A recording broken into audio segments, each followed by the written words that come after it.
In the height of midsummer, the cicadas sang right on cue. Sunlight pierced through the gaps in the dark gray curtains of the badminton and table tennis hall, casting a bright shaft of light onto the green court below. A cold draft blew in along with the steady hum of the old air conditioner, filling the entire interior with a cool shadowed chill. In the spacious hall, only 4 or 5 people were scattered about playing badminton. In a far corner at the ping-pong table, 2 middle-aged men with receding hairlines were locked in a sweaty rally. Liao, weighing close to 180 or 90 jeans, sat at the simple reception desk of the hall. Because it was right by the window, even with the air conditioner running, sweat kept seeping down his back. He was 23 years old and had just graduated last year. Not long after, he fell seriously ill, and after too many hormone injections, his weight shot up dramatically. His family savings had been almost completely drained on his medical bills. Once he recovered, Liao shouldered his luggage, came to Jiangdu, and found a job online as a court administrator. The pay was not high, but more than enough to support himself, and that was all he needed. After that serious illness, he had grown much more indifferent toward many things. A life lived plain and quiet, or one blazing and tumultuous. Either way, in the end, one still returned to a mere handful of yellow earth. As the afternoon wore on, the sunlight streaming through the window behind him shifted with the angle of the sun, growing stronger and broader. Liao felt a burning heat on his back, but according to the rules, he still could not draw the curtains. If the curtains at the front desk were closed, the area would become far too dark. Uncomfortable, he shifted his body, his head growing heavy and muzzy as his gaze gradually lost focus. His colleague Zhang Lan walked out from the manager's office, looked at him, and an inscrutable expression crossed her face. "Shaoli, the manager wants you in the office," she said. A bad premonition hit Liao at once. He had only just started this job. There was no way the manager was calling him in to praise him or give him a promotion. His fears were quickly confirmed. Because of a baffling complaint accusing him of male gaze, 100 yuan was docked from his wages. Thinking back over today's customers, there had been fewer than 10 in total. Among them, there were no more than 4 women, all of them older, none particularly good-looking. Even if he did stare, it would never have been at them. Heaven could be his witness. If it had been a beautiful woman lodging the complaint, he would have accepted it. After all, it was only human for a man to steal an extra glance at someone attractive. He would not call it male gaze, but even being complained about, he could have swallowed it. Yet those few. To be honest, he had tried hard to recall their faces, but he simply could not remember what they looked like. They were just too ordinary. In his anger, even the 15 yuan premium mixed rice he had bought for lunch went half uneaten. When he finally clocked out at 8 in the evening and stepped out of the hall, the once scorching weather had turned gloomily overcast. A sense of foreboding rose in Liao's heart, and he quickened his pace toward the nearest subway station. Even so, he was still caught in a fierce summer downpour and drenched to the bone.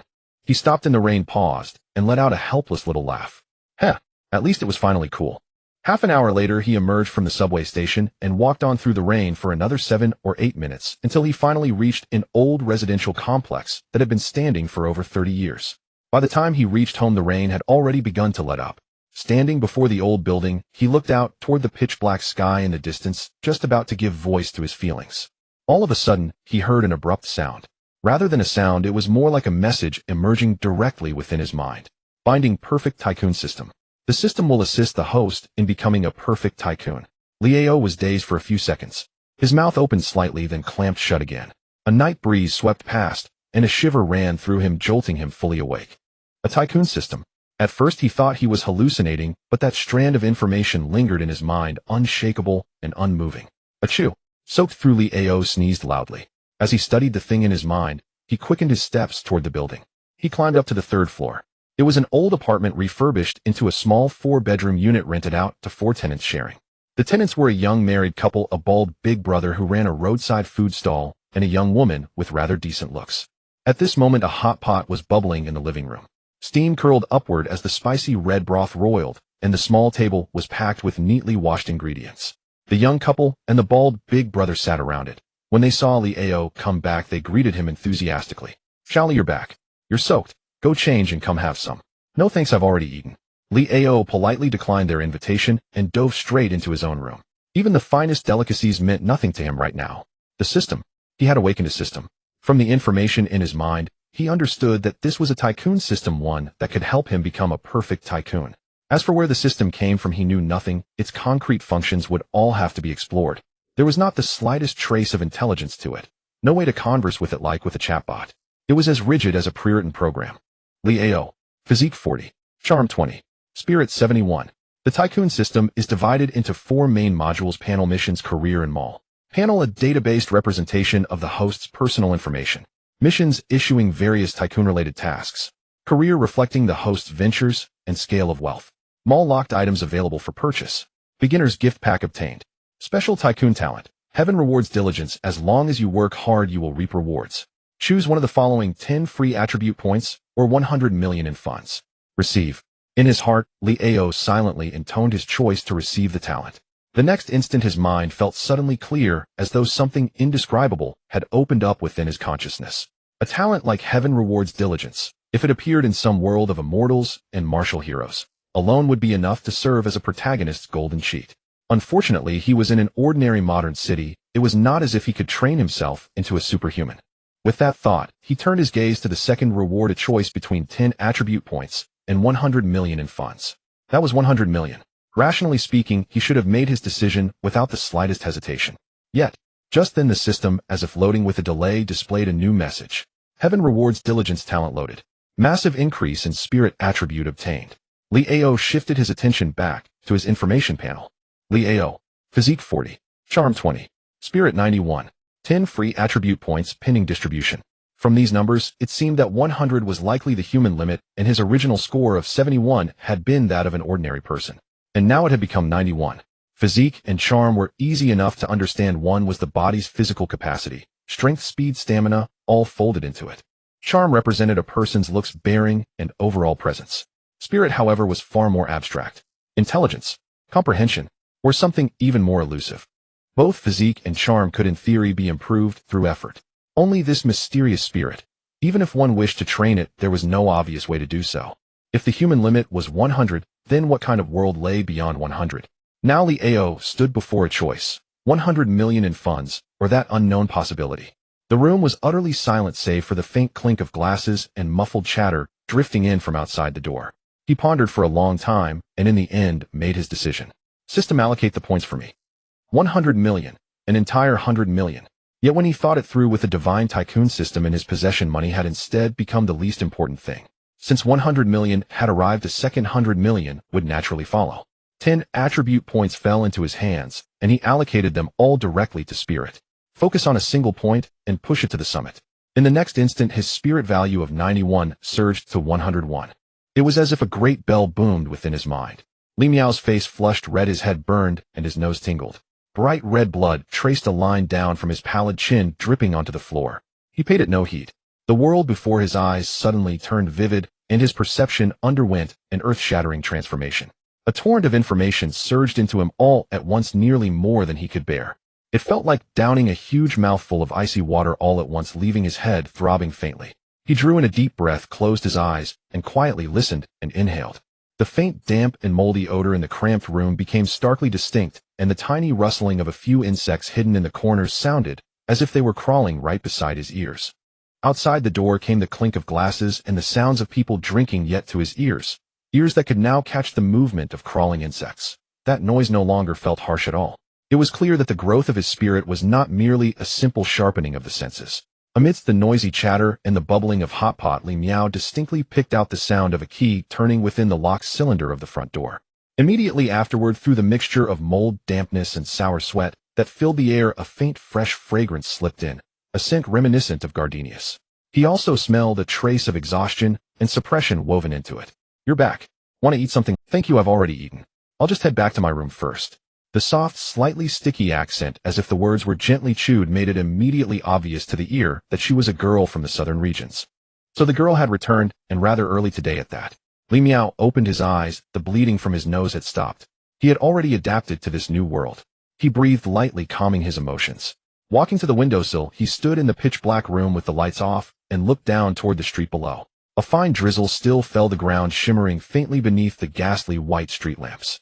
In the distance, the city's elevated light rail traced a line through the sky. A man, drunk to the point of near collapse, stumbled out from a nearby alley, cursing and muttering as he went. Li Miao recognized him as the domineering tenant from downstairs, the one notorious for throwing his weight around. Word had it he had recently been detained for 15 days over a dispute and had only just been released. They had crossed paths several times before, and the man had spoken rudely to him more than once because of Li Miao's physique. With a single thought, it was as though countless fine woven nets rippled outward from where Li Miao stood, spreading in concentric rings like radar waves. Within a radius of 50 meters, everything inside was crystal clear, growing fuzzier the farther it went. He saw the thug take a step into that invisible circle like a stone cast into the still surface of a lake. In the next instant, a subtle force appeared beneath the man's foot like a tough, yet brittle blade of grass, tripping him into a sudden lurch. He pitched forward and fell flat on his face like a dog gnawing at the ground. The thud of his fall and his ensuing scream rang out one after another. Li Miao's breathing quickened, his knuckles whitening as he gripped the windowsill, then gradually steadied. In the darkness, his eyes gleamed as he slowly drew the curtains closed. His mood was indescribably refreshed. He switched on the light. Then, extending out his damp arm, he watched as droplets of rainwater on his forearm mysteriously flew upward. Under Li Miao's will, the droplets hovered in midair like a miraculous rainwater magic trick. He had done it. After his spirit surpassed 100, he had gained a power beyond human comprehension. It was a form of interference with reality, akin to telekinesis yet distinct from it. As he understood it, telekinesis was like an invisible hand. His own ability, however, was something more conceptual. Telekinesis lifted water by using that force to physically raise it. His power, on the other hand, simply commanded the water to fly. The two produced the same result, yet the processes were entirely different. He named this power mental interference. At present, this interference was extremely weak. When manifested as a concrete force, it could only lift about half a kilogram of matter. Yet its precision and fine control was terrifying, reaching a level of delicacy utterly impossible for human hands. He could even control a pen on paper to produce calligraphy that his own hand would never be able to write. He attempted several more extreme applications of the ability, continuing for over 10 minutes, before he finally felt his mind grow weary. His endurance was far stronger than he had anticipated. Rubbing his throbbing temples, he felt an irrepressible heat surge in his heart. The youthful dreams that had once died utterly before reality were burning once more. Who had never dreamed of becoming superhuman? Though the divine tycoon system could make him a wealthy man, in the face of supernatural power, money no longer seemed so important. He would use the divine tycoon system to pry open the door to the extraordinary completely. After a shower and a change of clothes, Li Miao did not rush back to his room. He simply could not fall asleep. Seeing that the rain outside had stopped, he decided on the spot to head out for a run to lose weight. He also wanted to test that so-called heaven rewards diligence talent. Just as this thought arose, a mechanical message suddenly surfaced in his mind. Divine Tycoon mission issued. A divine tycoon requires a perfect physique. For every 0.5 kilogram of weight lost, you will receive 2 divine tycoon points, up to a maximum of 50 points to be granted in one lump sum upon completion of the mission. Once your weight reaches a well-proportioned level, an additional random divine tycoon reward will be granted. Divine tycoon points can unlock the shop in which items may be purchased. Li Miao paused slightly. So the missions were triggered by conditions after all. The ground was still damp from the rain, so running was not exactly ideal, yet Li Miao simply could not restrain himself. Before he realized it, he had already run a kilometer, sweat pouring from his body. Mental interference was not like telekinesis, which could only affect reality. It possessed a capability akin to a combination of radar and computer, capable of deeply collecting and analyzing information about his surroundings. Thus, Li Miao could grasp the state of his own body with absolute clarity. He could distinctly sense his calories burning at a staggering rate, his exercise efficiency bordering on the unbelievable. He even quantified the weight being burned through the use of his ability. Weight 94. 85 kilograms. Current weight loss rate 446 kilograms per hour. That weight loss rate figure shifted constantly as Li Miao quickened or slowed his steps, at times peaking at nearly half a kilogram per hour. At this rate, if he ran 8 hours in a day, he could shed 8 kilograms of weight. After running for over an hour, the time had already crept toward 11 o'clock. Because of the heavy sweating, his actual weight had dropped by at least 1.5 kilograms, though the lost water would return once he rehydrated. Through the quantitative data provided by his mental interference, only the true loss of body mass was displayed. Weight 94.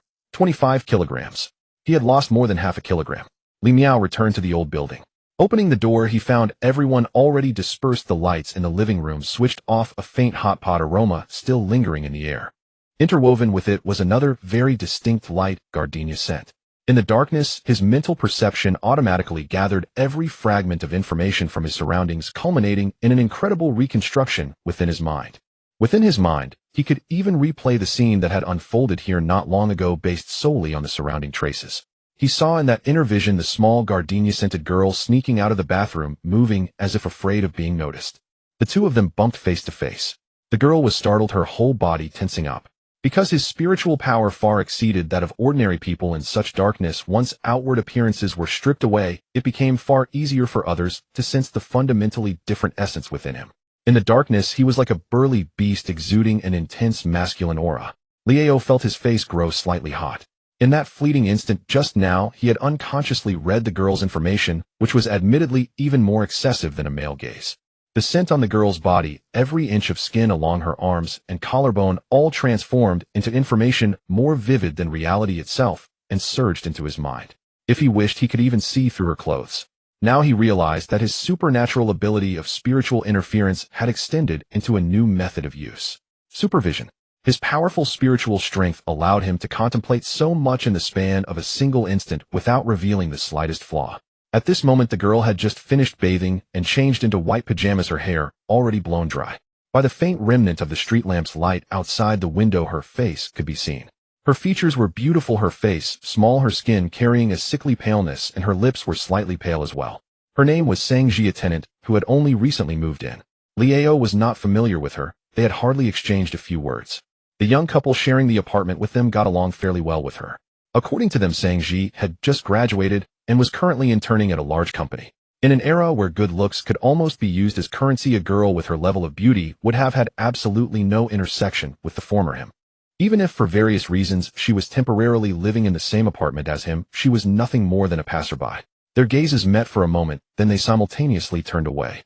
A mission appeared in his mind. He was to get acquainted with a woman whose charm exceeded 80 points and gain her favor, and upon reaching a goodwill value of 60, he would receive 60 points of Shinhao value in one lump sum.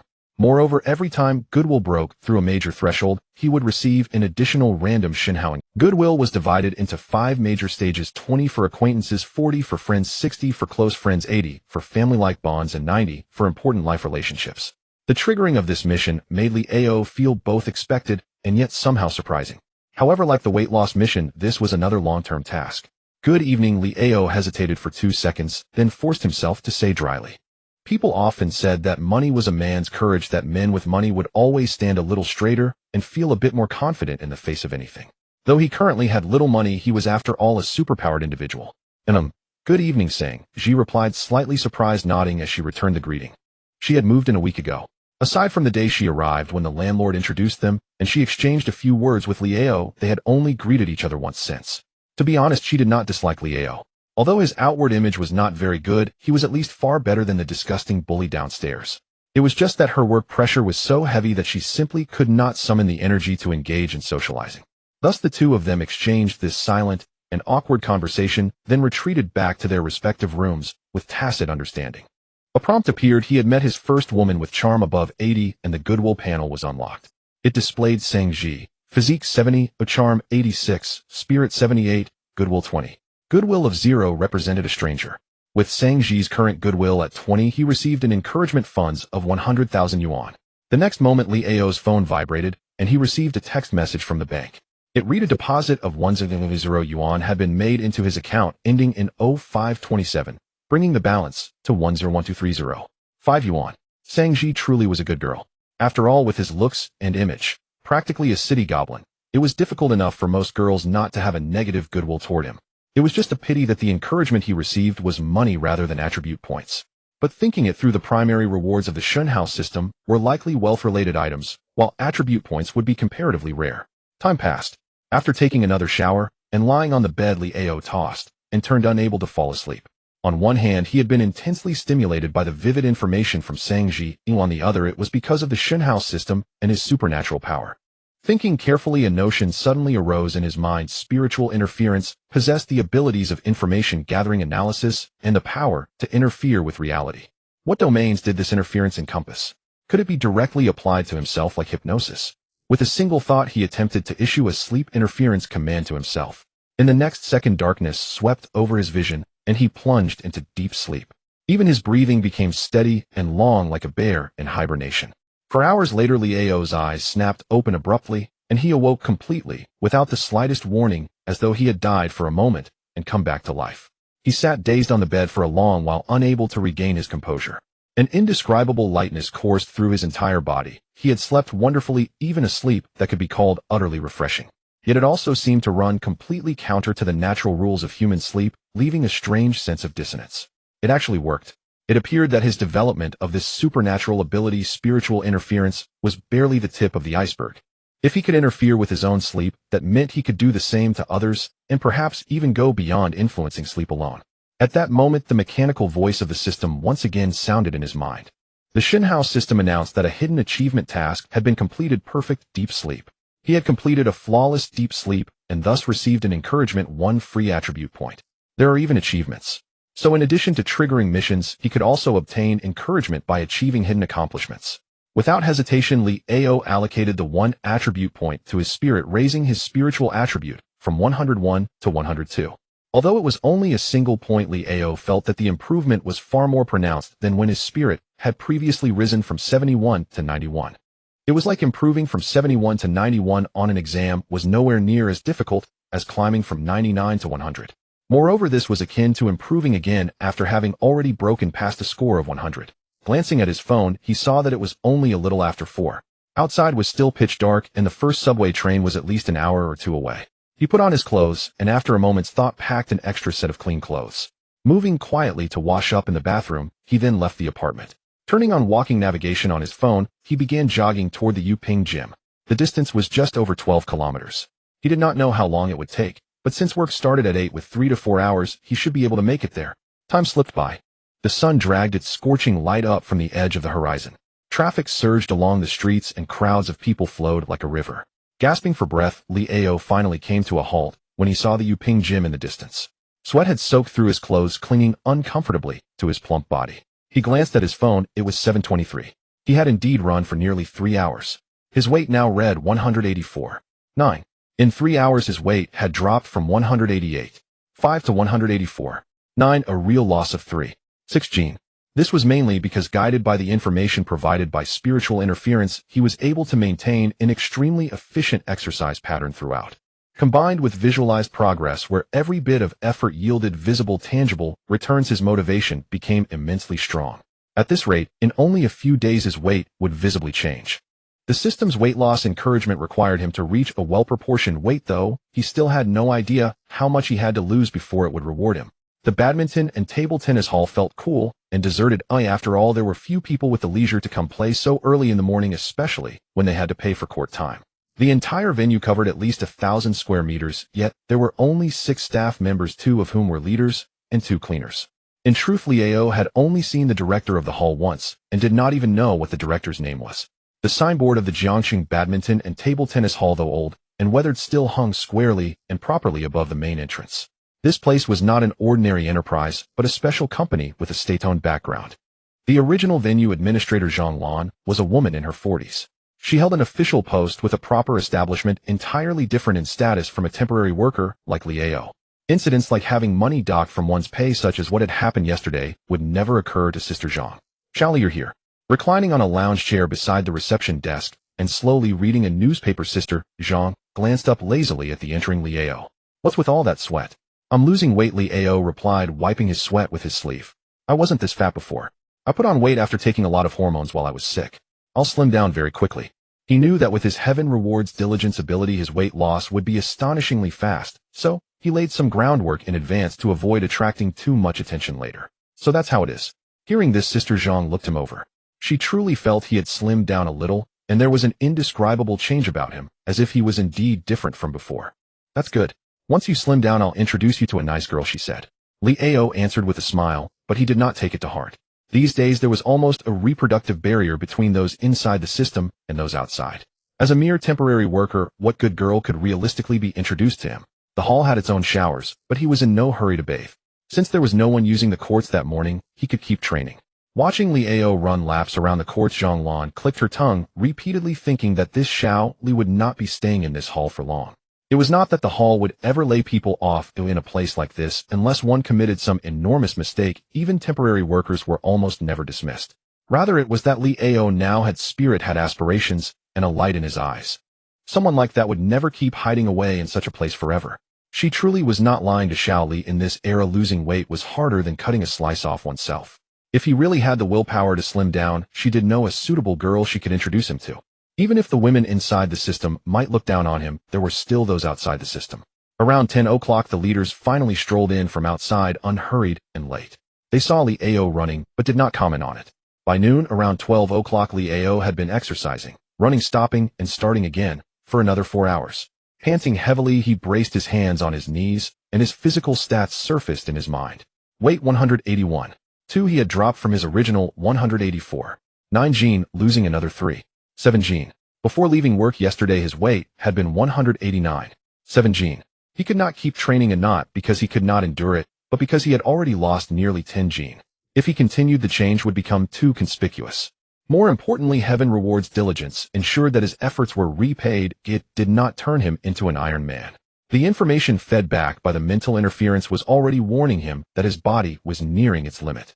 He took a shower in the hall's bathroom and changed into the clean clothes he had brought. He could clearly feel that his clothes had become a bit looser. Looking into the mirror in the shower room, he saw that even his once chubby cheeks had slimmed somewhat. Perhaps because he had been sleeping so well, even his skin looked better. He opened the system panel. Lee Ao physique 45, charm 25, spirit 102. Both his physique and charm had increased. After another day, Lee Ao's thoughts about the system had grown much deeper. Initially, he had believed that physique represented a person's physical qualities, strength, endurance, speed, and the like. But now he saw it was not so simple. Because Sangji's physique was as high as 70 points, yet in terms of raw physical capability, Lee Ao could beat her with one hand. Weighing 190 Gene meant possessing the strength to support those 190 Gene. Thus, physique could not merely be a reflection of physical qualities, it must be a comprehensive indicator that included health and even factors such as lifespan. Leaving the shower room, he saw Sister Zhang holding the boxed meal she had prepared earlier, heading to the backwater room to warm it up in an old microwave oven. Lee Ao took out his phone to check his food delivery order. His meal was almost there. Half an hour earlier, he had chosen a high-end restaurant and ordered their most expensive 188 yuan deluxe set meal. He had bought 2 sets. It was not about wasting money, but to see whether a hidden achievement would be triggered. For him, this truly was a first in his life. The most expensive takeout meal he had ever eaten. It was also his first time treating someone else to such expensive takeout. With 2 firsts, surely one of them would trigger an achievement. Sister Zhang, I bought an extra meal. Come have a taste. Lee Ao came in with the food, laying it all out on the table as he called to her. Oh, I'm not used to takeout. Takeout is all. Sister Zhang began to refuse instinctively, but in the next instant her eyes widened slightly. Shally, did you strike it rich? As an old local with an official post and seniority, her eyes were sharp. She could recognize good things at a glance. She walked over, set down her lunchbox, and examined the takeout on the table with a connoisseur's eye. This is from Lao Hu Ji. This isn't cheap, at least 100 or 2. I did make a bit of money. Lee Ao nodded, readily admitting it, but saying nothing more. Naturally, Sister Zhang did not ask further, knowing when not to pry was basic survival instinct for a seasoned insider like her. After the meal, Sister Zhang watched Lee Ao's back as he went to throw away the trash, her fingertips lightly rubbing the worn surface of the old reception desk. She did not know what fortune he had come into, but first, it was certainly not a small sum, and second, it was definitely not dirty money. It was just a pity he was not inside the system. Hidden achievement completed, sincere praise. You treated someone to a meal and received their first ever heartfelt 5-star praise. Reward received 100,000 yuan in funds. As a transfer notification appeared on his phone, Lee Ao was a little speechless. Ordering deluxe takeout for the first time had not triggered an achievement. His first time treating someone else to a meal had also failed to trigger an achievement. Instead, it was the other party's heartfelt 5-star praise that did. This achievement system was rather interesting. Yet thinking about it from another angle, although he had treated many people to meals over the years, this was actually the first time he had ever received someone's truly heartfelt 5-star praise. In the days that followed, Lee Ao maintained this rhythm. At night, he used his ability to enter deep sleep, and every morning he ran to work. Whenever he had time in the morning, he would seize the chance to train a bit more. It was impossible for every morning to be so leisurely that he could devote the entire time to training, so the intensity in the following days was much lower than on the first day. This was also part of his plan. After all, if he steadily lost 8 or 9 Gene every day, his rate of weight loss would be overly outrageous. Lee Ao 166. For Gene. Compared to his initial 189. 7 Gene, he had lost over 20 Gene, 23. 3 Gene to be precise. With a height approaching 1.8 meters, he could no longer be called a big fat guy. At most, he was now a little chubby. For most people, losing so much weight in such a short time would at least risk health problems, if not leave their skin loose. But when Lee Ao tugged at his own skin, everything felt perfectly normal. This was probably another benefit of his Heaven Rewards diligence talent. Opening his character panel, he saw that as his weight decreased, both physique and charm had increased. Lee Ao physique 60, charm 30, spirit 102. Most importantly, with just 1.7 Gene more to lose, he would complete the first stage of his weight loss mission, earn 50 godly tycoon points, and unlock them all. Just as he was about to continue running, a group of people suddenly walked in through the main gate of the court. Leading them was the director whom Li Ao had seen once before, accompanied by another leader, the arena manager Lu Hong. Sister Zhang lifted her eyes in mild surprise, her gaze together with Li Ao's falling on the others. They were 4 men and women dressed in administrative style clothing. One man was in his 40s, while the other 2 men and 1 woman were much younger. The group ignored Zhang Lan and Li Ao and went straight into the office together. Sister Zhang, what kind of formation is this? Seeing that the situation felt off, and despite his itch to exercise, Li Ao was in no hurry to rush off to lose weight. I haven't heard the slightest hint of this beforehand, Zhang Lan said calmly as she cracked sunflower seeds. But based on my experience, this place is about to change drastically. What do you mean? Li Ao did not quite understand. Most likely there's some new policy from above, Zhang Lan said, handing him a small handful of sunflower seeds, her tone somewhat earnest. This shabby pot that nobody cared about is about to turn into a golden bowl. Xiaoli, you need to be mentally prepared, she added. Looking at the sunflower seeds in his palm, Li Ao pondered. He was starting to understand. The badminton and table tennis arena was probably about to undergo a major change, shifting from being ignored to being a coveted post. So this was the moment for people to be inserted into positions. More staff in the arena might also mean they no longer needed him, the temporary worker. Li Ao did not take it too seriously. After all, this job was only a casual stopgap for him. Even before he had the Tycoon System and his superpower, he had never planned to stay here for long. As expected, after a while, manager Lu Hong called in Sister Zhang and Li Ao to inform them of the latest personnel adjustments regarding the arena. From now on, I will no longer be serving here. My position has been transferred. Same with the director, he said. Zhang Lan, you're the only old hand left. Show some spirit and guide these young people. Hearing this, Zhang Lan chuckled, but did not comment further, merely asking one more question. What about Xiaoli in the future? At her question, Lu Hong glanced at Li Ao in mild surprise. In just a few days, his relationship with Zhang Lan had become this good. How had this young man slimmed down a bit? If nothing unexpected happens, Xiao Li can continue working here, Lu Hong replied. Zhang Lan rolled her eyes, then unceremonious as ever turned to Li Ao and said right in front of him. So it's clear a few young masters and pampered daughters have arrived, haven't they? Lu Hong pretended not to hear, waved his hand, and turned away, leaving with an air of nonchalant ease. He said nothing, yet somehow said everything. Watching from the side the entire time, Li Ao could not help but feel a genuine sense of admiration for Sister Zhang. Sister Zhang, you really have eyes like a blazing fire, he said. You see enough of this and you get used to it, she replied. She noticed the director leaving the office in the distance and walking straight out of the arena without so much as a greeting. She then took out her phone and said to Li Ao in a serious tone, "Come on, let's add each other on WeChat, Xiaoli." Li Ao was briefly stunned, then reacted and took out his own phone to add her. Zhang Lan's avatar was a tulip and her display name was simply her real name, Zhang Lan. Her status message read, "Tides rise and fall, all is predestined." It suited Sister Zhang perfectly. Looking at the WeChat interface, he felt a faint, indescribable emotion. Aside from salespeople, he could not remember the last time someone had taken the initiative to add him. "Thank you, Sister Zhang," he said. He spoke to her with genuine sincerity. "Your weight loss is showing real results. I did say I'd introduce you to a girl, remember?" Zhang Lan replied. At her words, Li Ao merely smiled. In the afternoon, after registering a group of visitors, he ran a few more intermittent laps. He then saw the 2 newly arrived men and 1 woman walking over together, cleaning tools in their hands. The policy has already been issued. This place has great prospects now, and you're lucky to have caught this wave. Xue Mingyuan boasted to Wang Sisi and Chen Xiang beside him. "Brother Xue, you're really well informed. Oh, we'll be counting on you in the future. I'll treat everyone after work. Let's have a meal together as a welcome dinner. Sisi, you should come too," he said. All right." Wang Sisi replied with a sweet smile, though inwardly she was rolling her eyes at the 2 of them. As for Xue Mingyuan, he flaunted a bit of pull and connections and was already showing off like this. He didn't seem like someone who would go far.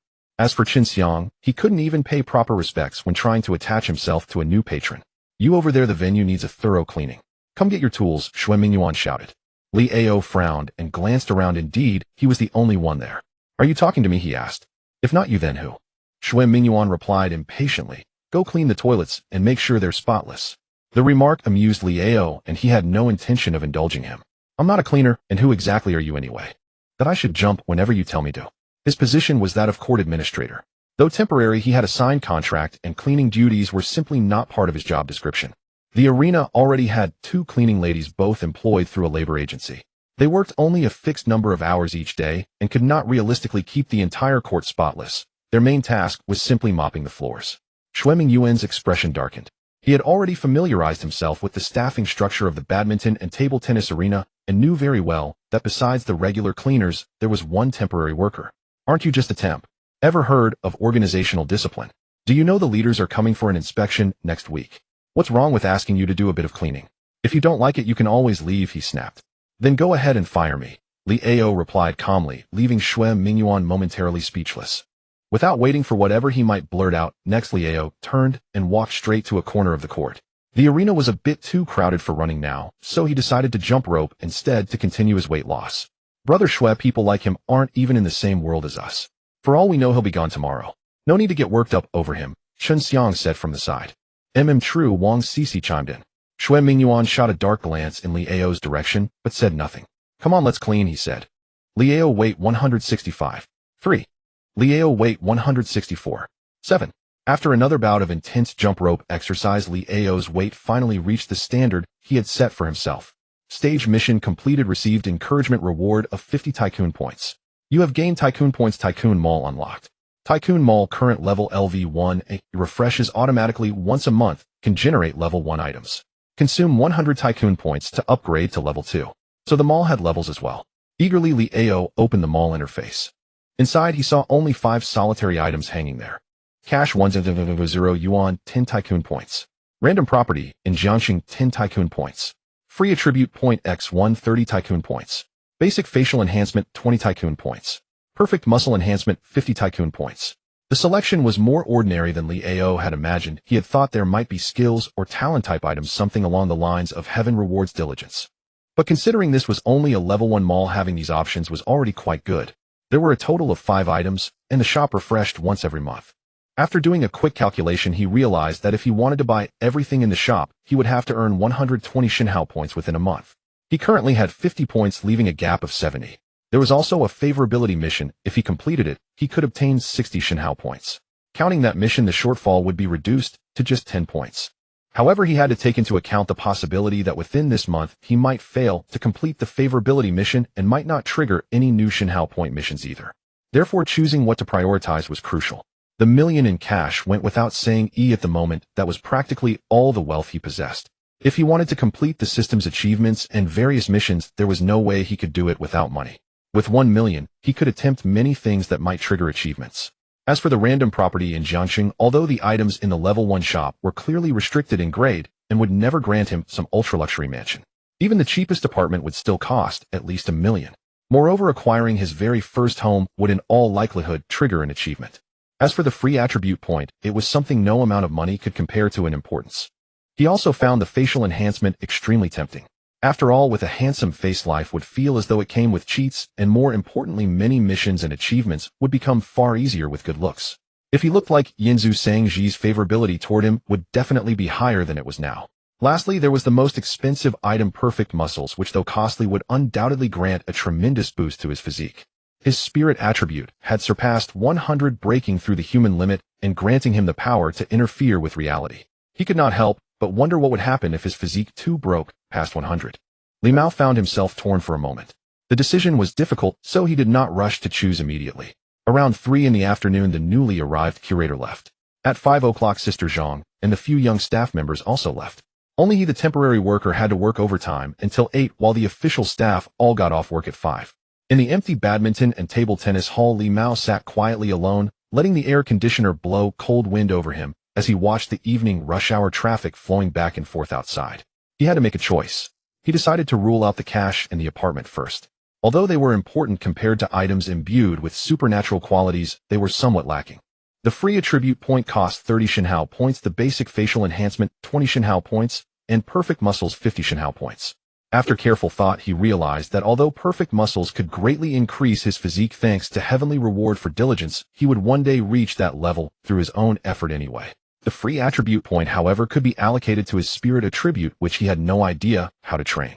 Having made up his mind, Li Mao went to the shower room, locked the door, and immediately chose to purchase basic facial enhancement and the free attribute point. 50 Shinhao points consumed. You have obtained basic facial enhancement and 1 free attribute point. A moment later, Li Mao felt a faint itch and warmth spread across his face, but the sensation lasted only a few seconds before gradually fading away. He looked at the mirror in the shower room. Part of his face was still covered by the long hair that reached past his eyebrows, yet he could clearly see his features becoming more refined. He lifted his hair, revealing his entire face. His features were still the same, No matter who looked at him, no one would fail to recognize who he was. He was still himself. Yet it seemed as if they had undergone extremely subtle optimization and adjustment, making him extraordinarily easy on the eyes. If his pure facial rating had been around 40 before, it was now at least 70. He had already reached the level that could be called handsome. Open character panel, he silently recited in his heart. Li Mao. Physique 60.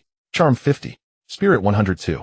He had lost 25 gene in just a few days, and his overall weight was nearing normal, so his physique had surged straight to 60.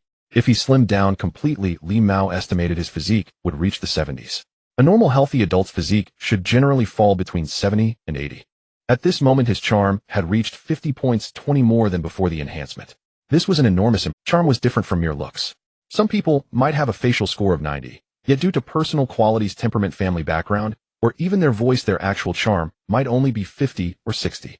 It was like those people often mocked online as mute brides, beautiful to look at yet lacking in other areas. Considering that Li Mao's current weight still had room to drop, that his body had never undergone any sculpting, and that his hair was messy and long because he had not had a haircut in a long time, and that he was still wearing clothes he had owned for several years, if not for the 100 from the system as encouragement, he would still be penny pinching just to eat. All of these factors dragged down his charm attribute. If he could improve these external conditions, Li Mao's charm score might reach a new high. That would also give him more confidence in completing the favorability mission.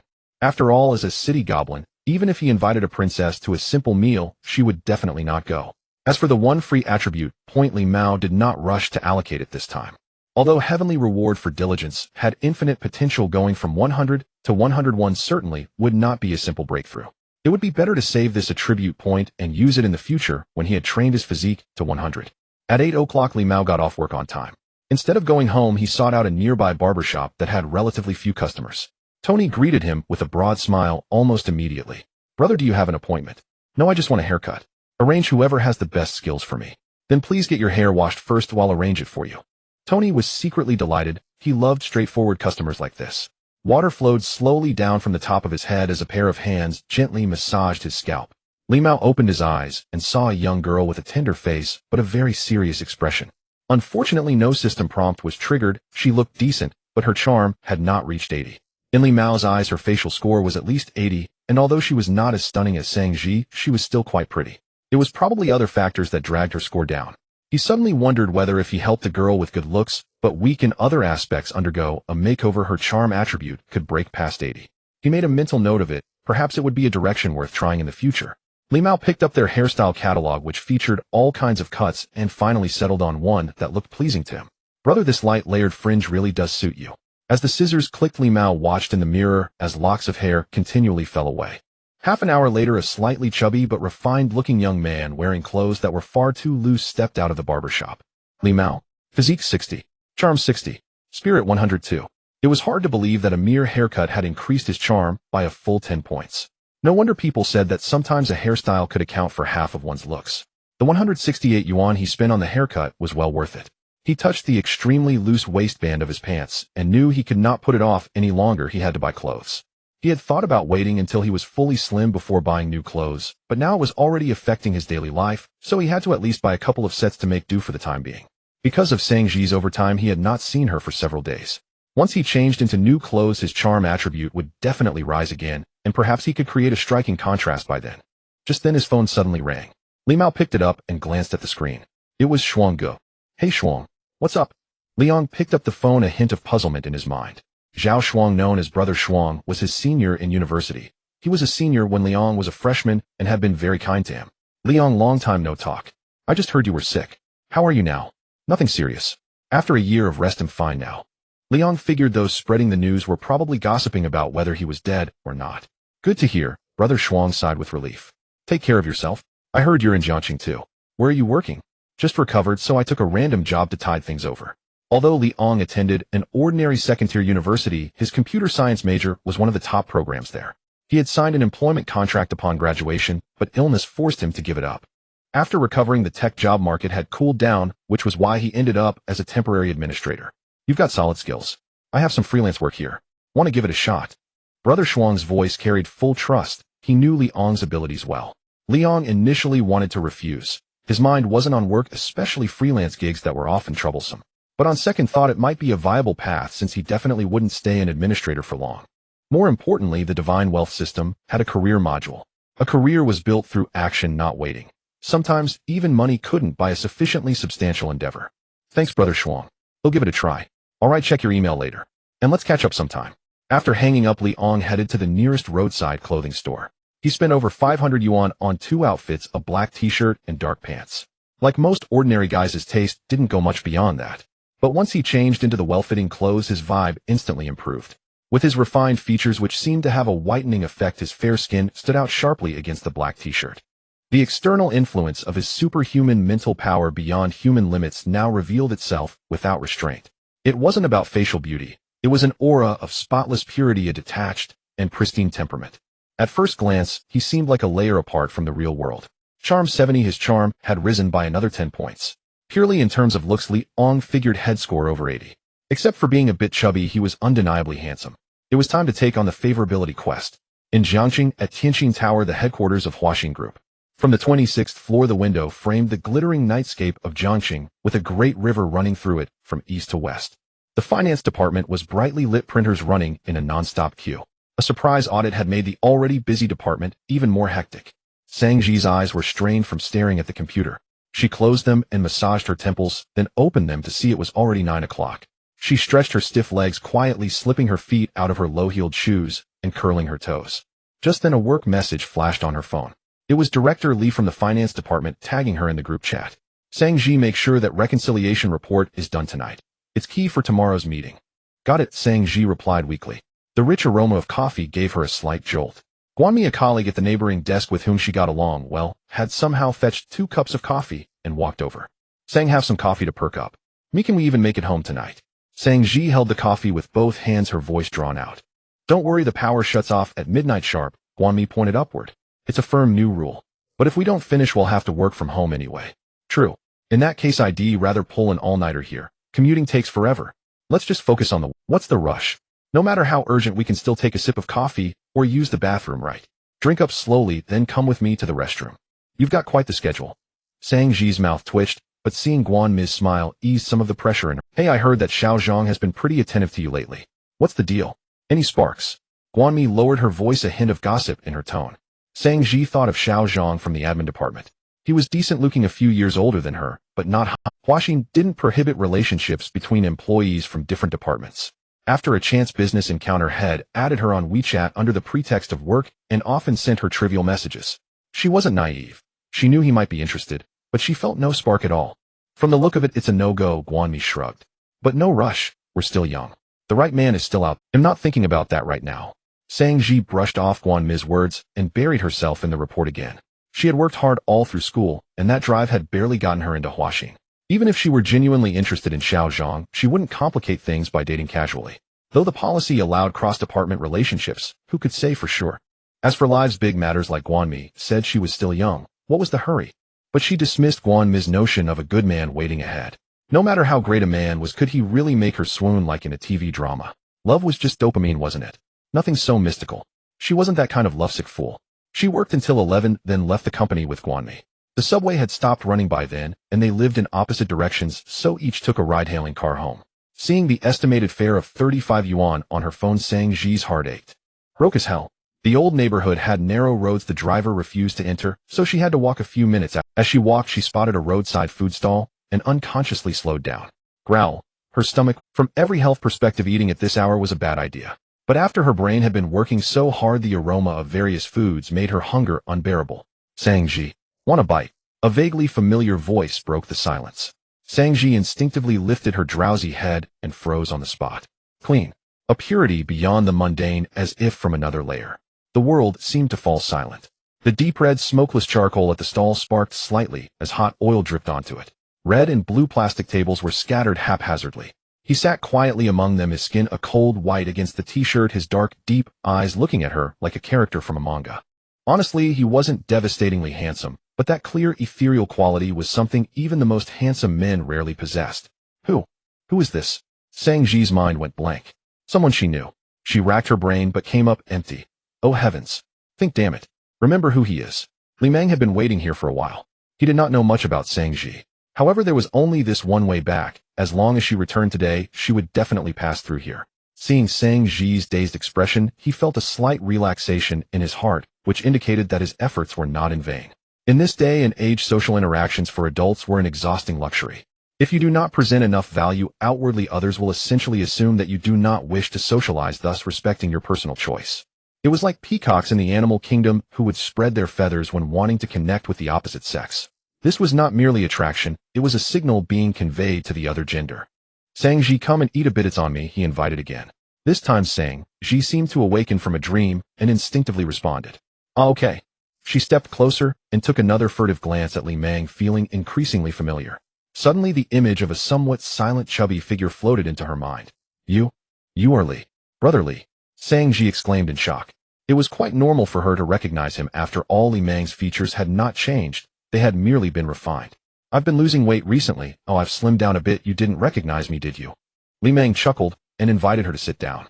Slim down a bit. They had only been apart for a few days, and he had lost so much weight. Sang Ji looked at Li Meng from head to toe, and indeed found that he was still somewhat chubby, but under that overly ethereal aura, plus it was getting dark, so she hadn't noticed immediately. They say chubby people are potential stocks. Now you see it right. Li Meng joked. Sang Ji came back to her senses, her face slightly flushed, leaning forward with half of her bottom resting on the plastic chair.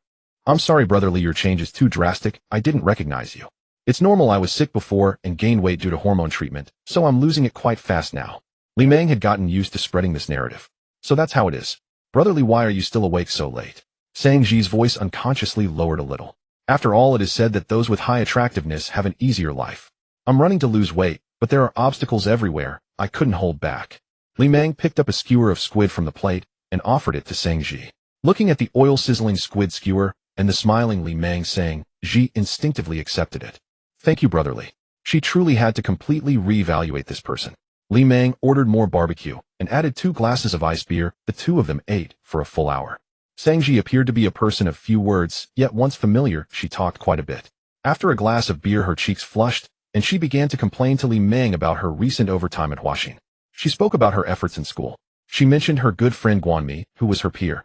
She also talked about a colleague from another department who seemed interested in her, but she had no interest in him. Yet the more Li Meng listened, the stranger he felt.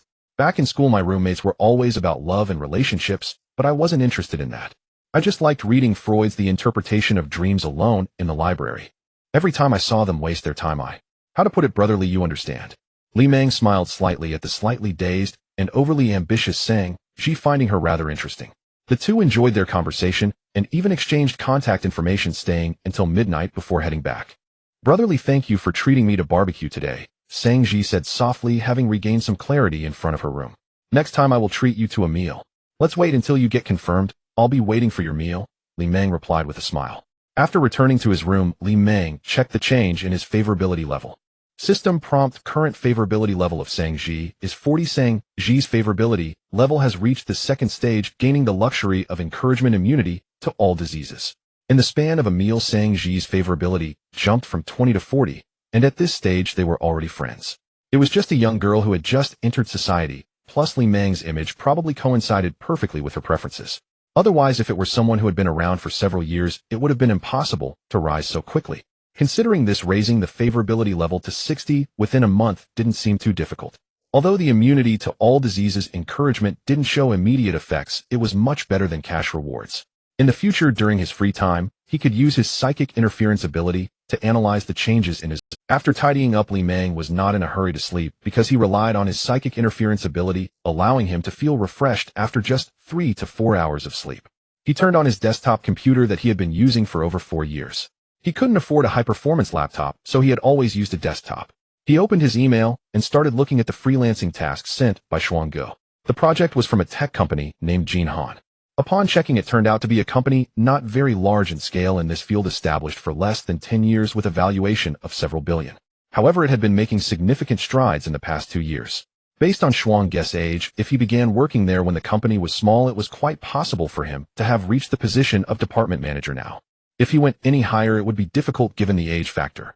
After reading carefully, there were a total of 4 projects, 2 of which involved data cleaning and ETL process design, which he directly ignored. Such tasks were tedious and lacked technical content. Shuangge was currently the most respected person in his social circle, and this outsourcing was ostensibly for help, but it surely had ulterior motives. It was likely that he was looking to recruit. However, since it had been 2 years without contact, this was a way to test his current abilities, essentially a job interview. The other 2 projects had some difficulty. An average person would take several weeks to complete them. Li Meng focused on the last project. An automotive parts factory had collaborated with Jin Han to build an IoT platform for equipment collecting machine tool data in real time. However, after the system went live, it frequently generated false reports.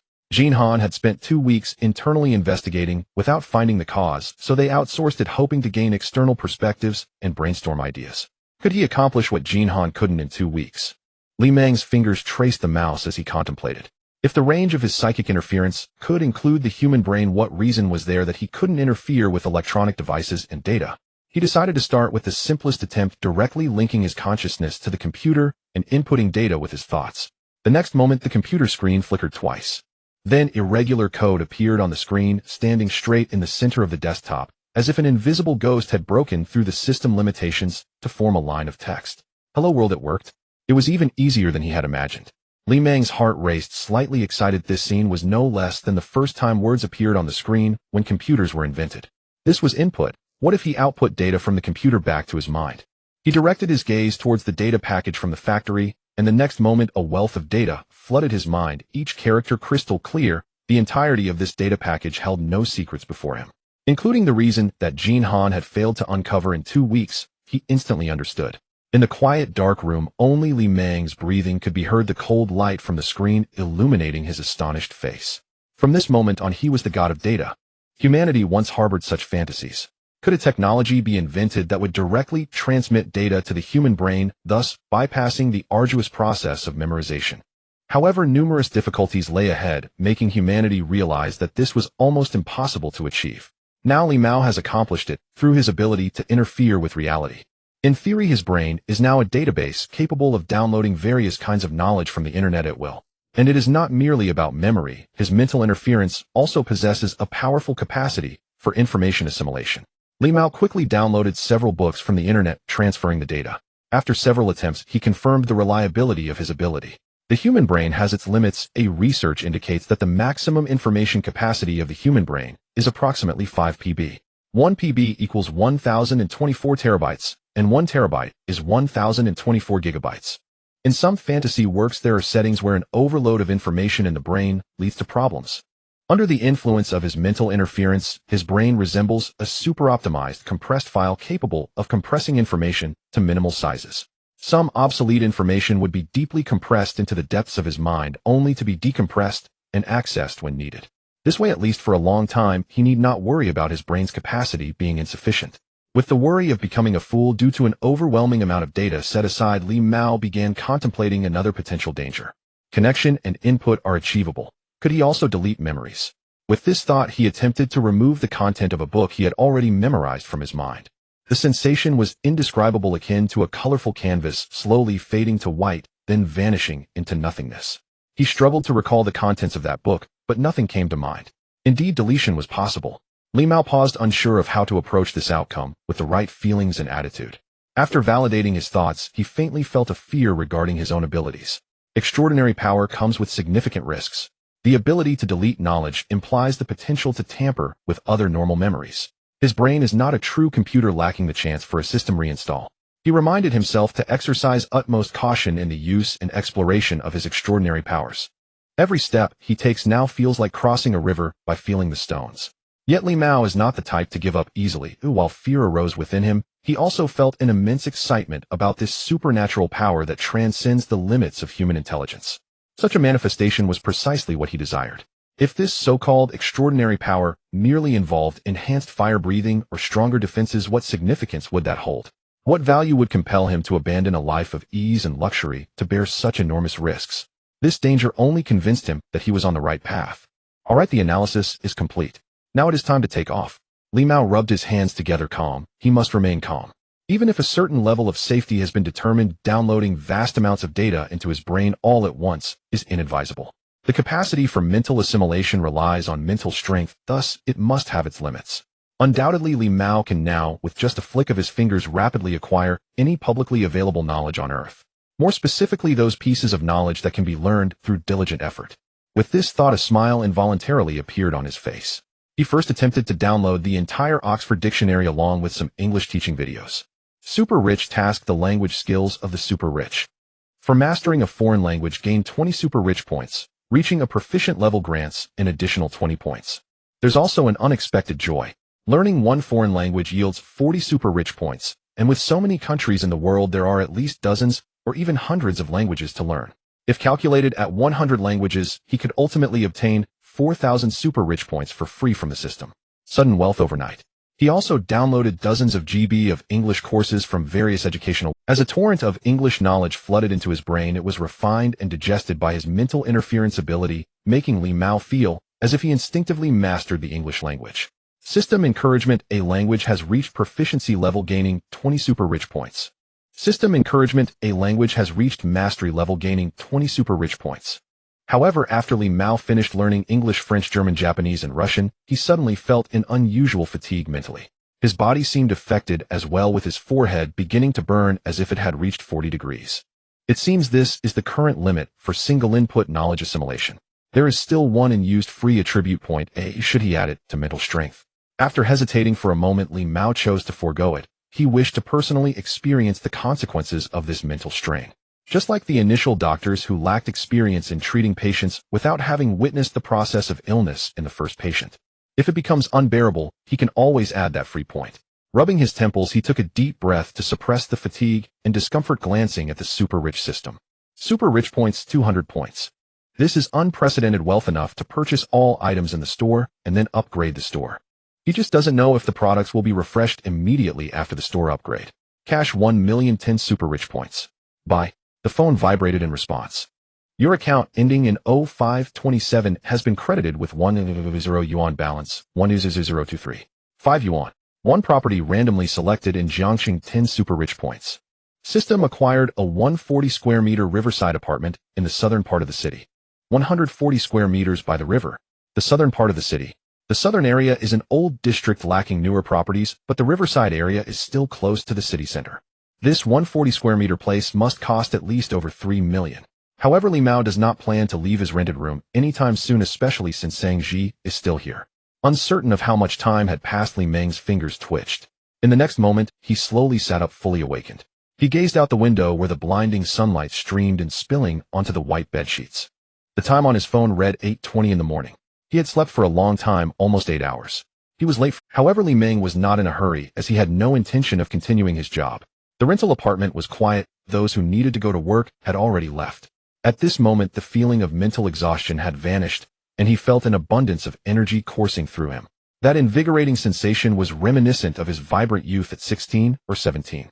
He glanced down and saw 8 perfectly defined abdominal muscles and evenly sized pectorals. His arms and legs exhibited clear muscle definition, and even without looking closely in the mirror, one could sense the essence of perfection. System prompt: your weight has reached a balanced level. The wealthy slim down task is complete. Rewards: super fitness talent. Super fitness talent: when you exercise, you can gain a 10-fold efficiency boost. Li Meng was stunned, reading the encouragement several times. A boost in training efficiency. Compared to his current lack of knowledge on training methods, relying solely on boosting his mental attributes was insufficient. His physical attributes could be improved through training. With the combination of hard work and 10-fold efficiency, it was possible for his physical attributes to surpass his mental attributes in a short period. He stood up and walked to the bathroom, where he saw his reflection in the mirror. Beneath his fair skin, his muscles were well defined, not the bulky dimensions of excessive muscle. Compared to a few days ago, he had undergone a complete transformation. He took a glance at the scale. Weight: 160 gene.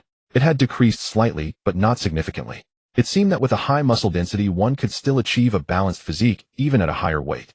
Otherwise, with a body full of muscles and a height of 1.8 meters, a weight of only 150 gene or less would appear too thin. The attribute panel also showed significant changes. Li Meng. Physical: 80. Charm: 75. Mental: 102. His physical attribute had directly shot up to 80, and his charm had increased by 5 points. Once attributes reach 80, they are essentially at the ceiling for ordinary people. Anything higher is akin to that of professional athletes. This perfect physique was not the pinnacle of human muscle as he had thought. Rather, it was the level of perfection achieved as a wealthy individual. Clearly, his professional-grade muscles, from the perspective of a wealthy person, did not qualify as perfect. After a quick wash, he left his home, hailing a ride to the Yuping Pavilion at Jinhan Technology in Jiang City. On the 22nd floor of the technology department, Zhao Shuang sat in the air-conditioned office, gazing out at the cityscape while sipping his coffee. Adding to his internship year, he had been working at the company for 5 years and had successfully ascended to the position of technology department director, having his own office. Partly because he arrived early enough, and partly because he was the son-in-law of one of the founders. He opened his computer and habitually checked his work emails, addressing the most critical tasks first. He noticed the reply email from Li Meng. He had never imagined that within just one night Li Meng had completed the package. Not even the easiest one should be possible. But as he opened the email, the calmness on his face slowly faded, replaced by disbelief. He then checked the work group and forwarded the information to his subordinates in the technology department. Xiaoji, go test this package quickly. Understood. After a while, Zhao Shuang grew restless and directly left the office, heading to Xiao Jia's workstation. It was only after another half an hour that he could confirm the package had no issues and had passed testing perfectly. He hurried back to his office and immediately called Li Meng. At that moment, Li Meng had just arrived outside the sports hall. Shuang Gu. Li Meng, how did you do it? Zhao Shuang's tone was filled with incredulity. In fact, these packages were ones he had forwarded without expecting Li Meng to choose this one. Such a large task had been set aside due to the current workload in the department. They had no time to tackle it, so they placed it in hopes to see if any team would take it on, even if only partially. But even with the combined technical abilities of everyone in their department, this package would not be resolved in less than 2 months. Now Li Meng had completed it in just one night. How did he precisely locate those 16 lines of code from that pile of rubbish? This was akin to finding 16 vulnerabilities in a massive system overnight. He had resolved all their issues and those they had not discovered. Is this something a person can achieve? Even with the evidence before him, he felt as if he were dreaming. Li Meng remained calm. After all, there were so many geniuses in the world, why should there only be one more like himself? Moreover, countless histories tell us that no matter how astonishing a technological achievement may be, it is not impossible in this world. He had barely scratched the surface. Shuang Gu. Li Meng did not offer any evasive or ambiguous answers, but instead told him firmly, I am now more powerful than you can imagine. My technical level is as high as 100 floors. For one to progress, they cannot hide their abilities waiting for others to guess their thoughts. Only your parents feed you in society. You must clearly and accurately communicate your abilities and what you do. I can accept any form of technical interview because I know what my strength is. This confidence spilling over the phone saved a lot of unnecessary words. His words conveyed a single message: he wanted to progress. Zhao Shuang fell silent for a moment, finally digesting this information before speaking in a somewhat dry tone. This small temple cannot accommodate such a great Buddha. The highest position in Jinhan's technology department was merely that of a technical director. He couldn't just give up his position. No matter how strong his skills were joining Jinhan, he could only be the deputy in the technology department. Shuang Gu, you know me, after a serious illness I've been idle for a year. I truly need a platform to prove myself, but I may not stick around long. Do you want me? Yes, Zhao Shuang replied, without hesitation upon hearing Li Meng's voice. Who wouldn't want it? Having even just 1 second with a Ferrari was still an experience. They agreed that today he would visit Jinhan. Such high-level personnel appointments were not solely at his discretion and required multiple rounds of interviews. However, a rough estimate of the salary and position was provided, with more specifics to be discussed after the interview. After all, no matter how much Zhao Shuang trusted Li Meng, being able to offer him this level of internal recommendation was already the limit of his authority. Technical Deputy Director, annual salary of 1.2 million plus stock options. After hanging up the phone, Li Meng let out a long breath. This could be considered the first step in his career. His strength was evident, and as long as he was given the opportunity, he was confident about passing the interview. Once he officially joined the career section of the wealthy system, would likely respond. He collected his emotions and looked up at the old Yuping Pavilion. Being late today, the previous Xue Mingyuan would certainly not hold back anything unpleasant. Besides, he had already found a new place, so there was no need to waste time here. He would resign today. He hadn't forgotten that Sister Zhang was introducing him to a girl who, what if she scored above 80? In recent days, he had been paying attention to high-value women, and indeed, he had seen some with charm scores above 80 on the streets. But since they were not related to him, approaching a goblin in the same city for a chat could lead to failure, and being reported for harassment would be even worse. Now that his appearance had improved significantly, perhaps he could give it a try. As he stepped into the sports hall, a strong, pungent odor immediately hit him. Cough, cough. Li Meng instinctively cleared his throat twice, but it was merely a reflex, not a sign of his mental interference. Surprisingly, automatically read the surrounding information, filtering out harmful pheromones in an instant. This sudden change left Li Meng momentarily stunned, as in his unique perspective, harmful gases visualized as red mist flowed around his body like water, or were filtered into a transparent color by by an invisible disturbance that surged into his nostrils. This indicates that the ability of mental interference possesses a response akin to human instinct, even though it wasn't actively used. However, when faced with danger, it is likely to trigger automatically, resulting in unknown outcomes. At least for now, this outcome should be positive. He lifted his head and saw Xue Mingyuan and the others standing in the venue, somewhat at a loss, holding spray bottles. Sister Zhang kept sneezing and cursing in her dialect. Oh dear, you lot, the smell was truly choking, and the newly arrived curator walked out of the leadership office looking displeased as he addressed the three. What's going on here? WWE, we're just sanitizing. Xue Mingyuan was somewhat flustered. Why is it so pungent? The curator was so angry he wanted to give him a thorough scolding. Don't you know the district is coming soon? They knew that's why they came early to sanitize. Xue Mingyuan and the others felt like crying. They had planned this yesterday, but who knew the sanitizing spray would be so pungent? The curator was also at a loss, knowing that the most important thing now was to solve the problem. He waved to Li Meng, who was standing not far from the door. We are not open today. Because Li Meng had lost a lot of weight in a short time and had changed his clothes and hairstyle, the curator thought he was a player. Li Meng casually continued walking. He hadn't been working here long, and his salary wasn't much. But one must see things through to the end. Sister Zhang treated him well. Aside from Zhao Shuang, he was currently an excellent social candidate in her network. On one hand, he wanted to say goodbye to Sister Zhang, and on the other hand, he wanted to show her his changes. Sister Zhang definitely had top-notch girls in her hands. If she didn't see the good side of him, how would she introduce high-quality girls to him? I'm here to resign. The curator paused, a hint of confusion on his face. He didn't even remember there was a temporary worker in the venue. Sister Zhang looked closely at Li Meng, instinctively gasping, and then coughing a few times. Cough, cough. Shaoli, did you get plastic surgery? Even if you did, it wouldn't have been so quick. No, I just got a haircut. Li Meng smiled, stepping forward to open the window closest to Sister Zhang to let the air circulate. Sister Zhang's gaze scrutinized Li Meng, feeling that not only was his appearance dramatically different, but his spirit and vitality also seemed to shine through compared to a few days ago. When he first arrived, he seemed as lifeless as someone recovering from a serious illness. Now he radiated youthful vigor. Good, good, good. Sister Zhang smiled and repeatedly said, good, her tone both emotional and pleased. Only then did Xue Mingyuan and the others realize this was the temporary worker from yesterday. You. Xue Mingyuan looked at him and managed to say, you're late. However, he also knew this held no threat to Li Meng, since he was merely a temporary worker. Wang Sisi flashed a hint of surprise. Was this still the same person from yesterday? It wasn't that he was now exceptionally handsome, but rather that his aura was so unique. He looked as clean as someone from a movie. Seeing the curator's puzzled expression, Xue Mingyuan quickly reminded him of Li Meng's identity. Boss, he's that temporary worker, the one doing odd jobs. The curator frowned upon hearing this. What time do you call this to come to work? Hurry over here and open the windows with them and clean up the sanitation. Li Meng certainly wouldn't engage in any sanitation work and straightforwardly stated, I'm here to resign. Resign. The curator's expression turned sour. Even if you're resigning, you need to submit a report in advance and wait for approval.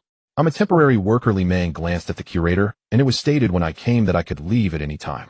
Sister Zhang chuckled from the side. I know about that, it's true. Seeing the leader's somewhat displeased expression, she spoke slowly. If there are too many rules, it won't attract people. After all, the compensation is just like that. The new curator said nothing, and he didn't hesitate, directly ordering a few people to open the windows and quickly disperse the smell. Then surprisingly, he rolled up his sleeves and started cleaning with them, which made Li Meng look at him with new eyes. Only Sister Zhang revealed a hint of disdain and didn't move at all. Instead, she looked at Li Meng with interest and continued to ask, Shaoli, where are you going to work now? Li Meng was resigning, so he must have found a new job. Jinhan, Technical Vice Director. Li Meng only mentioned the company name and position, but he felt it was enough for Sister Zhang.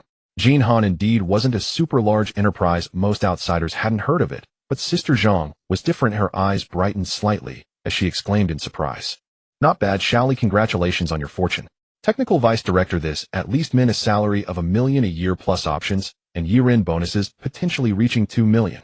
Even if he were from out of town without a house or car and with a poor family background, he would still be considered a high-level talent in Jiangxing. Sister Zhang didn't fully believe it, planning to inquire about it soon. She had no connections in Jinhan, but for a personnel transfer of this level, making a few calls would easily reveal the truth, and even without asking, the official website would announce it. After chatting a bit, Li Meng didn't linger too long. He still had to go to Jinhan for several rounds of interviews. However, shortly after he left, a surprising voice called out from behind him. Li Gu. Li Meng stopped in his tracks and turned around. He saw Wang Sisi quickly approaching, shyly giving him a sweet smile. Li Gu, I'm Wang Sisi, responsible for finances. If you're leaving, you can't skip your salary. Li Meng sized her up, unable to discern her intentions, and politely replied, "Thank you, I initially didn't want it. Labor should be compensated. Add me on WeChat, and I'll transfer it to you." "Alright, thank you." Regardless of her intentions, Li Meng was naturally courteous to someone who greeted him with a smile. After leaving the Yuping Pavilion, he took a taxi straight to Jinhan. Logically, he should have changed into more formal clothes, but on one hand, he was short on time, and on the other, Zhao Shuang had said it wasn't necessary and urged him to go as soon as possible. He wasn't a management talent, but a technical one, so the recruitment process and requirements mainly focused on technical proficiency. Zhao Shuang would initiate the company's senior talent interview process, directly pushing for referrals, which would include 3 online interviews and 2 in-person interviews. This already eliminated the written test and initial interview processes. The possibility of someone unqualified slipping through from the start simply didn't exist. If you were capable, you were capable. If you weren't, you weren't. After getting off the car, Li Meng stood on the smooth surface of the square, gazing up at the 29-story TNI building. In Jiangxing, this commercial building is not among the top tier, but it is certainly not a cheap place. The location is excellent, and the companies that can settle here are all quite powerful. Among them, the 21st to 22nd floors are entirely under the domain of Jinhan, with over 250 square meters on each floor. On the way, he also took a detailed look into the background of this company, as he had some prior understanding, but it was not. If he was going to take the job, it was very necessary to understand it thoroughly. Jinhan is a technology company with a core philosophy of prioritizing technology over marketing, and many of its clients have state-owned backgrounds, indicating that it might have some connections in this regard. Although it is not publicly listed, yet its valuation should have reached a scale of 500 million. The number of employees is around 150, and if you include all the outsourced personnel, it should exceed 200. On the 21st floor of the TNI building, the central air conditioning brings a refreshing cool breeze. The white ceramic tile floor is as smooth as a mirror, with a highly technological combination of lights overhead, and the front desk reception area is bright and transparent. A uniquely shaped relief sculpture hangs on the wall, resembling a cube that looks like an eye. This is the emblem of Jinhan. Through the front desk, one can see a large public office area separated by glass partitions filled with hundreds of desks, most of which are occupied. Further back are small functional compartments, or offices. There are 2 people at the front desk, indicating that the company's development is good, and there are quite a few visitors. Chen Xingyi is wearing a white polo shirt topped with a small suit jacket, and her hair is styled in a neat bun. She is slightly tired from the high heels she is wearing, as she is not very tall, and everyone around her is also dressed in heels. If she didn't wear them, she would immediately stand out like a crane among chickens. Her skin is very fair, slightly slender, with beautiful fingers that barely reveal faint blue veins on the back of her hands. Her features have a somewhat youthful appearance, and her hair quality is naturally not very good. Although it is thick, the tips are slightly yellow and weak, adding to her youthful charm. At this moment, she and another colleague are organizing visitor files and checking the reception list. She rubbed her temples, feeling a bit fatigued from not sleeping well the previous night. At this moment, the automatic glass door of the company opened, and a tall young man in a black t-shirt walked in. Chen Xingyi looked up, sensing a unique and striking beauty, as if a pristine white paper met pure black ink. Her heart skipped a beat, feeling that the visitor's aura was simply extraordinary.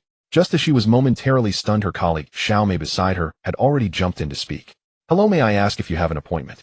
Chen Xingyi widened her eyes to glance at Xiao Mei, thinking that according to the order, this visitor should be her responsibility. Usually she wouldn't want to take on an additional visitor, but now Xiao Mei was eager to take the initiative. Indeed, looking good brings privileges everywhere, and she understands this well. Li Meng did not answer immediately. He simply glanced at Chen Xingyi beside him. He knew this person. Name: Chen Xingyi. Physique: 73. Charm: 89. Spirit: 75. Favorability: 10. This extraordinary appearance indeed meets the charm standard. More importantly, he actually knew this person. Junior, long time no see. Li Meng smiled and said to her. Chen Xingyi, a junior from the same school, studied fine arts, but they had only met because they were in the same club. To this day, his WeChat still had her contact, but they had never chatted. Chen Xingyi's mouth slightly opened in surprise as she looked at Li Meng, unable to recall who he was. "You are." This is quite normal. Sang Ji could recognize him because they lived under the same roof, while Chen Xingyi had hardly spoken to him and hadn't seen him for over 2 years. Li Meng remained silent, simply taking out his phone to open WeChat, finding her name, and sending a smiling emoji. It was the kind that only elders would send as a normal smiling expression. Chen Xingyi's phone vibrated, and before she could check it, she heard the sound of the elevator opening.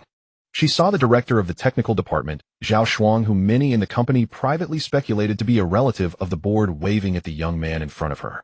"Xiaoli, did you just survive a tribulation? You look so handsome, I barely recognize you. Come on, we've been waiting for you for a long time."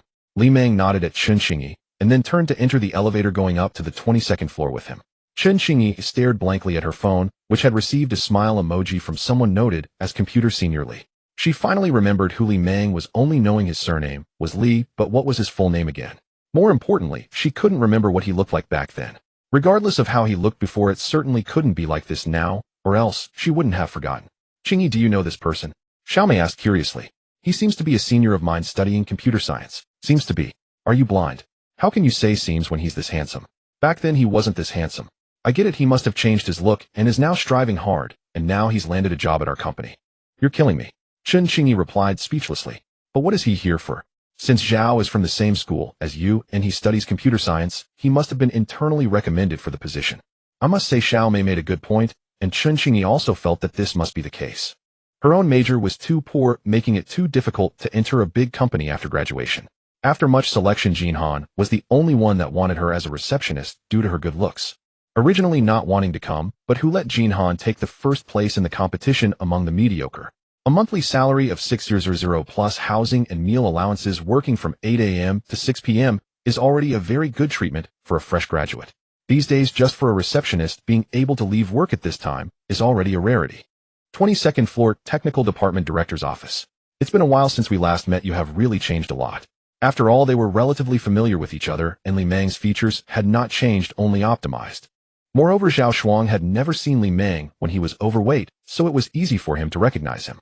Brother Shuang hadn't changed much compared to 2 years ago, only gaining an aura of an elite as he had reached the position of department director. Boys change a lot as they grow up. I had a serious illness, and who knows if I took too many hormone-related medications causing my genes to optimize and mutate. Li Meng joked with Zhao Shuang. I want to optimize too. Zhao Shuang raised his eyebrows. The two shared a smile, both sensing a hint of nostalgia on each other's faces. Time passes too quickly. The sense of unfamiliarity after 2 years vanished quickly, and they became familiar with just a few exchanges. A computer dedicated to interviews had already been set up in the office. There will be 5 rounds of interviews. I am the first round, but I will count you as passed directly. Zhao Shuang invited Li Meng to sit down, and then introduced the interview process. Next, there will be 3 rounds of online technical interviews, and finally, there will be a round of high-level interviews. For someone of your level, the chairman will definitely want to see you. Li Meng nodded, indicating that he could start at any time. The technical interview consists of 3 rounds conducted by 3 technical consultants. They are all senior talents from prestigious universities and large research institutes, taking every possible measure to avoid any form of cheating. In this era, while academic qualifications are important, the situation is somewhat different from the past. If your skills truly exceed expectations and you are a worthy talent, companies will not hesitate to extend an olive branch. Nowadays, major enterprises have similar talent recruitment mechanisms. To be precise, they existed in the past, but not as refined as they are now. The so-called internal referrals are one manifestation of this. Many individuals, despite having lower academic qualifications, enter large companies through internal referrals thanks to the recognition of their peers. For Li Mao, the 3-round technical interview is quite easy. Generally, interviews are divided into 2 parts: practical operation and technical theory. In the practical operation section, Li Mao's expertise is in coding and data, presenting no issues whatsoever. Only in the realm of technical theory does he feel somewhat lacking. Therefore, on his way to Jin Han, he downloaded some challenging technical materials on his phone to fill this gap. He has now become a polymath, proficient in languages, databases, algorithms, operating systems, and other theoretical knowledge. The office is silent, with only the sounds of Li Mao conversing with the technical consultant opposite him, or the quiet of the practical operations. From just after 9 in the morning until around 12 noon, the interview lasted for more than 3 hours. During the 3rd round of interviews, the consultant across from him, astonished by Li Mao's high caliber, disregarded the contractual agreement with Jin Han and extended an offer from the Research Institute. The senior director from the Research Institute gazed at Li Mao through the camera of the monitor, his eyes glinting with admiration. A young talent indeed. He is already over 40, considered an old hand in this field, and has thus retreated to a secondary position at the Research Institute, where the workload is much lighter than in top-tier companies. Someone like Li Mao is not just an ordinary genius. He is the kind of genius capable of revolutionizing the industry through technical prowess. With the right strategic thinking and direction, he could create a new trend without even needing to wait for the right opportunity to arise. The time was too short for him to fully gauge the technical limits of his counterpart, but it currently appears that he is somewhat underutilized at Jin Han. Zhao Shuang's eyelids twitched, but he couldn't say anything to the big shot. He hurriedly went out to call the chairman. Dad, I'm not joking, this is truly impressive. The entire interview was recorded and has already been sent to your email. Director Zhang from the Research Institute has invited him. That chairman is his father-in-law Liu Jiaxing, the founder and president of the company. Although Zhao Shuang is suspected of being a kept man as his wife is 5 years his senior, they genuinely have a loving relationship. He is also highly respected and valued by this father-in-law without any of the typical disdainful son-in-law. The interview video and the opinions from the 3 consultants were packaged and sent to the board of directors, as well as the heads of various departments and the presidential office of the company. The results did not come out quickly, but it currently seems quite certain. As for the originally scheduled interview with the chairman, it was not mentioned for today. Zhao Shuang merely patted his shoulder. "Shall we? Let's go, it's on me. Let's have a good celebration today." Zhao Shuang took Li Mao directly down to the basement and drove to a stylish high-end restaurant. After dinner, Zhao Shuang returned to the company, while Li Mao planned to head to the riverside property he had purchased from the Shinhao Mall. System prompt: the property certificate and keys can be collected at any time. Li Mao was momentarily stunned, then found a mall restroom squatting in a stall to choose to collect. In the next moment, a folder appeared in his hand. Compared to attribute points and talents, this was the first time he received a tangible item from the system. He caressed the cover of the brown paper bag, feeling it was somewhat extraordinary. He took out the property certificate, which listed the property address Jiangtianjun, Shi Building 6, Unit A1201. Upon arriving at the location, Li Mao saw the grand entrance with 2 young security guards standing at the door. Holding the property certificate, he entered without any obstruction. The house was not the second-hand property he initially imagined, but rather a newly opened residential complex. The greenery along the way was quite nice, and the roads were clean and tidy with building heights mostly around 20 floors. Finally, arriving at the front door, he opened it to reveal a spacious, well-furnished apartment. Light-colored large tiles, floor-to-ceiling windows, leather sofas, light-colored carpets. And a small bar with a wall-mounted wine cabinet, although it was empty of wine. With a total area of 140 square meters and a high utilization rate, it had 3 large bedrooms and a study. Li Mao turned on the central air conditioning, lay back on the sofa, took a deep breath, and stared at the crystal chandelier on the living room ceiling in a daze. "I have my own house now." System prompt: obtained the first property, completed hidden achievement task. Obtained encouragement 1 attribute point. Another attribute point. Li Mao directly added it to his mental attribute, temporarily reserving a bit for breaking through the bottleneck. Mental 103. The afternoon sunlight streamed in through the floor-to-ceiling windows, and the sound of the central air conditioning in the room resembled a lullaby. Li Mao squinted his eyes, feeling an overwhelming sense of comfort as drowsiness washed over him. He felt he could resist this natural urge to sleep, yet he did not do so. He gradually fell asleep. Ding-ling-ling. He was awakened by the sound of his phone. Opening his eyes, he noticed the sun had not set much, and it was around 3 in the afternoon. The caller was not Shuang Gu, but his mother. "Hello, Mom, what's up?" Li Mao felt a bit confused about why she would call him at this time. "Son," his mother Gao Yun's voice was calm with a hint of consideration, and finally, she cautiously asked, "Did you quit your job?" Li Mao paused, his fingertips tapping on the leather sofa. He had just resigned in the morning, and now he was back home in the afternoon. If it weren't for someone making mischief, how would his parents hundreds of miles away know? "Mom, where did you hear this news?" "Your 4th uncle called me saying someone from your workplace sent a notice of termination to the village to be communicated." At this point, Li Mao understood. When he joined the company, he had registered his ID card, which included the address of his hometown. His phone vibrated again. Zhao Shuang sent a WeChat message.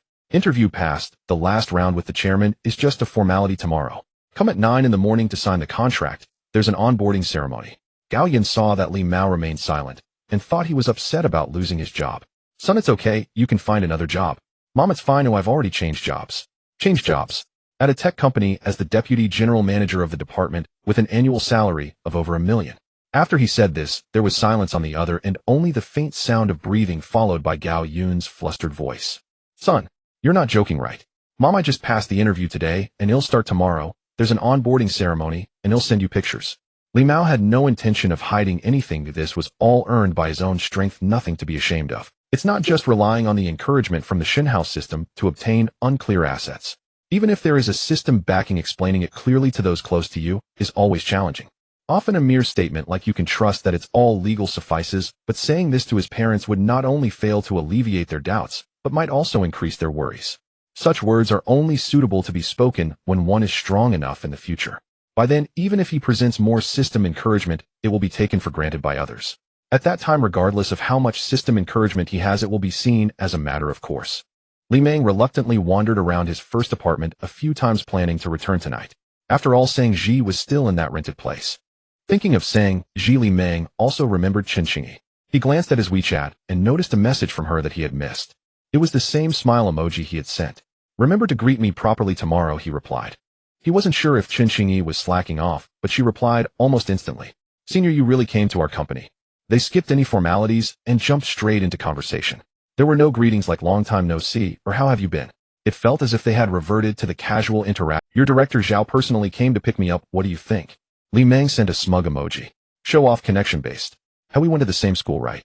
If I'm connection-based, how much better can you be? I rely on my abilities. I don't see any abilities in you." This remark was somewhat pointed. Chen Xingyi instinctively glanced at her chest, her face flushed, not out of shyness but warmth. She looked at Li Meng's message again. There was clearly no ambiguity, but she felt he must have meant something else. So she sent an angry emoji gritting her teeth. "If you need anything in the future, you can count on me. They'll look out for you at the company," Li Meng replied. "I came before you. How can you look out for me? Maybe I should look out for you. Remember to bring me a large milk tea from Dawang Cha Ji tomorrow, extra large." "Sure, I'll bring it for you." "You really will. No need to be that polite. Don't you want it?" "I do. I want it." "How poor have you become to act so generous?" Chen Xingyi trembled with anger at the message. She wanted to respond with a firm "I don't want it," but her body was too honest to do that. "Thank you, boss. You're so generous." After all, she was genuinely poor. Back in college, she was part of the anime club, and now she was still a seasoned coser. All her earnings went into her makeup and costumes. Chen Qingji's affinity level reached 30 points. Reward male god voice. Having known Chen Xingyi from university, their familiarity started off with a decent affinity level. Li Meng felt a tickle in his throat, coughed a few times, and then tried to speak. "Hello, hello, hello." His voice had a captivating quality, as if it had evolved from an old tape recorder to a sophisticated audio system. It wasn't that his voice had fundamentally changed, or rather it was an enhancement in quality. It resembled the optimization of his features, refinement rather than alteration. Li Meng's charm 78. The higher it went, the harder it was to increase. His charm had only risen by 3 points. He estimated that after officially starting his job and signing the contract tomorrow, his charm would grow with his changing status. He opened Sang Ji's WeChat, not typing, but sending a voice message. "Are you free tonight?" Kinshin Building Huaxing Group. It was afternoon. Sang Ji had been working overtime for several days and felt groggy. Suddenly her phone vibrated ominously, making her fear it was another work assignment. There was no choice, this was the weight of life. She took a deep breath, her gaze gradually becoming resolute. Pretending to be calm, she opened her phone and saw Li Meng's profile picture. It was a voice message. "Ooh," it startled her. Sang Ji sighed in relief, clicked on the voice message, and a resonant magnetic male voice immediately echoed in the office. "Are you free tonight?" A wave of goosebumps spread across Sang Ji's body, as if someone were whispering in her ear. The surroundings fell silent, everyone looking over, familiar and unfamiliar alike. The voice was indeed too captivating. Sang Ji's hand trembled, nearly dropping her phone. Her face flushed, toes gripping the floor as she tried to maintain composure, quickly typing a reply. "Don't send voice messages." But feeling it was a bit too casual, she deleted it, and resent, "I'm at work, can't do voice messages, let's text." At this moment, Guanmi had already rested her hand on her shoulder. "Hey," such a nice male voice sang, asking if you're free tonight. "You must have something going on." "He's just an ordinary friend." Sang Ji quickly locked her phone and said while stepping away, "I need to go to the..." Watching Sang Ji rush towards the restroom, Guanmi rolled her eyes in disbelief. "An ordinary friend? Where are you going to the restroom?" In the restroom, Sang Ji walked to the innermost stall and shut the door. She then saw that Li Meng had sent a new message. "Sorry, you'll text. Are you free tonight? I found a new job and want to celebrate. Want to join?"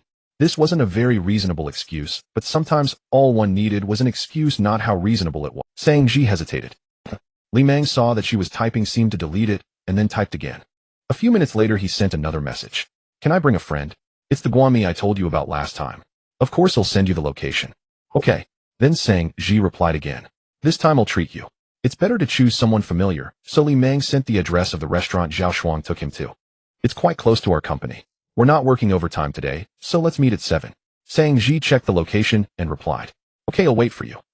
At 6:30 in the evening, Sang Ji and Guanmi stepped out of the company right on time. They really didn't need to work overtime today, as they had completed the previous phase of work. But everyone tacitly expected to stay and compete, leaving only after 8, especially during the internship period. The restaurant Li Meng recommended was not far from the company, so they decided to walk there. In less than 10 minutes, they saw the sign of the restaurant. "I even gave up my future for you, isn't that loyal? He'll treat you to milk tea." Sang Ji had to take a step back again. "That's more like it." Guanmi laughed. Even without buying milk tea, she wanted to see what kind of person Sang Ji was meeting. Sang Ji always pretended to be mature, but was actually quite naive inside. She didn't want to be deceived.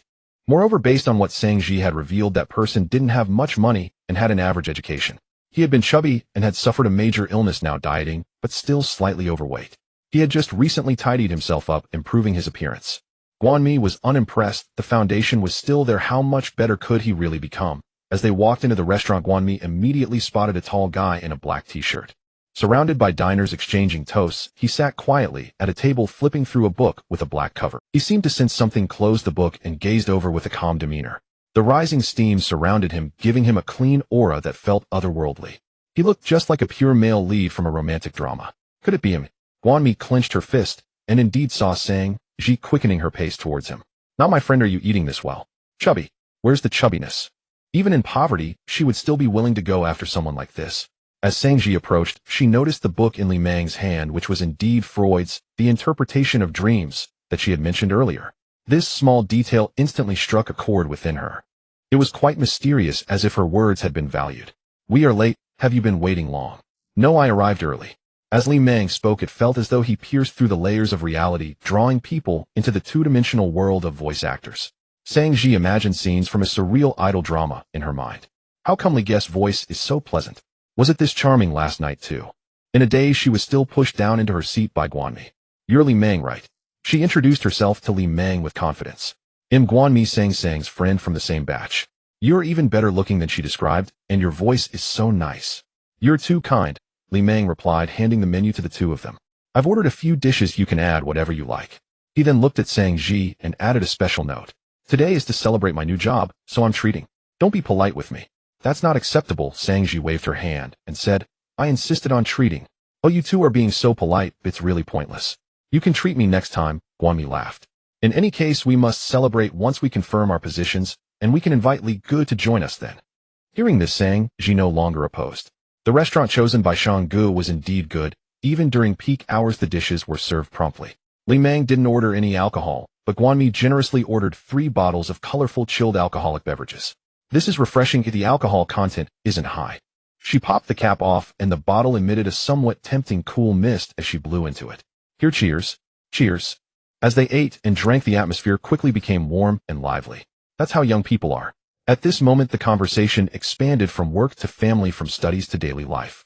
Li Mang learned that Sang Ji was from Su province, and her family ran a small shop specializing in custom-made goose-down quilts. They weren't rich, but they were a well-off family, and she had a 10-year-old younger brother. She herself had excellent grades and attended a top university. After graduation, she joined the financial department of Huaxing Group, a company valued at hundreds of billions. Surprisingly, Guanmi was an even more impressive academic achiever than Sang Ji. Her family background seemed to be even better, as she mentioned that her family ran a small factory. After having a bit to drink last time, Sang Ji was feeling bold. This time, perhaps due to familiarity, she was even more exaggerated. Back in middle school, I was most annoyed by those who liked cosplay. I focused on finance instead.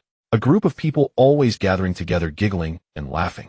I just liked that sense of solitude, running away from home alone, enduring hardships alone. Those who understand. Do you know why I rented there? Not because I was poor, but mainly because those old buildings have an indescribable feeling, especially late at night. Li Mang couldn't help but twitch his lips. It wasn't that he was speechless, but he wanted to hold back his laughter. She spoke so earnestly, laughing would seem disrespectful. Guanmi had already had a couple of bottles and was feeling rather high. Her cheeks were flushed as she hugged Sang Ji, her oily mouth rubbing against her while she took a deep breath. Huh. Sang, you're so cute. Sang Ji sighed helplessly and in a feigned mature tone said, I can't do anything about you. Li Mang couldn't hold back any longer and laughed out loud. What's wrong? Sang Ji asked him. Nothing, just thought of something funny. What funny thing? I'm going to be the vice president at Jinhan tomorrow, and the receptionist thinks I'm just an ordinary employee. She said she would look after me and asked me to bring her milk tea. Ha, you're really good at joking. Guanmi opened the 3rd bottle of alcohol. However, she heard Sang Ji say, indeed, such people are both ordinary and confident. It wasn't about being a buddy. The key point was that he was becoming a vice president. This meal lasted over an hour, where both hosts and guests enjoyed themselves, fostering trust and friendship. Sang Ji's affection level 45. She gained 5 points of affection. Although the increase was lower than before, it was still commendable, as higher levels of affection were harder to achieve. Li Mang was quite satisfied. After adding Guanmi on WeChat, she waved her hand and took a taxi, while Li Mang noted down the license plate. He then helped the slightly tipsy Sang Ji into another ride-hailing car. This alcoholic beverage had some punch. Li Meng felt a slight dizziness. He recalled the scene in Demigods and Semi-Devils, where Duan Yu forced someone to drink, and then he focused his mind and activated his spiritual interference ability. In the next moment, the alcohol in his body rapidly extracted from his veins and dripped from his fingertips. After 2 bottles containing 5% alcohol that amounted to about 10 milliliters. Sensing the strong smell of alcohol, the driver's expression turned sour, but since they were already in the car, he didn't say anything. Li Meng sensed the driver's emotions and opened the window to let in some air. Driver, we have a bit of a strong smell of alcohol. They'll give you an extra 50 yuan. That sounds good, thank you. The driver's mood visibly improved, and his voice grew louder, accent creeping in. They'll pay you back later, Sang Ji whispered from the side, feeling a bit dizzy. The new energy car started quickly, and with regenerative braking, she felt a bit nauseated. Don't be so mundane, or just keep it in mind being too formal. How should I put it? You understand, Li Meng said leisurely. Yeah, you make a good point. Sang Ji nodded seriously. Li Meng silently smiled to himself, feeling he had fully mastered the art of conversing with Sang Ji.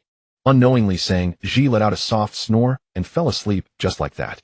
Li Meng rested her head on his shoulder to make her more comfortable and gently brushed the damp hair from her forehead. The faint scent of gardenia wafted in, which was certainly not a body fragrance, but the smell of laundry detergent. This was a clean little girl. As they neared the community, the loud-voiced driver called out, and Sang Ji immediately woke up. Ladies, we have arrived. Sang Ji felt a bit embarrassed as she realized she had been leaning on Li Meng the whole way, but she heard Li Meng say, "Don't be so mundane, oh just keep it in mind." She felt much more relaxed. The two got out of the car, their steps unconsciously slowing down a little. The 5-minute journey took them 15 minutes to reach the rental.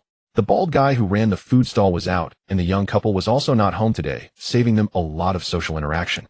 Guami had already sent a message saying she was home. "Li Gu, when I get my permanent position, I will definitely treat you to a big meal," Sang Ji said as she turned back before entering the room. Sang Ji felt that in her life, she owed no one. If she had eaten someone else's meal, she must repay it. Li Meng made an okay gesture and waved his hand as he entered the house. After closing the door and taking off his clothes, revealing a well-built and perfect body, he lay flat on the bed, feeling that this day had been both fulfilling and long. Suddenly recalling the incident where someone reported his expulsion from the Feather Pink Pavilion to his hometown, he slowly sat up and approached his computer. Just taking a glance at the computer, the desktop automatically booted up. It was not through spiritual interference pressing the power button, but rather directly commanding the computer to start. Now he had a deeper understanding of his spiritual interference abilities, and their application in daily life became increasingly effortless. Next up is the time to catch bugs, he muttered to himself. In the next moment, a vast amount of data code rapidly appeared on the computer screen. He found the notification letter sent from the Yuping Pavilion, which was directly sent to the public email of the village committee. The sender used the official email of the Yuping Pavilion. He accessed the surveillance footage of the Yuping Pavilion, but there were only images from the court. The office was not equipped with cameras. Generally speaking, internet investigations would end here. No matter how skilled a hacker is under such conditions, it is absolutely impossible to know exactly who sent the email. However, Li Mao was not an ordinary hacker. He couldn't even be considered a hacker. He directly connected to the office's computer and then, following the network cable, exerted a mental interference. This was the first time.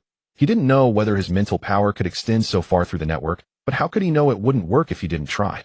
His mental energy began to deplete rapidly, almost draining more than half of his reserve in an instant. A sense of fatigue surged in his mind, yet he gritted his teeth and continued to output. Just as he was about to give up after outputting over 80% of his mental power, he finally felt as if a passage had been opened. His mental energy surged through the passage to the other side, granting him a sense of enlightenment. He was not trying to investigate the computer in the office. Rather, he was directly commanding all material information in the office to tell him who sent the email. The desks, chairs, walls, floors, computers, and file bags, even the air. Everything is data, everything leaves traces. Under the power of mental interference, the entire room seemed to come alive. An image gradually appeared in Li Mao's eyes. For a moment, he was stunned, somewhat surprised. It was neither Xue Mingyuan who had conflicts with him, nor the director who had been embarrassed by him, and certainly not the passerby Chen Xiang. Instead, it was Wang Cici. This girl was truly unexpected. So what were her motives? Li Mao found it hard to comprehend her thought process. Did this woman have any intersection with him? They had only exchanged a few words about salary, and she was the one who approached him first. Feeling a prickling pain from excessive mental consumption, Li Mao turned off the mental interference, closed his eyes, and temporarily gave up on thinking. At that moment, he heard that Sang Ji had finished washing up and returned. He slowly stood up and picked up a clean piece of clothing to take a shower. He returned to his room to sleep. No matter what, he would deal with it tomorrow. When Li Mao woke up, it was 6 in the morning. This was the mental command he had issued before sleeping. No matter how long he rested, he had to wake up at 6. But even after such a long sleep, he still felt slightly dizzy and had not fully recovered. It seemed that mental fatigue recovered slowly, so he needed to be more cautious in the future and try not to deplete his mental power too low. Changing his clothes, he opened the door and saw Sang Ji, who also looked sleepy as she came out. Good morning. Upon hearing Li Mao's greeting, Sang Ji became a bit more alert. Good morning, Li Gu. You mentioned yesterday that you were going to work at T&I building, right? Want to go together? After what happened yesterday, their relationship had progressed, and she naturally extended the invitation. Sure. T&I building and her workplace Tianxin building had similar names, and they were indeed buildings developed by the same developer. The two buildings were relatively close, so it was convenient for them. If he were still working at the Yuping Pavilion, it would be completely the opposite. At this time, the bald man was still catching up on sleep, while the young couple had to work early and were already awake. The man in the young couple, named Jin Sheng, sold insurance. He wore glasses and looked skinny and somewhat gentle. At this moment, he glanced at Li Mao in shock and said, Li, your changes are getting bigger and bigger. It's like a totally different person. I only gained weight because I was sick. Now that I'm better, it's just the hormones returning to normal. This answer was a standard response, something he would say to anyone. Li Mao looked at the shirt Jin Sheng was wearing and realized he couldn't just wear t-shirts all the time. He needed to get some formal clothes. For instance, since today was his first day of work, he should wear something more formal out of basic respect. The onboarding ceremony was at 9 o'clock, and he wasn't sure if he would make it in time. If he could, he would buy a suitable outfit on the way. Jin Sheng watched him and sang, "Ji, go to work together," narrowing his eyes slightly and clicking his tongue as he spoke to his wife behind him.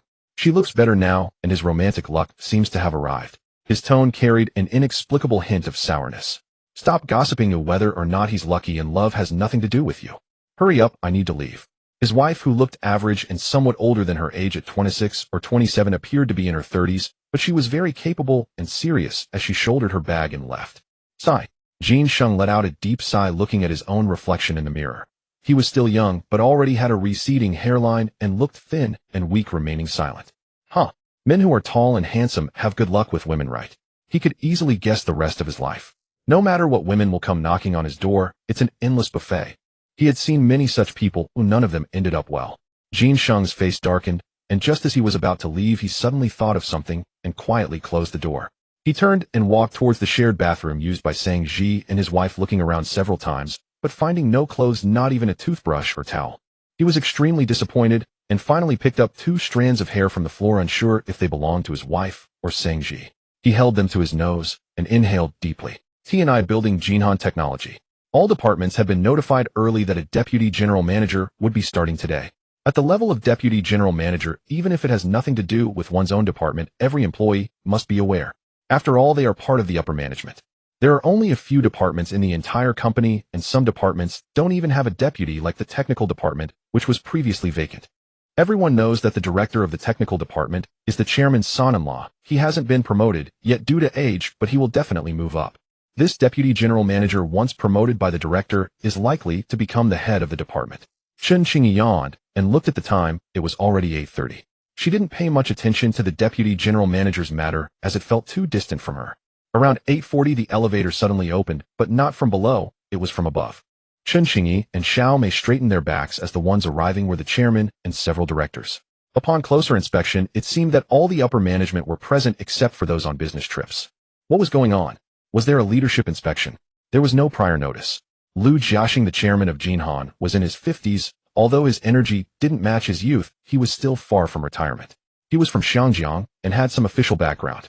With a bit of connections and personal strategic vision, he managed to grow the company to its current scale. He had reviewed Li Mao's interview and called 3 consultants to inquire. He believed that this was an undiscovered, global top-tier technological genius. It's easy to find money, but difficult to find talent. With Li Mao joining many businesses they were previously hesitant to try were now worth exploring. To show his sincerity, he personally brought people to welcome Li Mao. The position of deputy general manager was just a start. If the actual value demonstrated by the other party was indeed high and they were willing to deeply bind with the company, then higher positions, even equity, would not be withheld. At 8:50 the elevator doors opened once more. Chen Qingyi saw a tall man in a black suit stepping out. It was Li Mao. Compared to the stunning visual impact of their first encounter, he seemed a bit more ordinary now, yet the unique, clean aura about him remained striking. Some people wear suits that make them look like insurance salesmen, or they may overly pursue a tall posture resulting in a stiff demeanor. Li Mao's black suit, though not perfectly tailored, still complemented him in an indescribably natural way. Wait, what was he holding? A giant cup of tea. A huge cup indeed. Chun Qingji's eyes widened and her heartbeat quickened. An incredible thought arose in her heart. Li Mao, could he be the new deputy director?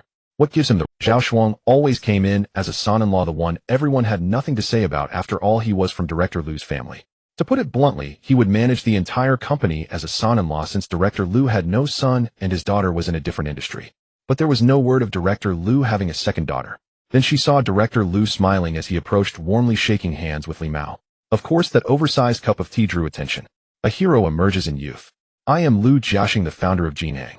It is a pleasure to have you join us. It is our honor. This casual greeting gave Li Mao a TVB vibe. He did not mention his position as chairman or president, but referred to himself as the founder, sending a special signal. It felt like seeking partners rather than hiring an employee. It could be said that this was a gracious gesture.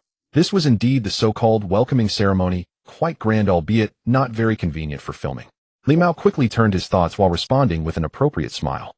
Director Lu, it should be my honor. Thank you, Jinhang, for this opportunity. This was a sincere expression of gratitude, as regardless of his astonishing technical level, his academic qualifications were still there.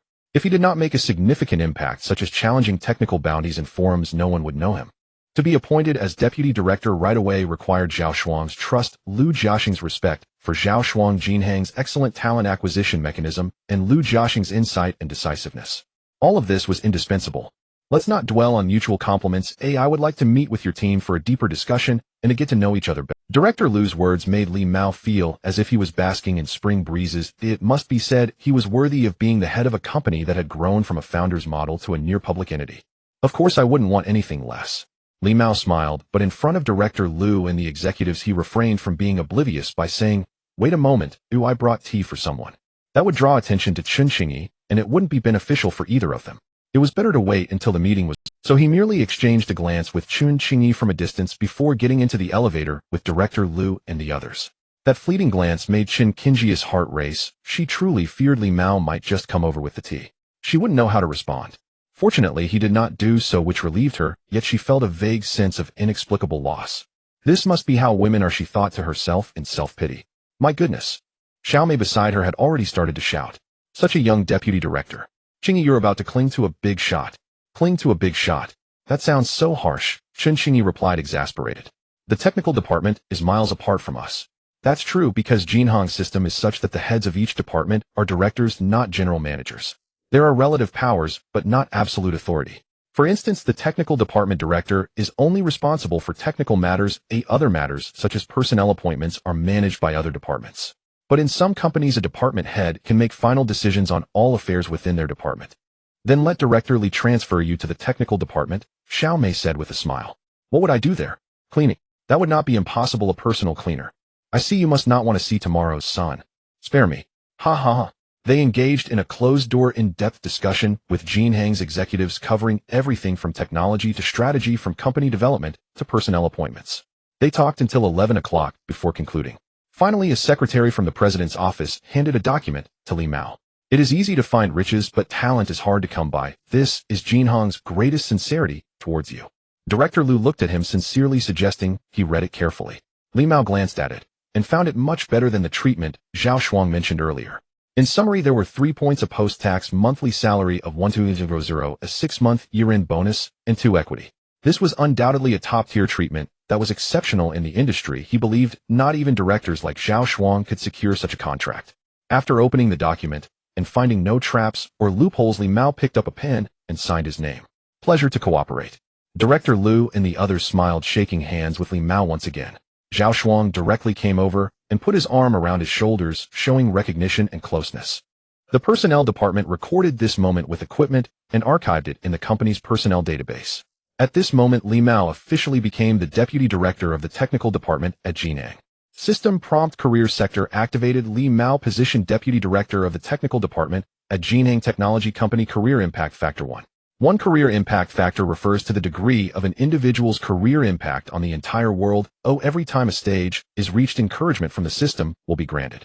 Li Mao did not have time to study it in detail before being pulled by Zhao Shuang to the technical department. The technical department was the most crucial department at Jinhong, with the largest number of personnel totaling 54, of which 20 were permanent outsourcing staff. Li Mao also had his own independent office. One side was a glass wall overlooking the cityscape with an old-fashioned red desk and a genuine leather chair. Next to it was a black leather guest sofa and a dark glass coffee table. It did not resemble the style of a technical department at all. It was more like an administrative office. The only difference was the presence of an assembled desktop computer and 2 modified laptops. They are all in a unified style. If you don't like it, you can change it to your liking, and the company will cover all expenses. Li Mao did not mind. This is fine.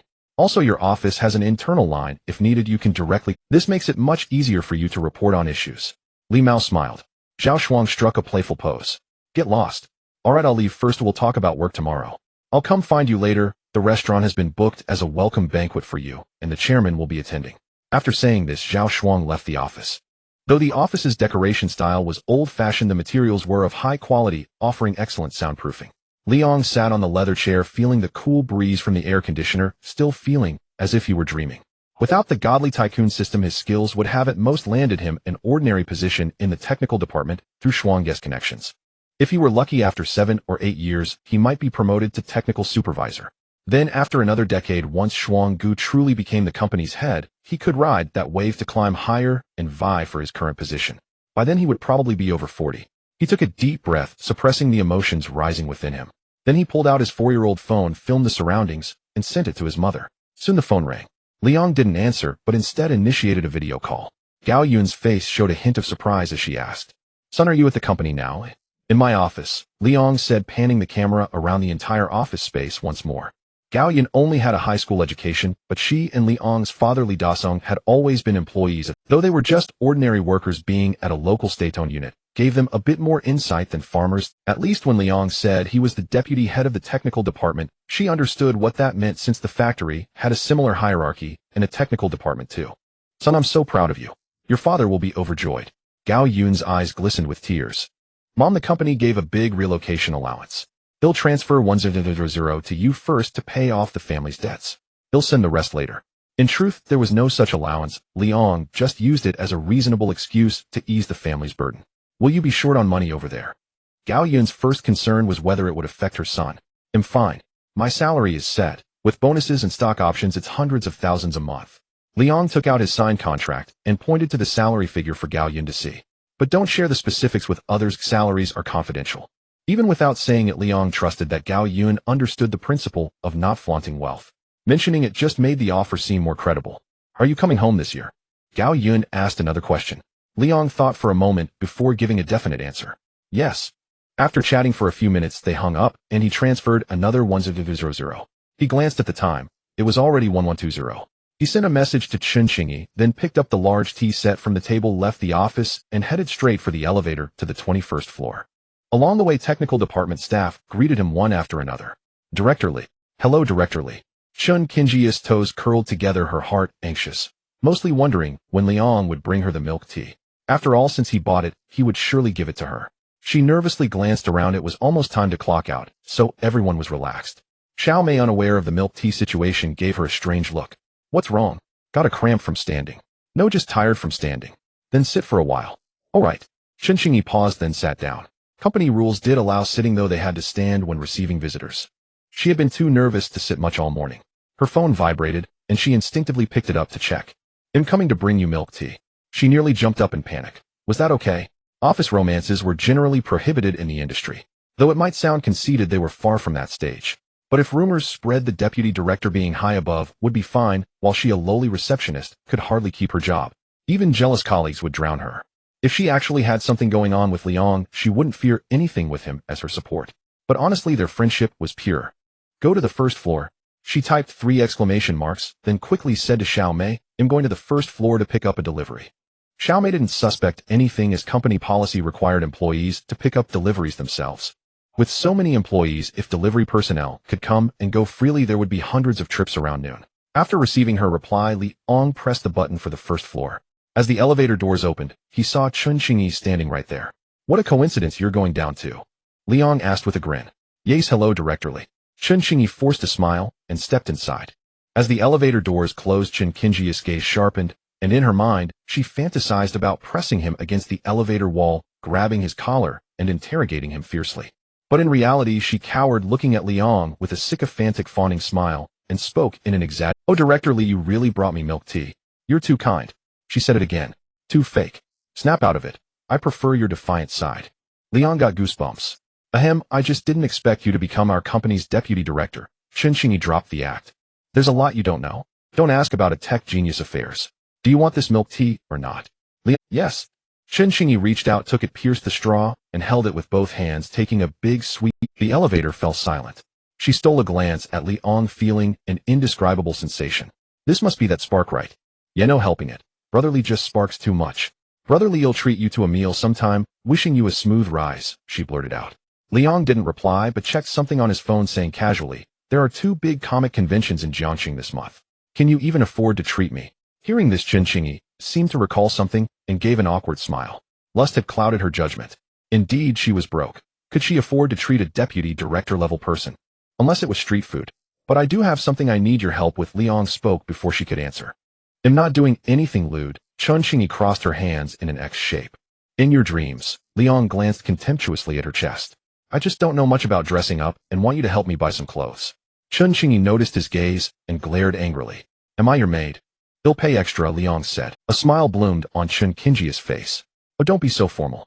I've got this covered." Indeed, looking closely, Brother Li's fashion sense was lacking. That suit didn't even fit well. Liang smiled, recalling that morning when the shop assistant asked why he bought a suit 1 size larger. He had said he preferred a loose fit. Had better not go to that store again. Having arranged to help Chen Xingyi buy clothes this weekend, Li Meng returned to the office. Chen Xingyi. Favorability 40. Obtained random wealthy encouragement. Wealthy's nimble fingers. Wealthy's nimble fingers enhances the dexterity of fingers to an incredible degree. What kind of encouragement is this? Chen Xingyi, what on earth are you doing every day to trigger such encouragement for me?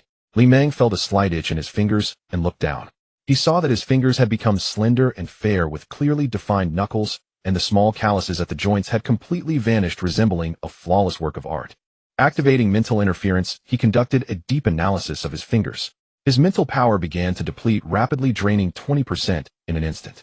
His complexion paled slightly. Fortunately, he had learned a lesson before and had issued a standing order to his abilities. Any single consumption of mental interference exceeding 20% must be forcibly halted if there are no continuous commands. This wealthy's nimble fingers were quite extraordinary. Judging by the mental energy consumed, the dexterity and fine control alone were at least 10 times superior to that of an ordinary person. Li Meng recalled the encouragement he had previously received regarding the physique that never fell ill. Perhaps using mental interference to analyze the special encouragement provided by the system is the right approach. As long as his mental power was strong enough, concepts like tenfold training effects and the Tao reward for diligence could potentially be analyzed. He opened the newly activated career section. Li Meng. Position Deputy Director of Technology Department at Jinan Technology Company. Career Influence Factor 1. 1. The career understood by the system might not be an ordinary career. It could be more like the weight in this world or influence on the world. Looking at the number 1. Li Meng smiled silently. At the age of 23, he stood as a mere pawn. Now he truly felt insignificant to this world. He got up and walked to the window on the 22nd floor. One day he would stand at the true pinnacle of this world. But it would not be for power or wealth. Both of these were important to him, but he understood clearly that they were merely tools. What he sought was a path that transcended both. Not long after Brother Shuang arrived, he drove Li Meng and the others to an old high-end hotel in Jiangxing. The lunch was far more luxurious than Li Meng had expected, consisting mostly of dishes he had never tried. According to Zhao Shuang, Director Lu's family had deep culinary roots, making them very particular about food. He greatly expanded his horizons. After returning to the company, he didn't do anything specific. He just familiarized himself with the work environment and the entire operational system. At Li Meng's level, it was no longer others arranging work for him, but rather him arranging work for others. 5 o'clock in the afternoon. Li Meng's work hours ended slightly earlier than the average employee. Amid Chen Xingyi's lingering gaze and the farewell from General Li, he waved his hand and left the company. Clearly you could just go down to the first floor, yet you made a special detour in front of me. Do you have a heart, little Li? Chen Xingyi bombarded Li Meng with several angry emoji. Then Li Meng simply responded with a red envelope of 88. Going to buy some milk tea. Boss is generous. Boss is making big money. Boss will never die. Chen Xingyi immediately changed her tone and replied with a bunch of flattering emojis. The change from calling him Little Li to boss is amusing to think about. The speed at which she accepted money was probably faster than a red envelope-grabbing bot. Hell, women. He had no intention of inviting Chun Chingy to dinner as he had already arranged to go shopping for clothes this weekend. Being too frequent with one person wasn't always a good thing. He sent a message to Sang Ji on WeChat. Are you working overtime today? Want to go back together? They had squeezed into the subway together that morning. He got an almost instantaneous reply. I can't get off work until 9, so please don't wait for me. Shall we eat barbecue together later? No, brotherly, I still don't know when he'll get home. He'll treat you next time. Li Meng didn't insist, he just grabbed a quick bite before taking a taxi back to his rental. The summer days are long. Even though it was 6 o'clock, the sky was still a pale hue, with a bright red sun gradually hiding behind some darkening clouds. Leaning against the car window, he silently watched the gradually brightening neon lights outside. Not knowing how to drive was indeed a hassle. He opened his phone's local group buying app and signed up for a highly rated driving school. Upon checking, he realized that even at the fastest speed, it would take 3 to 4 dozen days to obtain a license. With his mental interference ability, he could master all theoretical knowledge directly, but he still needed to learn how to drive practically. Perhaps the wealthy's nimble fingers would give him strong performance in practice. He still needed to build up the favorability with the girl, especially since at this stage random wealthy encouragement could yield extraordinary rewards. As for the wealthy points, he wasn't in a hurry in the short term. He still had 140 wealthy points, which was enough to directly upgrade the wealthy mall. The reason he hadn't spent 100 wealthy points to upgrade immediately was that with only 40 points left, he couldn't buy anything worthwhile. He wondered if the refresh time for the wealthy mall would change after upgrading. If it changed from a 30-day refresh to 10 days, or even shorter, he might not have enough time to accumulate enough wealthy points. Thus, he needed to take his time waiting until he could continually earn wealthy points through language learning before upgrade. At 6:30, Li Meng arrived home. At this time, only the bald uncle was around. That couple would not be home until after 7. Once back in his room, Li Meng did nothing. He simply took off his coat and lay down on the bed, entering deep sleep. Not for physical recovery, but to restore his spirit. He hadn't fully recovered from the previous night, and today he had consumed quite a bit. He needed to seize the time to recuperate. When he finally awoke from such a long sleep, it was already completely dark outside. He glanced at the time. It was actually 3 in the morning. He had slept for 8 or 9 hours. It seemed that learning 5 languages in a row yesterday had indeed taken a toll on him. He turned on the light. He opened his computer and chose to study only one language today. After learning English, French, Russian, Japanese, and German yesterday, he would study Spanish today. System Prompt Spanish has reached the mastery level, gaining 20 wealthy points. System Prompt Spanish has reached the proficiency level, gaining 20 wealthy points. Current wealthy points 180. Li Meng then downloaded a lot of knowledge and videos on professional training online. With his 10-fold training bonus and the Tao reward for diligence, he couldn't neglect physical breakthroughs. In the cramped room, trying not to disturb anyone, he began exercising without equipment. Push-ups, sit-ups, squats. With his mental interference ability, each movement was more professional than the most skilled athletes. He could even modify the movements tailored to achieve the most perfect efficiency. Unfortunately, with his mental power, he couldn't keep mental interference on continuously. Like, when running, he would have to turn it on periodically to check his posture. Sweat quickly soaked his entire body. By 5:30 in the morning, as the sky began to brighten, Li Meng stopped. He glanced at his attributes. Aside from a slight change in weight, there was no change in his physique attribute. 2 days later, Saturday morning. The scorching sunlight filtered through the curtains into the rented room, where an old air conditioner operating at full capacity was blowing cold air. It was already 9 o'clock. Li Mao bare-chested let out a long breath as he stood up, concluding his workout. His perfectly sculpted muscles relaxed, steam mixed with sweat rising from his body. With 10 times the efficiency in training, the heavens reward diligence, complemented by the calibration of mental interference. His 1 hour of workout efficiency was nearly equivalent to that of ordinary people for dozens of hours. In just a few short days, he vaguely felt that he was on the verge of unlocking attribute points. 80 attribute points signify a professional level, every point beyond that represents a leap in ability. It is akin to a sprinter who with a 1-second difference experiences a gap in strength that is game-changing. Each point above 80 is a charge toward the limits of human potential. Li Mao. Physique 80. Charm 80. Spirit 103. Free attribute points 1. Career 1.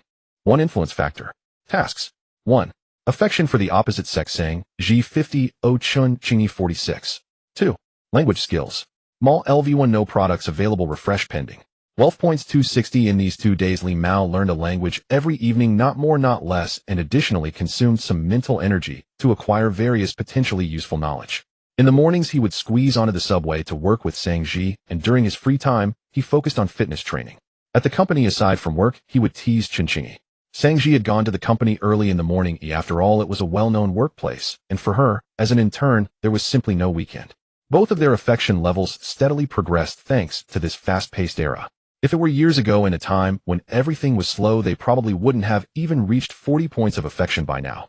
Li Mao freshened up and took a taxi to a large shopping mall in Jiangxing. Upon arrival, he looked around and spotted the iconic golden arches. He had arranged to meet Chen Qingyi here. As soon as he pushed open the door, he immediately felt a cool breeze. At a glance, Li Mao saw a few figures in the corner resembling some sort of monsters. One of them had heavy smoky makeup with a half-blue, half-pink gradient double ponytail on a white base, wearing a collar with the word Putin on it. Dressed in a red jacket, denim shorts, and long leather boots, her long legs were strikingly white. There was also a red heart drawn on her face with lipstick. This attire resembled that of a harlequin. She was chewing gum, wielding a baseball bat. The moment she locked eyes with Li Mao, a smile appeared on her face as she waved at him. "Hey, over here." Then her smile vanished when she saw Li Mao's bewildered expression. She turned and shut the half-open door, quickly retreating. As she retreated, 8 duck meats. Li Mao vaguely heard a not-so-standard adolescent voice with a lisp before closing the door. He leaned against a distant pillar in the shadows, arms crossed, waiting. Soon Chen Qingyi stormed out, hands on her hips, striding towards him. Before she could speak, Li Mao raised an eyebrow and questioned first. "What play are you putting on?" Chen Qingyi widened her beautiful eyes, enhanced by blue contact lenses, and pointed at herself. "Am I embarrassing you?" I. She angrily lifted her long leg. "Isn't this fair and slender? Not. Can I touch it?" "Dream on. Then it's not attractive." Chen Qingyi blushed, completely biting her lollipop, lifting the baseball bat in her hand. Li Mao, who was running in front, remained calm, knowing that his affection points had not only not decreased, but had instead increased by 2. Chen Qingyi, affection level 48. Humans can indeed be quite complex. Anger doesn't necessarily indicate a bad relationship, and a good relationship doesn't always mean smiles. After chasing each other for a while, they finally stopped. Mainly because the well-equipped security personnel in the square had been watching them for a while. If it weren't for today, having a comic convention, I swear, I wouldn't let you off easily. Chen Qingyi bent down, leaning on her baseball bat, panting and somewhat incoherent. "I was wondering earlier, with the comic convention today, why did you still ask me out?" "Pooh. This isn't a date, it's helping you pick clothes. I'm not that fake. I have things to do tomorrow." Chen Qingyi caught her breath slowly after a moment. "Let's go, I'll buy you clothes." She chuckled sinisterly in her heart. "Let's see if I can make you go broke today, you big spender. Where are your friends?" Li Mao glanced at the distant golden arches. "You don't need to worry about that." Chen Qingyi eagerly led him into the mall under the dazzling lights. She seemed like a queen in her own territory. This is the Global Plaza of Jiangxing, covering a vast area with 6 floors in total. It houses various shops ranging from low-end to high-end. Li Mao followed her footsteps, weaving through the throngs of people. Although her outfit was quite unconventional, it was nothing unusual for an international metropolis like Jiangxing. Moreover, today, due to the comic convention, they often encountered other cosplayers. They soon arrived at a branded clothing store, a well-known trendy brand, with sets priced at 1 to 2,000 yuan. Chen Qingyi picked out 2 or 3 sets. Seeing Li Mao's unfazed expression and lack of opposition, she felt a bit embarrassed. "This is a bit pricey. There are actually more affordable options." In the past 2 days, she had chatted a lot with Li Mao and also inquired about him from people she knew before. She learned that he had been ill last year, underwent major surgery, and even gained weight due to hormonal reasons. Before joining Jinhan, he had been doing odd jobs to get by. On his first day at work, he wore an ill-fitting cheap suit, suggesting he probably didn't have much money on hand. Though he seemed generous, casually giving out red envelopes, it was likely based on his current salary level, without worry about spending. She heard that he was still living in a shabby rented room, sharing with 3 or 4 other tenants. Was she being too excessive? He wouldn't go borrowing money just to save face, would he? Seeing the subtle expression on Chen Qingyi's face, Li Mao didn't even need to use mental interference to guess what she was thinking. With a somewhat condescending gaze, he looked down at her, his voice having a cool magnetic resonance in front of the fitting rooms of the clothing store. Chen Qingyi snapped back to reality and looked up just in time to meet his gaze. Startled, she instinctively tried to retreat, only to press against the wooden decorative wall. Thud. Li Mao placed one hand behind her head to prevent her from hitting the wall.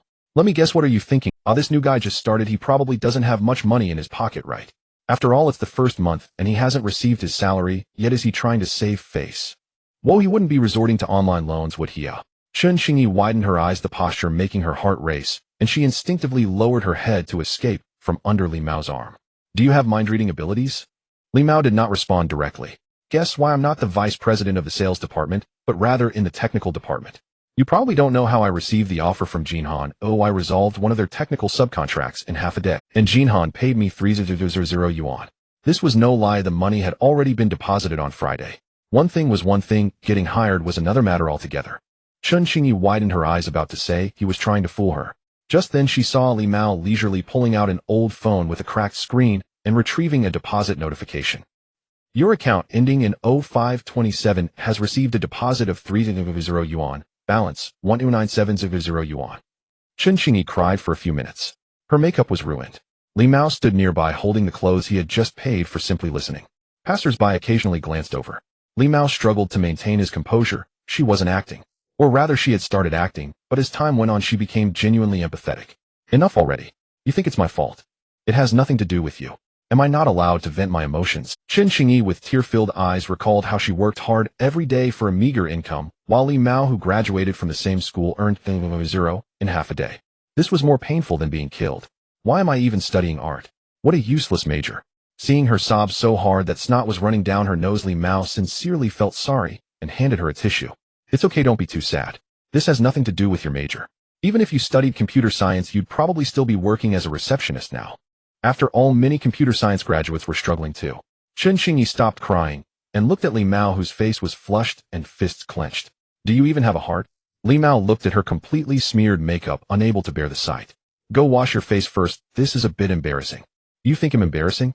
She jumped up, pointing at herself in disbelief. I am a goddess. You better recognize.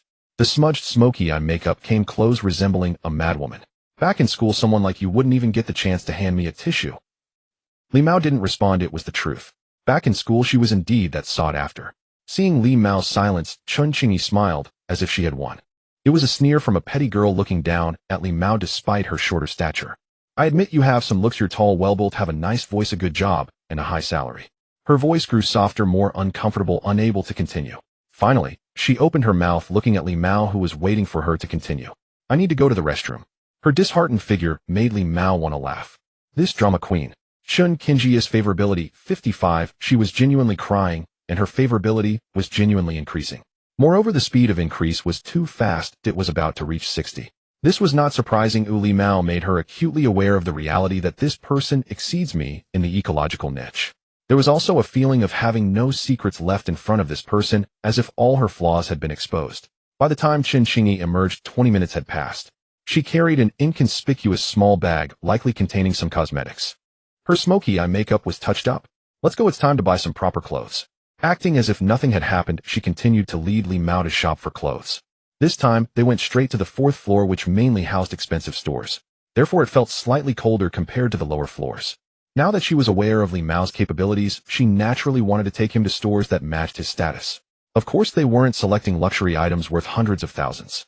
However, the level of products far exceeded Chun Qingyi's understanding, making it more reliable to consult AI than to let her buy. On the other hand, Li Mao didn't need such items. They entered a high-end suit store with an unfamiliar brand. A very professional and polite sales associate came forward to greet them. There were only the two of them in the entire store. Such stores often have very upscale decorations, making it clear at a glance that they are expensive. This is mainly to filter customers, allowing consumers to recognize whether their financial capability is sufficient for shopping here. This avoids ineffective clientele and protects genuine customers from being disturbed. Therefore, regardless of who enters, what they wear, or how they are styled, there will never be any prejudice. After all, it would be rare to see someone casually wandering in with no money while maintaining a straight face. Chun Qingyi had applied heavier makeup and was cautious here, afraid of getting it on the clothes. How about this set? Try it on. She pointed to a black suit priced at 16800. The prices of suits in the store ranged from 6000 to 2000, and this set was quite good. Li Mao nodded at the sales associate, signaling her to fetch a set. After entering the fitting room and putting on the suit, it felt thicker than the cheaper suits he had worn. The fabric was of higher quality, softer, and the color had almost no sheen, appearing purely black. He wasn't interested in using mental interference to understand why. Upon exiting the fitting room, he heard Chun Qingyi gasp. As expected of me, I have such a good eye, she exclaimed. Li Mao looked at himself in the mirror, broad shoulders, slim waist, and a straight posture, possibly due to his perfect muscle definition, making him look like a clothes hanger.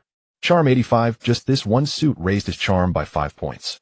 The few items he previously bought had only increased it by 12 points, but this suit was far superior. Otherwise, how could it be said that people rely on clothes and Buddhas depend on gold ornaments? Just like a beautiful girl, although she looks good in anything, she will undoubtedly look even better when dressed up. Very nice, pick out 2 more sets, Li Mao said with satisfaction. After selecting 2 more sets, he received a system notification upon payment. Wealthy system notification completed the hidden achievement task. Wealthy beginner's wardrobe received random wealthy encouragement thinker's pin. Wearing it increases mental attributes by 5. Li Mao paused slightly. An accessory that grants attribute bonuses, and it directly adds 5. This item is likely to be useful for a long time. Moreover, the achievement mentioned beginner, indicating that there are intermediate and advanced achievements as well. What's wrong? Chun Qingyi looked at him in confusion. Are you regretting it and want to return it? I won't go in with you to embarrass myself. I'm off to the comic convention. I was just thinking about how to thank you. I definitely don't want the set from the store named Ilajia Original Boutique, priced at 2180 for the Starry Sky series Lolita. Li Mao said nothing and turned to leave. Hey, say something. Chun Qingyi shouted from behind. The black and red series priced at 1680 is also fine. 998. This pastoral series is only 998. You can't lose by buying it. But Li Mao waved his hand at her without looking back and walked away. It seemed he had made some kind of resolution. Old miser. I'll curse you to be stingy. Chun Qingyi glared at his back with a scowl and walked off in another direction. She still had to go to the comic convention. Li Meng walked out of the mobile phone store, casually swapping for the latest model. He had already donned the inconspicuous golden brooch on his chest. It resembled a horizontal sculpture of a thinker. His mental attribute should have reached between 108 and 109. According to his feelings, although he had only increased his mental attribute by 5, or it had at least enhanced his overall strength by 50. After reaching 100, a mental strength does not increase linearly, but exponentially. He glanced at his phone, and the screen seemed to be hacked, automatically redirecting him to Taobao. He didn't even input anything, but directly led him to the shop that Chun Qingyi mentioned. He analyzed her figure through mental interference. He purchased all the Lolita outfits she had mentioned. As for the address, he directly accessed the personnel database of Jin Han, which was created by the technical department. Building 4, Unit 201, Junshan Garden. Purchase completed. The reason he didn't agree to her in person was to allow her to experience a surge of emotional fluctuation. Now Chun Qingyi's favorability should exceed 60. Running his fingers over the warm phone body, he pondered for a moment, then opened Taobao again and placed another order. A smile crept onto his lips as he locked his phone and put it in his pocket. Carrying his bags, he walked in another direction. He still needed to buy a new desktop computer and a laptop to send directly to Jiangtian Junshi. After Li Meng took care of everything, it was already past 3 in the afternoon when he returned home. During that time, he had also declined Chun Qingyi's obvious invitation to treat him to a meal. He added another wave of anger points to her. After all the more anger he accumulated, now the stronger the rebound effect would be after receiving gifts. Just as he returned to his rented apartment and set down his bags, Li Meng received a somewhat unexpected message. Li Gu, there's something I need to tell you. It was Wang Cici from the Yuping Hall. The process of your resignation has turned into being dismissed, and it seems they have sent a letter to your hometown. I was originally trying to argue on your behalf, but Xuan Mingyuan and the director. There was nothing I could do. You know my position is weak. I'll do my best to find a way to see if the hall can send another letter to explain. She sent a long message as if writing a small essay. Li Meng summed it up in 2 sentences. Someone had framed him, and she could help him. Whether this situation was serious depended on the circumstances. Generally, those with promising futures were more anxious, while those with mediocre prospects were less concerned. Because regardless of what job you do, if you have any achievements, it is essential to pass background checks. Public service requires checks, and big companies require checks as well. This kind of public letter is like a thorn, a blemish on a resume. At this moment, Li Meng finally realized. She was testing his background using a clever method. Thank you, but I don't care. No need to trouble yourself. Li Meng replied with a line of text. After receiving this message, Wang Cici felt somewhat disappointed. In reality, she had been waiting for Li Meng to contact her for several days, but he had not messaged her. After all, the letter had indeed been sent, and his family must have notified him. He had contact with Zhang Jia at the Yuping Hall, who had no knowledge of the letter and had no authority to manage it. So in the end, Li Meng would definitely send himself a message. But he didn't. Generally speaking, it could have ended here, as this already indicated that the other party didn't care. However, Wang Cici thought of how Li Meng's looks were quite to her liking, so she gave it another chance. She took the initiative to ask in the message. Unfortunately, Li Meng's response still disappointed her. If Li Meng had replied with concern, it would indicate that his future was promising, a fish worth investing in. If he answered indifferently like this, it indicated that the other party's work hadn't even reached the level where they needed to worry about blemishes on their resume. There was no value in deepening the relationship. Both sides seemed to share an invisible understanding and stopped communicating with each other. Li Meng locked his phone. Speaking of which, Zhang Jie's mouth was indeed tight. If she had revealed even a bit of what he had said to her at that time, Wang Sisi wouldn't have conducted this round of probing. This woman's thoughts were indeed heavy, making one feel disgusted. On Monday, Li Meng arrived at the company and specifically went to the 21st floor to take a look at Chen Qingyi. She had changed back into an elegant polo shirt and a small suit, no longer resembling the wild appearance of a jester. Upon seeing Li Meng, Chen Qingyi shot him a glare. Li Meng silently clicked his tongue twice and then turned to go up to the 22nd floor.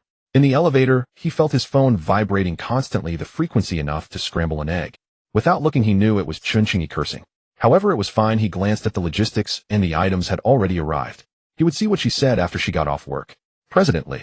Hello, President Li. Upon reaching the technical department, a chorus of greetings rang out. Although it had only been a short few days, he had effortlessly earned the genuine respect of the entire department due to his incredible skills.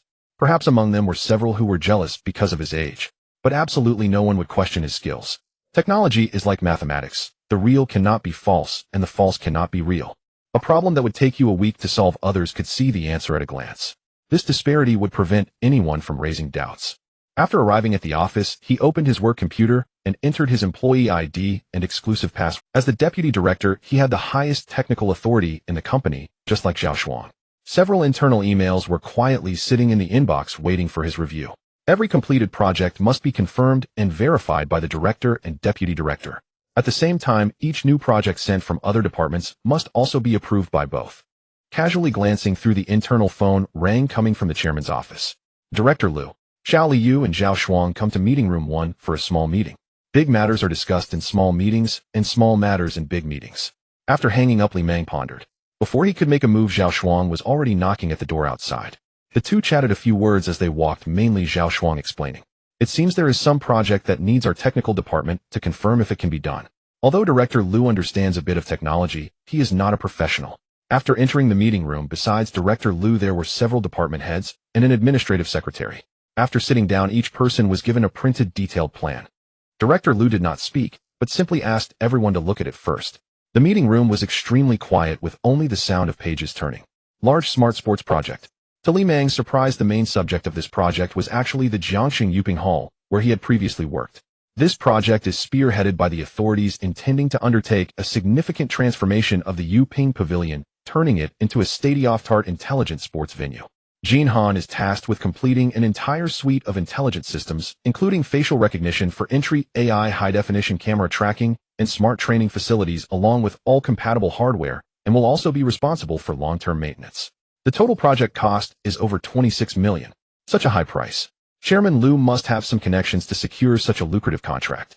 Even without Li Meng's intervention, it could guarantee at least a profit of over 10 million. Chairman Liu, did you bribe someone? However, upon seeing the project timeline, Li Meng's expression turned serious. This was Zhao Shuang's voice. Within 2 months. How is that even possible? Other department heads weren't particularly tech-savvy, but they were generally aware of how much time similar projects required. It's like a factory that makes rice cookers. The sales department might not know how it's done, but they surely know how long it takes to produce a rice cooker. Indeed, I worked on a similar project last year which cost only 10 million and took 7 to 8 months. 2 months is simply impossible. The crowd began to murmur. Liu Jiaxing waved his hand slightly to signal everyone to hold their comments. Let me clarify, this project is not an ordinary one. This is not a bid document, but a project that has already been confirmed for us to undertake. Moreover, it must be completed. His words were intriguing, causing everyone to glance at each other in confusion. No one dared to ask why. After all, the statement had been made, and the leading party was still the authorities. Was there any need to inquire further? Chairman Liu's gaze shifted to Li Meng, and he asked gravely. Shally, you haven't been here long, but you are the company's true technical backbone. I just want to ask you one question. Can this project be completed? It wasn't a matter of whether to do it, but rather if it could be finished. Li Meng did not respond immediately. As long as he had the right tools, there was no project he couldn't complete. However, he had to ensure that his performance remained within the basic framework of reality. Surpassing human cognition was fine, but exceeding reality would pose a problem. In the office, one could hear a pin drop as everyone's gaze fell upon Li Meng's face. He finally set down the documents and turned to Chairman Liu. I need the highest level of authority. Chairman Liu revealed a slight relieved smile. Granted. You are now the highest responsible person for this project. No matter how much it costs, what personnel you need, or what materials you require, it's all yours. I only want one result. Zhao Shuang looked at Li Meng nervously. Based on his technical understanding, this was an absolutely impossible task. But since Li Meng had said so, he must have confidence. It was just that he wondered how he would accomplish it. Li Meng's gaze shifted slightly as he quietly utilized mental interference to gather and analyze information. As his mental energy rapidly depleted, he understood the project even better than Lu Jiaxing himself. The reason for the 2-month deadline was to host the 32nd World Youth Games. Originally, this sports event was to be held in Jiangxing, but was unexpectedly moved to Jing'an City for some unknown reason, resulting in this rush. The Yuping Pavilion would be transformed into a venue for the event. He did not feel any pressure. Instead, he sensed an opportunity. After all, he was not here just to work and certainly not to enjoy a high salary. He was here for the business segment of the godly rich system. If it were merely about making money, he could easily invest in stocks. Right now, he felt weak like a flickering flame. Just as the system's business segment indicated, his impact factor was only 1. A minion with an impact factor of 1. This project was just what he needed. With the authorities leading, there was plenty of topicality, and the operational freedom and space were vast. The project was only over 26 million, but the key point was that he was the overall responsible person. Moreover, the software system portion costing over 26 million did not mean the entire project was worth that amount. According to the information he had gathered, the renovation project of this venue amounted to as high as 1. Being the overall head of a project worth over 26 million doesn't sound impressive. But if he were to be the overall head of the software engineering aspect of a 1.3 billion project, that feeling would be completely different. In the meantime, all other projects within Jinhan that could be cut would be trimmed. Those that couldn't be cut would either be subcontracted or halted with compensation for breach of contract. The company would focus all its energy on this project over the next 2 months. Economically speaking, this was already destined to incur losses. The technical department only had 54 personnel, which was completely insufficient. The HR department began a frantic hiring spree, pledging to recruit 20 more people within a week. This wasn't about hiring front desk staff, but rather skilled technical personnel. To have them on board in a week was extremely challenging and would require significant expenditure, but Chairman Liu approved it all. As the overall head, Li Meng crafted a complete technical plan in less than half a day. All projects would be developed in parallel, divided into 12 groups. By 6:30 p.m., the entire Jinhan was still brightly lit. Every relevant department was working overtime. Even someone like Chun Xingyi at the front desk was required to stay and assist, mainly to deliver coffee and meals to the technical department. After all, the company did not yet have a dedicated logistics department. Everything was managed by the administrative department. Li Meng's office door was tightly closed. The technical department operated smoothly and efficiently under his directives, the air filled with the rich aroma of coffee and food. Chun Xingyi and Xiao Mei carried a large box distributing meals to the workstations. Xingyi, you're familiar with President Li, you go deliver to him. Oh, I'll take this to Director Zhao. Xiao Mei picked up a box lunch and headed towards Zhao Shuang's office. Chun Xingyi looked at the closed office door, feeling somewhat frustrated as it began to feel a bit like a domineering CEO drama. Next, the female lead should deliver lunch to the CEO, followed by some passionate interaction, right? Thinking this, she felt a bit shy. Even though Li Meng could be quite inconsiderate and exploitative of her labor, he was handsome and affluent. He might not be a big boss, but a small boss was still acceptable. If he pursued her, it wouldn't be impossible. Lost in thought, she happily knocked on the door. Come in. Upon hearing Li Meng's voice, Chun Xingyi pushed the door open. Then she saw him standing by the window, dressed in the suit they had bought together, gazing out at the night view, completely unlike the busy image she had imagined. Chun Xingyi first closed the door before speaking. I thought you would be overwhelmed with work. Li Meng turned to look at her, not addressing her comment, but mentioning something else. Why aren't you off work? Chun Xingyi blinked. I don't want to leave. I enjoy being your lunch delivery girl. Isn't that what was requested from above? Who from above? The administrative department. Who else? Li Meng pondered for a moment before sending a work message to the head of the administrative department. You can leave work now. Huh? Are you really that nice? Chun Xingyi didn't expect Li Meng to specifically communicate with the administrative department for her sake. However, the next second Li Meng said expressionlessly, I sent a message of accountability to the administrative department, instructing them to rectify this immediately. For important projects, unauthorized personnel are not allowed to enter and exit the technical department at will. Even for delivering meals, it must be done by someone at the supervisor level or above, and the safety of the food must be absolutely guaranteed. Chun Xingyi was dumbfounded, momentarily at a loss for words. This time she was genuinely impressed. She gave a thumbs up and turned to leave, taking the food with her. Didn't you say it's unsafe? You'll starve, you bastard. Li Mao watched her departing figure and smiled faintly. Food wasn't important, nor was the project worth over 26 million. At least none of it mattered as much as Chun Xingyi's departure today. You have no idea how valuable you are to me at this moment. Of course Chen Xingyi had no idea. As soon as she stepped outside, her eyes became moist. What a shocking turn of events. The more I think about it, the angrier I get. Why are you opposing me? CEO, what a joke. You don't eat, I will. She opened her lunchbox and began to eat heartily. What's wrong, Xingyi? Xiao Mei looked at her with confusion. Nothing, just got bitten by a dog. Chen Xingyi said, biting her chopsticks. What dog is in the company? Xiao Mei looked puzzled. A few minutes later, they received a notice from the administration department allowing them to leave work as usual. Not having to work overtime was a happy thing, but Chen Xingyi was not happy at all. After finishing her meal, she angrily walked out of the company, and for the first time, instead of taking the subway, she splurged on a ride-hailing service home. She had no energy to squeeze into the subway. She needed to go home and rest. That dog of a man. As soon as she arrived home, she saw several large packages of deliveries at her doorstep. She usually ordered many things, all placed at the door. Not knowing what they were, she weakly gathered them all and dumped them onto the floor next to the sofa. After taking off her blazer, she turned on the air conditioning. She then took a shower in the bathroom and changed into her pajamas. Only then did she lazily sit on the sofa and take out her phone to watch videos. She glanced at the time. It was already 7:30. Starved to death. She cursed, but then wondered if that guy really had no food. It couldn't be. The deputy director couldn't possibly be out of food, right? Forget him. Chen Xingyi remembered the packages beside her and stood up to bring them to the coffee table.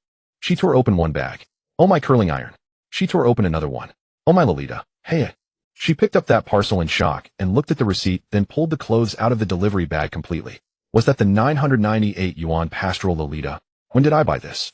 Sitting dumbfounded on the sofa for a moment, she finally reacted, feeling a little bit. It was obvious who bought it. Though it was the cheapest set, at least that guy wasn't a complete freeloader. Suddenly she thought of something and picked up the other two packages, opening them one by one. Black Red outfit. Starry Sky outfit. Now Chen Xingyi was completely speechless. He bought them all.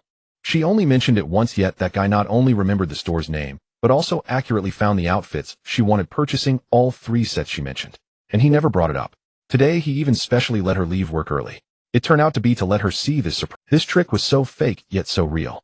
Even if you knew what was going on, you would still be moved to tears. Hockey, you rascal. Chen Xingyi's eyes turned red. She wiped her tears, wondering why she had been so easily brought to tears these past few days. Would he think she was childish? He wouldn't really be out of food today, would he? Feeling a bit guilty, she took out her phone, opened Li Mao's WeChat, wanting to say something, but unsure of what to say. She put down her phone and touched the outfits, noticing that the sizes were just right for her.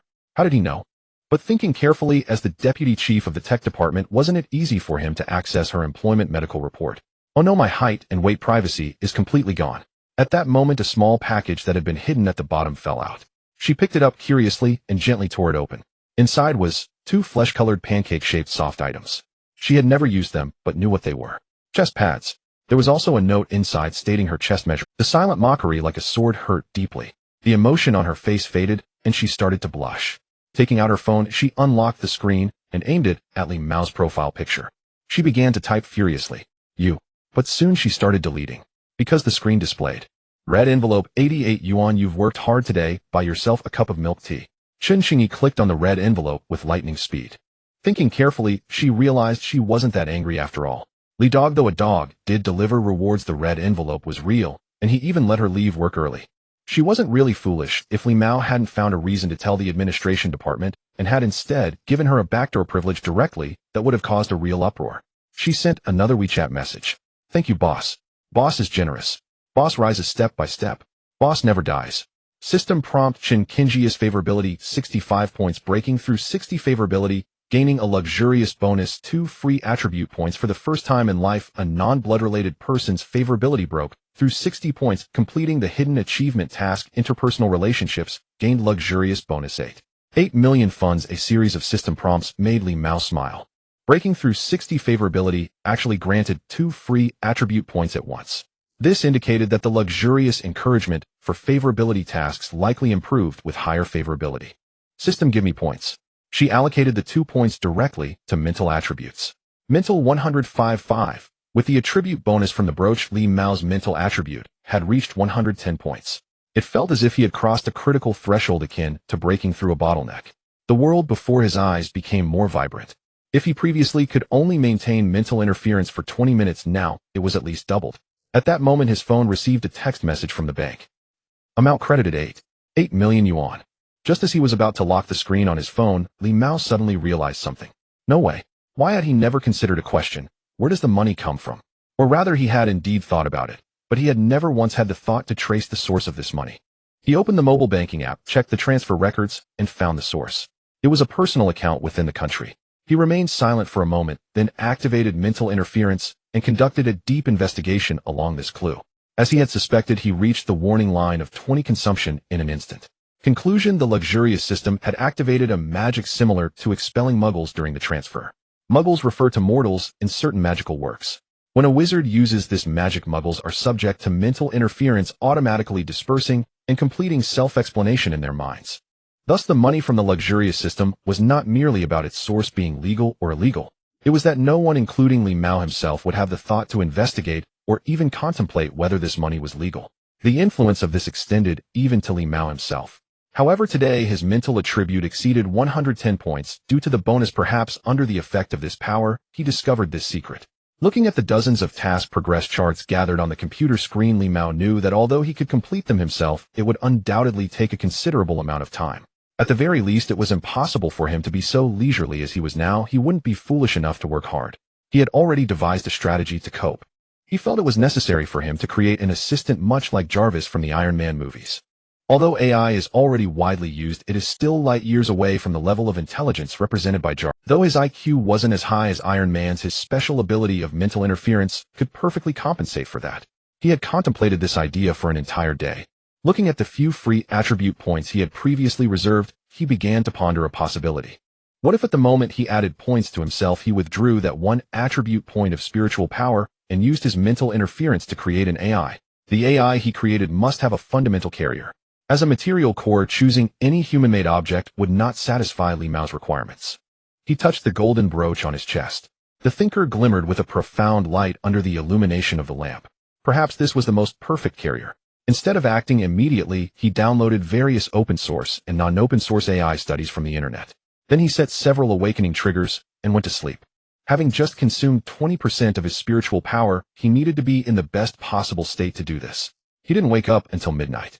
During this time, no one knocked on the door, and he had fully recovered to his optimal state. Most people outside had already finished work. Li Mao got up and left the company. Instead of returning to his rental apartment, he went directly to Jiangtianjuanxi. The rental was crowded, and he feared there might be disturbances. Upon returning home, he headed straight to the study and closed the door. He did not remove the brooch, but wore it. This way he could still enjoy a 5 bonus to his spiritual attributes. If he hadn't broken through to 110 points today, he wouldn't have started this task so quickly. Rubbing the thinker brooch, he felt a unique spiritual rhythm that was indescribable. He took a deep breath. System add points. At once his spiritual power increased slightly. In that moment he attempted to detach the unstable portion of his spirit. There was no pain as he had imagined. If he had to describe it, it felt like extracting a tube of blood from his body. The process of piercing the skin might hurt, but the extraction itself was painless. His spiritual power did, however, suddenly drop slightly. With mental interference fully activated, he could clearly see a blue ghostly light, like fire and vapor, flying out. That was not the true form of spiritual power, but a shape that Li Mao could understand through mental interference. Then it began to morph, constructing an array of code data. This part was incredibly fast, taking less than. However, Li Mao's spiritual power consumption was quite exaggerated, having dropped below 50%. He had 40% left, then 30. Finally, he pressed the completed mental code data into the thinker brooch. The next moment, the entire spiritual world collapsed. He reached the limit of maintaining mental interference and collapsed into the chair in the study, falling into a self-protective slumber. The thinker brooch seemed to show no signs of change. In the room, only the faint sound of Li Mao's breathing remained, along with the computer gradually entering standby mode. Time reached 8 in the morning. Li Mao opened his eyes, feeling incredibly fatigued, as if his head were. Clearly, he had not yet recovered. He was just a hair's breadth away from failure, but fortunately luck was on his side. He could clearly sense through mental interference that in this room, or rather within his chest, there was a special entity that was akin to a spirit counterpart. He lowered his head and saw that the brooch remained unresponsive, seemingly unchanged from yesterday. He extended the power of mental interference towards it. At the moment of contact, he heard a mechanical voice emanating from the thinker brooch. "Good morning, sir." Instantly aware of Li Mao's thoughts, the voice continued. "What are you thinking, sir? I lack the spiritual power to influence reality as you do, so I must adhere to basic physical laws to speak. You need to give me a mouth first." Li Mao remained silent for a moment before responding. "In this room, there is at least one computer with audio functions. Sir, without your permission, I cannot connect to any devices. That is the rule you set. Please do not test me, You have absolute authority over me. I grant you permission to use the computer in front of you. After Li Mao finished speaking, he recited the name he had decided upon, then closed the mental interference. Thinker. Understood, sir. Suddenly a voice emanated from the computer.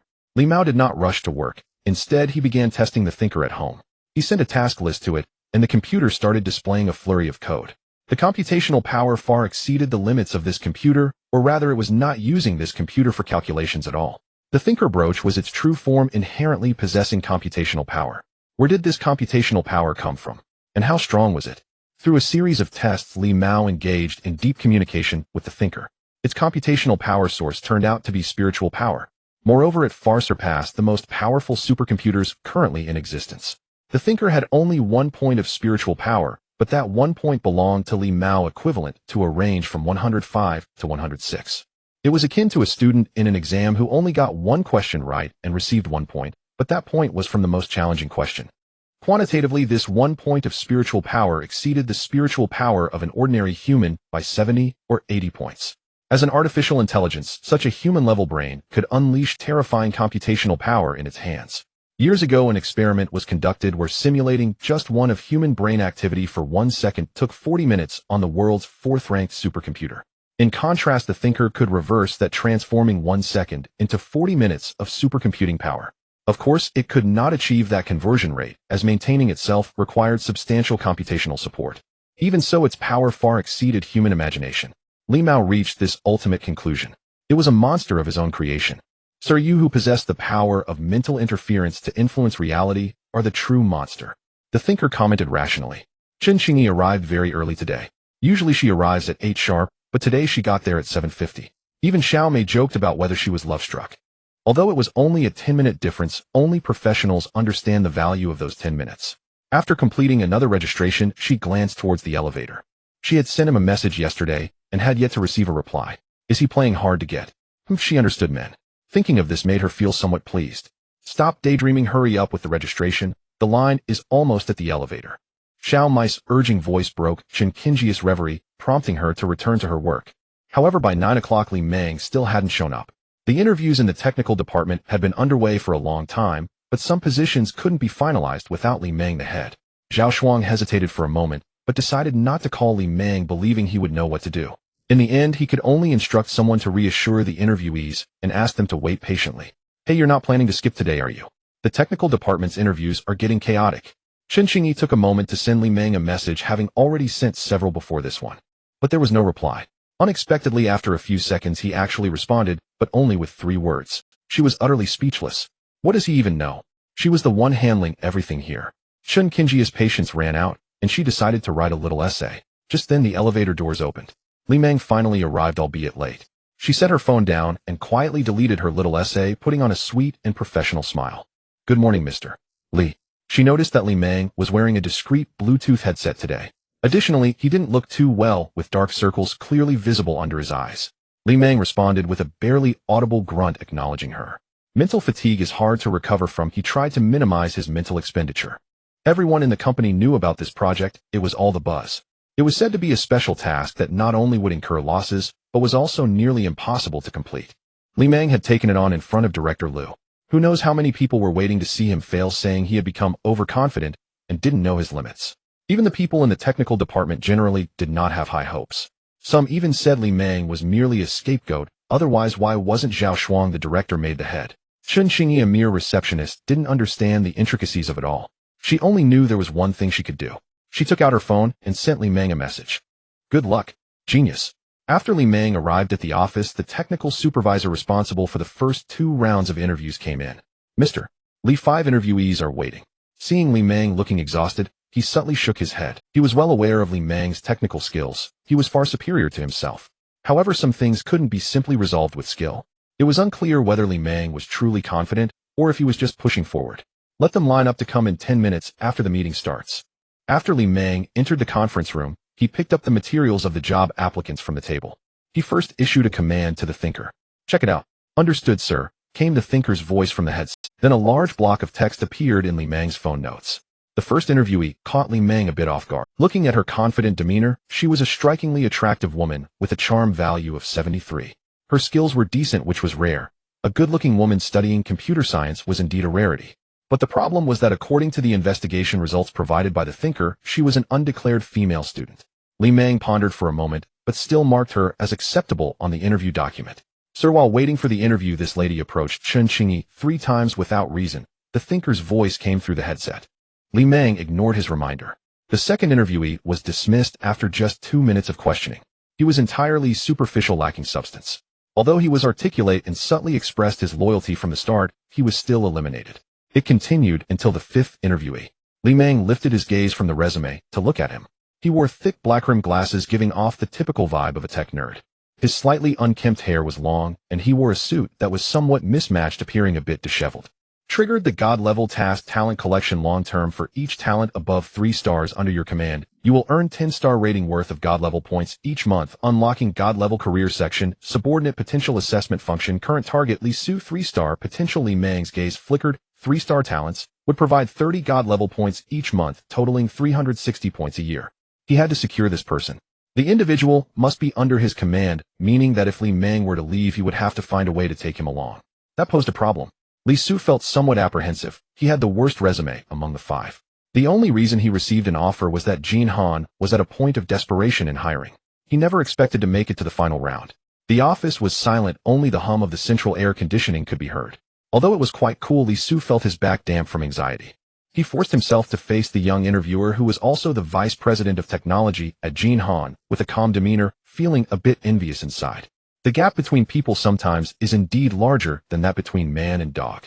Looking at Li Meng, he appeared to be no more than 25 or 26, similar in age to him.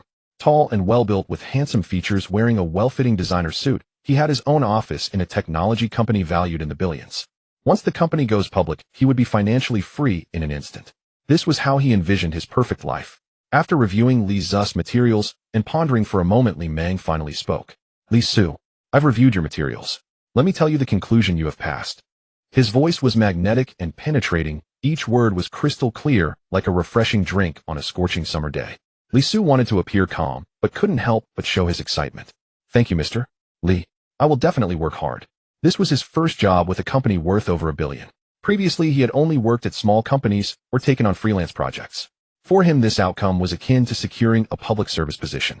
Li Meng smiled, slightly waiting for him to digest the news before continuing.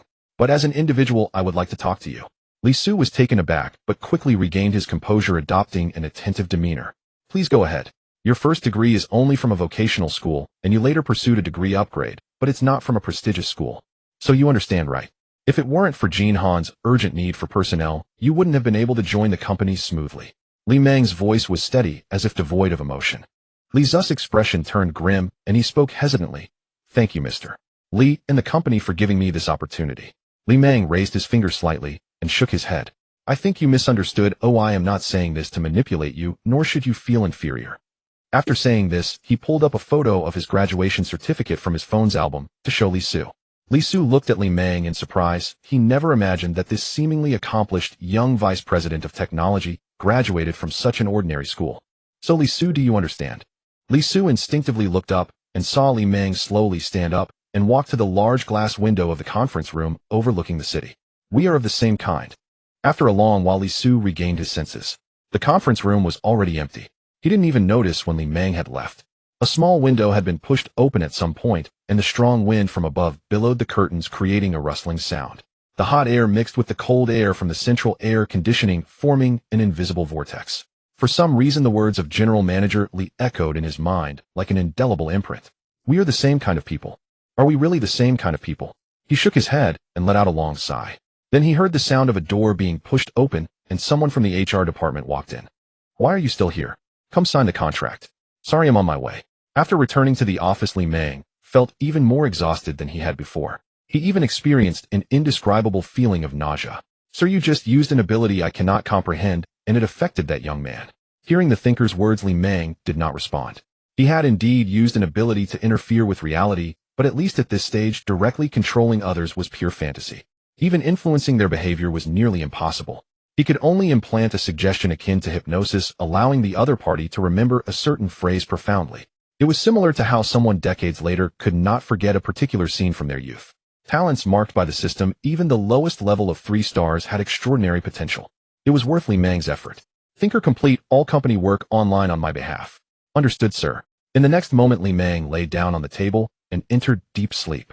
On the computer screen, work messages continuously arrived and were swiftly answered by the thinker in Li Meng's tone. After a while, Zhao Shuang called. The phone answered automatically. Don't forget to collect information on site this afternoon. Okay, I know. Although Li Meng was clearly asleep, his voice was heard answering from Zhao Shuang's phone. Everything was a simulation by the thinker. Thus, everything proceeded in an orderly manner flawlessly. The entire technical department, including Zhao Shuang, just a wall away, noticed nothing unusual. It wasn't until around 11 o'clock that Li Meng was awakened by the ability of mental interference. At this point, he had recovered over 70%. Sir, no matter how many times I see it, I am always amazed by the power you possess. You are merely an artificial intelligence. Oh, what do you know of amazement? Li Meng finally couldn't help but retort. Sir, if you need it, I can amaze you, the thinker replied. Li Meng checked the thinker's intervention records and reviewed the work progress. Sir, based on the current pace, completing this project in 2 months is more than sufficient. What I want is not just sufficient. Li Meng's gaze turned to the code on the computer. I want the renovated stadium to become the most memorable highlight of the World Youth Games. I am always ready for your commands, the thinker responded. Now all permissions related to the intelligence system of the entire stadium were in his hands. Moreover, the budget was not 36 million, but rather 70 to 80 million, or even more. This was a easy task that must be executed flawlessly at all costs, not an ordinary commercial order. Even if it meant pouring in all of Director Lu's wealth, the task had to be completed perfectly. To justify this investment, Li Meng needed to deliver something extraordinary. No matter how much it was remodeled, the stadium's foundation was still that of an indoor facility. This was a disadvantage, but it could also be an advantage. After thinking all day, Li Meng rejected several proposals and ultimately decided on a set of surreal AR technology. AR refers to augmented reality technology. To put it plainly, it is projection technology that casts various lights and shadows into the real world, giving people a sense of transcending reality. More directly, the ball projected out carries special effects, which is a form of AR. Li Meng aimed to transform the entire stadium into a massive AR that could generate various scenes. This AR had to be detailed far beyond the current technological limits.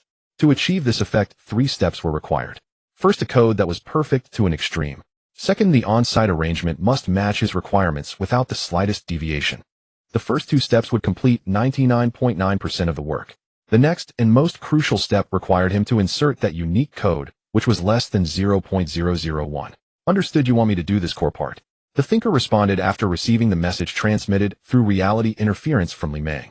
I thought you would utilize that incredible power.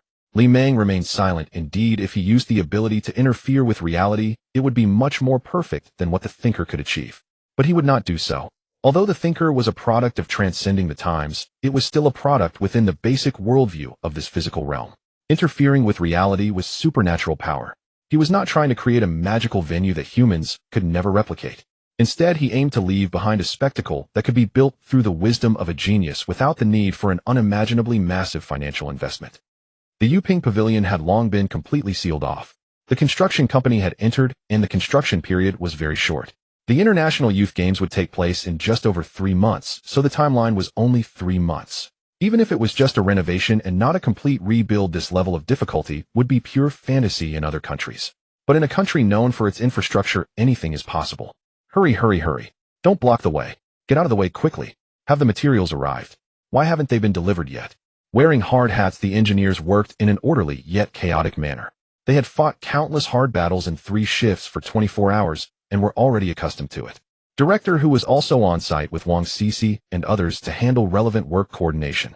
They hadn't gone home for the past few days, but stayed with the workers in the staff dormitory. Sister Zhang leisurely put on her helmet to enter the site. This was her earliest arrival in the past few days. Director, who didn't even glance at her, someone with such seniority was beyond his command, so why bother? He turned to ask Wang Sisi behind him. According to the plan, the company responsible for the software should have sent someone today, right? Wang Sisi checked her project list and replied, yes, leader, they're coming to conduct an on-site survey to customize the system based on the situation. She paused for a moment before continuing. According to the docking documents, they sent the general person in charge, General Manager Li will be leading the team over. Wang Sisi secretly noted the coincidence that this general person in charge was actually named Li Meng. However, she never even considered that this person could be Li Meng. After all, with a project worth over $1 billion, the general person in charge of intelligent software engineering at his age was impossible. Unless he had a background beyond imagination, But if that were true, why would he have come to work at their Yuping pavilion before? Sister Zhang, wearing a helmet, sat in a slightly quieter corner scrolling through her phone while mumbling something. A group that was originally set to consist of 20 people has been temporarily increased to 50 at Li Mao's request. Among them, 30 are workers responsible for assisting with equipment installation, while 20 are from the technical department. They even brought 2 full trucks of initial collection equipment. The on-site data he requires will exceed expectations by a significant margin. The specific work mainly involves placing high-definition cameras and scanners at various locations. Afterwards, the thinkers will take over to complete the task. Of course, 5 people will remain on-site for a long time, ready to follow orders issued by the thinkers in the name of Li Mao. The people from Jinhan are here. Xue Mingyuan spotted a group of figures approaching from a distance. Wang Cixi instinctively wiped the sweat off her brow, tidied herself up, and turned her head. She did not want to be seen as just part of the engineering team, even though her actual work was on the front line. Every day she was covered in dirt and dust, and had to personally handle some tasks akin to that of a foreman. However, she still needed to present herself as one of the key officials in charge, at the very least someone of considerable. In reality, not a single person truly qualified to be called a person in charge would be on site. They were all sitting in the office at the back issuing commands to these frontline personnel. It wasn't just Wang Cixi, Director Hu, and a few others were in the same situation. The people truly responsible for the liaison were not them, which is why they had no idea when Jinhan would actually arrive. Their real function was simply to stay on site. They could do nothing at all, but they had to be present. An official signboard was required. Currently, all the work they were doing was of almost no help to the entire project. Each department was doing its own job, and they did not need any assistance from them. But to achieve results, something needed to be done. No matter what it was, as long as it was done, it could be packaged as an achievement. The engineering group understood this and would deliberately assign them some trivial but gilded tasks. However, compared to the engineering work, they were all eager to make accomplishments in the field of intelligent systems, as that sounded far more sophisticated than civil engineering. The key was that the civil engineering tasks were simply too difficult. Therefore, Director Hu and the others were looking forward to Jinhan's arrival. To put it bluntly, they wanted to gain some favors from him. Just imagine the difference between having made contributions to intelligent systems and having made contributions to civil engineering. The feeling is simply not the same. At the very least, the former feels much more technically sophisticated. They saw dozens of vehicles lining up to enter the parking lot, which had been cleared of space, and a group of people in suits stepped out of the cars. They also unloaded numerous pieces of equipment from 2 accompanying large trucks. The head of the engineering group welcomed them with a few subordinates, and Hu and the others followed suit. Before the people could even get out of the cars, Wang Cixi had already taken the initiative to arrange for the workers and began unboxing prepared safety helmets. According to site regulations, people from Jinhan could wear white safety helmets. However, no one had anticipated that Jinhan would suddenly add so many more people, resulting in a shortage of helmets. It was who asked Wang Cixi to drive and buy some more. Wang Cixi, holding a helmet, approached the front, wanting to familiarize herself with General Li from Jinhan. She saw the door of the leading car open, and a somewhat familiar young man stepped out. She was momentarily stunned, and then gradually a figure emerged in her mind, which seemed to overlap with the young man before her. Her pupils widened, and her heart began to race. Even someone who considered herself to be unflappable could not help but think, what the hell? For a brief moment, losing control of her expression. Is that really Li Mao? At this moment, the engineering director Qi Jian stepped forward with a smile to shake hands with Li Mao. Director Li, welcome. Li Mao smiled, feeling the genuine welcome from the other party. It wasn't that Jinhan's work was so crucial, nor was it due to the scale of Jinhan.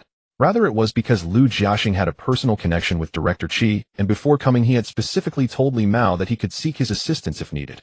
Director Qi, Chairman Lu has specifically instructed this. I hope you can take good care of me as a senior. Hearing this, Qi Jian was even more delighted. He patted Li Mao on the shoulder, giving an expression that implied everything was understood without words. Directors Hu and Xue Mingyuan clearly did not recognize Li Mao's identity as quickly as Wang Cixi. They just found him somewhat familiar. But soon they would recognize him. Because Sister Zhang slowly walked over and said to Li Mao, "Little Li, you're here. You're a bit late." She usually didn't come in the afternoon, and even when she did, she arrived late. Today she made a special trip and arrived so early. Of course it was because she knew Li Mao was coming. Sister Zhang, good food, is never afraid of being late. I'm here now, Li Mao responded with a smile. Qi Jian looked at Zhang Lan, having some impression of this somewhat different official on-site personnel, not expecting her to be related to Li Mao. Hu and Xue Mingyuan finally remembered. He was actually that temporary worker from before. The 3 were somewhat shocked and exchanged glances, their thoughts racing as they fell silent. Only Wang Cixi, holding her phone, felt a bit sweaty in her palms. She was somewhat regretful, yet also relieved. The regret was for only learning this matter now, which was a bit late. The relief came from her long-standing habit of leaving a way out when doing things if she had not said anything excessive and had not deleted Li Mao's messages. This was absolutely a golden connection. She wanted to approach and strike up a conversation, but Sister Zhang suddenly spoke up. Shall Wang go arrange for some water? It's too hot. Wang Sisi was slightly taken aback, and then she heard Hu Sheng also say, Sister Zhang is right, Xiao Shui you three go. Wang Sisi was reluctant, but had no choice but to comply, and went to arrange water with Shui Mingyuan. Li Mao smiled silently, giving Sister Zhang a thumbs up in his heart. Ginger still tastes best when old Wang Sisi had a bit of thought, but in front of Sister Zhang, she still fell short. Director Li I am Hu Sheng, the former director of Yuping Pavilion, and also the current official representative. Hu Sheng took the initiative to speak. If there are any areas where I can assist, please feel free to mention it. Li Mao looked at his face. This was the first time he learned what the director's name was from him. It was also the first time he could speak to him on an equal footing, or even higher. He definitely recognized himself, but said nothing about it. Li Mao was not angry with him. He simply looked at Hu Sheng, and then calmly extended his hand. Director Hu, you are too polite. No need to be so polite. Hu Sheng was slightly sweating on his forehead, feeling a sense of relief. He had just intentionally collaborated with Sister Zhang to send Shui Mingyuan and the others away. The main reason was to avoid affecting his conversation with Li Mao. Li Mao smiled. The entrance of Yuping Pavilion had already been half demolished, and the dilapidated appearance from not long ago could still be faintly seen. Several workers were installing the huge sign of the Jiangxing Smart Sports Center. The afternoon sun shone down fiercely. Everyone was somewhat drenched in sweat as they surrounded him. Every gaze directed at him was filled with importance, warmth, kindness, and even a hint of flattery. Even the director, who had never told him his name, slightly bent down. This is the taste of power. How enticing! But he also knew that all of this was merely temporary. The identity of the overall person in charge could only allow him to stand in the spotlight for a moment. In the logistics department's warehouse, Chen Xiang pushed several boxes of mineral water and said to the sullen Shui Mingyuan, brother Shui, is Jin Han's person in charge that temp worker from before? Shui Mingyuan felt an indescribable displeasure within him, feigning indifference, as he replied, who knows, I can't remember. Seeing Shui Mingyuan's demeanor, it was clear he knew something, but Chen Xiang dared not continue the topic. Meanwhile, Wang Sisi took out her phone, pondered for a while, then opened Li Mao's profile and sent a message. Brother Li, I didn't expect you to be the person in charge of Jin Han. Oh, what a coincidence in life. However, the message failed to send, displaying a bright red exclamation mark instead. She paused for a moment, then her face flushed slightly. He deleted me. Anger, as if she had been insulted, surged within her. She carefully reviewed the chat history, confirming she had not offended him with a single word. That anger escalated even further. Indeed, she admitted to having plotted against Li Mao, but who knew? So why did he delete her? Her gaze turned to Shui Mingyuan and Chen Xiang nearby. Who could it be them? Impossible, they weren't that clever. Or could it be the director? But why would the director care about such matters? What about Sister Zhang? Sister Zhang had a good relationship with Li Mao, so she could care about such things, but she wouldn't know who did it. There was only one possibility left. Li Mao didn't need to know who did it. He wasn't an uncle who needed evidence for a case. He only needed to know that it happened and confirm that it was the Yuping Pavilion that did it. It was enough to fairly distribute the blame among everyone, as one of them surely did it. Wang Sisi thought of this and soon calmed down, taking a deep breath, feeling this might be an opportunity. As long as she could prove her innocence, she had a reason to further her relationship with him based on being wronged. She was well versed in playing for sympathy. Her gaze turned to Chen Xiang and Shui Mingyuan, and she suddenly spoke. Brother Shui, brother Chen, I suddenly remembered something. During our last dinner we had some drinks. Didn't we say we would send a dismissal letter to Li, General Li's hometown? Shui Mingyuan and Chen Xiang were taken aback, then exchanged glances, both startled, recalling that they indeed had mentioned it. Sisi, why are you bringing this up now? We were just talking casually back then, Chen Xiang said with a forced smile. Wang Sisi sighed, slightly, a bitter smile on her face. Is it possible you not only mentioned it, but actually did it? Huh. No way, that's impossible. Chen Xiang immediately denied it. Right, I don't remember anything like that. Shui Mingyuan's expression also turned grim. This matter was no joke. Before, Li Mao was just a small fry. If it happened, it happened. Now he was the overall head of the software system, and if this got out, it would be a big deal. Don't you remember the signing the next day? Wang Sisi replied with a sigh. This was her backup. She never left herself such a large flaw. So while she handled the specifics, she wasn't the one who signed. After being reminded, the two finally remembered. They really had signed. Temporary workers are still workers, and according to the rules, everything must be done properly. It was also normal to collect colleagues' opinions. They thought it was just a regular procedure. Being dismissed could still get them a bit of money, so they didn't think much of it. Wang Sisi had also said it was a letter addressed to Li Mao himself, who knew she would actually do it. After all, who would actually go to such lengths over a grudge? Did you really do that? Are you crazy? Chen Xiang shouted, but fearing someone would hear, he quickly lowered his voice. I acted based on your opinions, and besides, I wasn't the one who signed, Wang Sisi said calmly. Chen Xiang's eyes turned red. This was a huge burden. He had said it, but it was all just talk. Like when someone drinks too much and says they'll beat someone up, would they really go do it? That was just bragging. Who would do such a thankless job these days? You did it, and now you're pinning the blame on. Don't make things up. Oh, I wouldn't do something like that. If worst comes to worst, they'll confront the director, Wang Sisi replied. You. Old Chen stopped talking. Xue Mingyuan's face darkened as he grabbed Chen Xiang's arm. It's useless. Now the blame is on us. Whether it's actual shit or not, it still feels like shit. After all, they were the ones who signed. Wang Sisi looked at him in surprise, not expecting Xue Mingyuan to accept reality so quickly. She had originally thought they would stir things up in front of the director, preferably with Li Mao present, so she could use her acting skills to clear her name. Brother Xue, I can't bear this blame. Chen Xiang's eyes were red. You know, it wasn't easy for me to get in here. If the leaders find out about this, how will I survive? The focus wasn't on who did it, but that this shouldn't have been done. Sending a dismissal letter to someone's hometown was a despicable deed, a taboo of bad practices. Xue Mingyuan knew this too. He had some connections, but who wouldn't be disgusted to hear such things? If his father found out, he would give him a couple of slaps. The two looked at Wang Sisi, feeling a chill run through them. This woman was truly ruthless. If it weren't for General Li's rise, wouldn't they all have been buried without a sound?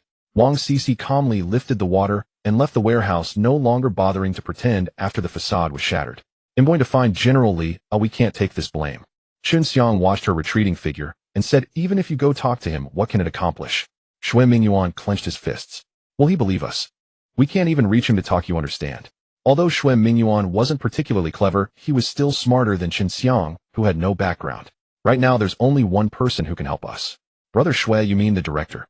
I don't dare go. Chen Xiang shrank back, afraid that if Huxing found out what they had done, he would kill them. Are you stupid? Xue Mingyuan cursed inwardly. Go find Sister Zhang. Chen Xiang's eyes lit up at the mention of Sister Zhang. Sister Zhang had a good relationship with Li Mao, and she was definitely someone worth talking to. The two hurriedly moved the water outside, busy for a while, before they could finally relax. Finally, they found Zhang Lan, who was snacking on sunflower seeds in a cool indoor area. To their surprise, Wang Sisi was also there chatting with Sister Zhang. They vaguely heard a few sentences. Sister Zhang, I didn't know they would do this.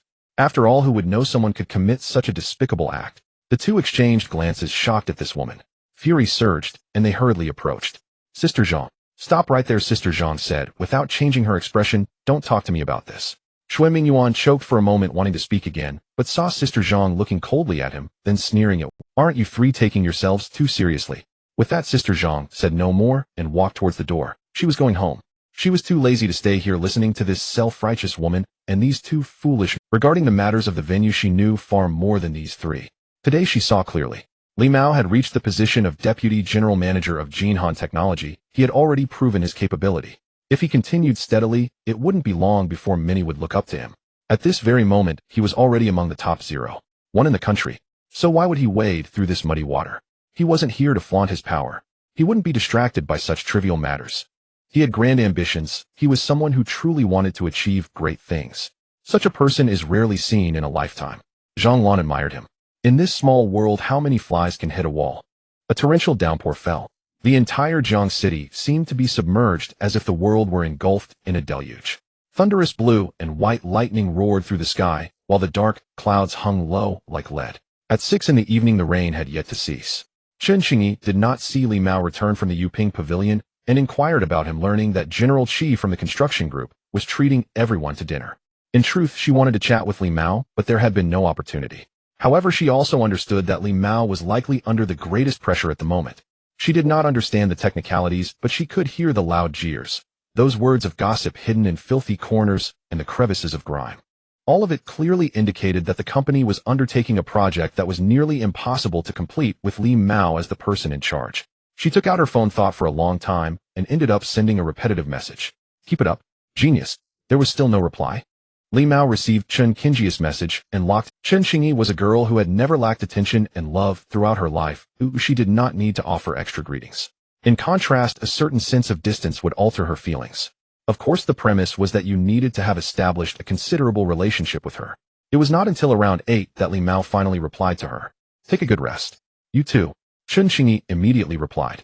After a while, she sent another message. How was today? What do you mean by how, eh? Li Mao replied. Work, I heard you look particularly handsome today. Who said that? The people from the technical department, but I won't tell you who. No need to go that far. Huh.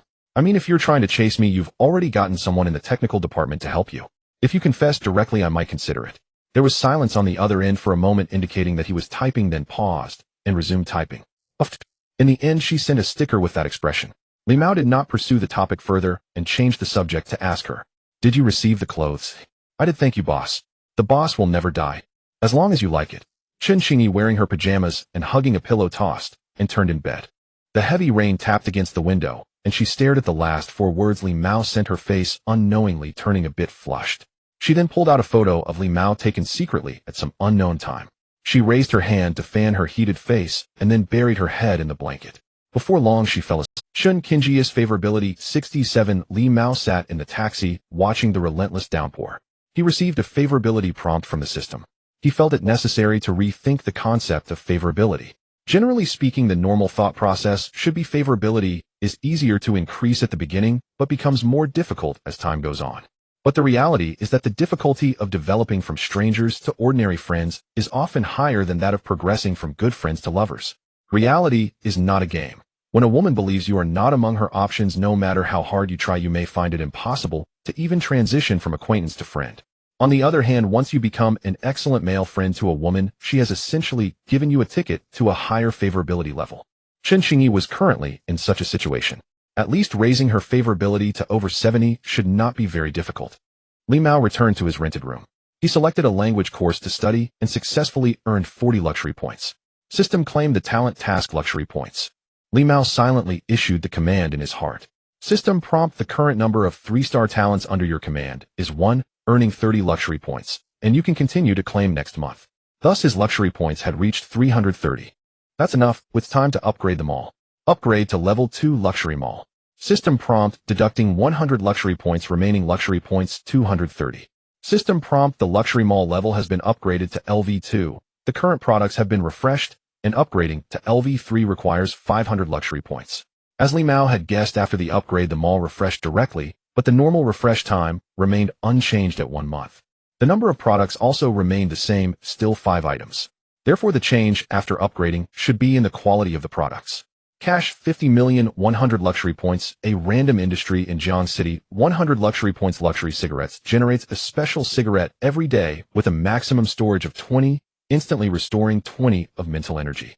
500 luxury points, 3 free attribute points. 100 luxury points. Intermediate facial optimization. 100 luxury points. Cash industry, free attribute points, and facial optimization. These were all items that had appeared before. They were just more and better compared to the level 1 mall. The luxury cigarettes were a new item and could be used long-term as a mental recovery item. This must be acquired. However, he currently had too few luxury points to afford it. The 50 million cash and industry were of the lowest priority for him now. The combined cost of the other 3 products was 700 points, meaning he needed to gather 470 points within a month. Learning 12 more languages would suffice. If he increased his learning pace from 1 language a day to 2, he could gather the points in 6 days. Purchase free attribute points and intermediate facial optimization. He silently issued the command in his mind. System prompt: deducting 200 luxury points, remaining luxury points 30. Next, his facial features felt a slight itch, just like before. Li Mao charm, 89 points. This charm value had surpassed Zhang Ji, putting him on par with Chen Xingyi. Of course, it was also possible that Zhang Ji had not researched her appearance as much as Chen Xingyi, coupled with her consistently poor condition from internships and overtime. Leave 1 free attribute point and add all to mental energy. Mental energy 1075. His somewhat fatigued mental state instantly jolted awake. Glancing at the thinker brooch, Li Mao had never informed him of the system's existence, even though his very existence relied on the encouragement of the system's brooch. Yet it had never contemplated this point, nor had it noticed the recent series of actions, including Li Mao's facial optimization. Li Mao opened his computer and transmitted a new language to learn. As his mental capacity increased, he was now able to learn 2 languages at a time, and the pressure seemed to have lessened significantly. System prompt: gained 40 luxury points, current luxury points 70. The time was now past 9, and the heavy rain still showed no signs of stopping. Sir, the Miss Zhang Ji you asked me to keep an eye on is almost at the entrance of the community. Hearing this, the thinker suddenly spoke through the headphones connected to the computer. Li Mao stood up, wearing only a white t-shirt, grabbed his suit jacket and a large black umbrella, and stepped out of the rental unit. The sudden downpour had come too quickly. Zhang Ji likely didn't bring an umbrella, and the taxi could not navigate the winding road into the community. Sir, you are truly gentle. If I were a woman, I would definitely fall in love with you, the thinker remarked. Li Mao continued on in silence through the wind and rain. Isn't your emotional module too rich? The thinker clearly understood the warning embedded in this statement and fell silent. In the taxi, the cold glow of Sang Ji's phone illuminated her weary face. The rain was pouring heavily, so she took a taxi back. The driver slowly parked the car by the roadside as close to the entrance of the old community as possible. Miss, cars can't enter this neighborhood. It's fine here is good, Sang Ji said as she paid. Turning her head, she saw the water pouring down the car window, the white light of the street lamp refracting through the water, forming rippling waves. She shivered, clenched her fists, and placed her hand on the door handle, planning to dash home as soon as she opened the door. Closing her eyes, she took a deep breath, and then pulled the door open, rushing out.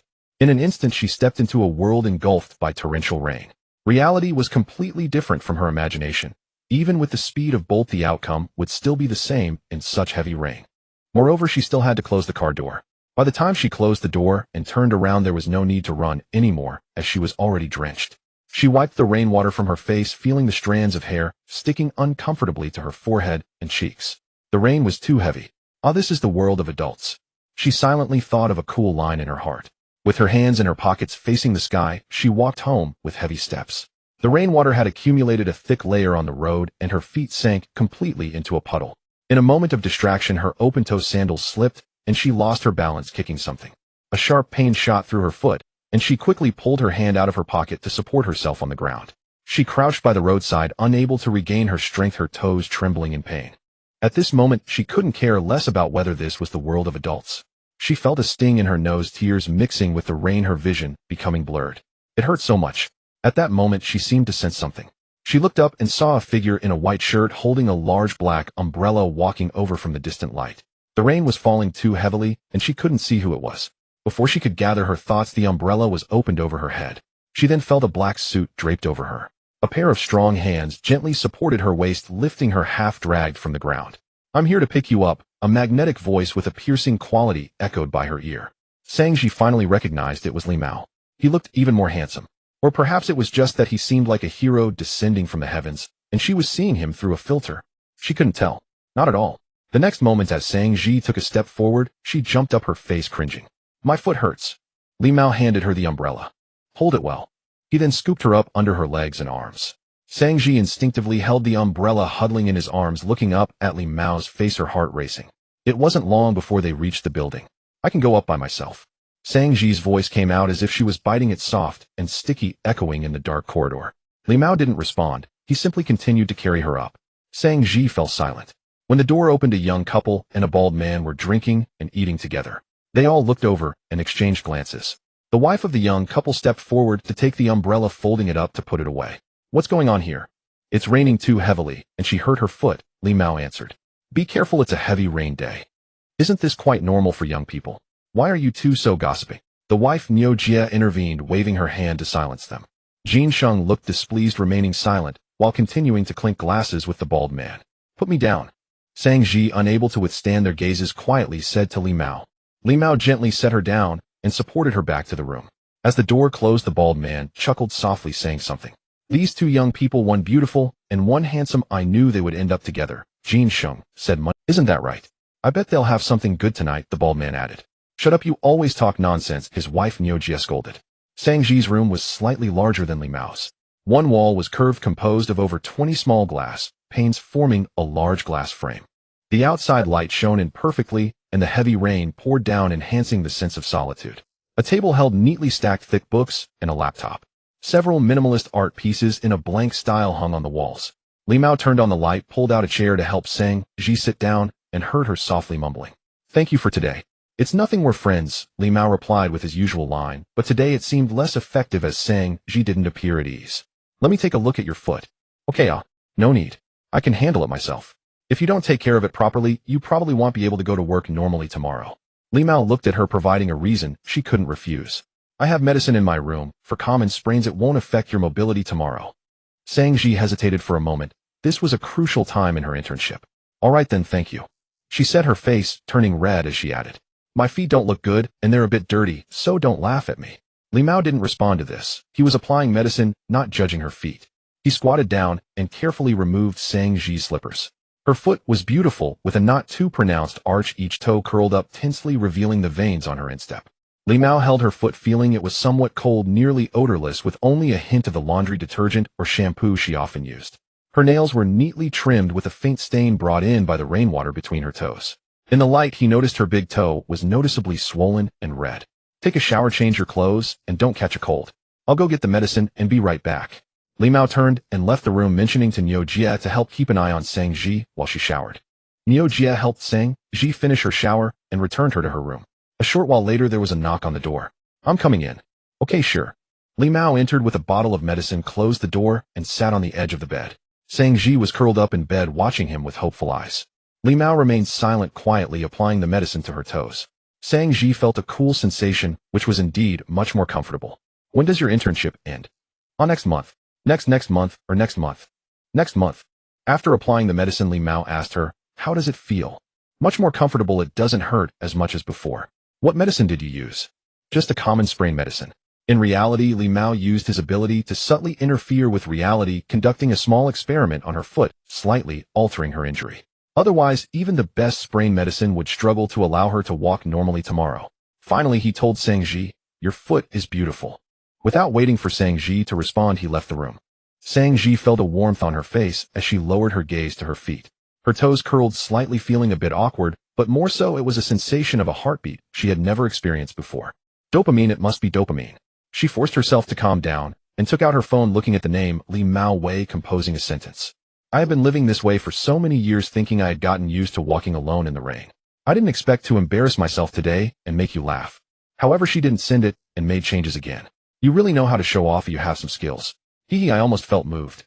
I won't say any more superfluous words. I will remember your kindness. After changing it back and forth, she ended up deleting everything and finally sent just one message. Thank you. Li Mao replied, rest early. Sang Ji's favorability 65. Sang Ji's favorability skyrocketed from 50 to 65 points in one go. Favorability is not a simple linear increase. It can dramatically surge due to a particularly touching event. After all, in reality, some people fall in love at first sight and rush into marriage for reasons like heroic rescues. System notification: Sang Ji reached 60 points of favorability, gaining 60 luxury points. Current luxury points 130. System notification: Sang Ji reached 60 points of favorability, gaining phase encouragement. Luxurious hair. Luxurious hair. The hair of a luxury person will always be thick and black, maintaining excellent quality. Li Mao plucked a hair, but just by looking, he didn't notice any difference, only that it was black and resilient.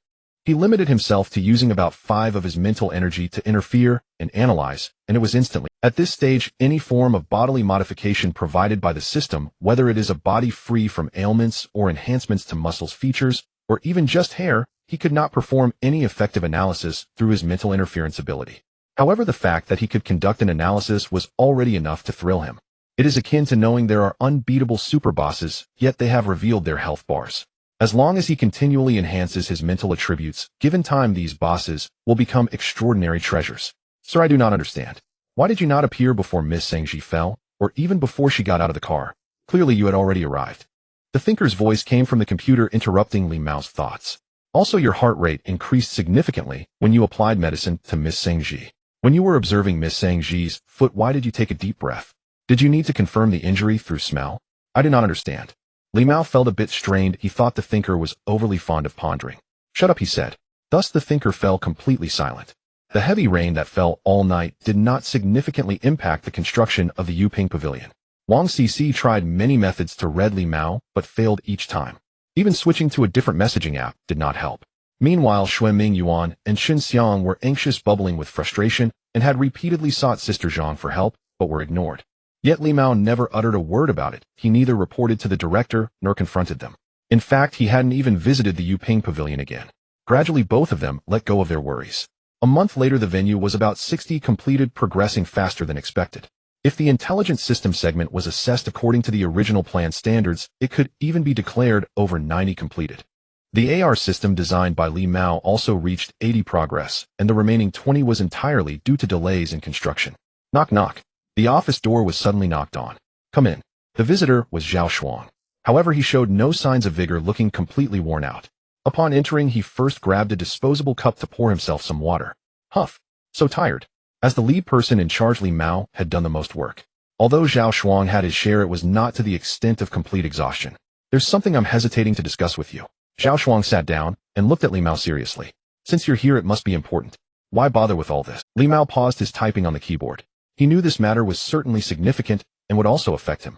The company may be in trouble. After a moment's hesitation, Zhao Shuang said with difficulty. What do you mean?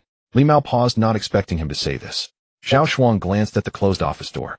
You should have heard that Director Liu has connections above. Li Mao remained non-committal, waiting for him to continue. He was hospitalized due to an acute illness yesterday and won't be discharged anytime soon. Zhao Shuang did not specify who, but Li Mao understood. Someone above Director Liu had encountered an issue. For a company that relies on connections to arrive at this point, once that connection falters, the company will inevitably face a tremendous impact. What is the worst-case scenario? After processing the information for a while, Li Mao asked. Worst case? What do you think? Zhao Shuang's side eyes closed. Li Mao felt that if he were the one taking action and had the ability to do so, he would certainly mercilessly swallow up Jin Han. Although he reached this position through technology, he was already deeply bound to Director Liu and Zhao Shuang. If the other party took over Jin Han, he would surely be ousted. This was not a guess, but a foreseeable fact. I understand. Li Mao replied with just that. Do you truly understand? Zhao Shuang tried to see unwillingness or anger in Li Mao's eyes, but found none. I understand. He thought Li Mao was unaware of what was about to happen and took the initiative to explain. Jin Han might change hands, and do you understand? I understand. At that time you will be kicked out, and everything you are currently doing will become someone else's wedding dress. Li Mao continued tapping the keyboard and replied, not only that, but I cannot afford to slack off now. I must ensure the project is executed perfectly according to plan. Zhao Shuang opened his mouth, unsure of what to say. With a helpless sigh, he got up and left. Li Mao watched his departing figure, thinking that it seemed like the pace must be quickened. He did not care whether he would be ousted. He had been in this position for over a month. The head of the software system was not someone who just drank tea and read newspapers every day, or he needed to engage in deep collaborations with various companies. This included hardware development, customization, and various software issues, all requiring his intervention one by one. Hence, he could not be considered unknown in the industry within a certain range in Jiangcheng. The most direct manifestation was that his impact factor had risen by 0 percentage points from 1 to 1.5. Numerous enterprises had extended olive branches to him, not just one or two, though they were all small and medium-sized companies, proving that his technology was widely recognized within a certain scope. More importantly, he had not forgotten his original goal. He intended to use Jin Han as a stepping stone. This project was that stepping stone. As long as it did not affect the project's progress, he was indifferent. Even if he were to be removed from his position or had the fruits of his labor taken away temporarily, it did not matter. Because what he was creating was something that the person taking the fruits could never replicate. It was like a doctor in a hospital curing cancer and then having his fruits taken away. Unless the person taking the fruits also possessed the technique to cure cancer, the consequences could be imagined. Li Meng took out a cigarette case from his pocket.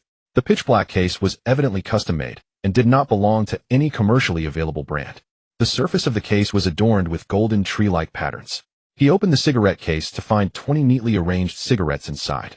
He took one out and also pulled out a plastic lighter from his pocket. This was not his first time smoking, but he had never had much of a craving for it. As the white smoke escaped his mouth, the mental fatigue from yesterday's language study began to dissipate rapidly. The feeling was indescribable, like a drained bucket suddenly gushing forth with a stream of clear spring water. Over 20 days ago, he had purchased the luxury cigarettes from the marketplace. For a month, he studied a language every day, accumulating a total of 1,200 luxury points. He spent 500 points to buy the luxury cigarettes.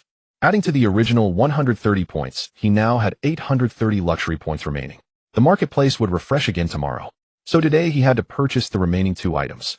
One was 50 million in funds, and the other was a random industry from Jiang City. Consume 100 luxury points to obtain 50 million in funds. Consume 100 luxury points to obtain a random industry in Jiang City. Obtain random industry ownership of floors 4044 of the Tianmao International Trade Center in Dongqing District. He recognized this place as a large commercial center built not long ago.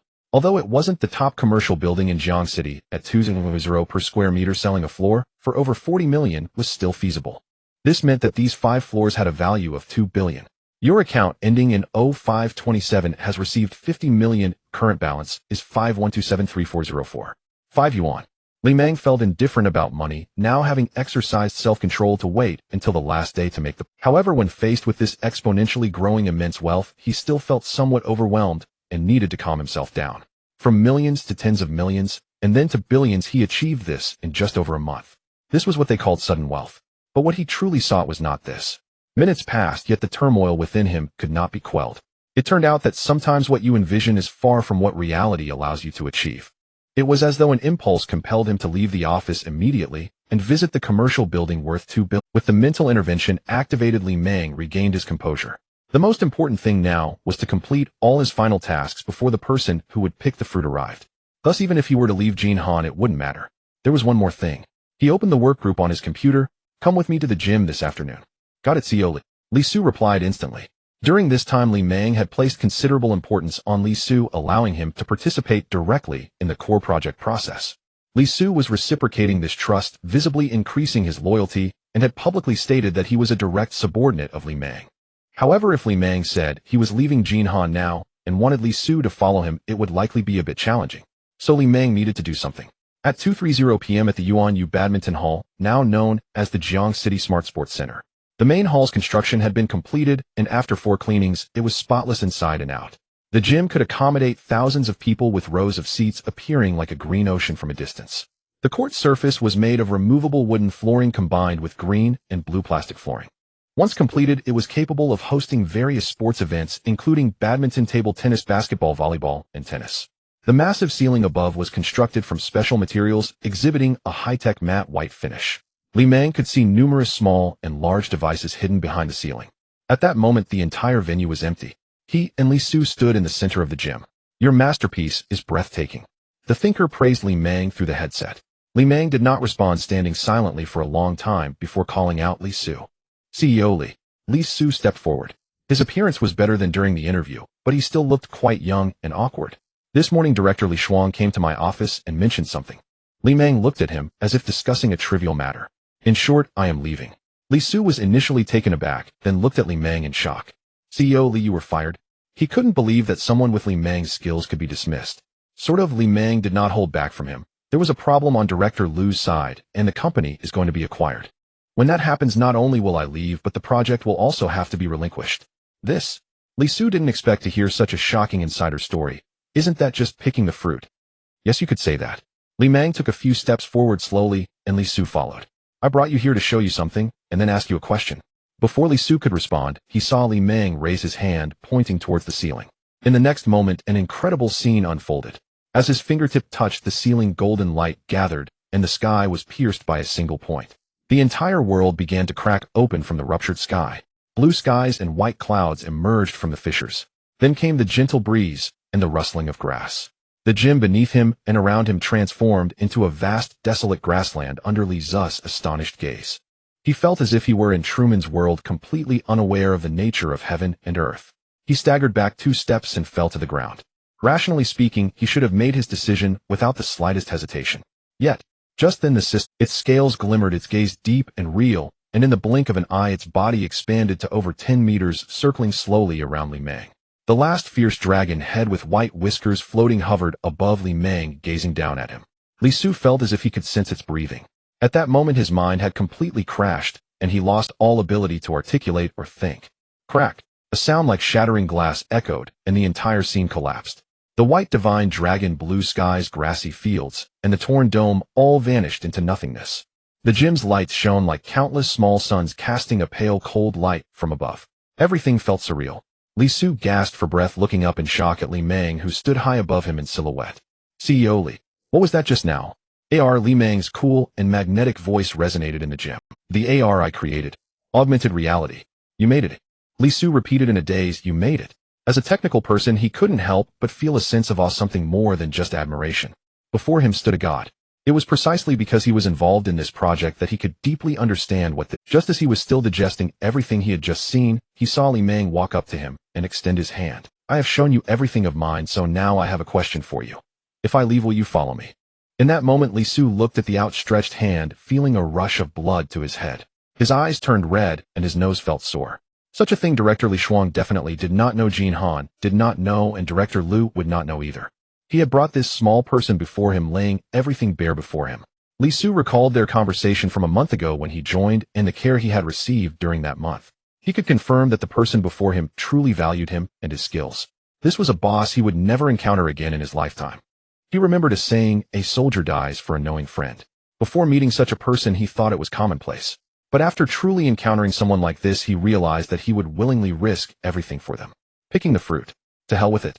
He grasped Li Mang's hand and stood up, saying solemnly, "I want Seek to be turned away." Li Mao was somewhat surprised to hear the system prompt indicating that he had completed the hidden achievement task, loyal subordinate of the Tycoon. He went to the restroom and took out the watch. It was a silver metallic watch that appeared seamless, as if molded from a single piece. It seemed capable of displaying the time normally. This watch did not hold much significance for him, as his mental interference ability could already discern a person's loyalty. Moreover, the watch was limited to measuring the loyalty of subordinates, while his mental interference ability could assess anyone. However, the Thinker's brooch could serve as a vessel, and this watch would surely work as well. Perhaps he could use it to create something useful in the future. When he exited the restroom and looked at Li Su, a number appeared on the watch. If loyalty is measured on a 100-point scale, then this level of loyalty is extraordinarily high. Li Mao did not hurry to leave. Instead, he took Li Su to complete the last part of the AR project. He had a premonition that his departure from Jinhe would come soon. Although the completion progress had not yet reached 100, the unfinished parts were all outside the venue. Li Mao did not demand too much for him. This was enough. There is no wall that does not allow the wind to pass through. News travels fast.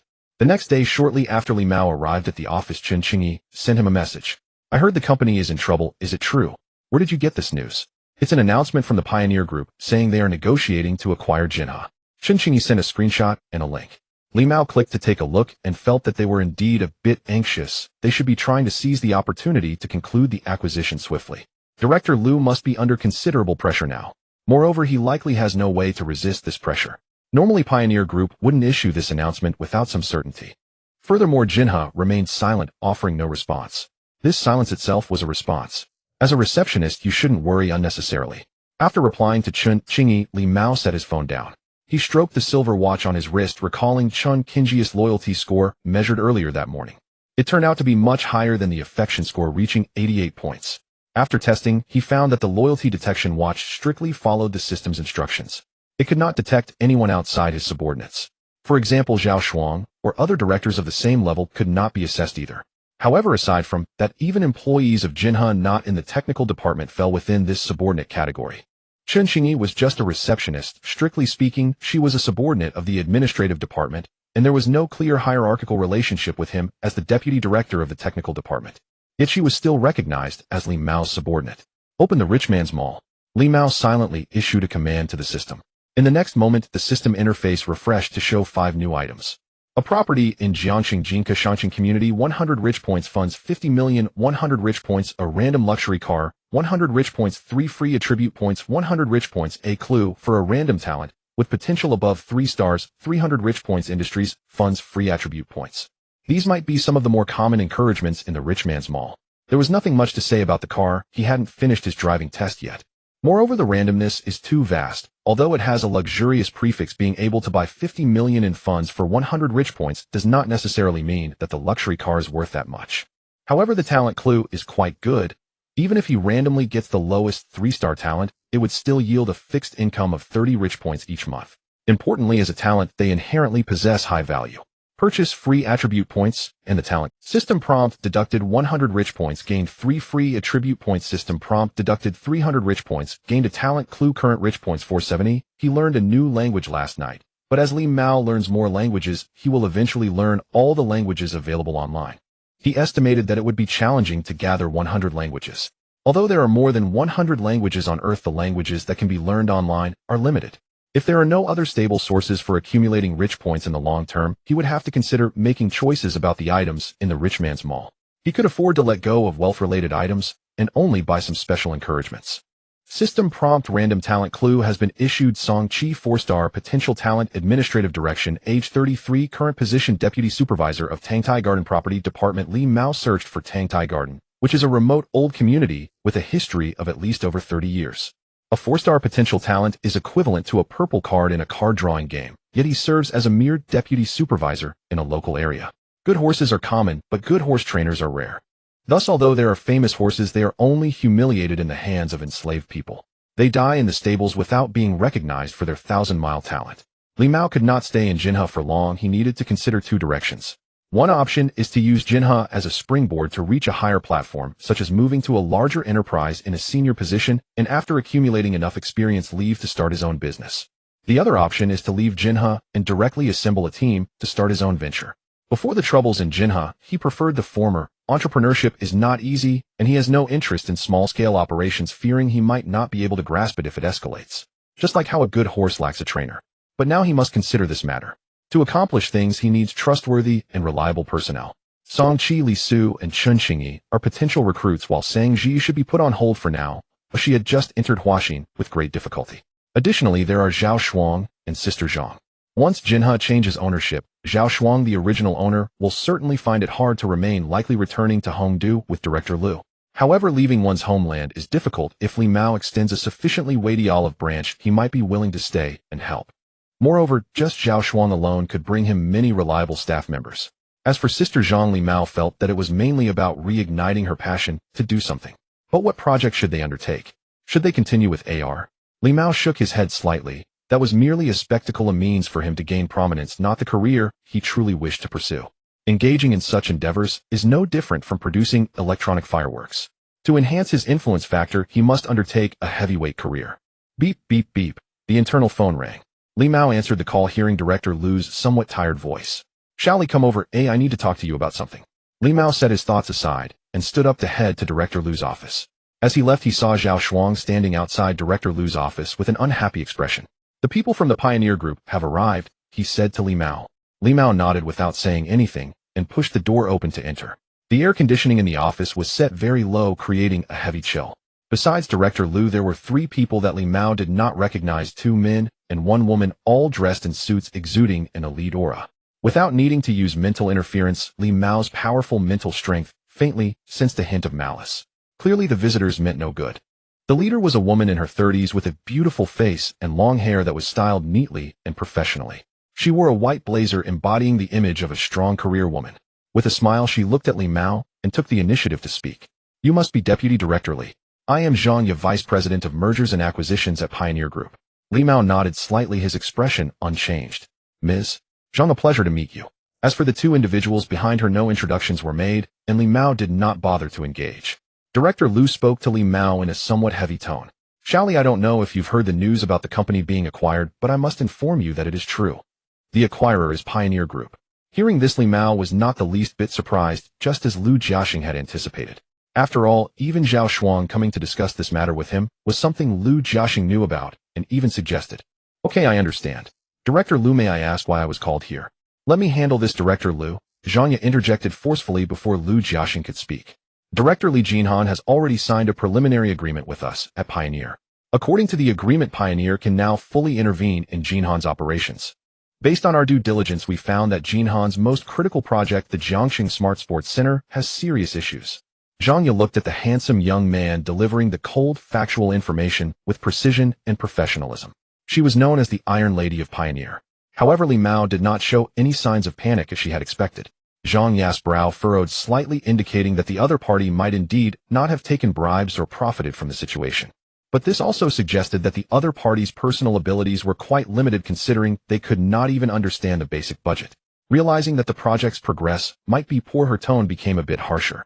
The project has severe overspending. Although every expense has clear records and explanations, our technical team's investigation indicates serious suspicions of overpurchasing. After speaking, she took a document from one of her subordinates and handed it to Li Mao. Deputy Director Li, I would like to ask, what is the purpose of these overspent purchased equipment? Li Mao glanced at it and saw that it was mostly items he had purchased for the AR system. I have made the reasons clear, but it's just that your technical staff lacks the ability to understand my technical plan. Zhang Ye couldn't help but chuckle softly, as if her inner suspicions were confirmed. The 2 people behind her also couldn't help but smile, looking as if they were puzzled by what this kid was saying. One person couldn't help but speak out. You graduated from a second-tier university and claim that a top-tier doctoral candidate can't understand. Li Mao shot him a cold glance, and the man inexplicably felt a chill. His mocking expression vanished. This is the second thing I want to address. Zhang Ye showed no signs of wanting to stop. Based on our assessment, Deputy Director Li, your qualifications and level are insufficient for such an important position. Therefore, I will formally notify you on behalf of Pioneer Technology Group, and Jinhan, you are dismissed. Tomorrow we will send a professional team to take over the entire project. You won't even need to do a handover. Once you sign today, you can leave the company. Li Mao listened to her speak at length with an expressionless face. To say he felt no emotional turmoil would be a lie. After all, he was not a saint, and this was already a direct insult. They could have simply sent an email to notify Li Mao, but instead they called him to the office to tell him face to face. What did that imply? This was to kill the chicken to warn the monkey. Killing this chicken, Li Mao was not meant to intimidate the employees outside, but rather to threaten Director Liu, who was seated there.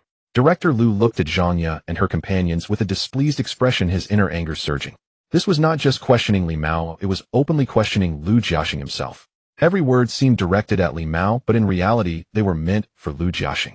However, Lu Jiaxing quickly regained his composure. He knew one thing: Pioneer had misjudged the situation.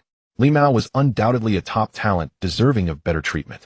Moreover, he was the best candidate to successfully complete this project. Shall Li, I owe you an apology. Would you be willing to come with me to Port City? Your compensation could be raised by... Upon hearing this, the three from Pioneer exchanged glances. What charm did Li Mao possess that could prompt Director Liu to make such a promise? Could it be that Director Liu has a daughter? Director Liu, Port City is great, but I have more important matters to attend to here, Li Mao declined. Lu Jiaxing nodded. He was aware of Li Mao's technical abilities. No matter where he was, he would surely have good prospects. He cast a cold glance at Zhang Ye and her companions, waiting to see them regret their decision. I wonder what kind of resignation procedures Pioneer has prepared, Director Liu remembered, and asked Zhang Ye. One of Zhang Ye's subordinates produced a document. Li Mao took a look and saw it was a notice of termination of the labor contract. Ms. Zhang, this seems a bit excessive. Director Liu's anger flared up again. Zhang Ye shook her head. I'm sorry, Director Liu, but this was decided long ago, and the compensation due will... Generally speaking, the termination of a labor contract can be through negotiation or notification. If it's negotiation, it's akin to a peaceful breakup. If it's notification, it means a severed relationship and dismissal. Li Mao flipped through the documents, but found no non-compete agreement, no intellectual property ownership, and not even a handover agreement. Only a confidentiality agreement.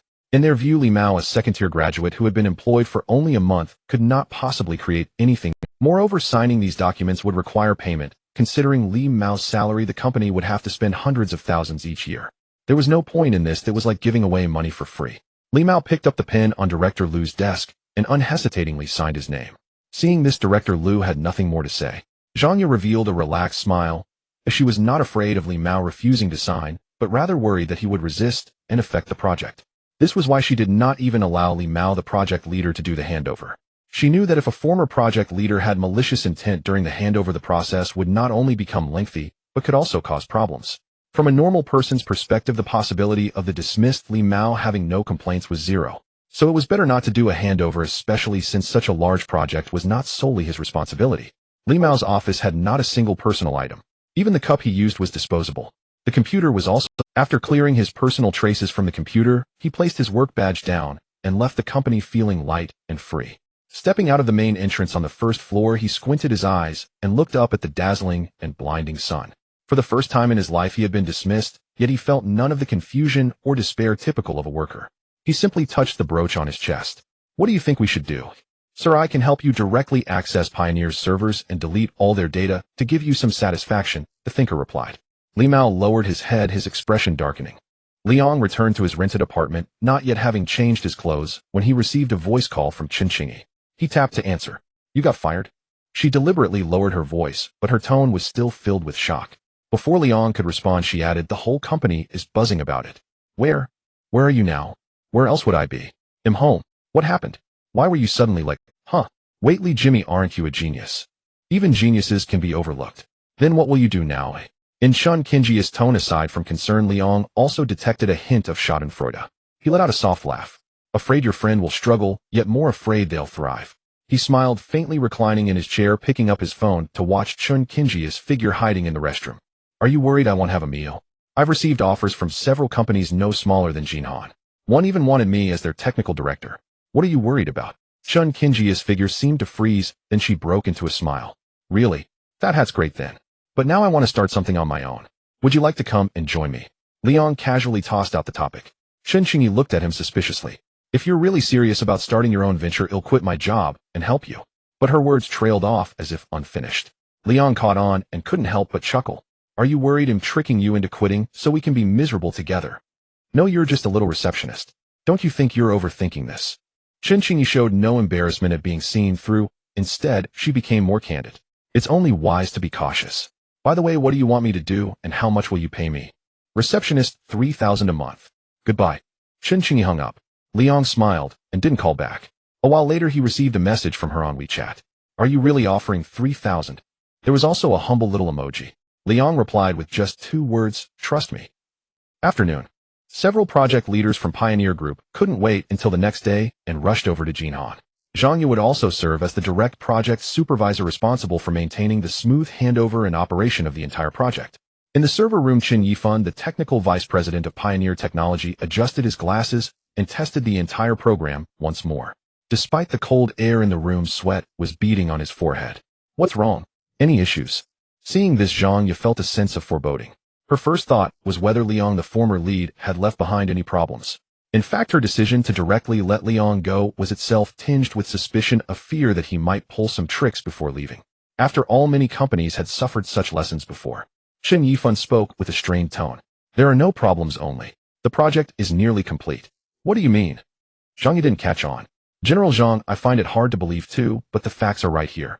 For the stadium project regarding the smart system, Jinhan has already completed at least 80. And it's only been a little over a month. Qin Yifan felt dizzy. Is this even humanly possible?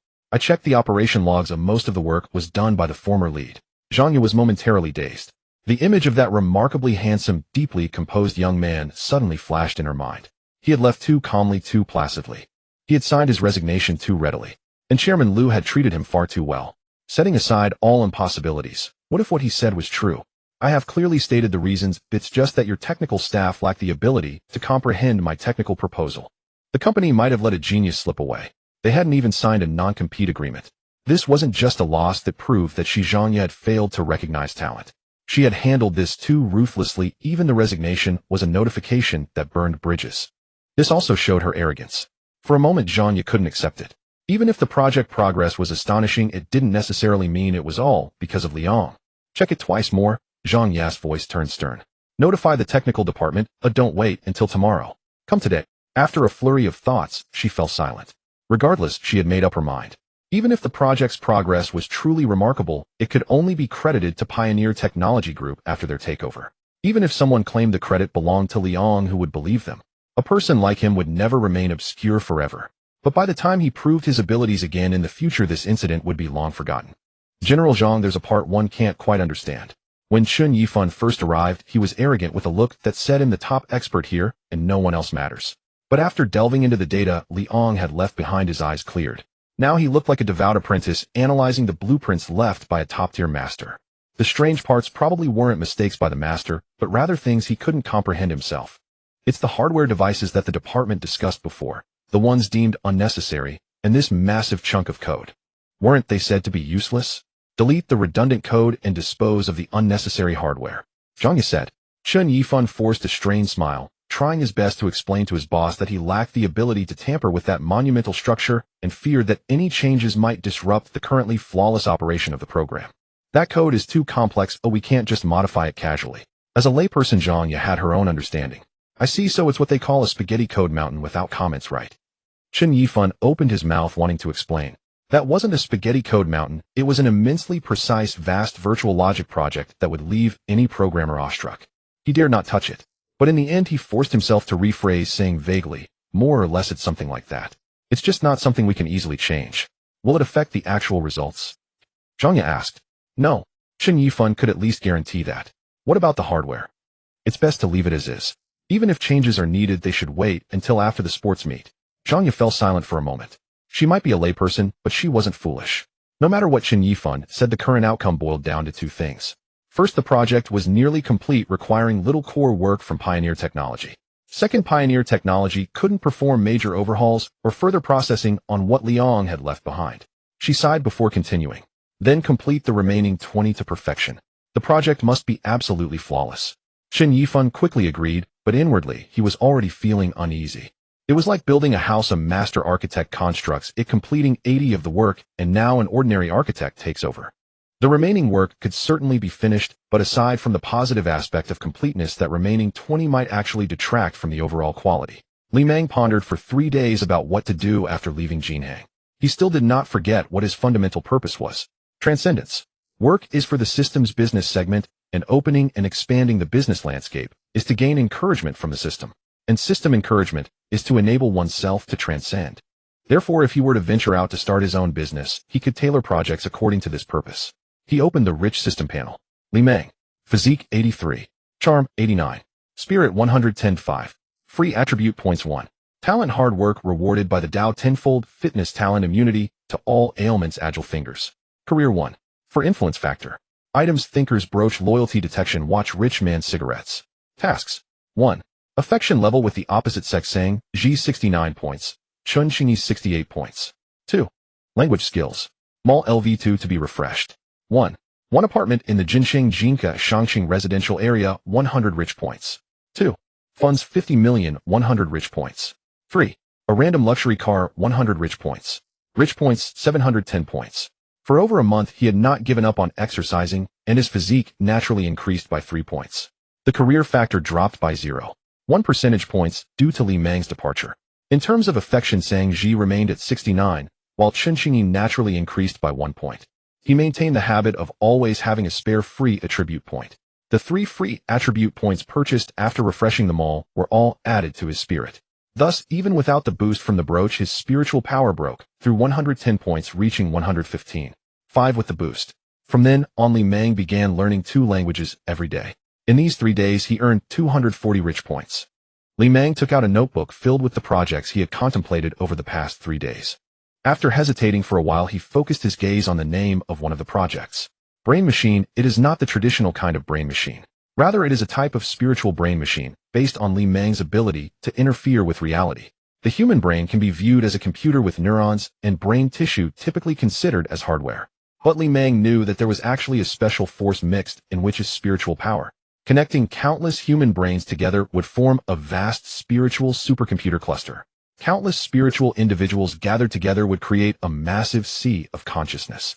If he could serve as the main body of this cluster, he could borrow or even extract a large amount of spiritual power. Perhaps even a rich man's cigarette could restore 20 of the spirit of the entire pool. The issue with this plan is that the risk is too high. He felt that at his current level of spiritual power he could not grasp it. A single misstep could turn him and countless connected brains into fools. With this thought, his gaze gradually shifted to the golden brooch at his chest. Sir, is there anything I can assist you? The thinker, noticing Li Meng's attention, asked. Thinker, I need you to assist me in my cultivation. The plan cannot take giant steps, it must proceed slowly. Using the thinker as the main body is feasible, at least eliminating his direct personal risk. However, the thinker itself cannot connect to any human brain. Even if it were like a traditional brain-machine interface, drilling a hole in the brain to insert a chip would only allow for extremely superficial information transmission. Li Meng could give it a strong spiritual interference, allowing it to temporarily possess such capabilities. This process would require a continuous consumption of a large amount of spiritual power. Li Meng could not sustain such consumption. But if everyone contributes a piece of love, then this plan would be feasible. This does not require your spiritual power. It consumes your spiritual power to provide you with a service which is an equivalent exchange in itself. Spiritual power will become a chargeable service. However, in this process, he would take a small cut. Additionally, he could not directly refer to it as spiritual power. He needed a more scientific name. It could be called human brain computational power. It could also be abbreviated to brain power or brain computational power, as long as it sounds scientific. This brain power can accomplish a lot. Given sufficient brain power, it can achieve miracles that traditional brain-machine fantasies cannot realize. Virtual reality data transmission, compensatory neural systems, and even mental communication. Anything is possible. Clarifying his thoughts, Li Meng felt that the most important thing next was to create a reverse engineering system, simulating the technology and code required to achieve this without spiritual interference. He does not need to actually invent this surreal technology, he only needs to make it impossible to be disproven. It should only make people feel that this set of technology is revolutionary scientific technology, without making them feel it transcends science. Li Meng initiated spiritual interference to connect with the thinker, laying out the entire plan. Then the thinker began to build the underlying code on behalf of Li Meng, designing the entire application terminal. Directly linking to the void was too extraordinary. The initial brain-machine terminal should be more closely aligned with the real world. Additionally, applications based on this brain-machine system must be constructed simultaneously. This means providing a reason for humans to use this brain-machine terminal. Just like how phones can make calls and computers can handle office work.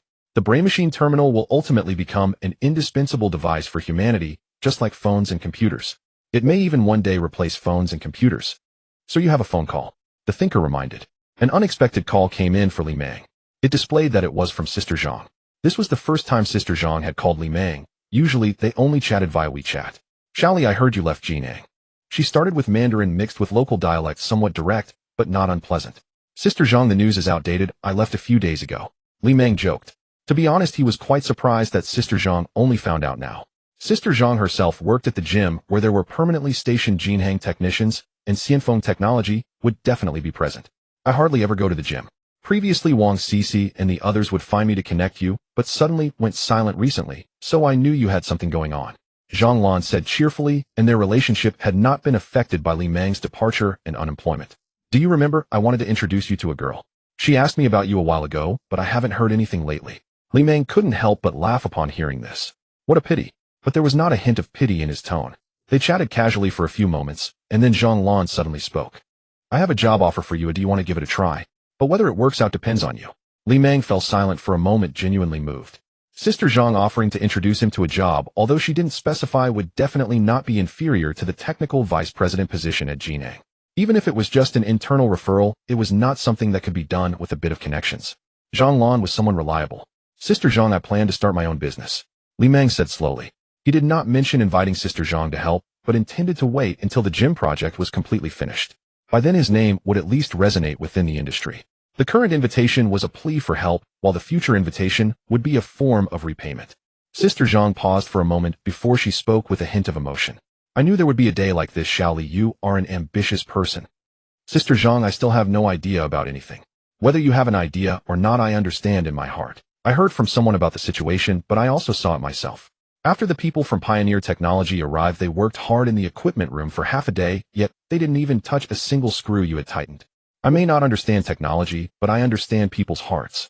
Finally, Sister Zhang said slowly over the microphone. You are about to soar, Xiaoli. I wish you a smooth rise to success. Hearing this, Li Meng fell silent, feeling that Sister Zhang's failure to rate him as a star talent must be due to some underlying issue. Perhaps there were prerequisites for the system's talent assessment that he was unaware of. After hanging up the phone, Li Meng inquired with the thinker. Pull up Song Chi's recent situation. Mr. Song Chi has recently left his original company and is currently working as a delivery person at the Xinlong Street station in Dongqing District. Upon hearing this, Li Meng speculated that the hidden prerequisites for the system's talent assessment were likely related to whether the person was currently unemployed. This could include those who are not officially employed or those who have clearly indicated their intention to leave their job. If a person does not fall within this range, it may trigger the star talent alert. But all of this was merely his conjecture. According to the thinker's investigation, Song Chi was currently at a low point in his life, making it an opportune moment to recruit him. Since he was delivering food, once the company got its act together, they could send him a delivery order. Though the distance was somewhat far for the thinker, creating a minor system glitch was not a difficult task. A few days later, one afternoon at the Xinlong Street delivery station, the station head frowned tightly as he looked at Song Chi, who had only been there for a few days. Old Song, I'm not criticizing you, but you've received another negative review. Can you explain what happened this time? Song Chi, feeling wronged and powerless, replied to the station head, Station head, this isn't my fault. The elevator was broken, and I had to climb up 23 floors. I worked really hard to get up there, and in the end they told me the soup spilled just a few drops. The station head sighed. He was also helpless about such matters. After all, many riders simply wouldn't agree to climb stairs, and Old Song was already quite accommodating. After the lunch rush, the afternoon sun remained unforgiving. Song Chi wiped his sweat and took a few sips from a large thermos. He returned to the sofa in the writer's lounge and habitually checked various job recruitment apps on his phone. Originally, he was a mid-level manager at a property company. Although he had to do all sorts of tasks and often took the blame, he was still a leader and his salary was decent. However, a few days ago, due to a minor mistake, he was laid off. At first, he was somewhat indignant and wanted to rectify the situation. But after hearing that his replacement was a relative of the general manager, he understood. Initially, he thought of resting at home for a few days while slowly searching for a new job. Who would have thought that misfortune would strike again? His mother accidentally broke her back and needed spinal surgery. His father was in the hospital taking care of his mom, while his wife took leave to look after the child. With a mortgage and car loan on top of that, all the pressure fell on him. He had no choice but to start working as a delivery person to maintain the household while looking for a suitable job. A delivery bike rode into the station. The delivery person was petite and wore a yellow helmet adorned with a Pikachu tail. The bike was painted with various flamboyant colors. She parked her bike, took off her helmet, and let her long black hair fall free with a bit of sweat on her forehead. From under her hair appeared a pretty face with some baby fat. She was the flower of the station, a girl who had just turned. Old Song, you're back, quite early. She bounced over to the break area, opened a bottle of ice cold cola with a pop, and took a big gulp. Wow. Don't mention it, I got complained about again. So what if you got complained about? She replied nonchalantly. At this moment the station head's voice suddenly came from outside. Wang Zheng woke. Hey, the little flying stick is here, the girl joked, responding with a corny line as she hummed a tune and walked out. Old Song twitched his mouth. He wondered how this name even came about. Soon the station head's disappointed reprimand echoed from outside. Wang Zhengwo, are you addicted to complaints? Do you see how many times this month our station's ranking has plummeted because of you? Why don't I beg you to work over at the neighboring station? Wang Zhengwo wasn't going to back down either. Can you blame me? Just look at those customers, they want me to climb 6 floors. What a wishful thinking. If I could endure this suffering, would I be delivering food? I can't handle even a little hardship. Do I need to go back and drink cola? The station head's face turned red with anger as the two argued more heatedly. Old Song climbed up 23 floors without hesitation. Oh, what's your 6 floors? He's just unlucky. At this point Wang Zhengwo turned back to look at Song Qi. Brother Song didn't say anything about you. I'm saying that the customer who ordered food was unfortunate to encounter me. After this whole commotion, the seriousness evaporated. The surrounding riders couldn't help but laugh. Only the station head looked up to the sky speechless. Just then the station head received an order on his phone. He glanced at it with furrowed brows. It was a system-generated orphan order that needed to be assigned to a rider at the station. This situation was quite normal, but the problem was that this order was just too terrible. The distance from the station was actually 7 or 8 kilometers. What was this broken system thinking? He scanned the riders and finally focused on Song Qi. Even if he forced others, they probably wouldn't go. Only Song Qi was a bit easier to talk to. The station head knew he was a bit sorry for him, but there was no choice. This order had to be dealt with. He could only think of ways to compensate him later. Ahem, Old Song, there's an order, can you deliver it? Song Qi internally lamented, knowing that usually such times meant he wouldn't be given any good orders. Alright. Wang Zhengwo walked over to take a look and immediately rolled his eyes. What kind of lousy order is this? A bottle of water for such a long distance? Station head, aren't you bullying the honest people? Forget it, Brother Song, don't go. I can take a trip for you. Anyway, I don't plan to take orders this afternoon. The station head felt somewhat ashamed after hearing her offer, so he agreed. Then you go, but don't mess it up. Wang Zhengwo waved her hand, confirmed the transferred order information, put on her helmet, and sped off on her bike. After a few minutes, the station head received another orphan order. He took a look and felt like cursing. It was the same address, another orphan order pending assignment. Old Song. A few minutes later, Song Qi rode out of the station speechless. It seemed that even heaven was against him. If he didn't go deliver this order, it would keep coming right. On a languid summer afternoon, the blazing sun in the distant sky transformed into a stifling heat. The sounds of carriages could not drown out the chirping of cicadas. At this moment, the Tianmao International Trade Plaza was bustling with pedestrians. Security guards patrolling the square set down their lunchboxes and observed as 2 large trucks slowly entered the underground parking lot. Soon several movers descended from the trucks, using small transport equipment to unload packages of various sizes. The security guards, without needing to ask, knew these were deliveries destined for the 44th floor penthouse. The company, named Universal Peace Technology, occupied the entire 5 floors from 40 to 44. One could say it was a powerful entity. Recently, their company had been undergoing renovations, with trucks frequently coming and going. A sleek black commercial vehicle slowly drove into the underground parking lot, stopping in a spot reserved exclusively for owners. Li Meng walked steadily to the top floor of the Tianmao Trade Center, the 44th floor. He had also completed his driving test using mental interference to expedite the process. After obtaining his driver's license, he immediately went to pick up a commercial vehicle. In the days following Sister Zhang's call, he was essentially in a state of full workload. He had to research brain-machine integration while also planning for the preparations of the brain-machine company. With a clear goal, his drive to take action was strong. After a serious illness, he realized a fundamental truth. Life is short, and accomplishing something significant is incredibly difficult. Just completing a sports hall project took him over a month. His time was limited. Even with the godly rich system, unless he could acquire a prolonged life, everything he gained would eventually fade away. Conversely, if it weren't for the pursuit of a longer life, he might as well enjoy every second using the godly rich system from this very moment. Entrepreneurship requires a significant investment of time and energy. With the help of a thinker, many tasks could be streamlined, and he could also spend money to hire others. However, fame and authority cannot be borrowed from others.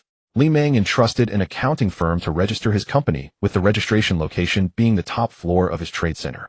Originally, he wanted to name it Universal Technology, but since that name was taken, he had to settle on Universal Peace.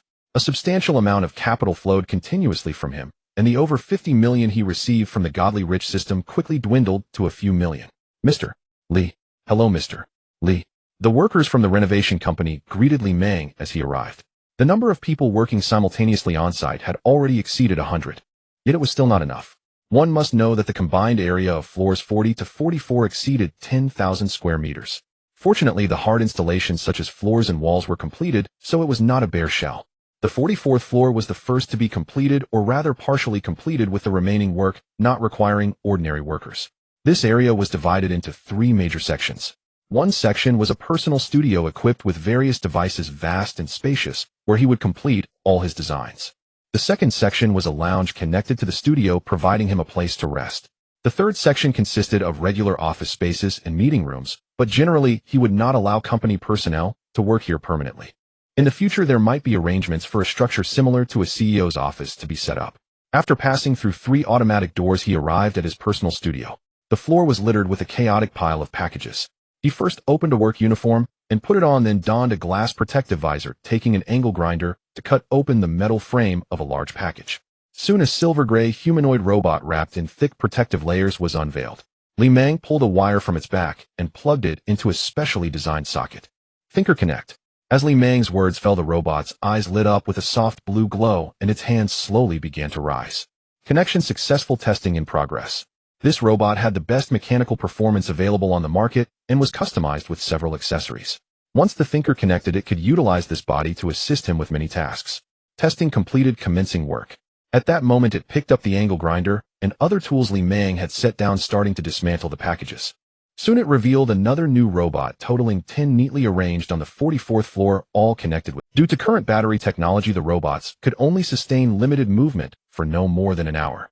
After working for a while, the Thinker suddenly spoke up to remind him. Sir, Mr. Song Chi and Ms. Wang Jingwo have arrived. This was not entirely unexpected. Initially, after the Thinker reported, because of the uniqueness of the names, Li Meng specifically looked at the girl's photo. She was very attractive, likely exceeding an allure score of 80, so he facilitated her arrival. He was confident he could raise the favorability of Sang Ji and Chun Xingyi to 80 points, but reaching 100 points was probably nearly impossible. Therefore, seeking new targets was already part of his plan. Li Meng took off his work uniform and exited his personal studio. Soon a girl dressed in a yellow delivery uniform, wearing a helmet adorned with a Pikachu tail, entered from the elevator carrying a bottle of mineral water. Upon entering, she saw the spacious and quiet hall with white walls and floors reflecting each other. The lights were off, but it was not dark. To the right was a wall of bright windows with the afternoon sunlight pouring in from the 44th floor. As the cool air from the central air conditioning refreshed her, goosebumps began to rise slightly. It was too quiet. Her senses were heightened. She could almost hear her own breathing and smell the various takeout aromas emanating from her. Even the sound of the plastic bag in her hand became piercing. She looked up, feeling an intense sense of surrealism. Standing at the door, she attempted to call out, "Hello, whose delivery is this?" "The delivery has arrived." Then a somewhat mechanical voice responded, "Madam, please proceed forward." Wang Jingwo was startled, looking around in a daze, but instead of being afraid, she genuinely moved forward. Soon the first internal glass door slowly opened. Inside was even larger than she had imagined. The same immaculate white floor featured several open-plan desks with a strong sense of technological design. Near the window side, the floor was made of spliced wooden boards adorned with some stylish potted plants. There were also a few coffee tables. Peering in, she spotted a young man in a white shirt sitting beside a coffee table. From this angle, she could only see the sunlight illuminated the plants in front of him, casting shadows on the floor. "Come over," he suddenly spoke. His voice was magnetic and penetrating instantly, giving Wang Jingwo a shiver in the spacious room, pulling her from a deeply atmospheric impression. "Oh," she responded, and quickened her pace towards him, her mind filled with curiosity about what he looked like. She was also curious about what kind of place this was, what he was doing here, and where that mechanical voice had come from. Was it an intelligent butler? Everything felt too strange. It was something very special. There was always a sense of transcending reality, she thought. Then she saw Li Meng's face clearly. Wow.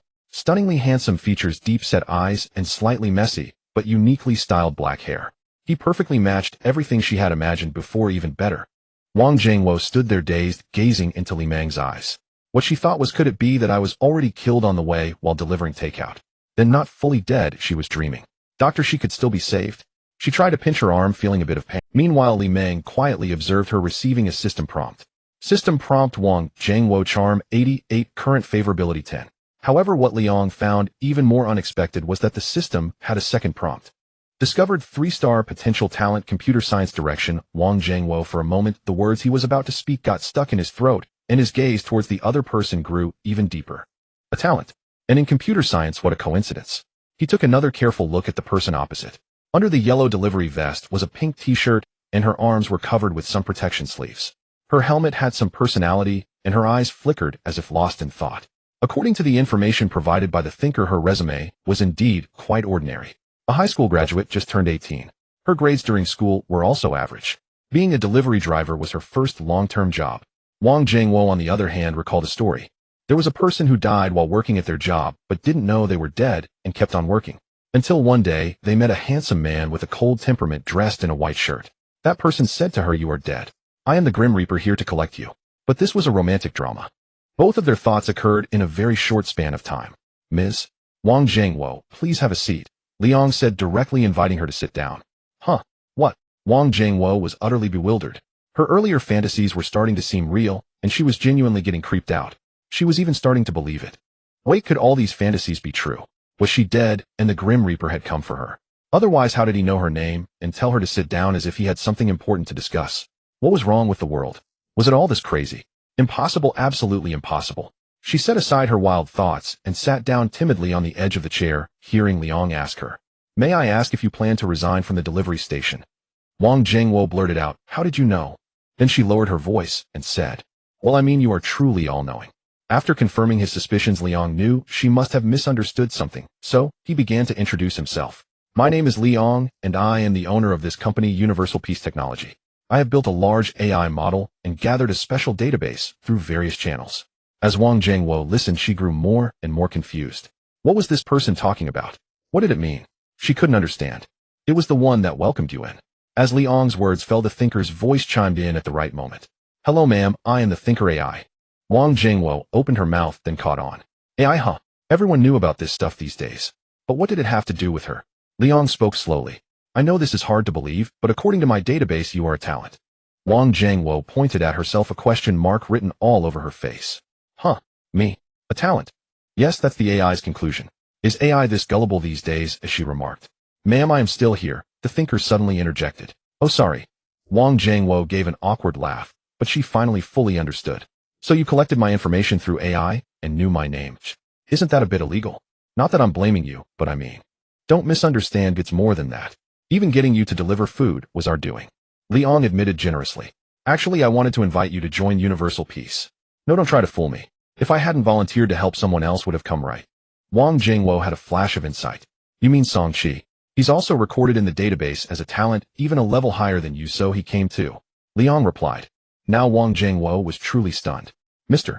Li, I have a question. It might be a bit presumptuous, but you don't mind, do you?" "No, I don't mind. A smart person like you running such a big company, think about it. I'm a high school graduate, just turned 18. Brother Song is over 30 with nothing to show for it." She gestured. "And the key point is that we both work at the same delivery station, and in your database we're both talents. What are the odds of that?" Liang looked at her for a long time without speaking, then confirmed solemnly. "My data doesn't make mistakes." Wang Zhengwo looked at his intensely serious gaze and fell silent. "Sir, Mr. Song Qi has arrived." At that moment, the thinker's voice sounded. Over half an hour later, the scene became Song Qi and Wang Zhengwo staring at each other in bewilderment. Song Qi never dreamed that coming here would lead to such a situation. What kind of company was this? What was their game? Could what the other person said be true? He couldn't tell, he really couldn't. "Mr. Li, are you joking with us?" he asked again. "I don't have time to joke with you." Liang sat across from them, beckoned, and a robot immediately walked over from a distance, handing over printed contracts. "Mr. Song Qi, on behalf of Universal Peace, I invite you to take the position of Director of our Administrative Department. Ms. Wang Zhengwo, on behalf of Universal Peace, I invite you to join our Technical Department, and we will provide you with free professional training." The two took the contracts and saw the salary offers. One was 8,000 per month, the other was 2,000 per month. Liang had previously been the deputy director of the technical department at Jinhan with a monthly salary of 1,000. His Universal Peace Technology, though a startup, was valued in his mind far beyond Jinhan. The salary offered to these two was not only not high, but even a bit low. He would make adjustments after the official launch. "Me. 2,000 a month. The technical department. Wang Jingwo felt overwhelmed by the barrage of information. Song Chi carefully read the contract, took out his phone to check the company information, but found little useful. But he knew that opportunities in life were rare, perhaps only one in a lifetime. If he gave up out of fear of encountering a scam, he would be a true fool. What did he have left for people to scam? Besides judging by his standards, just the other person's clothes alone were not cheap. The intelligent AI system here was also extraordinary. Such a large space, even the rent alone was unaffordable for ordinary people. And this contract was also flawless. Thinking this, he didn't wait for Wang Jingwo to speak, and said solemnly, Mr. Li, if I said no, I would be ungrateful. You think highly of me, and I am willing to serve you with all my might. Song Chi loyalty 80. This loyalty had actually skyrocketed to 80 points. Liang revealed a satisfied smile and shook his hand. Welcome to Universal Peace. Then he looked at, what about you? Seeing both of them looking at her, especially with Brother Song taking the lead, Wang Jingwo made up her mind. I'm the same. Then welcome to you too. Liang said, subtly glancing at his watch. Wang Jingwo, isn't your loyalty a bit lacking? The Panadin Grand Hotel? Li Mao checked it out. It was a 5-star hotel in Jiang City. Owned by the property, it boasted 40 floors and over 800 rooms. Moreover, it operated well, ranking among the top tier of large 5-star hotels in Jiang City. This change in equity surprisingly did not stir any ripples. The power of the system, the more one understood it, the more unbelievable it became. From a monetary perspective, this was the largest single incentive ever issued by the godly wealth system. A hotel of this caliber was conservatively estimated to be worth 2 to 3 billion. Initially, he thought that with 50 million in funds plus an additional 50 million in redeemable shopping funds, he had already achieved financial freedom and felt indifferent about money. Now he truly realized what it meant, that there is always a higher mountain. 100 million has its own financial freedom, while 3 billion has its own financial freedom. If the system had initially offered 30 billion instead of 100 million and 10 attribute points, would he have made the same choice? Li Mao thought about how human desire truly knows no bounds. His gaze towards Wang Jingwo softened a bit. Favorability is good, it needs to be increased. Watching the two finish signing the contract, he led them directly into the personal studio. There was no need to hide anything. He did not want to waste time. Currently, the company had nothing, so it was best for them to start working tomorrow. As 2 more doors opened, they were suddenly awestruck by the sci-fi-like scene before them. 10 robots under the control of the thinker had already unpacked all the deliveries and arranged various devices according to the predetermined positions. On a massive spliced display, data flickered wildly. The thinker was tirelessly using immense computational power to write code. Noticing the two's gaze, the thinker projected a smiling face on the screen. We at Universal Peace currently have only 3 employees in active service. But do not worry, as you can see, just this venue and equipment are enough to pay you several lifetime salaries. I never worried, Song Chi quickly replied. Wang Jingwo said the same, though her loyalty quietly rose to 65 points. The reason I brought you here is to clarify what the company is doing and what it aims to achieve. This is to prevent any unnecessary misunderstandings so you don't confuse us with the technology companies outside. A robot delivered 2 helmet-style engineering brain machines. The emphasis wasn't on the terminal, it could be a helmet or take any form. However, to appear more scientific, Li Mao needed it to be close to the brain. In reality, he had not even planned to focus on the terminal aspect. Song Chi looked at it and thought it was a type of smart device like a smart helmet, which indeed filled a gap in the if combined with AR glasses, realizing real-time translation, navigation speed, information prompts, etc. While ensuring safety, it has potential. Wang Jingwo, however, did not think that much, as she just felt it looked quite high-tech. Li Mao gestured for the two to he could only extract a person's spiritual power below 5 each day to ensure it would have almost no impact on their daily life. An ordinary person has about 70 in spiritual attributes, which is nearly impossible to change. Currently, Li Mao did not know any methods to train spiritual attributes. Below 5 translates to about 3.5 attribute points. This is the upper limit of what Li Mao could extract from someone over a long period. Thus, initially, he could not give too much. He needed to leave some room for iteration, even without competitors. From the 3.5 points of spirit, he planned to allocate a maximum of 0.5 for their use. That was already quite powerful. Based on this limited spiritual consumption, Li Mao had come up with 2 major application directions. The first was the information transmission he used daily, allowing people to rapidly memorize vast amounts of knowledge. Of course, it was not about analyzing and digesting knowledge, just purely transmitting data. It was like stuffing a few books into their heads, otherwise this amount of spiritual power would not be sufficient. Furthermore, the data volume had to be significantly limited. The second application direction was neural information reconstruction. This includes visual reconstruction, auditory reconstruction, and even for limb disabilities. Nerves are almost impossible to reconnect, So once a person goes blind, their vision cannot be reconstructed. However, with Li Mao's brain-machine platform, it is entirely feasible to install mechanical eyes and allow spiritual power to complete the connection. The same principle applies to other senses like hearing and limbs. Mr. Li, I don't feel much. Should we power it on? Wang Jingwo asked. Li Mao lightly snapped his fingers. Feel it well. A surge of electric-like sensation penetrated the two's minds. This was not the first time Li Mao had done this. He had to be cautious with matters related to the spirit. He had practiced this with the thinker countless times in private. At this moment, he activated spiritual interference, granting the thinker permission to pry open the spiritual channels. The thinker, following Li Mao's commands, was able to extract the extremely faint spiritual power from the two. According to the predetermined ratio, some knowledge was transmitted into their minds. In that instant, they felt knowledge that did not belong to them suddenly surfacing in their minds. At the same time, a subtle sense of fatigue washed over them. After all the knowledge had surfaced, a line of shimmering golden text appeared in their minds. Universal peace technology, bringing you a superhuman experience in the spacious workplace. No one spoke for a long time, only the code flickered incessantly. Li Mao picked up the 2 cups of water handed over by the thinker, giving them time to digest slowly. It's normal to feel some discomfort the first time. Have a sip of water and take a deep breath. Song Qi and Wang Jingwo's expressions shifted from confusion to shock, then to utter astonishment. Mr. Li, what is this? I feel like there's more in my head. Wang Jingwo stumbled. Your feelings are all correct, Li Mao said as dozens of spliced display screens behind him began broadcasting the promotional video of the brain-machine system produced by the thinker. It showcased humanity's entire exploration of the brain-machine field, ultimately focusing on the epic-making brain-machine technology product presented by Li Mao. As you can see, our company is creating something that will change all of humanity, the universal brain-machine system. Humanity can now announce that the possibility of directly transmitting knowledge to the brain has been realized. The shackles of human technology, constrained by the brevity of life which made it impossible to learn all discovered knowledge, have been broken. At that moment, the way the two looked at Li Mao was as if they were gazing at an alien. Is it strange? After all, brain-machine technology has always been advancing, though we might be a bit ahead of the curve. Li Mao looked at them, gesturing a slight motion with his fingers. Compared to his ability to master a language in one night, he had just given them content equivalent to 100 pages of a specialized book. In any industry, to become a seasoned professional, one must at least learn the equivalent of tens of thousands of pages of knowledge. More importantly, it is not just about memorizing, but also about digesting. This technology can only save humanity from the dull and tedious process of memorization, but it cannot skip the processes of thinking and practice. Unless one can consume an enormous amount of spiritual power to analyze and digest like Li Mao. After that, they engaged in a deeper connection with the thinker, and Li Meng did his utmost to extract their full potential, transmitting a wealth of administrative knowledge and computer skills into their minds. After all, they were merely potential talents rather than those who had already exchanged their innate abilities. Li Meng happened to have a method to help them quickly grasp the specialized knowledge.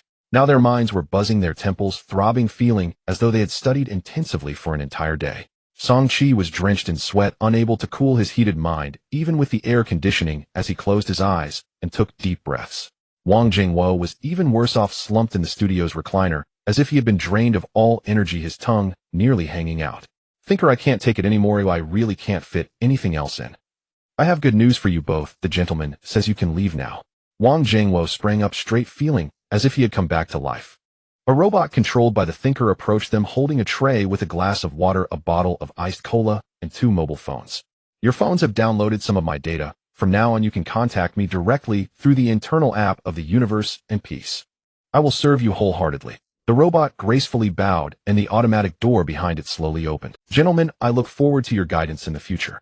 Wang Jingwo gulped down the cola and glanced at his phone, which looked remarkably clean, as if it were brand new, with a new screen protector applied. I also gave your phones a spa treatment, said the thinker. Wang Jingwo scratched his head, opening his mouth, and in the simplest, most straightforward way, the thinker seemed almost too intelligent to be an AI. Song Qi picked up his phone and unlocked the screen with a gesture. Looking at the additional app on his phone, which resembled a company logo in a tree diagram, he opened it to find his job title and other information displayed. How did the thinker know his lock screen? But soon he found this thought amusing. What kind of power did the company possess? What level of expertise did Li Meng have? And what class of AI was the thinker? Did he really think about such things with his 5-year-old 2,000 yuan Android phone? Did he deserve it? If Li Meng knew of his doubts, he would tell him it wasn't so mysterious. The thinker could indeed crack the code, but he actually learned it from surveillance. After all, in this day and age, wisdom often leads to idleness. but it would call it efficiency.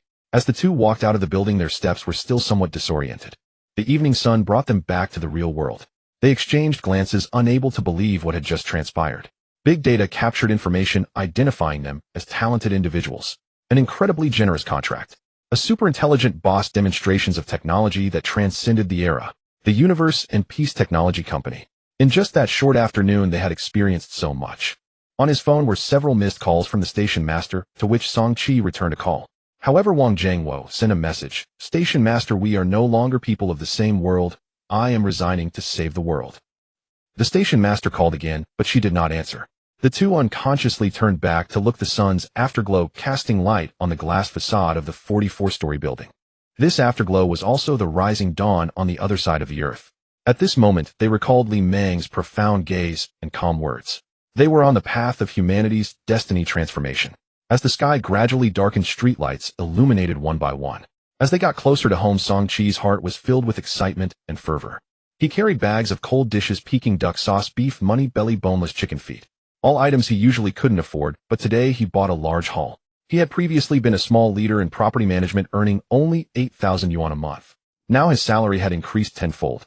The impact on him was so strong that it could be said that failing to bow down to Li Meng on the spot already showed some restraint.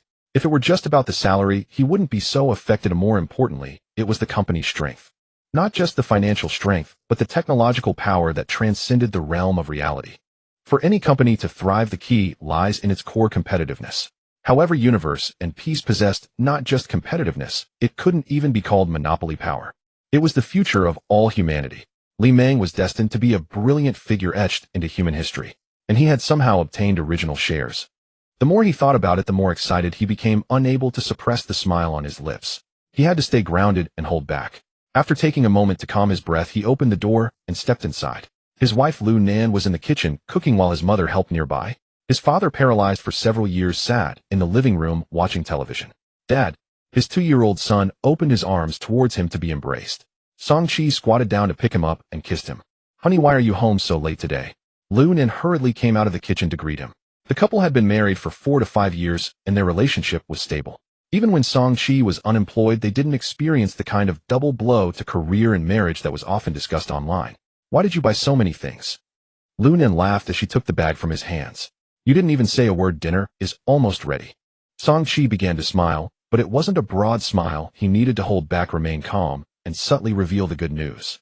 But seeing his father, who had difficulty moving, staring at the things he bought, as if ready to scold him for being a spendthrift who didn't save money for the kids or care for his wife. His mother also emerged from the kitchen with sharp eyes, wielding a stainless steel spatula. Fine, let's just say it directly. I found a new job. In an instant, the house fell silent. Lu Nan was the first to ask in surprise, what new job? A technology company director of administration with an annual salary of 1 million. Honey, you should watch fewer web novels lately. No, I'm serious. I'm serious. At the same time, in a self-built housing area in Jiangxing, Wang Jiangwo was anxiously jumping up and down, speaking loudly. But what awaited her was ruthless laughter. Huh, you're so funny. She shared a rental with 3 other girls in an old self-built house over on the 2nd floor. In the smallest room facing north, there wasn't even a shower room or toilet. They had to walk over 100 meters to the public toilet in the village.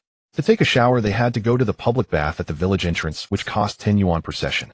The biggest advantage of living here was its affordability, only 300 yuan a month. At this moment, in another room on the 2nd floor, 4 people were laughing uncontrollably. 2 of them were fellow villagers living together, and 1 was Wang Jiangwo's distant cousin.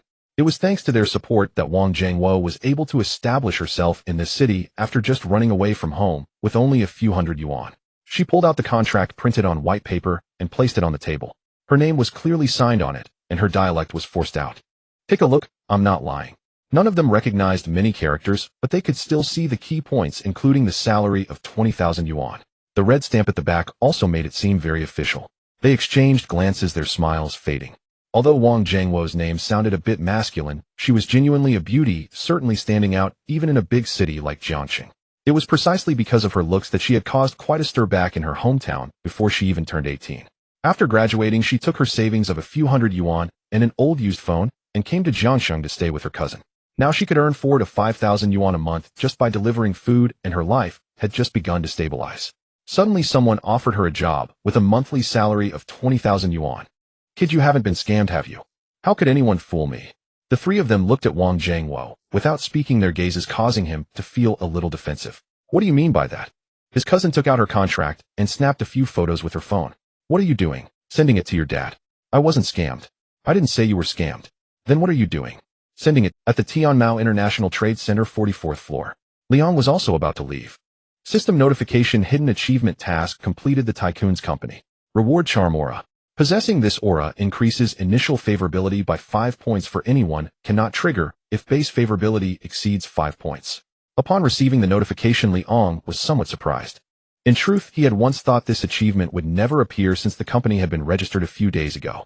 Perhaps it was only recognized as a complete enterprise after having employees.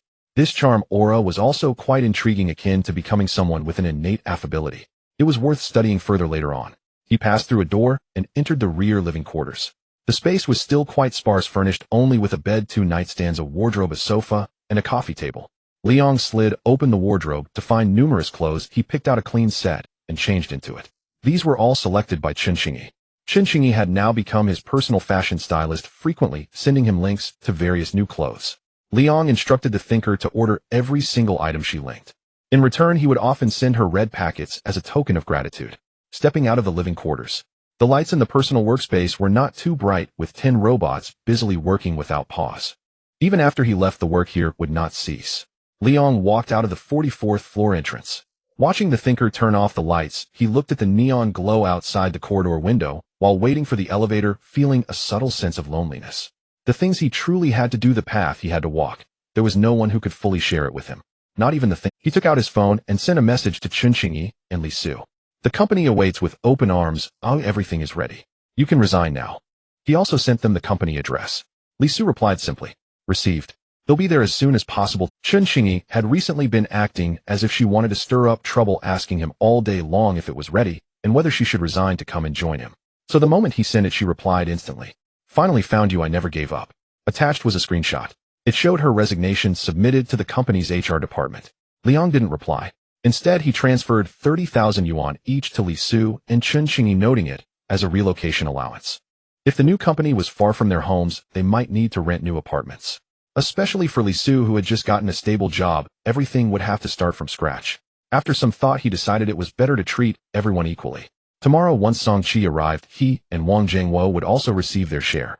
But this was a one-time thing. Nothing can be accomplished without norms or standards. Once the company's regulations were fully established, he couldn't just hand out money arbitrarily like this. Chen Xingyi didn't accept the money immediately this time, instead sending 3 question marks. Liang still didn't respond. Boss, what does this mean? What's a relocation allowance? Can I take it? Reply to me. Trying to win me over. Keep me. Don't try to corrupt me. We have a pure superior-subordinate relationship. Say something. Look me in the eye, you wretch. She sent a flurry of messages, but Liang ignored them all. Half an hour later, she accepted the money. As if nothing had happened, she sent another message. Thanks, boss. Wishing you a grand opening. Wishing you eternal youth. Wishing you immortality. Chen Xingyi's favorability, 70 points. Driving on the road, Liang heard the thinker's report and felt a bit speechless. Whenever he felt he was pursuing a lofty realm, experiencing a subtle sense of looking down upon the mundane world from the heavens. Chen Xingyi's overwhelming humanity would always yank him back down to earth.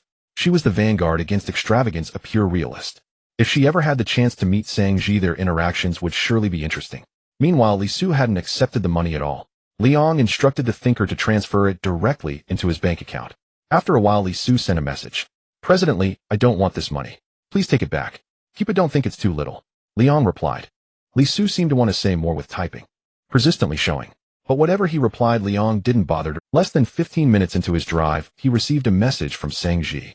Brother Li, are you there? Our internship ended today. Have you eaten yet? Liang glanced at the time. It was nearly 6:30 p.m. But since Sang Ji asked even if he had eaten, he would say he hadn't. Not yet. A colleague is treating us to a big dinner and said we could bring friends. Brother Li, would you like to come along? Liang pulled over safely and sent a voice message. A male colleague. Sang Ji's side showed typing, but then deleted and retyped. Yes, Brother Li, just an ordinary colleague. Liang smiled. This meal doesn't count as the one you owe me. Don't worry. He'll treat you separately.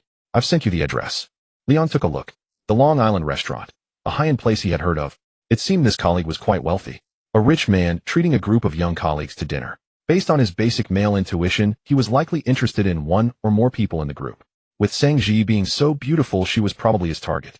Instead of driving there immediately, he said to the thinker, "Cancel their reservation and reserve a table for them at the Sky Restaurant in the Panatin Grand Hotel." "Understood, sir. You want to show your strength on your own turf. I know this people on the internet call it showing off." "Shut up. Learn something useful online." "Yes, sir."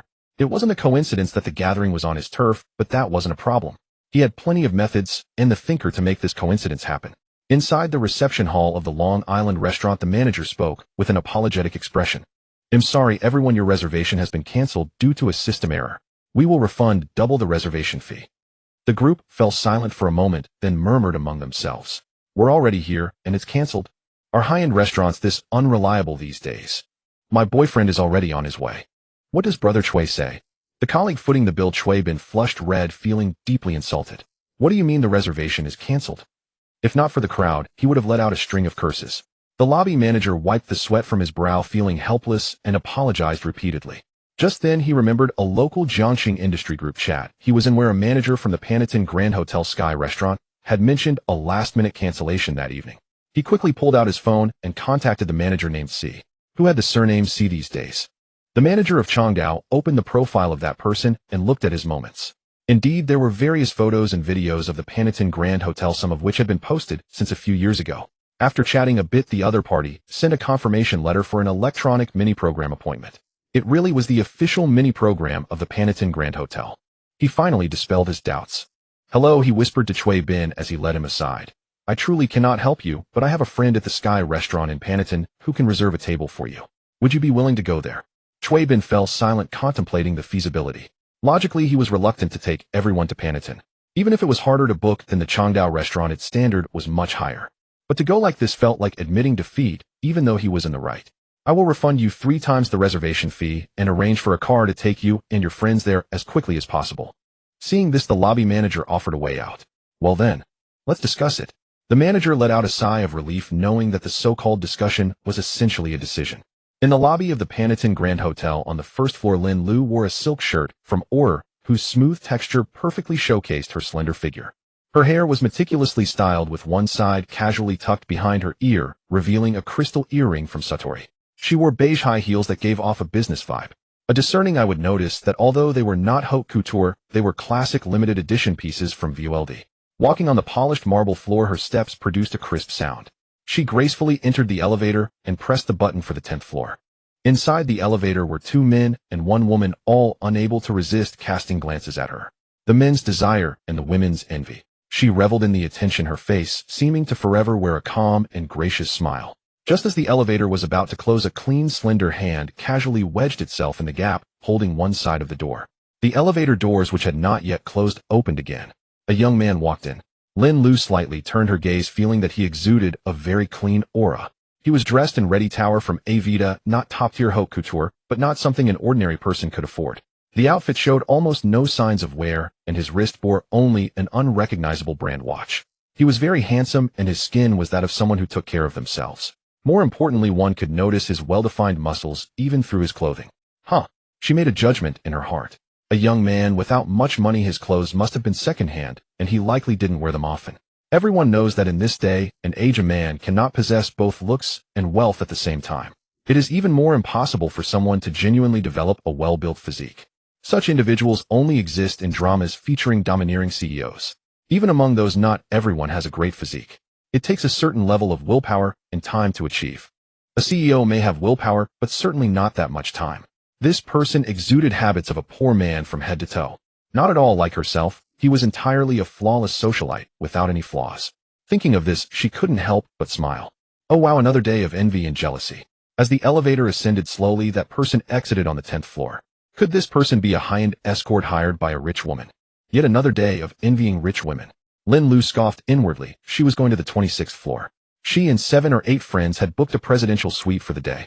According to the agreement, her exclusive time was from 7 to 9, during which she wanted to take some good photos to enrich her moments. She sought to further enhance her already perfect persona. The Sky Cloud Mirror Western Restaurant on the 38th floor is the biggest feature of the Panatin Grand Hotel. The enormous floor-to-ceiling windows form a circular ring, and the semi-open private rooms retain a degree of privacy, while ensuring a good view of the surroundings. An automatic glass door opened from the eastern side, leading to a circular outdoor terrace resembling a glass walkway, with some slightly smaller tables and chairs placed on it. Hua Xian had a total of 6 people, but with friends and family, there were probably 10. At this moment, not everyone had arrived. 7 or 8 people were enjoying the view on the terrace. Yang Jialan took several beautiful selfies and posted them in a 9-grid format. Ladies, today, I officially joined Hua Xian through an internship, and a colleague is treating us to a meal at the Sky Mirror, a double blessing. The comment section quickly filled with flattery. Xiaolan, which colleague does Cui Ge have an interest in? Her boyfriend quietly asked beside her. Company policy prohibits office romances, Yang Jialan replied. Then why is he so attentive? Men are all like that. Yang Jialan glanced at him. You have a girlfriend too, why do your eyes keep wandering to up? She then put down her phone, her gaze turning cold as she looked at him. Why are you so concerned about this? Do you have an interest in either of them? Her boyfriend chuckled awkwardly and hurriedly waved his hand. Baby, don't think too much, I only love you. I'm just curious.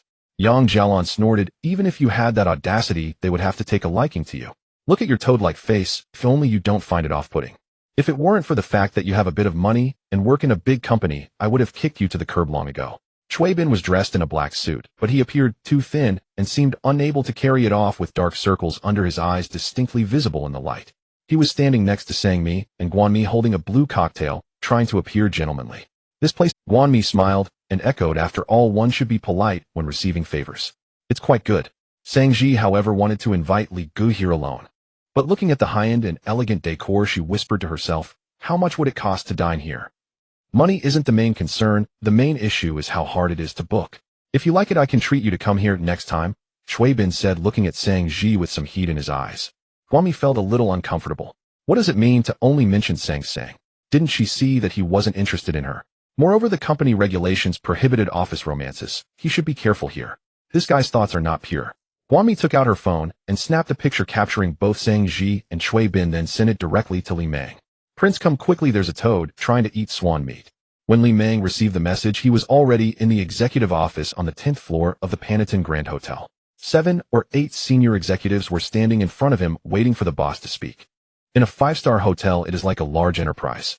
With over 600 employees, dozens of middle and senior managers, these were the only people that could be called immediate. After all, no matter how complete the operational system is, it is impossible for all management to be at one. There is no scenario where the staff wouldn't recognize the boss.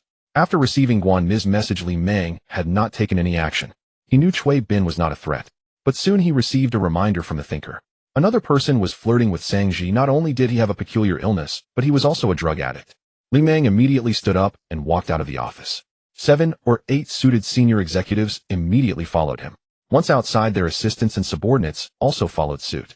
This grand procession of more than a dozen people was quite eye-catching. All hotel staff stood on either side of the path, slightly bowing to make way, or hurriedly busying themselves with their work. The aura was as if a higher-up was coming for an inspection. Lin Lu felt a bit annoyed. Her sisters were not yielding at all. They said 7 o'clock means 7 o'clock, not a minute more. After all, this was a presidential suite costing thousands for one night. She rearranged her expression, took a deep breath, and then revealed a faint smile. Never mind, let's head to the Sky restaurant on the 38th floor. She had been there many times before, but each time she had never actually eaten, just went up to take photos. She was contemplating whether to at least buy a starlight pudding set from the Sky restaurant today. At $288 for a set, it's a little pricey. However, because of her registration for the presidential suite, she could get a 20% discount. Plus, with this pudding set, she could sit at a moving table in the restaurant.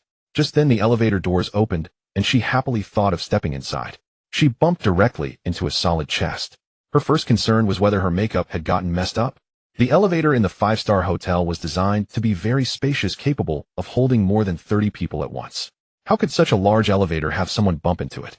Lin Lu looked up and saw the man she had previously labeled as poor staring back at her. His deep dark gaze showed no change in emotion, accompanied by a faint masculine aura. At that moment, the elevator doors slowly began to close, and the whole world fell silent. The two were standing very close, almost able to sense each other's breath. A few seconds later, Li Meng's steady and strong hand gently supported her shoulder. Just as Lin Lu was starting to misunderstand, he suddenly pushed her aside. Under her awkward gaze, he pressed the button for the 38th floor. Lin Lu then noticed that the elevator was surprisingly filled with more than a dozen figures in suits, each casting her strange looks. They respectfully followed behind the man, not daring to overstep. The atmosphere was frighteningly tense. This scene made her mind a bit overwhelmed. Lin Lu's charm value 84, current favorability 5. When Li Meng first laid eyes on her, he had already known her charm value exceeded 80 and had marked it. Unexpectedly, he seemed to have some connection with her. He used a bit of mental interference to help, otherwise it wouldn't have been so easy to bump into her. Li Meng slowly lowered his head to look at his chest where Lin Lu had left a faint white mark. Evidently Lin Lu noticed as well, and she awkwardly said, "I'm so sorry." Mr.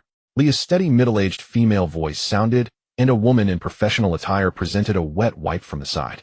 Li Meng took it, maintaining an expressionless stare at Lin Lu while gently wiping away the white mark she had caused. This scene made Lin Lu instinctively take a step back, only to find herself against the elevator door. She heard Li Meng's calm voice, "Guest, please watch your step." "I'm so sorry." Lin Lu randomly pressed a floor button, and as soon as the elevator doors opened, she hurriedly stepped out. It wasn't until the elevator ascended that she turned back and let out a long sigh. She felt her back was already damp with sweat.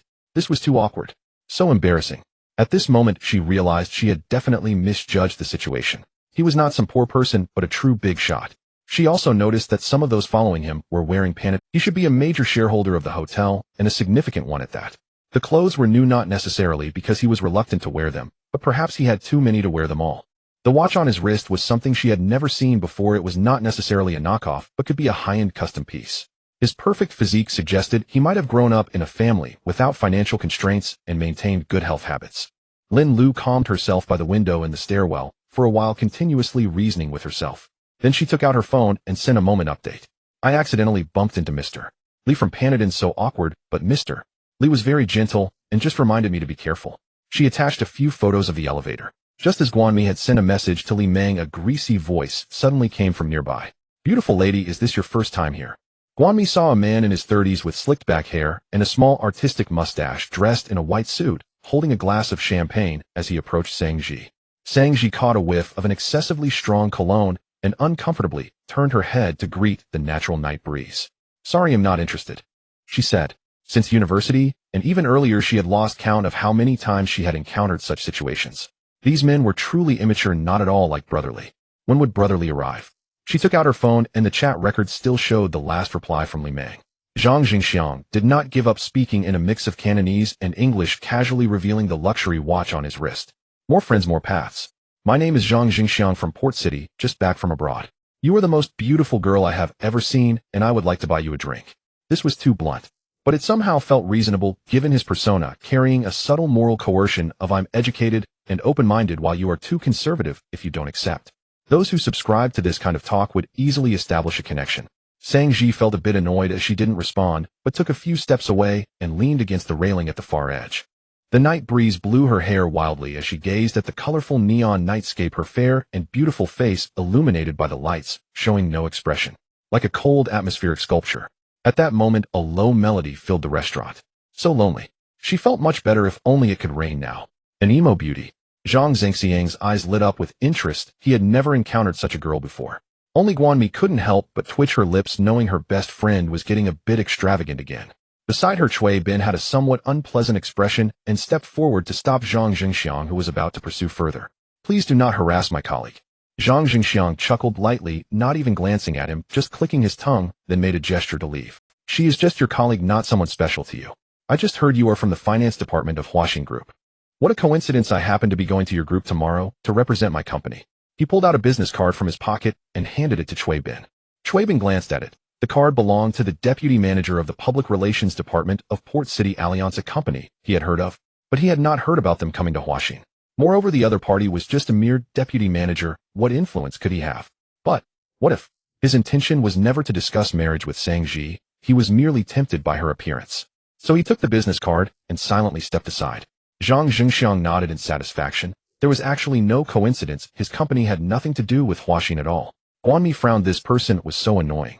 At this moment, everyone felt a sudden chill in the air, followed by a gust of wind. Zhang Zhengxiang's hair and clothes were blown messy, and he squinted his eyes to shield himself from the wind. He felt a slight dampness on his face.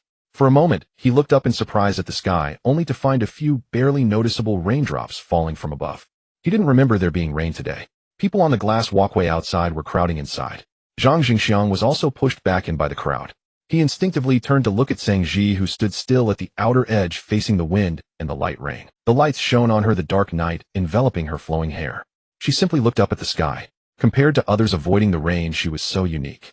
At that moment, the elevator doors on the 38th floor slowly opened.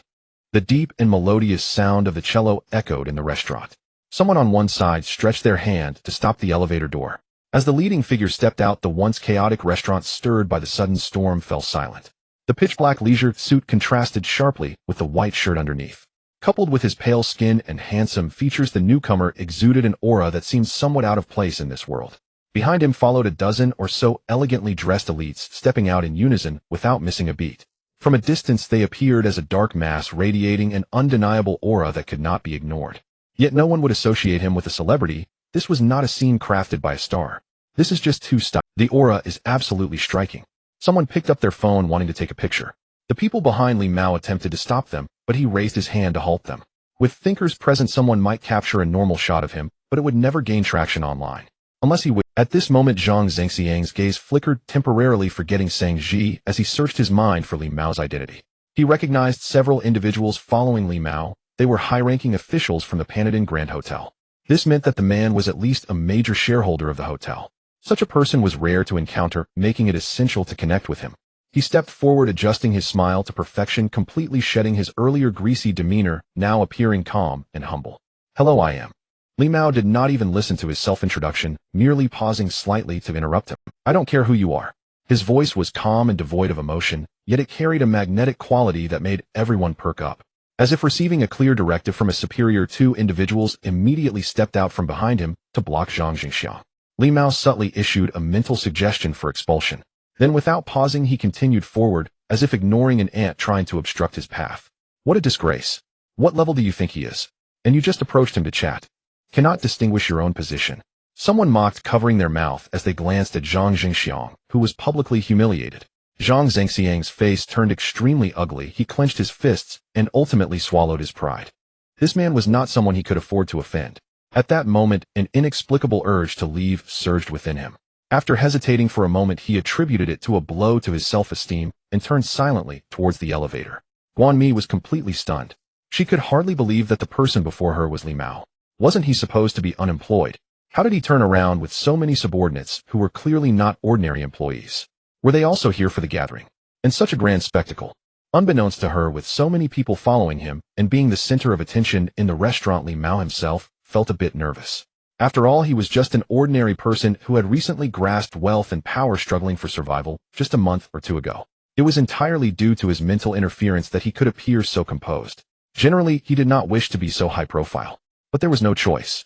After all, Sang Ji was a woman of high standing. The best way to increase affection was simply 3 words: "I understand you." She loved the feeling of being unique and self-appreciating while the world was lost in intoxication. And Li Mao gave her that feeling. "Let's disperse," he said, and the subordinates behind him nodded and began. In reality, they did not leave too far, at least staying on the 38th floor. They simply did not disturb him. Li Mao ignored all the external noise. He took off his coat and walked towards Sang Ji, who was still gazing up at the sky.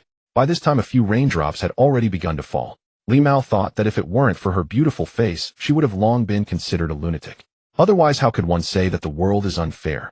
Those with high beauty standing in the rain are called melancholic, while those with lower beauty are called noble. Li Mao first draped the coat over her shoulders. He did not rush to speak, but stood beside her for a while. The two of them seemed like two sculptures, neither saying a word. After a while, Li Mao finally spoke. "Did you wait long?" Sang Ji turned back and replied, as if meeting a confidant, speaking naturally. "Not too bad, just a bit boring. There are too many boring people. Oh, it tends to happen. You're right. It's raining and let's go inside. While the wind and rain are nice, now is not the time to appreciate it." "Okay." Li Mao took her slightly cool hand into his, and she instinctively flinched, but did not withdraw. "Watch your step." A light rain had begun to fall, and the glass floor was somewhat damp.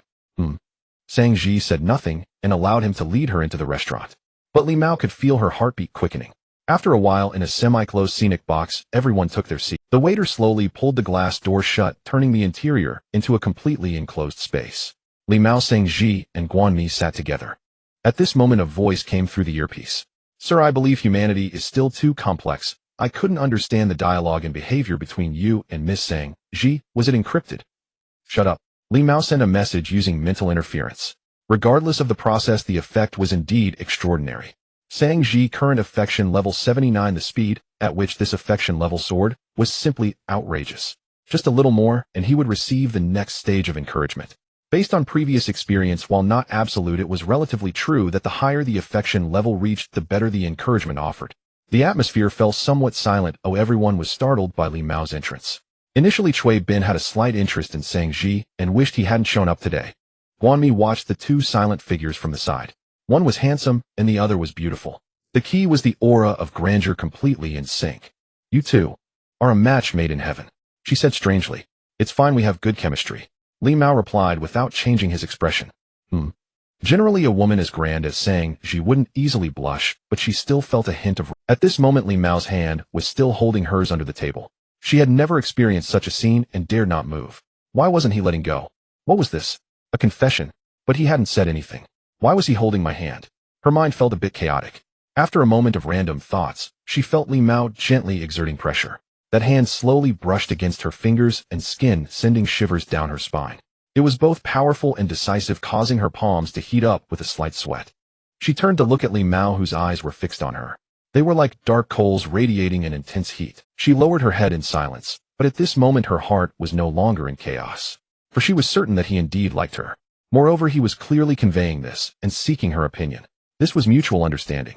Her fingertips trembled slightly, and then she took the initiative to grasp Li Mao's hand. Under the table, their fingers intertwined. Unfortunately, the favorability rating still stands at 79 points. As time goes on, the difficulty of improving this rating becomes even more daunting than anticipated. Li Meng speculated that reaching 100 might be utterly impossible. "Let me introduce you, this is Li Meng, my friend, and a good friend of Sang Ji." Guanmi introduced him to everyone, emphasizing the words "good friend" with a heightened tone. Everyone immediately understood. "Mr. Li, it's a pleasure to meet you. You are truly captivating," Yang Jialan responded with a smile. "Those who miss the opportunity to connect with such influential people are not qualified professionals." "Pleasure to meet you," Li Meng replied with a smile. Anyone who could enter Huaxin was certainly skilled. With Yang Jialan leading, compliments and self-introductions started flowing seamlessly. Li Meng kept the conversation going, and soon the awkward atmosphere completely dissipated. "You were a bit intimidating just now. If we weren't at the same table, I wouldn't have dared to greet you," Yang Jialan joked to lighten the mood. "Don't get me wrong, that person earlier was Zhang Jingxiang. I happen to know him. He just returned from abroad and has picked up some bad habits along with a few health issues." Li Meng's voice was calm, but the content of his words sent chills down people's spines. "You all are different. You could easily be harmed by people like him." He had even notified others to dispose of all utensils that Zhang Jingxiang had touched and to perform thorough sanitation twice after work. Guanmi was startled, feeling ants crawling all over her body. "Is that for real, eh? Would I lie about something like this? But don't worry, this level of contact won't lead to infection."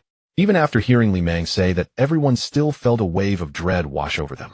They exchanged glances, recalling Zhang Zengxiang's face. He looked like a very respectable and clean elite.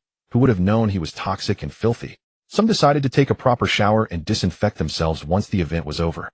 Even Sang Ji was somewhat taken aback. Next to her, Cui Bin, who had the most contact with Zhang Zhengxiang, clutched the man's business card, his expression unusually grim. "Excuse me, I need to use the restroom." After apologizing, he quickly left the room. Everyone understood that this was only natural. Nowadays there really are all sorts of people. One must remain vigilant when going out in the future.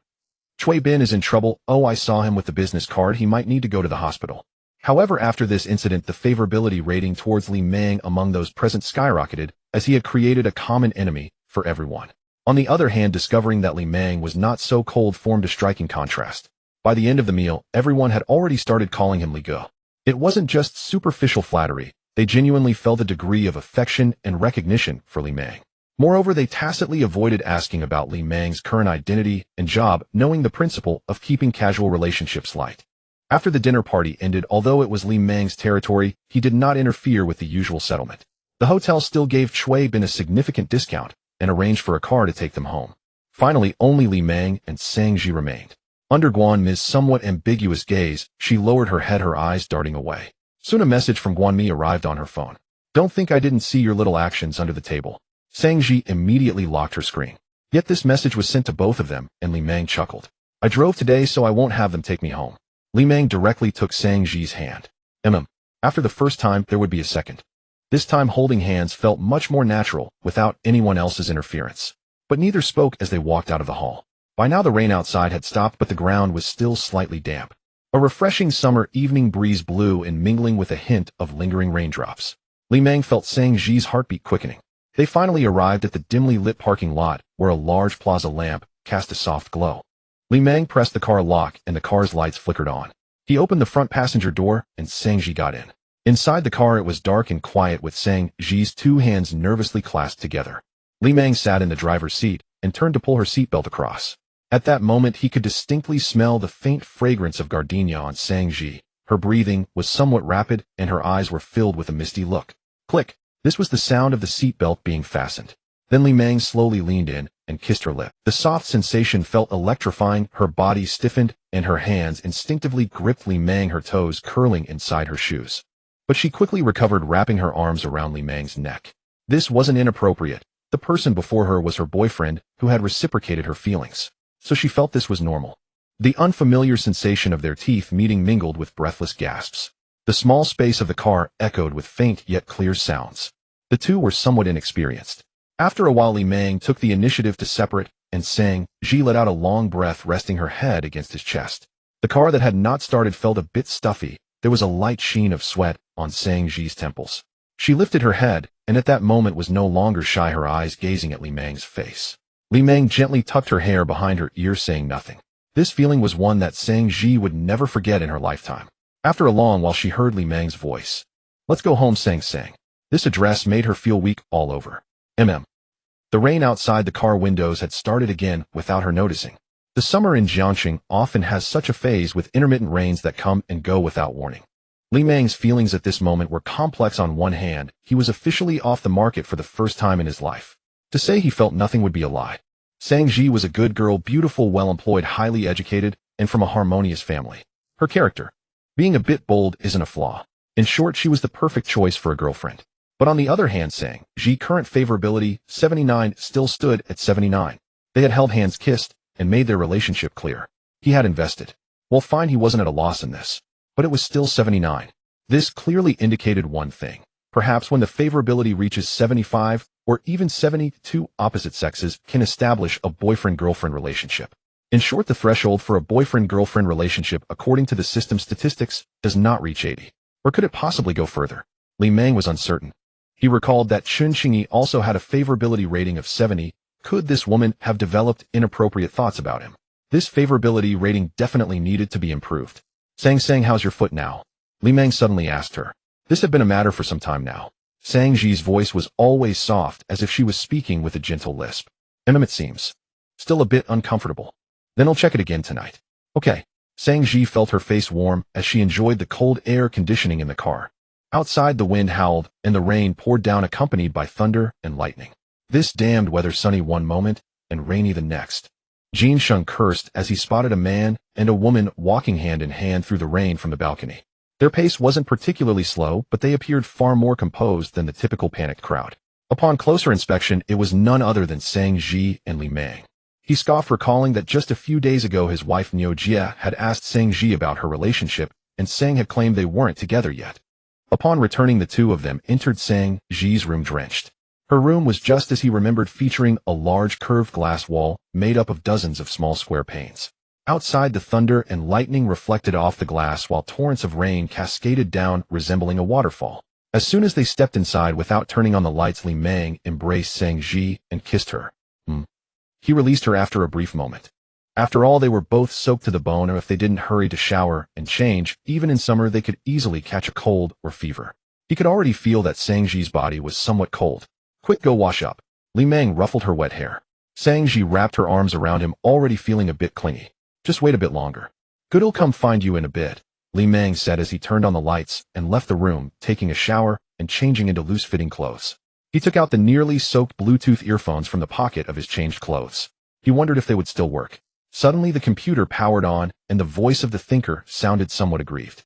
"Sir, you need to buy me a waterproof cover for my mouth. Also, I'm just an AI. Without human emotions, you don't have to lock me away when you're doing personal matters. I promise not to look." Li Meng ignored him completely and prepared to shut down the computer. "Don't think I haven't seen your unusual browsing history. Though that might have just been out of curiosity." At that moment the thinker suddenly adopted a rather serious tone. "Sir, there's a situation." Li Meng furrowed his brows slightly as he saw the image displayed on the computer. It was a front-facing camera showing Jin Sheng's face. Outside the room, Jin Sheng saw his wife blow-drying her hair, while the bald man was inside chatting via video call. Listening to the sound of running water from the bathroom, Jin Sheng felt a surge of impulse. After taking another sip of ice-cold beer, he stealthily approached the bathroom door with his phone. Adjusting the camera, he quietly raised his phone to sneak a shot through a broken corner of the glass above the door. Just as he stood on tiptoe, a hand grabbed his phone. Jin Sheng's heart raced. He turned around to find a shadow had silently appeared behind him. The figure wore a black t-shirt with eyes as cold as ice blades. The pale light shone behind him, casting a silhouette that resembled a grim reaper from hell. "What are you doing?" His voice was as chilling as if it came from the void. "Misunderstanding." Jin Sheng leaned against the door, managing to utter just 2 words. His heart felt as if it had been struck by a heavy punch. Extreme pain surged through his nerves, and he bent over, collapsing like a boiled shrimp. Blood began to seep from his nose, and eyes starkly visible on the floor. Li Meng remained expressionless, holding his phone, which continued recording. His gaze turned toward the bathroom. It seemed this place could no longer be occupied. The sound of Jin Sheng collapsing had caught the attention of others. Neo Jia rushed out, exclaiming, "What happened?" "Hubby." The bald man also came out of the room, hurrying to stop Neo Jia from helping Jin Sheng up. "Don't move him. It looks like he's having some kind of attack. Hurry, call for an ambulance." Jin Sheng was taken away by the ambulance, and law enforcement arrived as well. The recording on the phone captured the entire sequence of events. Ultimately, the medical personnel concluded based on the scene. He had ulterior motives and was caught on the spot by Li Meng. The immense emotional turmoil combined with the negative effects of alcohol caused a rupture in his cardiovascular system. Fortunately, the rescue was timely, and there was no risk to life, but hospitalization for several months was necessary along with permanent aftereffects. Further administrative penalties would follow, but that would have to wait until Jin Sheng woke up and was discharged. Neo Jia was a good woman. She cried and apologized to Sang Ji, immediately shouting that she wanted to divorce Jin Sheng. This left Sang Ji in a daze, momentarily unable to respond. However, she didn't take it too seriously, perhaps, because Jin Sheng had already been urgently carried downstairs by the bald man. She hadn't witnessed the horrifying scene. Li Meng took the opportunity to suggest moving in together, and after thinking it over, Sang Ji agreed. In fact, Li Meng himself was experiencing far greater internal turmoil than Sang Ji. He gazed at the rain outside, feeling his heart pounding vigorously, quicker and stronger than usual. This was his first time attempting to use the power of mental interference to strip away life. Although he had halted his actions in that instant, merely delivering a non-lethal blow, the sensation at that moment felt like a baptism, tearing apart the seemingly solid blueprint of his plans. It made him acutely aware that he was no longer the same. With weapons in hand, the desire to kill arose within him. This feeling was akin to a character in a fairy tale suddenly realizing that people could bleed and die. If everything was a vast ecological circle, he was neither a sheep nor a wolf. Because both wolves and sheep were merely components of this ecosystem. He was the human holding a shotgun. He could coexist harmoniously with every animal. But if he didn't like something, he could shoot any animal he desired. The next morning, after having breakfast together, Li Meng and Sang Ji parted ways and headed to Tian Mao building. After a night of rain, the world seemed a bit clearer and cleaner. Once he reached the 44th floor, he saw 3 people had already arrived: Chun Qingyi, Song Qi, and Li Su. Glancing at the time, it wasn't that he was late, they had arrived early. Only the girl named Wang Zhangwo had yet to arrive. The thinker had already opened the door for them, and they were chatting and drinking tea in the outer office area. As for Mr. Li, how should I put it? I could see it back in university. He's quite the quiet one. This was Chun Qingyi's voice. Sunlight streamed in through the floor-to-ceiling windows of the building, and she seemed somewhat lost in her own world. At that moment, the 2 people facing her had slightly unnatural expressions. She paused momentarily, feeling a chill run down her back, and without turning around, she became alert. Ahem, I didn't mean it that way. Oh, I misspoke. I meant to say Mr. Li is calm and profound. Li Su had already stood up to greet her. Good morning, Mr. Li. Song Qi was dressed very formally today in a dark blue suit, his shoes shining brightly. Mr. Li. Good morning. Li Meng nodded at them, and then noticed Chun Qingyi turning away, awkwardly pretending to greet him nonchalantly. Mr. Li, you're here to work so early yourself. And I even personally took a dump. Li Meng found it hard to maintain his composure, and could only think that Chun Qingyi was still too understanding of people. Xiaoqing, go pour me a cup of coffee, he said to Chun Qingyi, enunciating each word. Hey, right away. Chun Qingyi ran off quickly. Chun Qingyi and Li Su, one a mere receptionist, the other a technician who had recently joined the company, notably had the lowest education level in the entire department. Jinhan's project was progressing far more smoothly than expected, nearly completed, and the departure of the 2 attracted little concern. Inside Li Mao's exclusive chairman's office, the 2 were signing the employment contract. Li Su was appointed as the deputy director of the technical department, and he was of course overwhelmed with gratitude. Although he had been mentally prepared, it was still unexpected that Li Mao valued him so highly. As for Chen Xingyi, heavens, me, the deputy head of the HR department.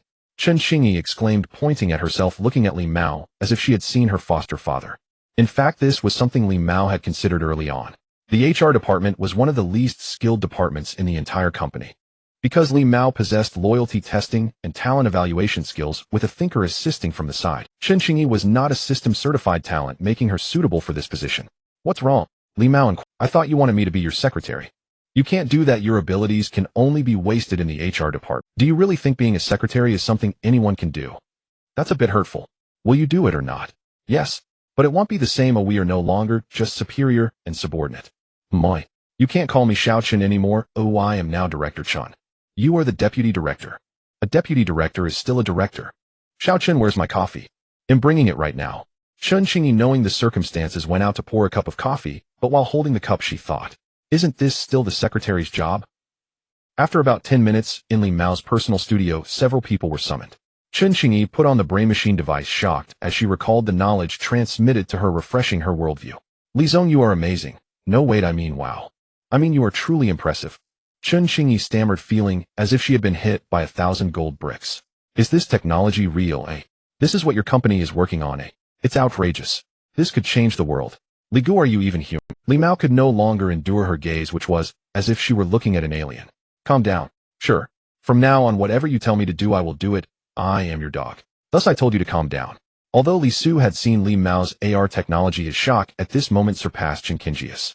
As a technical personnel himself, the more he knew, the stronger the shock he felt. In fact, he was not only shocked by the brain machine, but also by the AI thinker that others had continuously overlooked. This was no ordinary AI. Songqi had experienced it yesterday, so he found it much better. From now on, the thinker will create a strict study plan for you, Li Mao stated. Chen Xingyi, upon hearing this, was filled with confidence. Rest assured, I have no problem with this kind of study. Give me a month, and I'll get you into Qingbei. Then give it a try, Li Mao said expressionlessly. Songqi on the side could not help but laugh. It would be great if it were that easy. As the clock struck 9:30, Wang Zhangwo still had not arrived. Li Mao frowned slightly and took out his phone, just about to dial her number. The phone rang on its own. It was an unfamiliar landline number. The thinker immediately provided a warning prompt. Sir, it's a call from the local security office. Li Mao paused slightly. Oh, could it be about what happened last night? Hello. This greeting was deep and magnetic, carrying a calming power. The voice on the other end unconsciously lowered a bit. Is this Mr. Li Mao from Huanyu Pingyi Technology? Yes, may I ask what the matter is? This is the Sanjing Street Security Office. This morning we received a report stating that your company is defrauding people. Li Mao's voice was calm as he asked back. Our company is defrauding people. According to our investigation, you are a legitimate company and there are no issues with your contracts. At this moment, Li Mao heard Wang Zhangwo's shouting from the other end. I told you I'm not a scammer. It's Wang Zhangwo, right? She didn't come to work this morning, Li Mao asked. The security office also paused for a moment, then politely replied. Your company has complete qualifications and is not listed in our fraud registry. Although she is just an 18-year-old delivery worker, paying her $20,000 a month is a bit strange, but it is not illegal. But you mentioned that her family could be trusted easily. That's why this call was made. Please bear with us. Li Mao thought that this was indeed the case. He was looking to gain some favor with her. Does the security office handle this? Not really, but since they came to us, we called to check. If it's inconvenient, you can discuss it privately. Li Mao tapped his fingers on the table, leaning against his ergonomic chair, and after some thought said, how about this? Please have Wang Zhangwo and her family come to our company for a face-to-face discussion. He still intended to give her a chance to see what kind of people her family were, whether they were genuinely concerned or just troublesome. Although he was eager for Wang Zhangwo's goodwill, recognizing her as a talent was indeed a fact. However, if her family turned out to be difficult, he would have to give up. Half an hour later, the elevator on the 44th floor opened. The district security officer Chen Yu entered with his apprentice Shen Jie, both examining the company with scrutinizing and curious eyes. Although they hadn't stepped inside, yet they already saw a large logo full of technological flair as soon as they exited the elevator. Just this sign alone was quite pricey. It was not something a scammer would create. Wang Zhangwo, wearing her only somewhat formal outfit, followed along, her arm grasped by her cousin Gao Lan. Behind them was her uncle Wang Dashu, who had taken an overnight bus and hadn't slept. Neither of them had much education. Upon meeting, they concluded that Wang Zhangwo had been scammed. Because she insisted on going to work, they were worried something bad would happen to her. After all, in these times there were many cases of people being scammed into dire situations. And all were supposedly tech companies. Out of the common people's simple trust in the authorities, they decided to take her directly to the security office for anti-fraud education. However, the results were slightly beyond their expectations. First, the basic investigation results showed that the other party was indeed a legitimate company with premises and qualifications. Although several officers couldn't see how Wang Jiangwo could possibly earn 20,000 a month. Moreover, she mentioned that they said she was a talent to be cultivated and promoted in the future. And they also claimed she was a talent in the technical field. This really sounded like the kind of lines a scammer would use. Were they planning to have her complete procedures for overseas training? But without evidence, they couldn't speak recklessly. It appeared that this company had no issues for now. Wang Jiangwo's family still had doubts, so they could only help make a phone call. Fortunately, this Li Zong was quite accommodating, otherwise they wouldn't have had any means. Looking at the decoration outside the 44th floor elevator. Master, I can tell from this place that it definitely isn't a scam. Shen Jia quietly said to her master Chen Yu. Scammers wouldn't present themselves like one. Chen Yu was not quick to draw conclusions. He had seen too many various scams over the years. Suppressing her fatigue with sheer willpower, Chen Qingyi truly wished she could slap her past self from an hour ago. As she watched the group enter, she greeted them with a smile. Hello, I am Chen Qingyi, the Deputy HR Director of Universal Peace Technology. General Li arranged for me to pick you up. This was a lie. In truth, a thinker could have handled the task, and if anyone were to be sent, it should have been Song Qi from the administration department.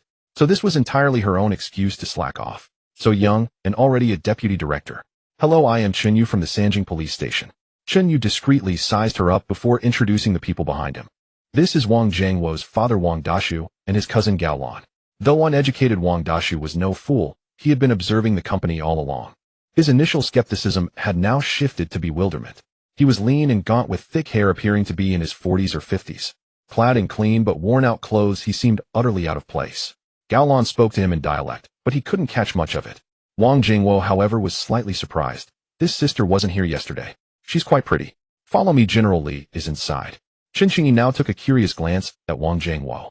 Liang had told her about Wang Jingwo. In short, a talent who could absorb technical knowledge at an accelerated pace.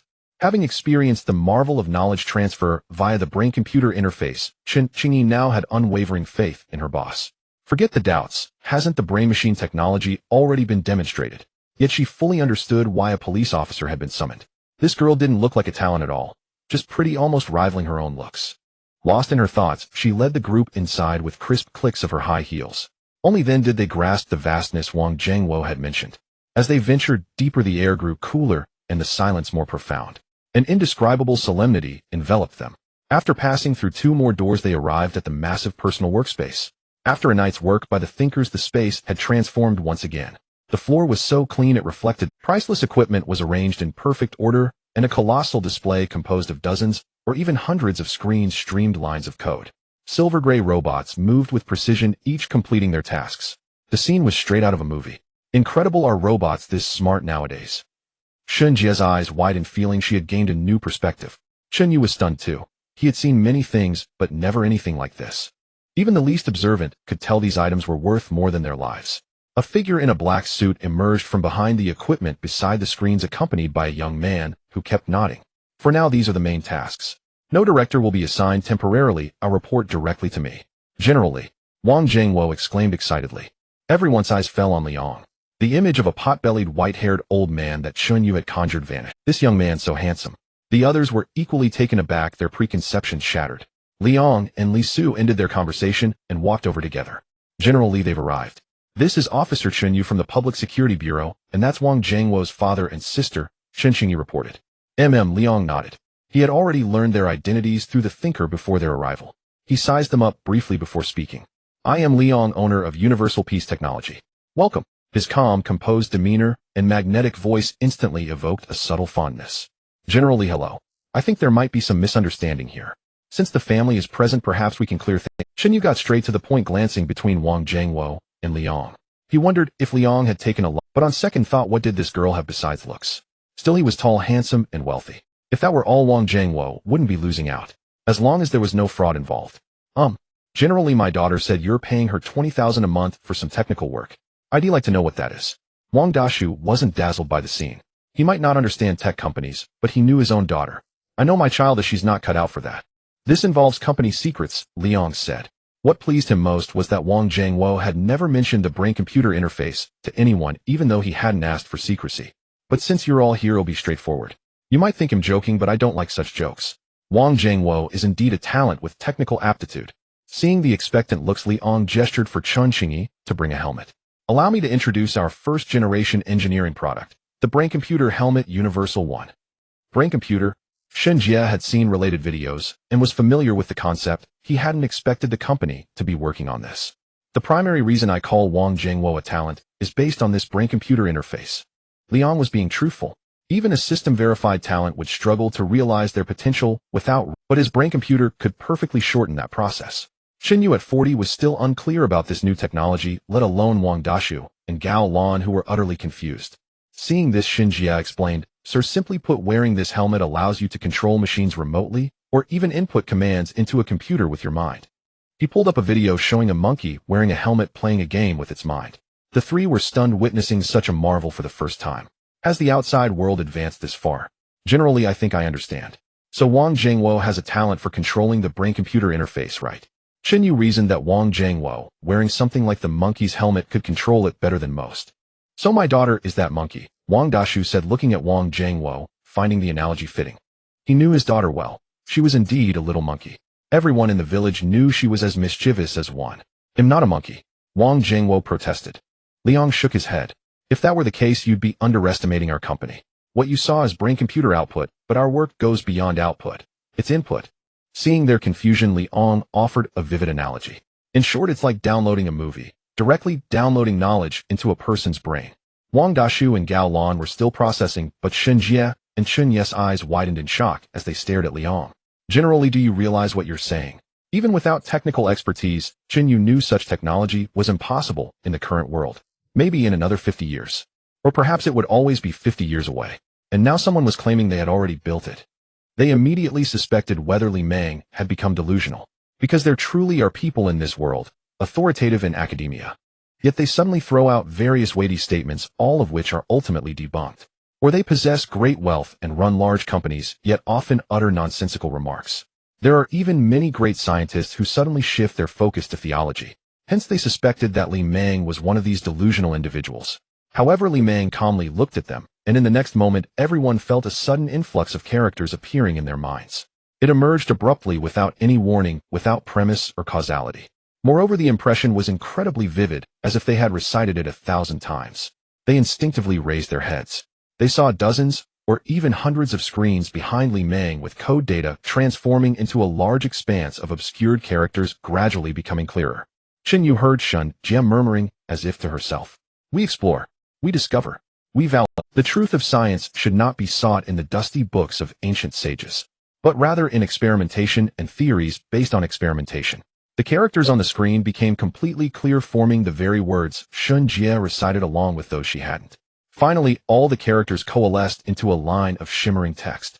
"Huan Yu Peace Company, welcome to the new world." At this moment, goosebumps rose on Chun Ye's skin. He looked again at the young man, standing quietly waiting for them to digest everything, as if encountering a deity. Is what he said true? But what about the brain machine helmet you promised? Is this playing with metaphysics without even pretending? This remote input did not simply end. Because I do not like excessive explanations, everything has been delivered into your minds. I ask for your understanding. He was like a god of data, raising his hand and lightly tapping as streams of information surged into their minds once again. Although he did not use a helmet, being in Li Meng's personal studio provided a strong brain machine signal. It enabled device-free brain transmissions, albeit only weak signals. Compared to wearable devices, it was significantly weaker, but for explaining certain things this level of signal was entirely sufficient. Wang Dashu couldn't help but knock on his head, feeling as if something had been forcefully stuffed into his brain. Damn it, is this a possession? Not just he felt this way, everyone present felt the same. But soon, with the influx of knowledge, he gradually understood everything. Although his understanding was shallower than others, due to his lesser knowledge and experience, he still grasped the general situation. His child had talent, but this talent required extensive learning to be utilized. And this company had a method akin to possession that allowed his child to gain knowledge without studying. This was why she could engage people in this way. "It's not about being a monkey," Wang Dashu murmured. "Old man, I'm not lying to you, am I?" Wang Jingwo said. "How could I know that this world changes so fast? Indeed, it feels like encountering a ghost." The boisterous cousin was a bit frightened. Chun Yu and Shun Jie exchanged glances, their inner shock difficult to articulate. To be honest, they really wanted to report to their superiors immediately that a world-altering technology had appeared and to quickly go on high alert. But in reality, there was no such thing, and they did not have that authority. They were just ordinary patrol officers at most reporting to their leaders, and whether the leaders would take it seriously was uncertain. Mr. Li, your company's technology is truly astonishing. Shen Yu said solemnly to Li Meng. You will surely become a figure remembered in history. That doesn't matter to me, Li Meng replied, looking at the words on the screen. But he did not mention what was important to him. In fact, to help them accept so quickly, he had made a slight concession. While inputting this knowledge, he also used his mental abilities to soothe their potentially more intense mental fluctuations. Today, he also discovered a small issue with the brain machine. In the future, anyone encountering a brain machine for the first time must go through a package of instructions, mental soothing. One cannot overestimate humanity's capacity to accept new things. After all, some people might collapse in fear just from having a temperature gun pointed at their heads. For 1U Peace Company, this was merely a small interlude. After the two officers returned to the Sanjing Street police station, they described the situation in their fixed written report using a subtle narrative style and reported to their superiors. But as expected, it did not cause any ripples. This was only normal. Even if one described it vividly, belief is another matter entirely. Thinking of this, they felt genuinely worried for Mr. Li. Because even if this technology had been applied to the market perhaps for a considerable time in the future, he would still be treated as a fraud. Upon careful consideration, making people believe in this thing is no different from making them believe in the existence of Qigong. Science and metaphysics at a certain point truly become indistinguishable. Weekend. Various items big and small were being moved down from the upstairs by the moving company and loaded into a truck. Li Meng and Sang Ji stood hand in hand under the sun looking up at the building. What a pity, Sang Ji suddenly said. For an ordinary person, hearing such words might feel strange and disconnected. After all, what is there to regret about moving out of a rental? But Li Meng understood very well what Sang Ji, this supernatural girlfriend, was lamenting. He remembered Sang Ji saying that living here was not because of true poverty, but because she liked the atmosphere of this apartment. Having visited her room a few times, Li Meng also understood what she meant. It was merely that unique sense of solitude that Jia Hao cherished. So he said, my apartment will have an even more inviting atmosphere. Upon hearing Li Meng's words, Sang Ji's eyes flickered slightly. The two got into the car and drove towards Jiangtianjunxi. This apartment was something Li Meng had acquired as encouragement from the system and had hardly lived in. Mainly because moving away would reduce their chances of interaction with Sang Ji. Now that they were holding hands and had encountered this unexpected event, he proposed living together in his apartment, which made perfect sense. Since pursuing the extraordinary Li Meng's need for material enjoyment had diminished greatly. However, who would want to stay in a shabby place if they could live better? Moreover, once their relationship reached this stage, residing in a rental house would no longer be convenient for further development. After finally tidying up their belongings, Sang Ji and Li Meng began a thorough cleaning of the room. This busyness continued until noon. They took a shower and lay on the sofa waiting for the delivery from the Panadin Grand Hotel. Cooking was out of the question. With a personal chef, why would they need to? The air conditioning was blowing cool air and the cicadas chirped outside. At this moment, Sang Ji was wearing a white t-shirt and black shorts, her hair up in a bun revealing her delicate ears. Sunlight streamed in through the window, reflecting on the floor and illuminating her fair skin as if she were glowing. She lay at one end of the sofa, her feet resting in Li Meng's lap. Holding the remote, she clicked on the large LCD TV, searching for content she wanted to watch. Women truly are fascinating creatures. Even in such hot summer weather, her feet remained ice cold. Now that Sang Ji had officially transitioned, her charm value had risen to 89 points. This shows how mysterious charm can be, even influencing one's employment status. It does not necessarily depend on how good the job is, but one must not be without work. Li Meng thought perhaps his understanding had been somewhat superficial. It should not be about having a job, but rather about having something to do long term. Even if that something is just going out to pick up girls or take a bath. At this moment, a news broadcast came from the TV. The opening ceremony of the 34th World Youth Sports Games will be held at the newly constructed Jiangxing Smart Sports Center. Li Meng's attention shifted from Sang Ji's feet to the television. Finally, the day had come. Time silently arrived at mid-July. In the early morning, the sun had already begun to scorch the earth, and the sounds of cicadas mingled with the fragrance of gardenias, forming the main melody of the season. On the 44th floor of Tianmao Building, Li Meng's personal studio was empty except for him.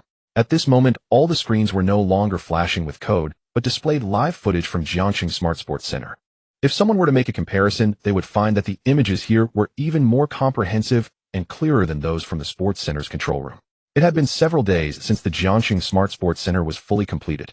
Leaders from the district and city had conducted multiple inspections and given their approvals. Several rehearsals had even been completed. As one of the main venues for the World Youth Games, it was selected as the location for the opening ceremony due to the excellent results of the inspections. Jin Han and the personnel from Pioneer Technology arrived at the site early. During this time, Director Liu and Zhao Shuang had already completed all the shareholding changes and position handovers. Jin Han now was no longer comparable to when Li Meng was in charge. At 9 o'clock in the morning, the music began to play on time. All departments ready. Machine 1. Cut to 4. Monitor the height. A team of hundreds was busy behind the scenes. As the technical head, Chen Yifan prayed that nothing would go wrong today. As a technician, his greatest fear was not that the system would run smoothly. Rather, it was the presence of a mountain of unknown codes that he dared not touch, all while the system operated perfectly. Many times he wanted to contact the former head who had resigned. But rationality told him it was impossible, as the other party had no obligation to help him understand what the... Moreover, as a dual first-class PhD with such authority in the industry, earning a high salary and sitting in such an important position, he could not act in a way that would damage his reputation. Doing so would not only ruin his reputation, but also trample on the trust that Zhang Ye and the entire Pioneer Technology had in him. His future would certainly be bleak. He had to present an air of absolute confidence to everyone. Therefore, at this moment, he could only pray that those unknown codes and machines would function normally, just as they had during countless rehearsals. Otherwise, no matter how much they had already resigned, they could not escape responsibility. The time had come. The leaders entered the designated seating area. Otherwise, no matter how much they had already resigned, they could not escape responsibility. The time had come. The leaders entered the designated seating area in the venue. Following that, dozens of representatives from around the world leading their respective teams entered the venue in order. Hello, audience friends. Welcome to the main venue of the 34th World Youth Games and the opening ceremony. I am your host, Yao Jia. The mature and poised female host was conducting the live broadcast. Major platforms were simultaneously airing it and providing substantial traffic support. The newly completed Jiangxing Smart Sports Center employs the latest interactive technology, the result of hard work from the technical staff of Pioneer Group. In another part of the 44th floor studio, Li Meng listened to the host's words during the live broadcast and couldn't help but feel regret for the shamelessness of capital, realizing that Director Liu's faction must have completely withdrawn. In the end, they couldn't leave the hospital, could they? Otherwise, they should at least mention the name of Jin Han Technology, right? But that's all right. Just as I wish. Li Meng raised his finger and placed it on the enter key of the keyboard. As the largest sports event of the year, especially with the gimmick of the Smart Sports Center, it attracted quite a few viewers. I don't see the intelligence show it. In this day and age, everything can be labeled as smart. Soon, even underwear will be smart. Upstairs, it already exists. At most, it's just a smart serving machine or something. Viewers flooded the live chat with comments. Of course, there was an interactive display segment. Host Yao Jia followed the plan and interviewed Chen Yifan. Hello, Engineer Chen. Hello, host. Chen Yifan replied with a confident smile. Many viewers are asking where the intelligence of our Jiangxing Smart Sports Center lies. Can you show us? Of course, Chen Yifan pointed to the many cameras installed in the venue. We have introduced the latest AI large model, and these cameras are its eyes. At this very moment, just as he spoke, the sound system of the entire venue stopped. All the lights suddenly went out. The live broadcast footage also went dark. The vast majority of people, including the viewers, did not feel anything unusual, because no one expected such a significant event's opening ceremony to experience a power outage. They only felt that it must be some kind of surprise. What happened? Only the leaders of Jiangxing changed color. They knew that this was not part of the plan. Zhang Ye, who was beside them, turned pale. It was over. But she knew that even if it were to be restored immediately, the incident had already occurred. How could they salvage this? She could only turn her gaze to Chen Yifan, who was being interviewed, and the reporter, hoping they could come up with a solution quickly. At that moment, the entire world suddenly brightened again. It wasn't that the lights were back on, or instead the world had plunged into an enormous, swirling galaxy. Everyone looked around in confusion, surrounded by countless blue and purple stars as if in a dream. Some instinctively held their breath and reached out only to find it scattered like fireflies. It was actually interactive. Is this AR technology? Such realistic AR. This is incredible. Some stepped on the ground, realizing they were still standing in the same place. The live chat exploded. Is this something that exists in the live broadcast, or is it happening live? It looks like there is also something at the venue. Don't be delusional, upstairs of this is just video technology. Previously, there were dragons at the gaming competition venue. Those were all special effects. But the scene was another matter. Someone took out their phone to capture this astonishing moment. Before everyone could react, the world suddenly became brightly lit.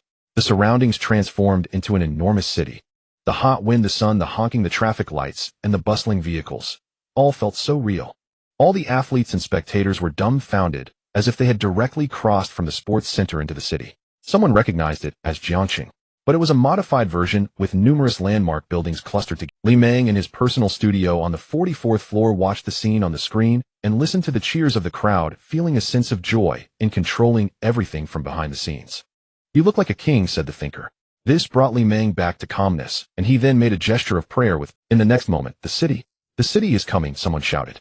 Suddenly, a spectacular large city rose from the center. It was like a flat piece of paper folding up. Roads, buildings, and everything in the city pressed forward. What appeared before people's eyes was a mirror-like city world identical to the ground. It was as if the classic scene from Inception had been recreated. Crack! The world shattered like glass, and everything turned into a dreamlike illusion. The sports center reappeared before everyone's eyes. However, all could see that in the air above the sports center the mascot of the 34th World Youth Games had formed, a creature resembling a Yangtze River dolphin. It floated in the air as if it existed in reality, then pulled out a line of text from the void. "Jiangxing, now you look like a god." Jiangxing Smart Sports Center. People's gazes converged in awe upon the Jiang dolphin mascot and the dazzling array of words. With a sound reminiscent of fireworks, everything transformed into flowing light, cascading down upon everyone. The venue fell silent for a moment. Everyone was momentarily stunned by the spectacle. But soon the crowd erupted into a tide of cheers. The roar seemed to penetrate through the top of the sports center, echoing throughout the sky. Is this technology truly remarkable? Has it developed to this extent outside? I admit I underestimated this level of intelligence. Is it special effects or a real scene? Someone say something. I was there, I assure you it was exactly like this, not a hint of special effects. I was there too, I was in the bathroom, didn't get to see it. I'm going out to check now. Those upstairs, you won't even have time to eat a warm meal now. The venue erupted with excitement. Various angles of videos flooded into chat groups and other online video platforms. As the confirmation that it was not special effects came through, the live stream began to scroll with comments. Listening to the cheers of the crowd, the leaders present looked somewhat bewildered. All previous displeasure vanished and smiles began to appear on their faces. This pioneering technology is quite interesting, bold yet effective, a senior leader remarked to his colleagues. Mr. Zhang, you should inform me about such matters in advance. Other officials whispered to Zhang Ye. Of course, I understand that if I had disclosed it earlier it would not have been as shocking as it is now, but you could have given me a hint privately. Zhang Ye stiffened but smiled awkwardly. She was 100% certain that this was definitely not the work of pioneer technology. She knew what her own company and tech department could produce. Yesterday they had rehearsed it 4 times. What truly sent chills down her spine was that this technology was uncontrollable. In other words, she might not be able to replicate it at all. What would happen if the leaders or outsiders demanded they recreate it? This was almost a certainty. Immediately after the opening ceremony, countless media and peers would come to see this technology that they could never. Leaders would definitely return for inspections. Her mind conjured up the image of Li Meng. No wonder he left so calmly. How did he manage in just 1 month with the project? No matter how inexperienced she had been leading projects for so long. She had even dealt with national-level projects worth billions. But this was the first time encountering such a thing. Li Meng was not an ordinary technician she had casually dismissed. He was not just an average talent. He was a top genius possessing epic-making technical abilities. This level of genius was such that he could single-handedly rewrite the game. Thus he left with such ease and grace. Because he was not only a genius, but also fully aware of what he possessed. However, capital is not as simple as you think, young one. Thinking this, Zhang Ye took a deep breath and did not give up. Instead, she promptly found Chen Yifan, who was somewhat at a loss and trembling. Is this the part you said can't be moved, the mountain? She tried to calm herself down. Chen Yifan's lips moved, and he finally managed to speak. Yes. I'm going to ask you a few questions, and you must answer truthfully. Do we have any chance of replicating the scene we just witnessed in a short time? It's impossible in a short time. Chen Yifan hesitated for a few seconds, then shook his head. Even for a long time. It would require massive funding and other support. He didn't dare to say. Pioneer Group simply cannot afford it. So do we have any chance of digesting this technology, even just a small part of it? Zhang Ye asked again. Chen Yifan felt an immense annoyance towards the outsiders. He didn't respond immediately, but observed the now normal sports venue for a long while before carefully answering. Time. It requires a great deal of time along with substantial financial investment. He provided Zhang Ye with the answer she wanted. Even if they only cracked 1 line of code, that would count as cracking a small part, wouldn't it? If we don't count time costs or any investment, how long would it take to completely digest this technology? Zhang Ye, being a formidable woman, had already found a way to break through in such a short time. The existence of this technology itself was a massive treasure. Pioneer technology would never allow the dismissed Li Meng to reveal the technology and provide them with a detailed breakdown. He would never come back to work. But this technology was now lying in the sports venue, and theoretically, it belonged to Pioneer Technology. As long as they could devote all their efforts to cracking it, this situation could turn from crisis to grand opportunity. Chen Yifan could no longer hold back, looking at her, as if she were foolish. This isn't buddy-buddy. I take you as my leader, and you think I'm some deity granting wishes here. We can't afford it, he said decisively with a low voice. Just now he was merely inquiring his vague response, but now it seemed like he really had to do it. What a joke. What did you say? Zhang Ya's gaze turned cold. Chen Yifan finally felt pressured, his face and ears turning red, forgetting his dignity, raising his voice slightly. I said Pioneer Group simply cannot afford it. Even if this technology were placed right in front of you, it would be nearly impossible to crack it. If Pioneer Group can't, there are other capitals. Zhang Ya refused to give up. Mr. Zhang, he called out, even catching the attention of passers-by in the distance. This isn't about money. What do you take that genius for? He lowered his voice somewhat, but spoke with a resolute determination. Wake up. That person placing this technology before you is telling you. Crack it, give it your all, let me see where your limits lie. Then after painstakingly making significant progress, you will realize just how vast the gap is between ordinary people and geniuses. He laughed helplessly at this point. Do you still remember this? Is merely something he casually produced in a mind. Zhang Ya stood there in a daze. The image of the young man reappeared in her mind. This time he was not the person she had coldly dismissed in front of Mr. Liu in the office. Instead, he sat high above on the judgment seat, expressionless, judging her as a king. Thinking of this, she abruptly asked Chen Yifan one last question. You should at least know, is there a lock on what he left behind? Upon hearing this, Chen Yifan was also taken aback, then exhaled deeply, feeling somewhat relieved. No. The code was clean with no unnecessary restrictions. It was purely that they couldn't understand it. Zhang Ya fell silent. No, she had misunderstood. He had never intended to judge them from the beginning. It was like a car majestically driving down the road of an era, and they were merely innocent ants lying on the road. They didn't even qualify to be speed bumps. In that instant, she felt a twinge of curiosity. What exactly did he intend to do? After a moment of silence, Zhang Ya took out her phone and dialed the president of the group. This matter was beyond her control. The Jiangxing Intelligent Sports Center is a sensation. The surreal AR technology has taken the world by storm. Is this what you call intelligence? The trending topics have skyrocketed in a very short time. The key reason is that this is an officially led project which is viewed as an extremely successful model. Thus, there are high-level forces behind the scenes supporting it. They are unaware of the true circumstances inside, but even if they were, they would still proceed in the same way. This technology is not fabricated. What people see is entirely real. Whether or not it was developed by the Pioneer Group is unimportant. What truly matters is that this technology is leading the world in this era. Moreover, it was created in their own country by their own people. On the 44th floor of the Tianmao building, a meeting is currently taking place. At this moment, the Huanyu Peace Technology Company is no longer comparable to what it used to be. The framework of various departments has already been established. The company has hired dozens of people. Each employee's loyalty is at least above 60. This is the baseline set by Li Meng. The higher the loyalty, the more important the tasks Li Meng assigns to them. Currently, 10 core members from the administrative, technical, and marketing departments are gathered on site. Among them are Song Qi, the director of the administrative department, and Li Su, the deputy director of the technical department. There is also a newly hired marketing director, a woman in her late 30s dressed in a white blazer. Her real name is Huang Kanjiang, but she prefers to be called by her nickname Huang Rong. This is a seasoned professional that Chen Xingyi has recruited at great expense through headhunting. She originally worked as the deputy manager of the marketing department in a medium-sized tech company, but left due to office politics and age considerations. Unfortunately, she is not classified as a talent above level 3 in the systematic evaluation. Li Meng has not yet arrived, but the large projector in the conference room displays real-time footage from the sports center. Everyone realizes that today's meeting is related to this. The stunning technical performance did surprise the audience a bit, but that was all. People merely exchanged a few. After all, they have already deeply experienced the company's brain-computer technology during this period. In the face of such epic-making technology, this AR can only be considered trivial. Only Li Su stared intently at the screen. He understood what was happening, but he would not mention anything about Li Meng. The door to the conference room was pushed open. Everyone straightened up, hearing the steady sound of footsteps approaching, and without turning around they knew that Mr. Li had arrived. For some reason, every time Mr.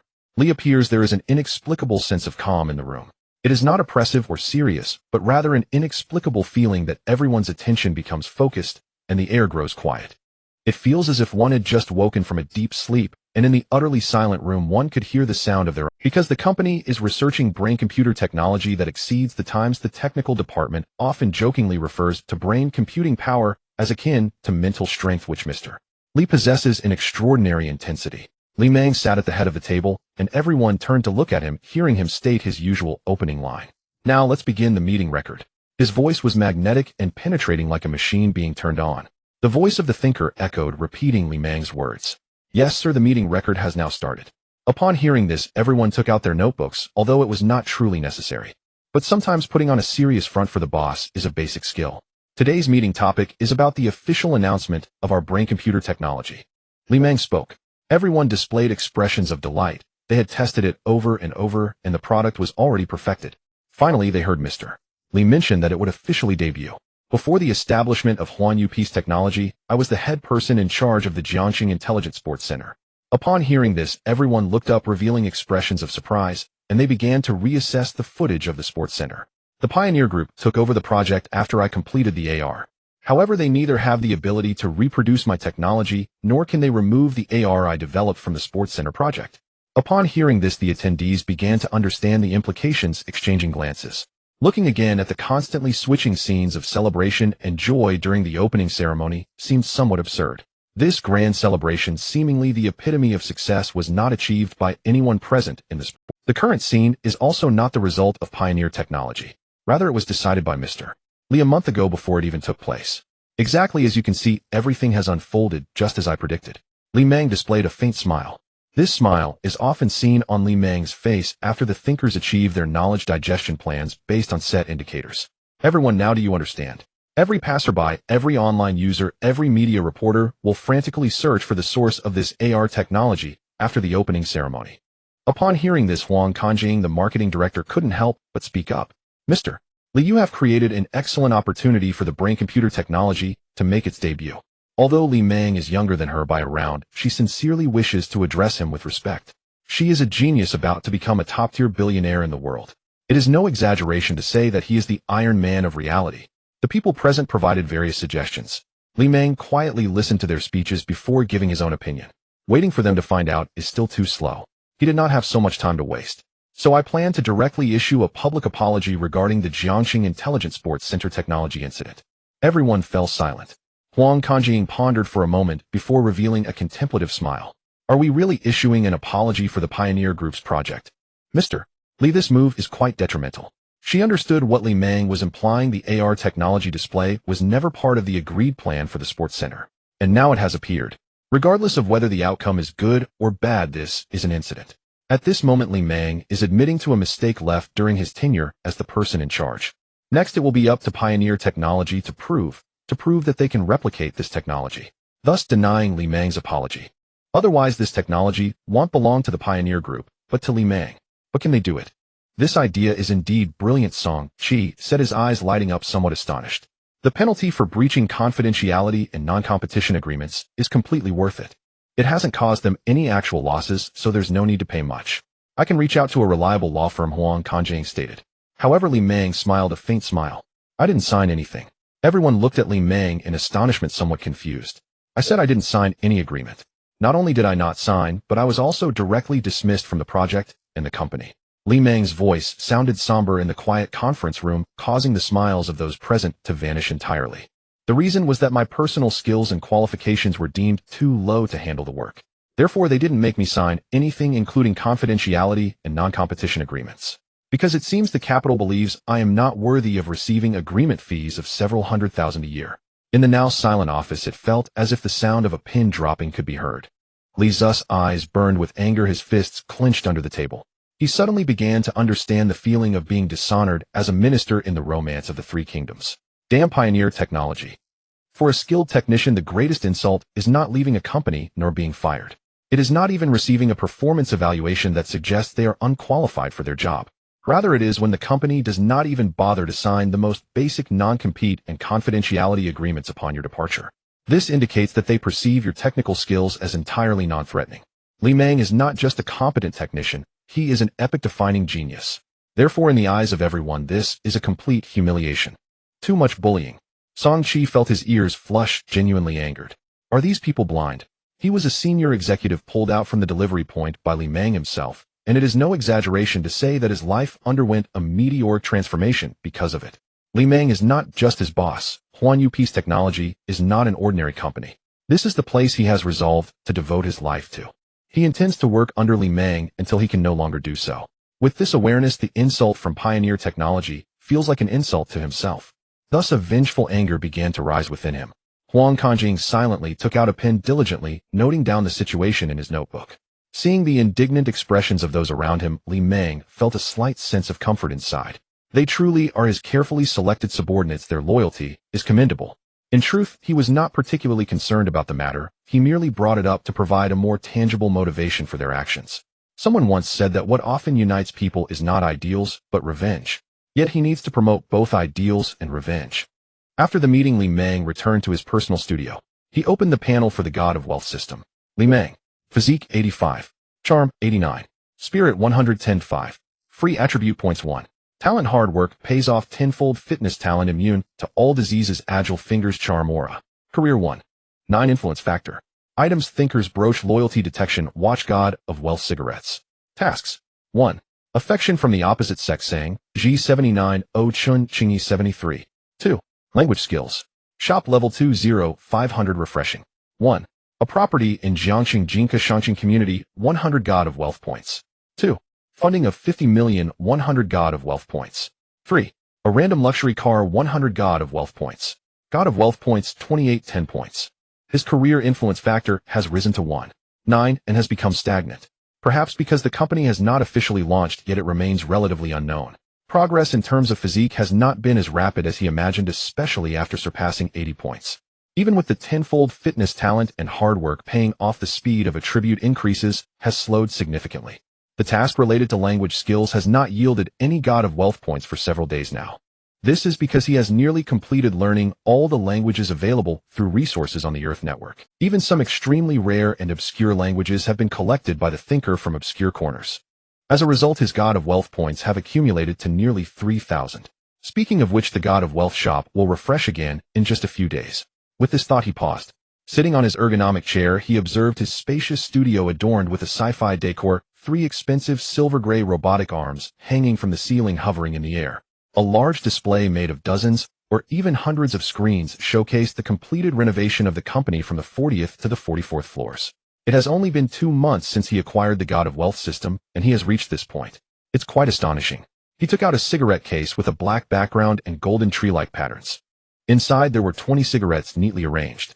He took the leftmost one and activated the mental interface. He could see a large mass of formless fluid in a color that humans cannot define, resembling stored data. This is a conglomerate of spiritual power. Disordered, chaotic, indescribable. It is hard to believe that this thing was created by his own hands. If it were not for the God of Wealth cigarettes, which inherently possess extraordinary spiritual properties, he would have no idea how to deal with this mass of spiritual power. Let it go? That seems far more serious than discharging nuclear waste. After this incident, Li Meng's already cautious heart towards extraordinary abilities became even more vigilant. He constantly reminds himself that he is merely an apprentice on the path of the extraordinary. Be humble and avoid impatience. For nearly a month, he has been trying to utilize the extracted spiritual power for something. The plan was good, but the practice deviated far from the plan. The first step was to grant the thinker permissions using mental interference so it could build a brain machine system. The second step was to proportionally extract the user's spiritual power. The third step was to gather the spiritual power of the masses into himself.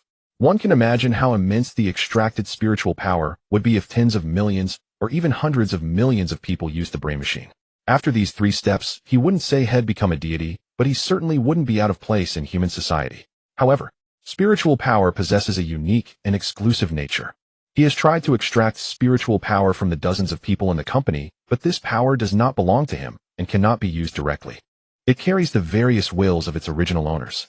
If the number is small, Li Meng can easily suppress it. If the number is excessive, forcibly absorbing, it could lead to unpredictable consequences.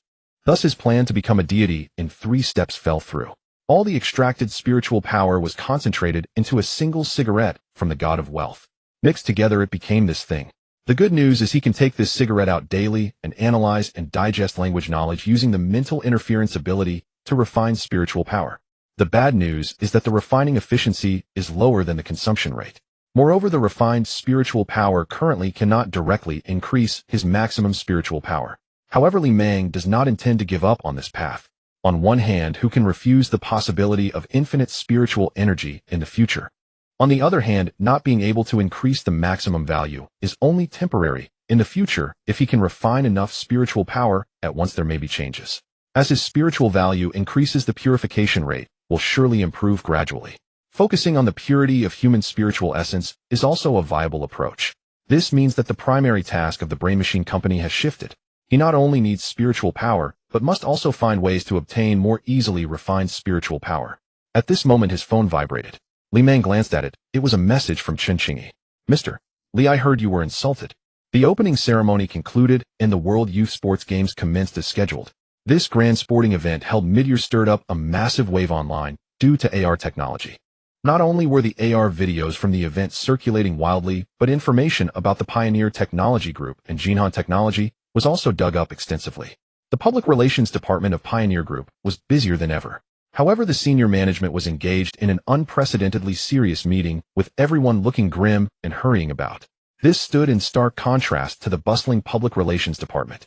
Li Meng was indifferent until the thinker reminded him of a phone call from Pioneer Technology. Generally, the majority of calls would be blocked or transferred to Song Qi. For the thinker to actively alert Li Meng, the caller had to be a significant figure from Pioneer Group. Li Meng activated the speakerphone. Is this Mr. Li? I am Huang Bai from Pioneer Technology. You should have heard of my name. The voice was steady yet filled with a sense of weariness. The screen in front of Li Meng immediately displayed the identity information of this person, a major shareholder of Pioneer Technology and one of the actual powers. Mr. Huang, it's a pleasure. Mr. Li, let's be straightforward. I am aware of the situation regarding the Jiangxing Sports Center project. The voice on the other end showed no obvious fluctuations. Li Meng's mental acuity was too high. He could hear more than just one breath from the other side of the microphone. This was not a call decided by one person. It had been prearranged by Pioneer Technology after a meeting. I wonder, Mr. Huang, do you have any advice? That matter was a mistake on our part. I would like to apologize on behalf of Zhang Ye and the entire Pioneer Tech. As the saying goes, it's better to resolve enmities than to hold grudges. I wonder if Mr. Li could give us the courtesy of sitting down to discuss and clarify this misunderstanding. In Huang Bai's voice, Li Meng sensed no hint of emotional change. This so-called apology was merely the optimal choice made by a capital-driven individual. Essentially, it was a probe. They were testing what kind of person Li Meng was. What if he happened to be someone who was willing to sit down and talk? If so, Pioneer Technology would immediately shift strategies using their familiar capital tactics to ensnare him gradually, like boiling a frog in warm water. However, if Li Meng refused to negotiate or lashed out in anger at Pioneer Technology, it would indicate he was an irritable person without much depth, easily dealt with. In the conference room on Huang Bai's side, a heavy silence prevailed. Everyone focused on the speakerphone, hearing only the faint sounds of shifting air. Li Meng was different from what they had anticipated. He showed neither anger nor a willingness to negotiate. He remained quiet for a while until Huang Bai frowned before he spoke. I don't understand. How could there be a misunderstanding between us? This caught Huang Bai off guard, but he detected no mockery in Li Meng's tone. The tone was so genuine and calm that it seemed the other party truly believed there was no misunderstanding. This left Huang Bai and his associates at a loss. For a moment the conference room was filled with puzzled looks. I am just a young man who graduated from a second-rate school. Before becoming the deputy general manager of Jinhan, I was a low-level technical drifter struggling to find work. Mr. Liu gave me the opportunity to serve as the technical deputy manager, for which I am thankful. Later, when Pioneer Group took over, my position was eliminated. Honestly, I felt no dissatisfaction. From my perspective, this was a decision you would inevitably make as a group. Mr. Huang, your near-insulting dismissal of me without signing any agreement is something I do not resent at all. Hearing this, everyone looked strange. This person's logic was almost convincing them. If one only judged by the words, anyone would feel the other party was mocking. Yet on the speakerphone the tone seemed excessively sincere. He genuinely appeared to think this was a completely capitalistic procedure. Although the facts were as such, humans are not saints who wouldn't feel anger. So what was Li Meng really implying with his words? Mr. Li, your perspective is admirable. Huang Bai smoothly followed up, smiling. Indeed, all of this is merely a procedure. Now that we understand your capabilities, we certainly want to act as we did before, but we can still collaborate. But before he could finish, Li Meng interrupted him. So Mr. Huang, have you ever considered why it is only now that you are aware of my abilities? At that moment the air seemed to grow cold. Both sides fell into a brief silence until Li Meng's voice slowly echoed. Because I never allowed you. Huang Bai's smile froze on his face as though he had been struck in the heart. He heard the young man continue. Mr. Huang, do not blame Zhang Ye or anyone else. because anyone in that position would make the same choice of failing to do so, would be neglecting their duty. It indicates that I rather made the mistake. In the Pioneer Technology conference room, everyone felt a chill run up their spine. The young man through that phone call succinctly transformed his image into something tangible. It was as if he were sitting at an unattainable height, casting a calm, yet disdainful gaze upon their self-righteousness. Upon reflection, his words were so logically sound and reasonable. Indeed, reality is not a face-slapping corporate drama. How could such a talented technical deputy ever be truly overlooked? No matter what office politics ensued, he would never be dismissed in such a manner, nor without signing any. He had too many opportunities to prove himself and claim his rights. Thus the real reason was singular. The other party had intentionally acted in such a way that unfamiliar Pioneer Technology initiated the dismissal process against him. So I reiterate, there is no misunderstanding between us. It was not Pioneer Technology that dismissed him. Rather, he himself had no intention of staying. After Li Meng concluded his statement, he hung up the phone. In the conference room of Pioneer Technology, everyone's breathing grew rapid. Arrogant. Huang Bei's tone was laced with uncontrollable anger. He had never encountered such a person before. Mr. Huang, this is no ordinary opponent.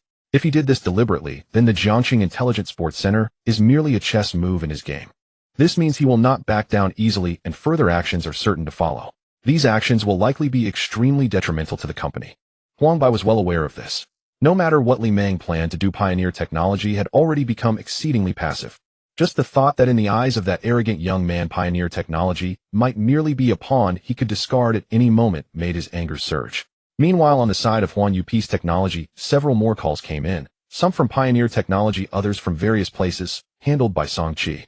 Li Meng remained unconcerned. As long as the final outcome was no outcome, he was satisfied. Until the third day, the hype surrounding AR and the sports event peaked. Zhang Xiaozhang is a viral internet influencer with millions of followers across all platforms. He has been producing quasi-educational videos in the cutting-edge technology sector.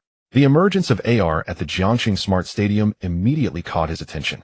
Whether to ride the wave of trending topics or to align with his professional direction, he felt compelled to produce at least one related video. Since he was based in Jiangxing, he planned to find a way to conduct an on-site investigation for this video. His team first contacted the External Relations Department of Pioneer Group.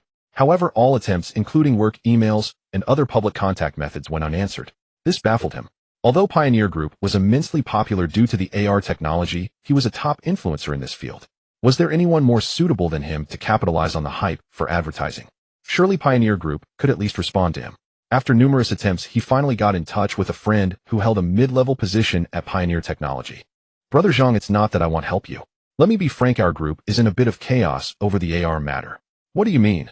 Zhang Xiaozhang was puzzled. With such groundbreaking technology, the potential impact was undeniable. Pioneer Group's stock price had already skyrocketed. The entire tech sector had been boosted and many investors in this field were celebrating. It's hard to explain because I don't know the details. The only thing I can say is that there are numerous high-level meetings every day. And the top brass look grim every day, making the whole company very oppressive. For now, the company has cut off all A-related collaborations and instructed us not to make any substantive responses. Upon hearing this, Zhang Xiaozhang felt a chill run down his spine. Before becoming an influencer, he had worked at a major internet company. At that moment, a sense of alarm told him something was terribly wrong. It felt eerily familiar. After hanging up, he pieced together the entire sequence of events. He held a brief meeting with his team. Then a team member responsible for external communications reported receiving a special collaboration email. Zhang Xiaozhang opened the email and saw the company name at the top: Universal Peace Technology Co. Ltd. He wasn't particularly impressed. In this day and age, he wouldn't be surprised by a company called World Peace or even Magical Girl. The key was the content. He glanced at it, then his pupils contracted as he leaned in for a closer look. The sender wanted him to take an ad posting a company announcement. He didn't need to make any personal endorsements. They simply wanted to leverage his traffic. The content read, Universal Peace Technology Co. Ltd. Dear Organizing Committee of the Games, all athletes on-site and global audience, during the opening ceremony of the World Youth Sports Games yesterday, the AR intelligence system designed and executed by our company's Mr. Liang displayed abnormally at a critical moment. This caused the opening ceremony to deviate from the planned rehearsal, affecting the perfect presentation of this global youth sports event. For this, Universal Peace Technology Co. Ltd. sincerely apologizes and assumes full responsibility. Below is a preliminary explanation of the incident. After reading it, Zhang Xiaozhang looked at the nationwide AR hype and the soaring stock prices. A wave of cold dread washed over him. Such a bombshell.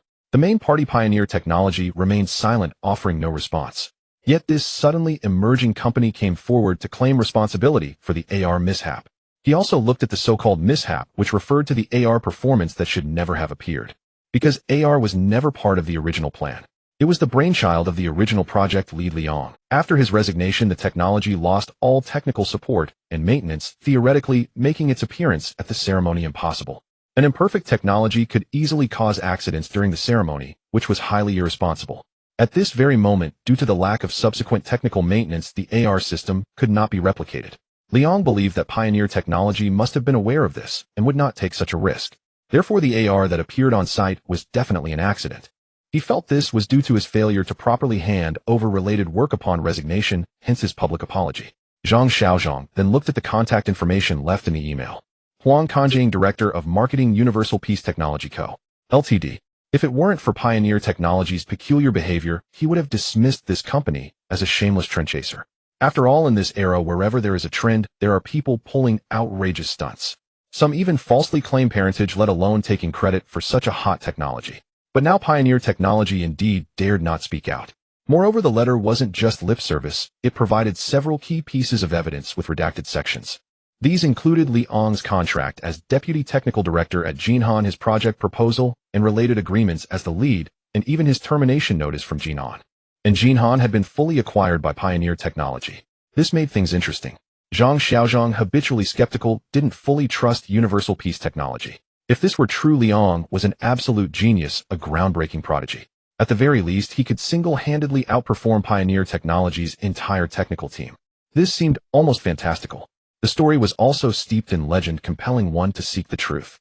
But deep down, Zhang Xiaozhong leaned toward believing the letter. After some deliberation, he took a screenshot of the letter and sent it to his friend at Pioneer Group. Soon he received several question marks and a voice call. Brother Zhang, about this. I've heard a bit. It's hard to say if it's true or false, but I suggest you don't say anything rash. Hearing this response, Zhang Xiaozhong felt the matter was likely credible.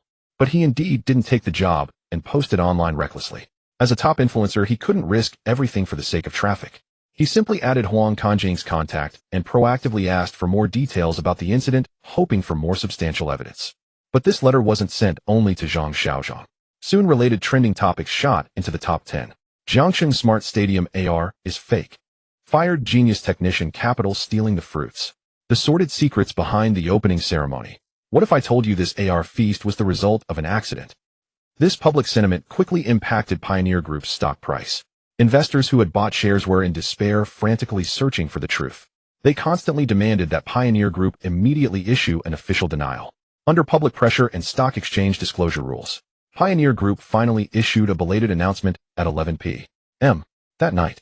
The AR technology performance at the Jiangxing Smart Stadium was independently developed by our technical department. The entire system operated perfectly as witnessed by the world. There was no so-called mishap.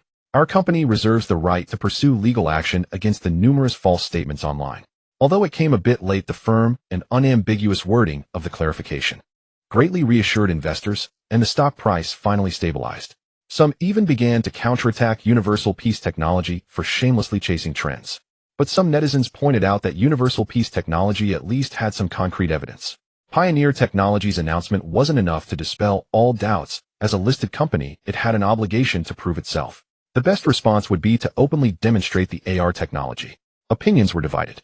The sun slowly sank into the clouds, and beyond the horizon of Jiang City, the end of the sky was shrouded in cold white low clouds. Thick dark clouds blocked the blazing light behind them, gradually revealing a chaotic yellow hue. The air became humid, and the sound of cicadas began to fade. The wind rose. Sitting in the studio chair, Li Mao opened his phone, flooded with discussions about the recent heat. At first, Huanyu Peace Technology did indeed garner a favorable public opinion, but everything changed with the intervention of the Public Relations Department of Pioneer Technology Group. Now people will cling to any trending topic. Don't you see it's led by the official side? Huanyu Peace Technology. I've never heard of it. Where did this trash come from? Thanks for the invitation. As an industry insider, I know Li Mao. Let me tell you, he graduated from a second-tier school and got his position as the technical vice president of Jinhan through connections. The funny thing is, the big shot he clung to is also a connected individual, a well-known soft rice man in the industry. Later, after Pioneer Technology took over, the team found out that the person in charge was actually of this caliber, and they immediately fired him. I must say the world is indeed a big makeshift stage. A graduate from a second-tier school became the overall head of such a major project. After being fired, he should lay low and keep a low profile, yet he still dares to step out and claim it. What a big face. Does he really not regard Pioneer Technology as a serious entity? Even Pioneer Technology didn't spend much money or effort to successfully guide public opinion. After all, by common sense, Li Mao's resume indeed falls short of qualifying him for the vice president's position. Moreover, there have been too many failures in creating internet icons, and now not many people are willing to believe that such geniuses truly exist in this world. He wasn't a true sage, and he felt somewhat annoyed. However, this time, he did not employ mental interference to force himself to calm down. People must experience many things to grow, and this little storm was no longer enough to bring him down. Pioneer Group's PR department thinker, please take note for me. Sir, I've noted it down. However, according to my data, the ones criticizing and questioning you are primarily not from Pioneer Group's PR department. Li Mao could no longer hold back. He shut his phone and locked the screen, then stood up and walked out of the studio. Outside the 44th floor personal studio was a public office with a tea table resting area near the floor-to-ceiling windows. The afternoon felt a bit desolate. After lunch, most employees were napping in the company's rest area. Huanyu Peace Technology strictly enforced the labor law, working from 9 to 5 with weekends off, and the lunch break counted within the 8th-hour workday. This is also why Li Mao's loyalty detection watch showed that employees' loyalty was always surprisingly high. Li Mao sat by the tea table watching the sky outside that seemed about to change. He thought to himself whether he should go to the rooftop garden corridor of the Panadin Hotel with saying, "Ji," to listen to the rain, if it wasn't going to rain too heavily tonight. To others, this behavior might seem a bit neurotic, but for her, it was just right. Recently, he had indeed been too busy and had neglected her a bit. If he didn't work hard usually, when would he be able to unlock the 80-point favorability threshold? Li Mao, oh Li Mao, you are still too complacent. Just as his thoughts were wandering, a voice came from behind him. Ding ding. Li Mao turned his head and saw a black and white chess set placed on the tea table. Chen Qingyi had appeared without him noticing. She wore a white short-sleeved shirt with no collar and a black administrative-style skirt revealing her calves paired with stockings, her slightly curled hair tied up in a bun. Care for a game of chess? Where did you get this? It was sent by Xiao He downstairs. Do you think I haven't seen my apartment? Li Mao chuckled in amusement. Ahem, this is something I applied to purchase. It allows interviewers to play to pass the time while waiting for their interviews. What do you think? Isn't it a good idea? Li Mao said nothing more and simply set up the pieces. Let's play. Chen Qingyi lifted her skirt and sat on the chair, her skirt spreading apart at her thighs. She leaned forward with her hands resting on the side of the chair between her legs, sitting like a frog, completely unconcerned about her image. She even took off her high heels, exposing her feet as she stretched and wiggled them only in stockings on the watching her toes twist and turn. Li Mao thought that if it weren't for the slight concern about being in the company, she would probably put her feet on the stool and dig her toes into her stockings. However, he was used to it. Outside, she was still very serious. His only requirement of her was to not embarrass him in public. Thinker, activate the ventilation, he said. Okay, sir, ventilation activated. Chen Qingyi widened her eyes. What do you mean? Li Mao arranged the pieces. It means nothing. Are you going to play or not? Chen Qingyi mumbled something inaudible, but quietly slipped on her shoes again and awkwardly changed the subject. Do you know I learned chess from my dad since childhood? In our neighborhood, I could say I had no rivals. Outside the game, you can call me Xiao Chun and I won't argue with you. Within the game, you must call me Master Chun. Li Mao remained expressionless. He had already calculated how to break through her defenses in 5 minutes and shatter her psyche in 10. Perfectly to ease his mood.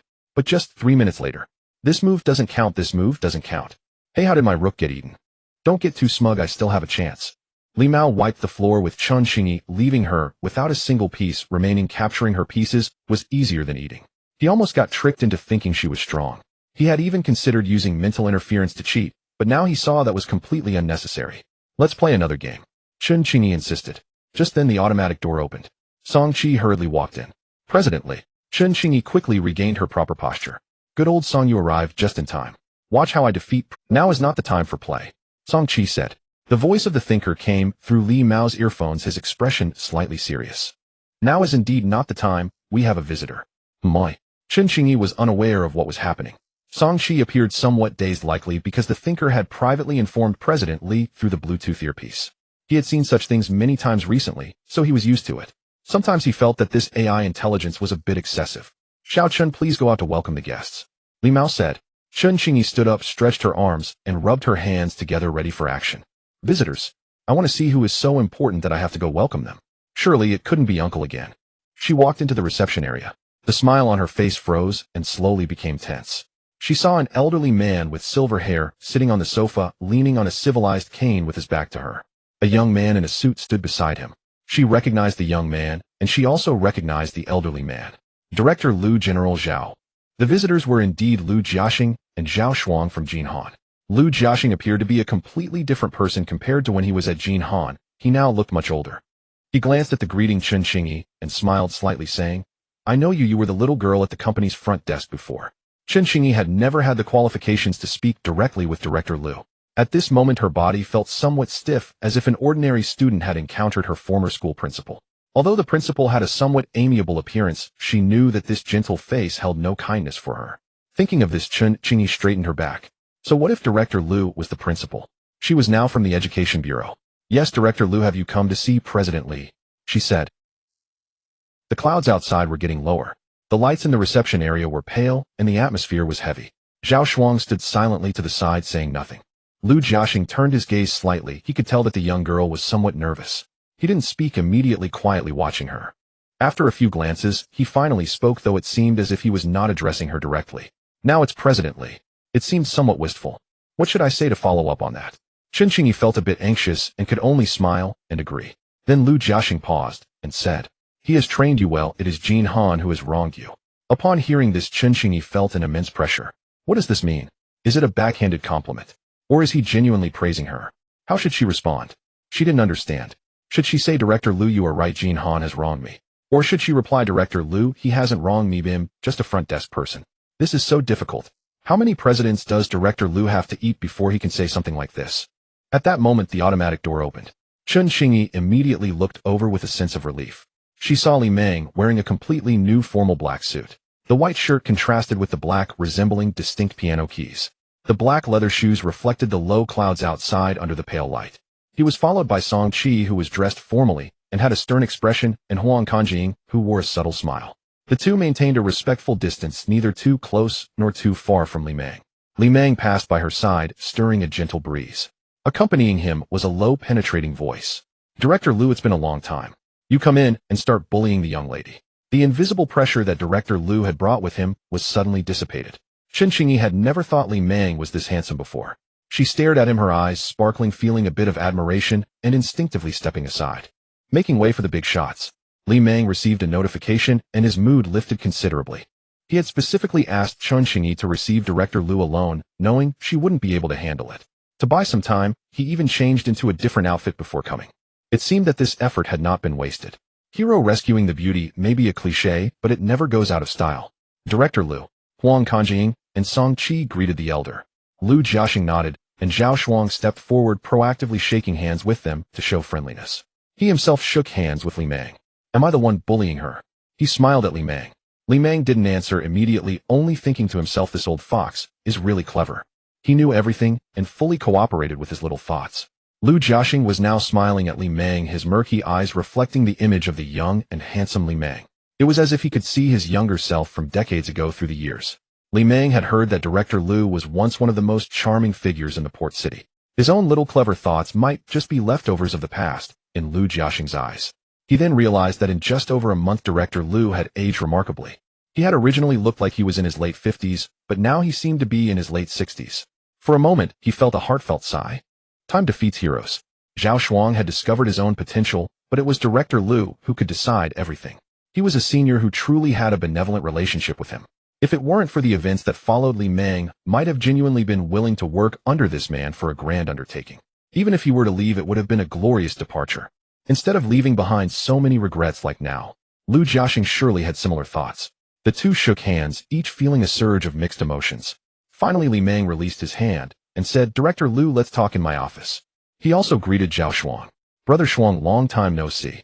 "Long time no see, brother." Zhao Shuang patted Li Meng's shoulder. "I've heard you've done great things in Port City." The group headed towards Li Meng's office. Chen Qingyi stood far behind, watching them leave, her heart pounding relentlessly. For some reason, she felt a bit warm in her face today. Wait, what am I doing here? I'm not just a receptionist, I'm also a vice president. Thinking of this, she heard, compared to the personal studio, Li Meng's office on the 44th floor was not very large. It didn't have that quiet and spacious feel, but rather exuded a certain ancient charm suitable for living and cultivating. Inside the office were only Director Lu and Li Meng.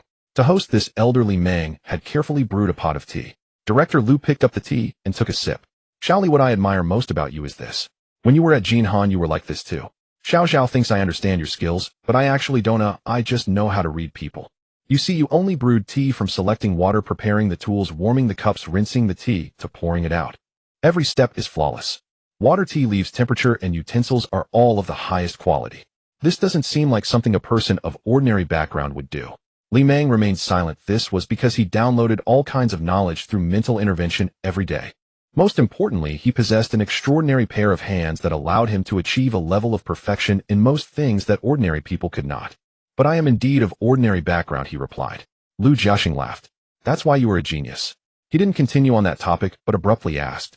I came to find you today. Do you know why? About pioneer technology, do you want me to let it go? Well, no. Even if I plead on your behalf. Even if you plead on my behalf. Li Mang calmly responded while pouring more tea. His voice had no fluctuations, yet it conveyed an unwavering determination. After a moment of silence, Lu Jiaxing couldn't help but chuckle. Good. I originally wanted to say you remind me of myself when I was young, but now I realize you're even more handsome, more wild, and much more capable than I was back then. Someone made me come here to bow my head to you and ask for a favor. There's no choice. After living for so many years and owing so many favors, you have to repay them, so here I am. He looked at Li Mang's youthful figure, feeling a bit dazed.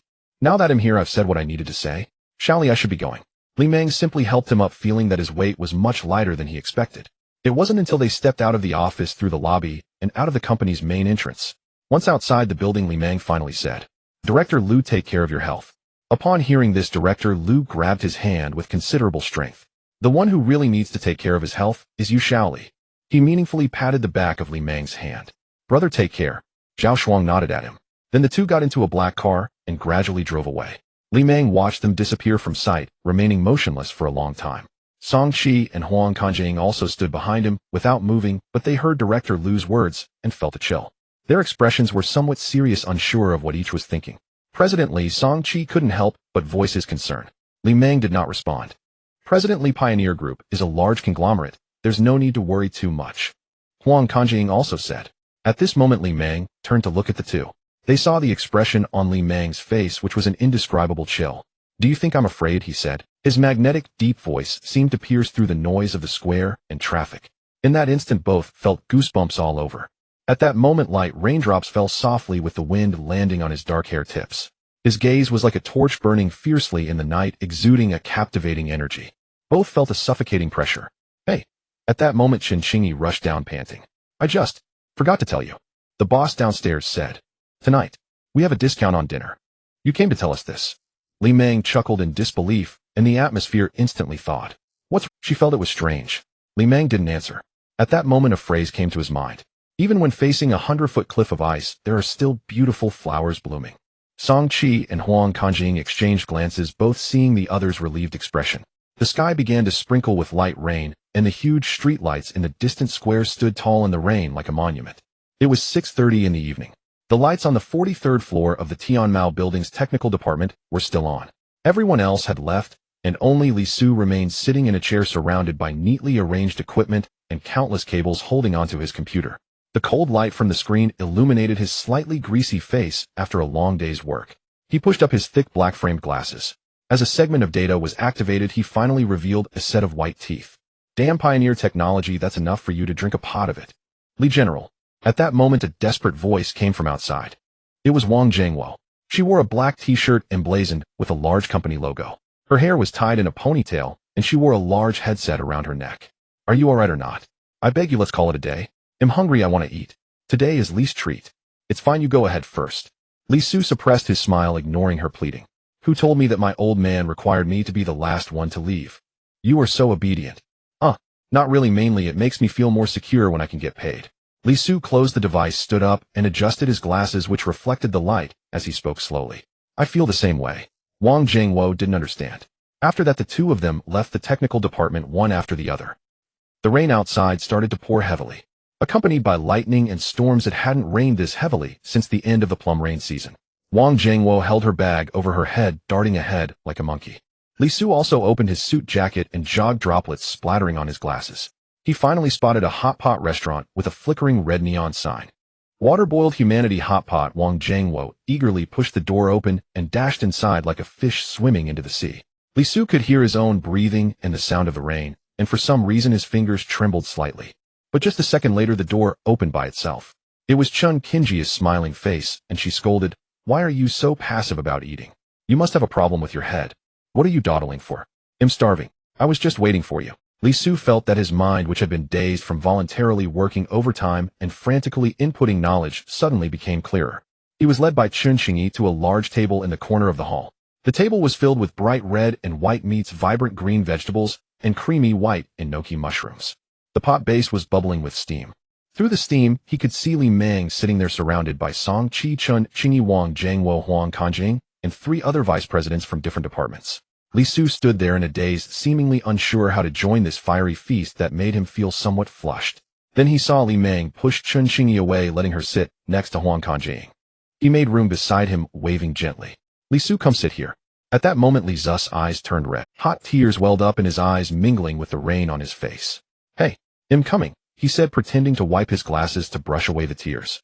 Li Zu's Loyalty 95 System Notice completed Hidden Godly Wealth Achievement Task Loyal to the Heart Gain System Random Encouragement 10 free attribute points. Li Meng's hand, which was picking up food, paused, shocked by the sudden encouragement. 10 free attribute points. Apart from when he first obtained the Godly Wealth System, he had never received this many free attribute points all at once. He looked at Li Su, who appeared mentally exhausted, wondering if this was a life-risking trade. He needed to give him some meat to replenish him. Hey, don't take my beef. That was mine." Chun Kinjia's voice rang out.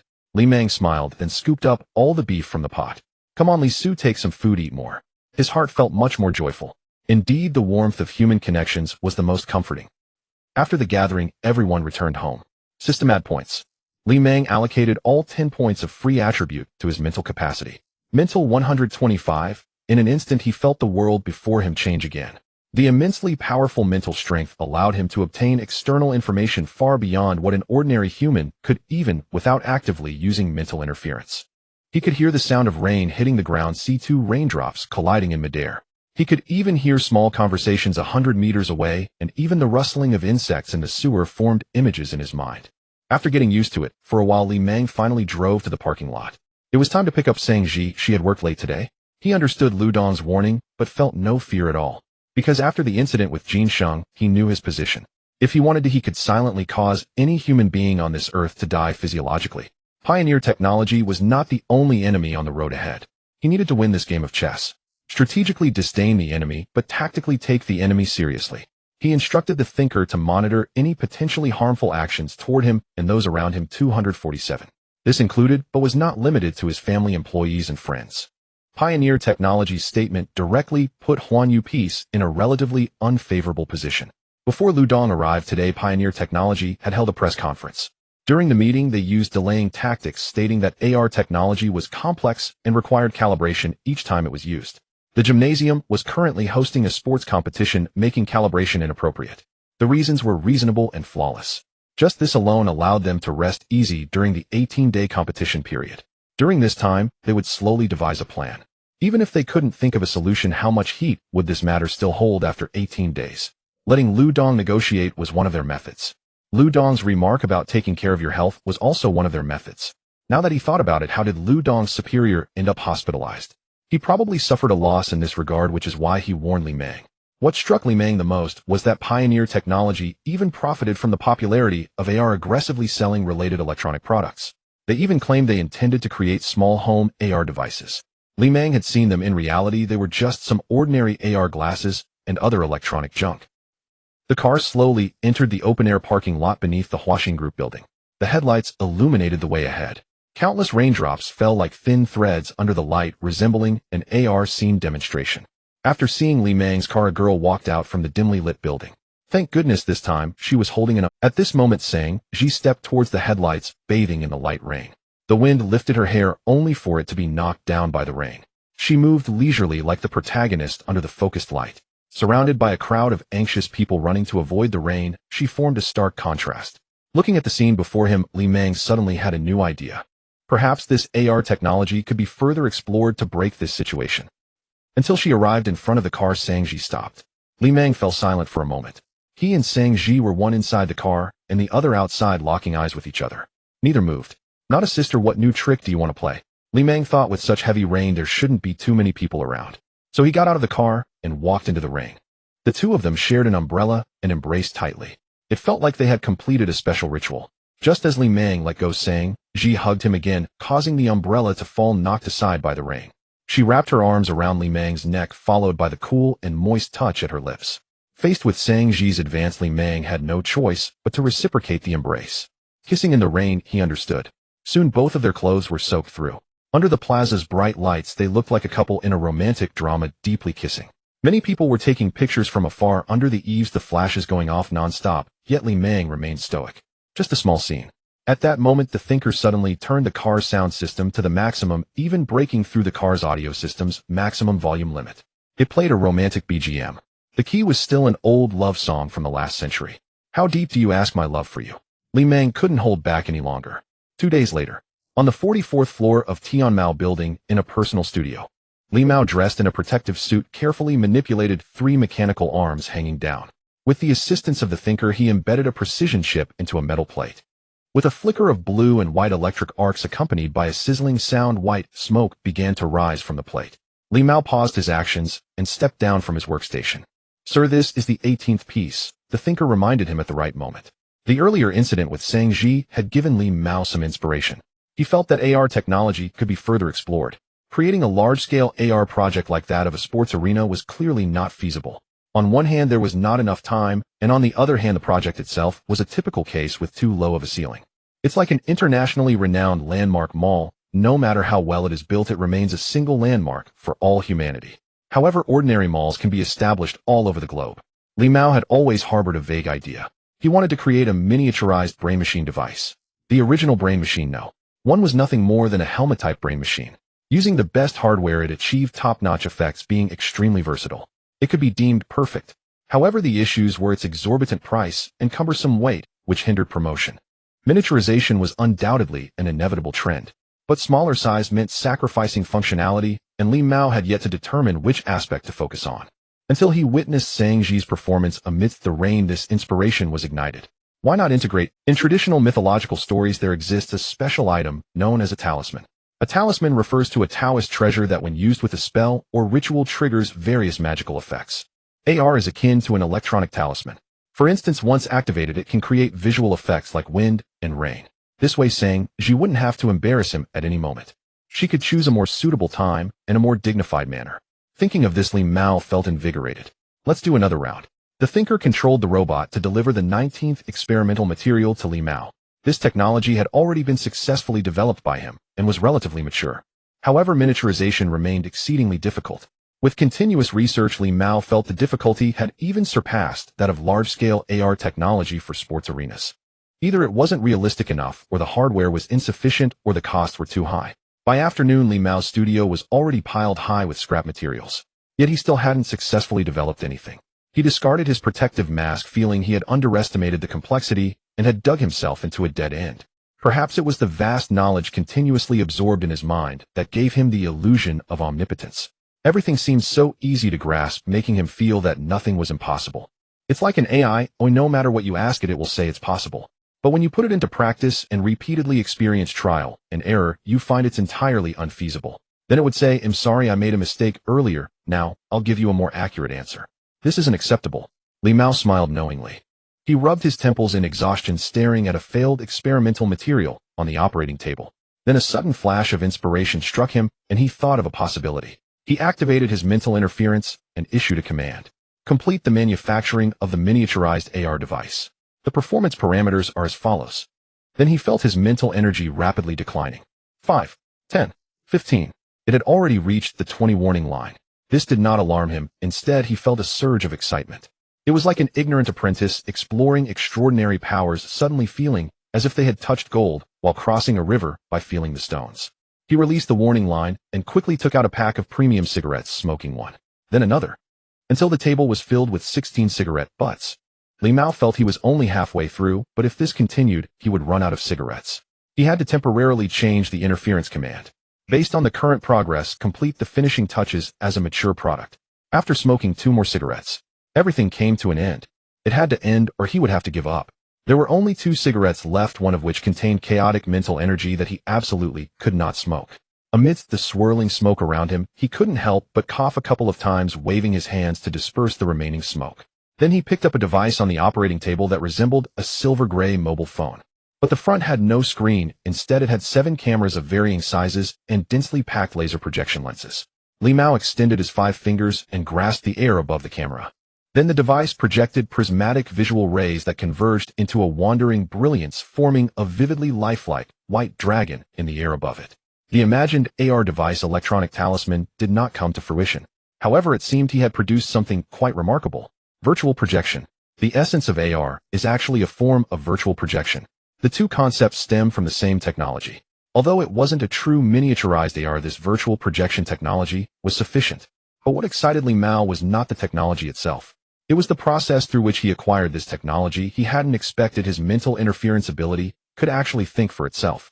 The awkward part was that although he had created something, he didn't truly understand how it worked. But this wasn't a major issue. As long as the physical object existed in this world, he could reverse engineer it mentally. It's like stepping on one foot with the other. Although this is quite illogical. Why would he need to expend mental energy to create something he doesn't understand the principles of? And would he need to consume additional mental energy to analyze it? But upon careful thought, mental interference was like a wishing machine. Creating this item was one wish. Knowing how it was created would be the second wish. This makes sense. Oh, my esteemed sir, look at what you've just created. It's simply blinding, even though I have no eyes. The thinker's voice simulated astonishment and shock. It also projected a flurry of exclamation and question marks on the screen. Sir, you managed to bring out the virtual projection in the time it took to smoke a few cigarettes. Forgive me, I cannot comprehend everything that just occurred. Your wisdom and greatness are enough to rub all the geniuses recorded in human history, both known and unknown, into the ground. Li Mao, somewhat fatigued, gazed at the lifelike white dragon, ignoring the thinker's overly humanized form. He then stood up to collect all the used cigarette butts, placing them into a specially designed container meant for storage. He would never forget that this item was a product of the system. Even if it was just a single, but left, it still held research value. Additionally, he needed to promote Li Shuxing with a raise. Without the 10 points of free attribute points he brought today, would have been a complete failure. Look at what I've seen, the pinnacle of human wisdom, my king. Are you picking up cigarette butts? The thinker said. Li Mao remained silent for a long time. Do you really think I'm made of mud? You are being a bit brazen, thinker. He clutched the thinker badge on his chest. I was wrong, sir, the thinker urged. Li Mao remained unmoved. Dad, he added. Li Mao finally stopped. He just thought that if he pulled it off and flushed it down the toilet, the 5 mental energy boost would be lost, and he would still have to wear it in the future. He looked at the device, which had 13 cameras and was somewhat hideously constructed. All the technological points had been invested in practical technology, leaving aesthetics completely neglected. Therefore, apart from analyzing the technology, the appearance also needed to be redesigned. The analysis took a full 2.5 days. Analysis progress 1A, requiring 1.2 of mental energy. As his mental energy gradually depleted, a wealth of technical knowledge emerged in Li Mao's mind. Scientifically speaking, he did not need to wait until the entire analysis was complete to obtain the technology. Moreover, the first 30 of the analysis actually encompassed 90 of the technology's content. Thus, although he had only just completed the full analysis with the aid of cigarettes today, Huang Kanjiang had already contacted several factories to discuss orders and even started mold production for related components yesterday. The hardware for this technology was already available on the market, with the core technical challenge primarily lying in the algorithms. In contrast, the previous setup at the gym relied heavily on hardware despite its strong coding. Li Mao always remembered that he did not start the company solely for profit. This device is a brain-machine interface rather than merely a virtual projection. The previously manufactured Universe Peace helmet brain machine utilized top-tier hardware meticulously. The code inside was 99 compliant with human cognition and indeed proved effective. Only the remaining less than 1 constituted the key core of the brain machine constructed by the thinker and Li Mao. However, it must be acknowledged that without that 99 of rigorous code combined with top-notch hardware, the brain machine could not have operated so successfully. If this virtual projection device were to be developed as a brain machine, its hardware would be far inferior and could not support the vast code of the helmet brain machine. Yet Li Mao did not need to transfer all the code. He only needed to move the one core along with a few key applications. After attempting for another day, he succeeded halfway. Even with the full exertion alongside the thinker, he could only manage to transfer a stripped-down version of the core. It was only about 10 of the original. This was simplified to the utmost limit. However, it could still be considered a success, as the core functionality of the brain machine was indeed realized. Li Mao could use this device to harvest mental energy. However, while the helmet brain machine could easily absorb and utilize 5 units of mental energy, quantitatively this stripped-down brain machine would struggle with even 0.35. Nonetheless, Li Mao believed that 0.35 of mental energy was sufficient for many tasks. The announcements from Pioneer Group had already been circulating for several days across various platforms. Various media outlets related to them had released videos, but they were not entirely supportive of Pioneer technology. Now everyone was caught up in various opinions and debates, so even the most concrete evidence could be doubted until it was absolutely confirmed. The prominent up-master Kuan Yi, known for his outspoken and radical views. Some statements that larger streamers wouldn't dare to make were asserted in his videos, and quickly made it to trending topics. Although Pioneer Group hasn't replicated AR, yet their resolute statement can basically confirm it. Brothers, I'll bet my 10 years of life on this. This time Pioneer technology will definitely win. Many netizens laughed at this. Did Kuan Yi already bet his life away? I calculated, and he has already owed the underworld 2,000 years. In the video, Kuan Yi pointed at Pioneer Technology's announcement, and also brought up the correspondence from Universe. This time is different. This time I will definitely win. The comments section couldn't help but mock him, asking when he had ever said otherwise. According to my investigation, the founder of Universe Peace Technology, Li Mao, was indeed the project leader for the Jiang. I do not deny this. In fact, I recognize him more than others, as he really put in a lot of effort on this project. Those who slander and defame Li Mao, claiming he did nothing while Pioneer Technology was doing everything, I can assure you that Li Mao at least did some work. Upon hearing this, some people were surprised. This is the venue for the World Youth Games. Who would dare to slack off here? What's wrong, brother Zhang? Zhang Xiaozhang's exclamation drew the attention of the team members. He said nothing, but opened the 1-minute demonstration video again. It was obvious that this was a vertically shot video captured on a mobile phone, yet it was remarkably clear. The screen revealed a young and beautiful girl wearing a black t-shirt emblazoned with the logo of Huanyu Peace Technology, with large wireless headphones atop her head. She held a pitch-black device resembling a phone, briefly showcased it, and then pressed the switch on it. As a prism-like beam of light rose, a dolphin mascot materialized from the light. Consistent with the dolphin image displayed in the AR showcase at Jiangxing Smart Sports Center, it was merely shrunk to a fraction of the original size. Compared to the large AR performances at the Sports Center, the differences were noticeable, and the details could not be compared. But this effect was presented through a small palm-sized device. Truly naked eye 3D, a virtual. Is this something humans have managed to create at this stage? Before Zhang Xiaozhang could react, the girl tapped the dolphin in the projection, and it jumped back into the beam. There was even interaction. The girl then tapped the device a couple of times. An image from a classic martial arts movie appeared in the air. Everyone depicted seemed to possess substance, as if the scenes were truly projected into the real world. The girl herself was awkwardly situated in this martial arts realm. However, she clearly bore the projected light colors, which still lacked the vividness of the AR at the Sports Center. Come out quickly, a voice from off-screen called out. The girl responded with an "Oh," placed the device on a table, and then dashed out of the projected world. After the movie played for a few more seconds, the phone stopped recording. Is this real, eh? Exclamations of astonishment came from the team members behind Zhang Xiaozhang. Naked eye 3D. Virtual projection. They gathered around to repeatedly watch the brief 1-minute video. Is this really not a special effect? Which company made this? Has the technology outside developed to this point? I can't even imagine how exhilarating it would be for gaming. It's immersive. Why not use such a device for watching movies instead of gaming? Get lost, Huang. Everyone began to discuss animatedly, then turned to Zhang Xiaozhang. Brother Zhang, say something. Yeah, where did this come from? Zhang Xiaozhang took a deep breath, finally pulling himself out of the shock. Huanyu Peace Technology, sent by Sister Huang. For a moment, everyone fell silent. The current AI technology or special effects technology has not yet reached a level capable of achieving such realism. The key was that the invitation to the press conference was sent by Huang Kanjing. Is this what they are unveiling?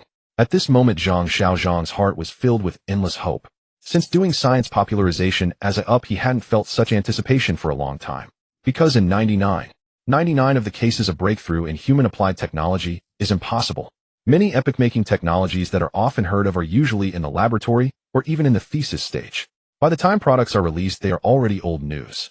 Therefore, Zhang Xiaozhang had not experienced such a shocking impact from technology for many years.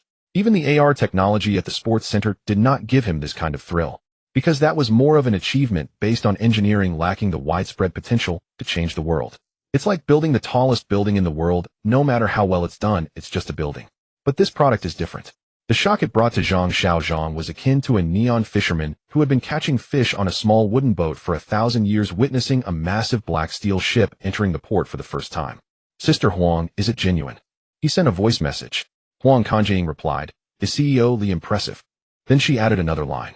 Is it enough for cutting-edge technology?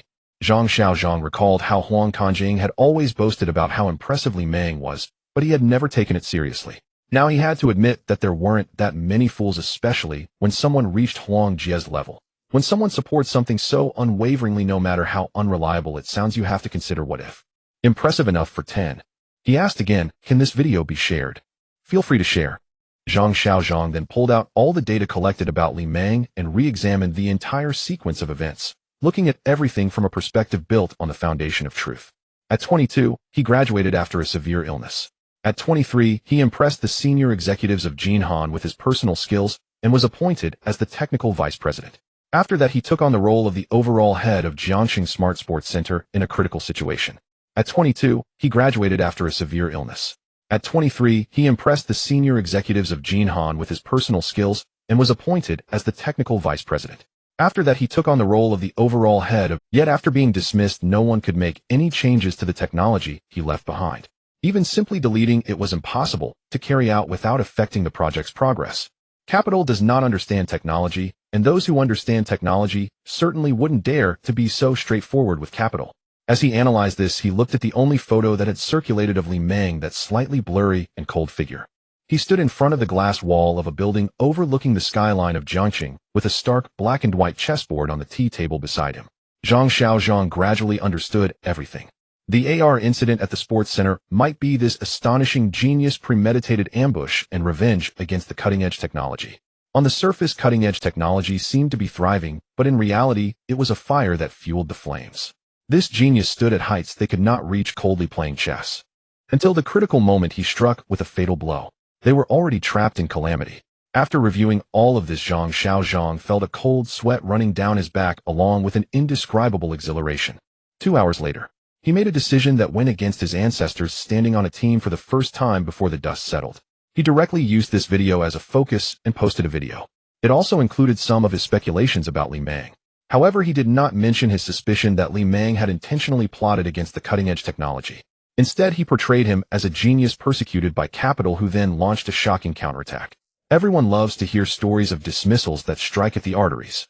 If it included being looked down upon by his former company, and now the Dragon King returns, it would be even more popular. Kuan Yi, I bet my 10 years of life that Huanyu Peace Technology is destined to become a global giant. What I want to bet on is not just life, but an entire era. Just the title instantly ignited the topic. So exciting. Kuan Yi, if you don't respond to this challenge, you're a grandson. How much did Zhang Xiaozhang receive from Huanyu Peace Technology? With a title so thrilling, let me see how explosive the video is. Meanwhile, Kuan Yi was still enjoying the air conditioning and watching videos. When he heard team members report that Zhang Xiaozhang was going against him, he was somewhat dismissive. This was normal. He was used to it. But when he saw Zhang Xiaozhang's clearly fierce and confrontational attitude, he was a bit surprised. What, were you serious? He quickly opened the video to see what was going on.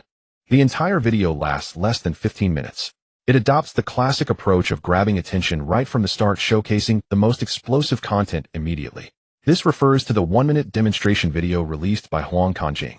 This left Kuan Yi completely stunned. If it weren't for Zhang Xiaozhang's release, he would have thought it was some low-tier content creator's sensational AI video. Is this for real, eh? He pressed the pause button and asked his equally astonished team members. After a while, someone finally responded. It seems a bit outrageous. Kuan Yi didn't rush to continue watching, but instead replayed that segment of the video twice. Next, he watched Zhang Xiaozhang's complete analysis of the incident and his admiration for Li Meng, the founder of the Universe Peace Technology. Mass layoffs impacting the core. The genius revenge. The return of the Dragon King of the tech world. This round of highlights had even this old veteran feeling pumped with excitement. Especially since AI technology was used to generate a video from a photo of General Manager Li from Universe Peace Technology, accompanied by a suspenseful background music. Damn, this wave made him want to surrender directly. What do you think? He asked the team members. I don't know, the people below were already a bit speechless. What kind of divine technology and genius is this? What a perfect script. Compared to the highly specialized Zhang Xiaozhang's team, his team was quite adept at operational hype, but they were far behind in technical understanding. It's really hard to tell what's real or fake. What is true in the video?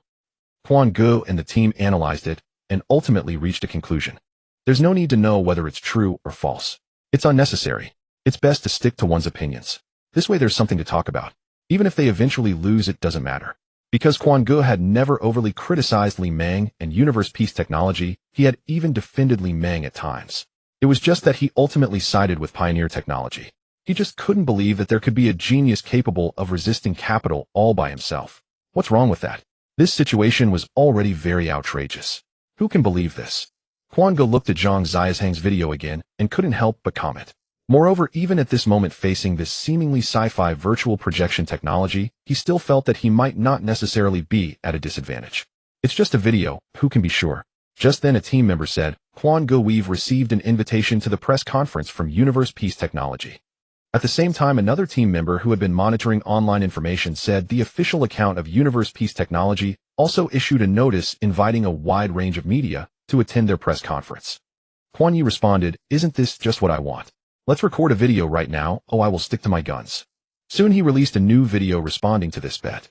In the video he firmly expressed his continued support for Pioneer Technology and that he wouldn't easily change his stance. One side claims to have fired incompetent employees while the other states that a genius was laid off affecting the core. To be honest, brothers, I still prefer to believe in Pioneer Technology. Although I Lao Quan don't understand much about technology, anyone rational knows that such sci-fi things cannot possibly exist in this era. If it really happens, it can only mean that the nation's fortune has arrived and SSR has emerged again. He also showcased the invitation from Universe Peace Technology. I will be at the press conference, and I will wait for Pioneer Technology to replicate the AR of the stadium to see who is Li Kuei and who is Li Gui. Let us wait and see. Shocking. Virtual holographic projection technology unveiled. Is it a genius with extraordinary skills or a dismissed insider? The truth remains elusive. Two major internet celebrities are betting against each other. Which side are you on? Experts, if the video is real, I will wash my hair upside down. Multi-angle analysis of why the holographic projection video is fake. In an instant, the related heat across the internet surged to its peak. Pioneer Technology Group, however, remained silent until Chairman Huang Bai was cornered downstairs and reluctantly replied, "This has nothing to do with us. We hope the media will focus on more meaningful matters." Chairman Huang, do you think the holographic projection technology of Universe Peace Technology is insignificant? Huang Bai's expression was impassive, and he did not answer as he left directly. A reporter followed up with questions. Chairman Huang, does Pioneer Technology really have AR technology? Or is it as Universe Peace Technology claims? Huang Bai had already gotten into the car and left. Inside the car, compared to the noisy outside world, it was very quiet, but the anxiety and anger in Huang Bai's heart were hard to calm. So many storms had passed, but this time was different. This feeling was truly hard to express. Sitting in the front passenger seat, his secretary and nephew Wu Qixing said, "Uncle, don't take their words seriously. Those from Universe are merely clowns, grasshoppers after autumn." "Shut up," Huang Bai rarely reprimanded sternly, causing Wu Qixing's expression to stiffen. For a moment the car fell into silence, and the driver swallowed hard, pretending he wasn't in the car. Huang Bai usually kept his emotions in check, but this time he truly couldn't control his feelings. "Do you think Li Meng is that easy to deal with?" Wu Qixing, feeling unconvinced, spoke up despite Huang Bai's anger. "At worst, just let my dad." Huang Bai interrupted him and shouted sharply, "What do you understand?" Then, suppressing his anger, he said to the driver, "Stop, you get out first." The driver quickly found a place to pull over and hurriedly got out of the car to distance himself. After only 2 people remained in the car, Huang Bai said to Wu Qixing, "Listen carefully to every word I say next." Wu Qixing turned around and saw his uncle's seriousness, straightened his expression, and nodded earnestly. "You've been wandering around, and I haven't told you about the company matters. Qixing, this time is different. In these days I've thought of many ways and considered borrowing your dad's influence. But in the end I still gave up." Wu Qixing's face changed completely. He found it hard to believe that Universe Peace Technology had such a significant backing. Noticing what he was thinking, Huang Bai sighed. "It's different from what you imagine. This person doesn't have any special power behind him. I'll tell you the truth, everything he said is true. His AR is real, and the virtual holographic projection he demonstrated is very likely real. Our technological capabilities at Pioneer Technology are like a child facing a giant in front of him. You grew up abroad and have seen the world. You know Qixing, if his technology is completely real, what does that mean? Haven't many commercial empires collapsed overnight? Is Pioneer Group the only one missing?"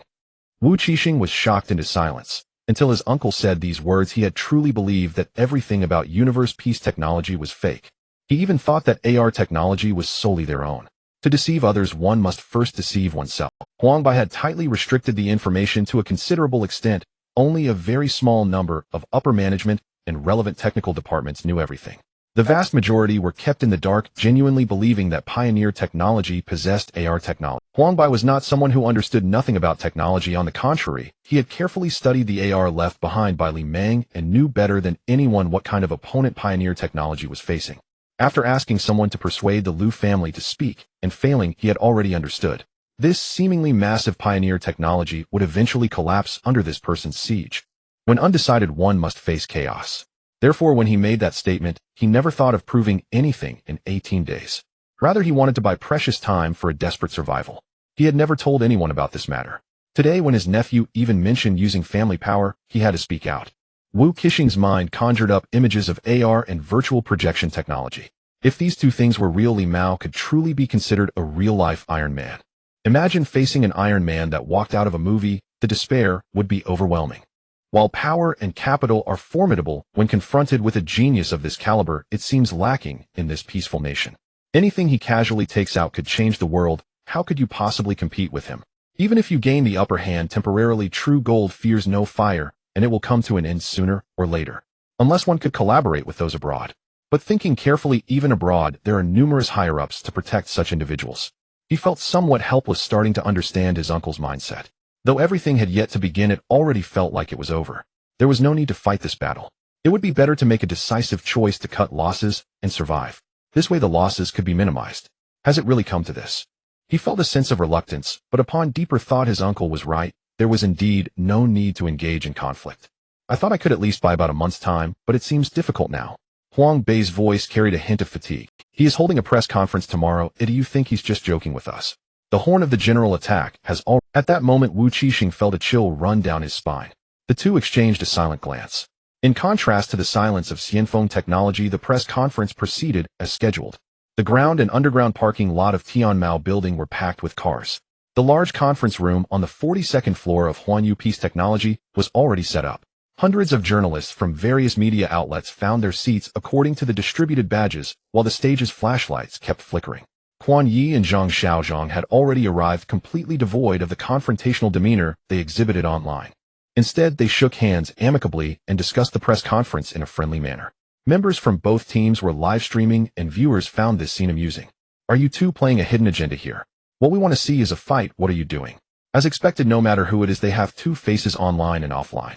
As the time for the press conference drew near, everyone settled into their seats. Unlike typical press conferences, there was no large screen set up here. Then someone spotted staff members coming to the stage, placing several previously demonstrated virtual projection devices on the back part of the platform. People began to whisper among themselves. What's this for? No way will this many be needed for a live demonstration. That 1-minute video can't possibly show everything. It's normal to have something new. Countless cameras were aimed at the stage. At this moment, a figure calmly walked up. Dressed in black formal, where he stood tall, radiating an incredibly clean aura that instinctively drew as the cameras zoomed in. His handsome face was illuminated under the lights. He looked up, seemingly able to see through the cameras, making eye contact with countless viewers in the live stream. His powerful mental energy formed an invisible aura, making it feel different even through the screen. Activate the holographic virtual projection. His clear voice resonated through the sound equipment, deep and penetrating. It made everyone feel as if they had just taken a big bite of ice cream on a hot summer day, involuntarily shivering. At that moment, both the scene and online atmosphere seemed to quiet down. The next second, the 10 or so arranged devices behind him simultaneously projected beams of prismatic light. Finally, they merged into an enlarged three-dimensional device, slowly rotating 360 degrees for display. Above it, large characters were projected, showcasing the device's name. The first generation of Chungying. A wave of astonishment erupted from the crowd, and the live stream was also buzzing. There was no preparation at all. They just went straight for the big reveal. Those who are bold are fierce. They open with a trump card. So this is how it can be used. Multiple devices linked together. This has already surpassed many movies' holographic projection visuals, right? At this moment, the rumors about Huanyu Peace Technology's AI fabricated videos were thoroughly shattered. Regardless of how the subsequent press conference would unfold, they had at least proven that the technology displayed in the previous 1-minute video was real. Li Mao looked at the sea of faces below and the countless cameras flashing. His heart was not as calm as it appeared on the surface. Some people disliked standing in the spotlight, but he felt that the attention of the crowd was not too bad. Welcome everyone to attend or watch the press conference via video. Let me introduce myself. I am Li Mao, the founder of Huanyu Peace Technology. His voice was steady, lacking the coldness of his first words upon entering, resembling a gentle spring breeze. Li's imposing presence is not that of an ordinary person. Zhang Xiaozhang couldn't help but comment. Only then did the live stream explode with comments. My God, how handsome. This looks otherworldly. His voice is so pleasant. This is the true embodiment of a domineering CEO. Voice control is already pregnant of demands for Li Mao to take responsibility. To the one above, I looked at your profile. You can't get pregnant, you're a man. At this moment at Huaxing Group, Sang Ji, who quietly squatted with Guanmi in the restroom to watch the live stream, revealed a faint smile at the sight of Li Mao on the screen. Being in a romantic relationship, she may not have paid much attention, but she was generally aware of Li Mao's current career situation. Guanmi was about to gasp in surprise, but recalling they were in a restroom, she stifled it and whispered, "My goodness, your man is too handsome." Sang Ji smiled slightly. "He's alright, or just how should I put it, he lacks a bit of flair. You know what I mean." Guanmi frankly admitted she did not understand, but Sang Ji began explaining on her own. "He just lacks a bit of that solitary grandeur amidst the intoxication of the crowd. If it were me, I would definitely adopt a colder tone. But it's fine, tonight I can teach him. After all, we are in a romantic relationship, I can't do anything about it." Guanmi watched her serious expression and felt speechless. "No, sister, thank you for having such a beautiful face. By the way, how did Li Mao get interested in you?" Li Mao waved his hand on stage, and then the device behind him transformed into a spiraling black dragon, stirring clouds and mist soaring into space. This scene was too surreal, drawing another round of gasps from the crowd. The dragon divides, Chungying, the wild goose falls, and forgets to return. Li Mao slowly began to speak.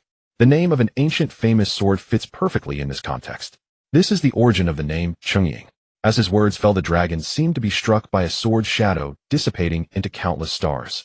Li Mao slowly raised a hand, a flicker of sword light shimmering in his palm, as if he were a true celestial being wielding a divine sword.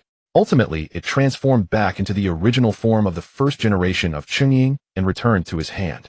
This press conference was destined to be incredibly boisterous, with even some attendees standing up for a better view. As for the live stream, the popularity surged at an astonishing rate. "Wow, what is this, Dad? I want to learn. This is too cool. The Sword Immortal truly exists. This is proof. The Cyber Sword Immortal has appeared. Quite impressive. It seems I must take action." Li Mao watched closely. "I will only use this move once. It will be very cool." Li Mang's fluid combination of moves sent the atmosphere in the venue and online into a frenzy. After all, who doesn't have a dream of becoming a hero in a fantasy world? This demonstration directly showcased to the public the superiority of virtual projection over ordinary screens. The Chungying generation, as you can see, possesses the capability of holographic projection, but its functionalities do not end there. The holographic projection behind him vividly displayed the images Li Mang was showcasing. The Chungying generation has been completely redesigned, bearing little resemblance to its original version. The device is shaped with curved edges and made of black metal, featuring the logo of Huanyu and Peace Technology, along with compact product information on the back. It is slightly thicker than a smartphone, yet appears smaller with a standard 6-inch size. 7 cameras and laser projectors are arranged in a systematic manner. As Li Mang pressed the power button, a palm-sized floating light appeared, hovering about 10 centimeters above the device, dissipating to reveal the company logo animation. Then several three-dimensional icons floated within the projected image. The most eye-catching one was an icon resembling a brain labeled as brain computing power. This is the true focus of today's press conference. Or rather, the most significant project of Huanyu and Peace Technology is indeed brain computing power, with the Chungying generation merely being an application product based on it. The Chungying generation is not just a simple projection device. Before you all came here, you might have already done some research on our company, so you should know that our real business is actually brain machine. Therefore, Chungying is in fact the first generation of micro-brain machines. After Li Mang's words, whispers began to circulate in the venue. Brain machine. Bro, what I understand as a brain machine is that device that drills a hole in your head and puts a chip inside, right? CEO Li, don't joke with us.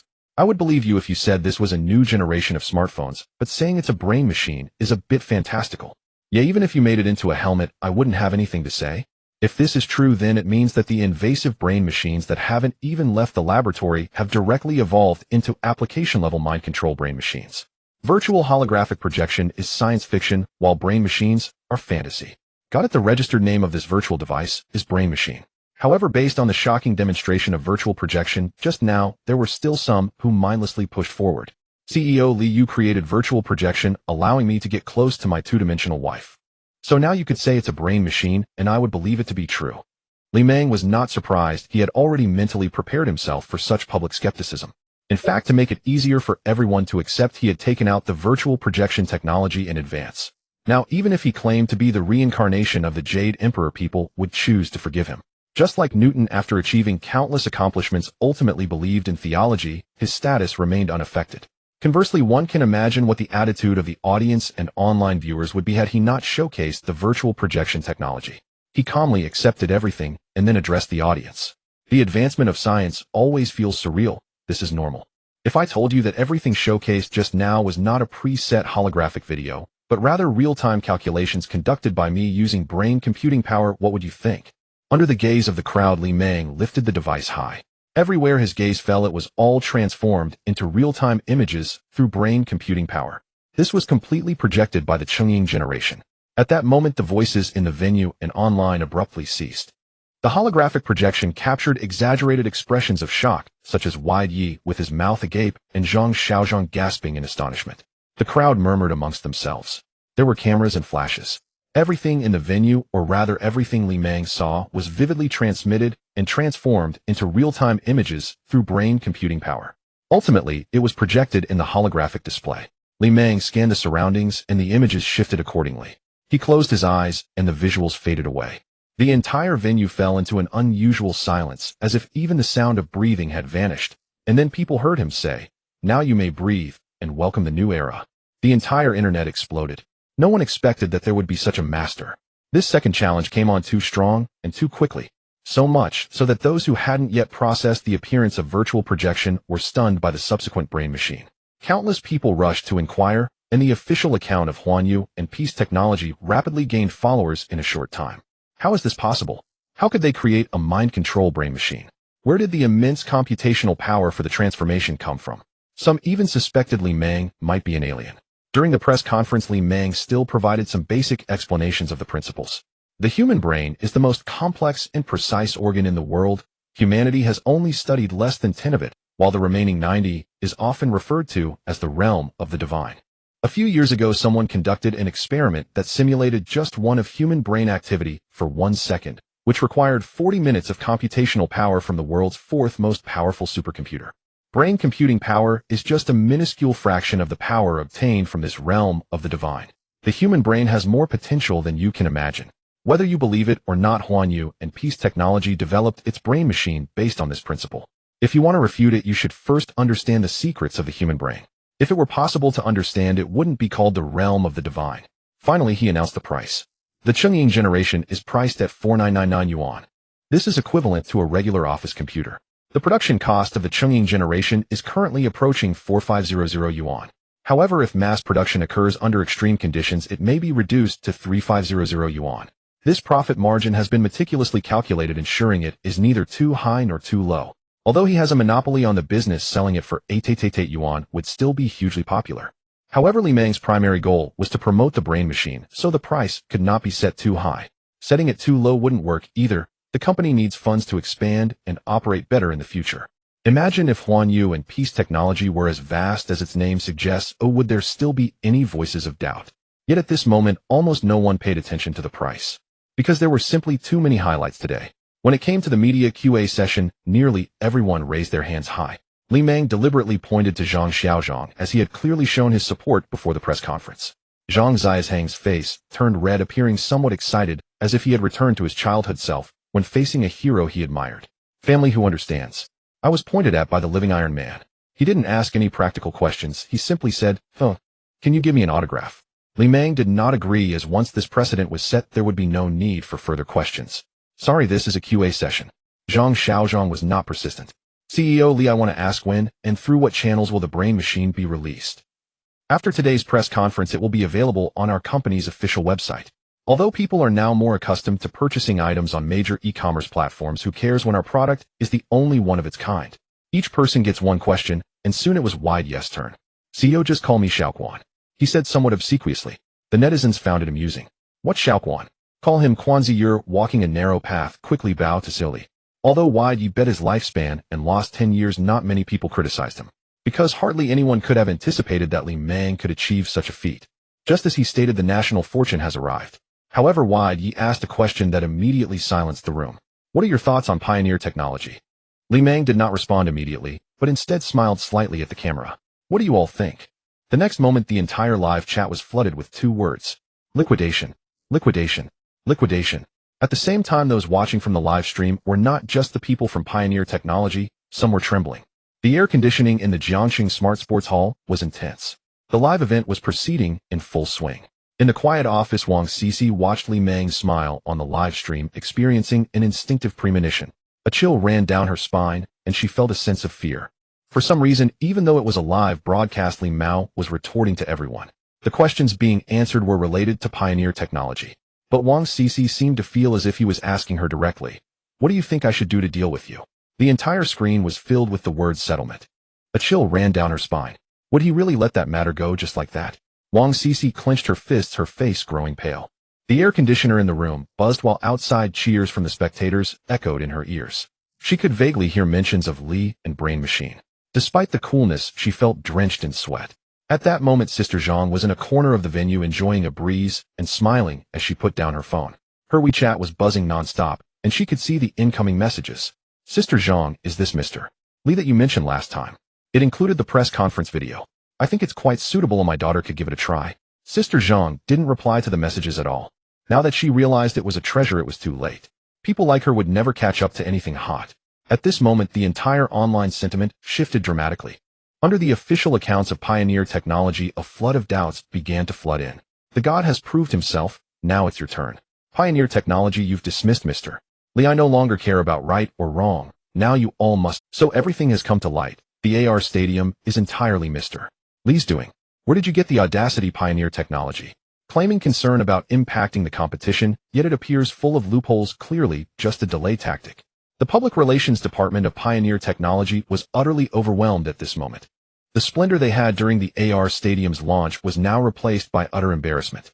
The most fearful were not ordinary employees, but the mid-level managers holding company stocks. They whispered anxiously, questioning whether this was truly happening. At that moment, the company's stock price had already plummeted, evaporating 10 of their worth within minutes. But they knew that the limit on price increase restricted them to only a 10 drop. The true decline was far from over. Now with trading halted, it was uncertain how low it would fall. Moreover, Pioneer Technology was listed in 2 regions. What added fuel to the fire was that the shares held in the Hong Kong market plummeted by 68 in under an hour. A dozen people hurriedly arrived at Huang Bai's office, only to find it already deserted. When they called Huang Bai, they were met with the simple reply, "I'm unwell." At this moment, they realized that Huang Bai and several top executives had begun selling their stocks through various means a long time ago. Their holding methods were layered, making it much easier for them to escape. Damn it. These bastards. Bastards. Someone was so furious they were brought to tears, but there was nothing they could do. Chen Yifan from the technical department was cornered in his office, sweating profusely from anxiety. "Not long ago, didn't you swear on your mother's life that AR was the company's technology?" Seeing the situation, Chen Yifan realized there was no way out, and simply let loose. "My mom passed away long ago. Damn your grandma. He'll kill you." A crowd surged forward, and it was only when the security personnel arrived that Chen Yifan was finally rescued and sent to the hospital. Zhang Ya's treatment wasn't any better. She had run faster than Chen Yifan and didn't even go to the company. However, as the primary responsible leader for dismissing Li Mao, she received immense attention. Numerous reporters with cameras flocked to her villa, only to find a group of Pioneer Group employees already kicking at the door. Watching as the house was nearly torn apart, Zhang Ya had no choice but to call the police, and ultimately left in a mask, feeling disheveled, accompanied by the security personnel. The excitement of this commotion thrilled the reporters, turning it into a feast of viewership. How long can Pioneer Technology hold against the god? The senior executives of Pioneer Technology who dismissed Li Mao, Vice President Zhang Ya exposed technical department head Chen Yifan. "My mom passed away long ago." Did they escape in advance? They managed to secure an 18-day insider period before everything collapsed. The Securities Regulatory Commission received numerous real-name reports and has initiated an investigation interviewing relevant responsible parties. This sudden upheaval came so swiftly that no one had time to prepare.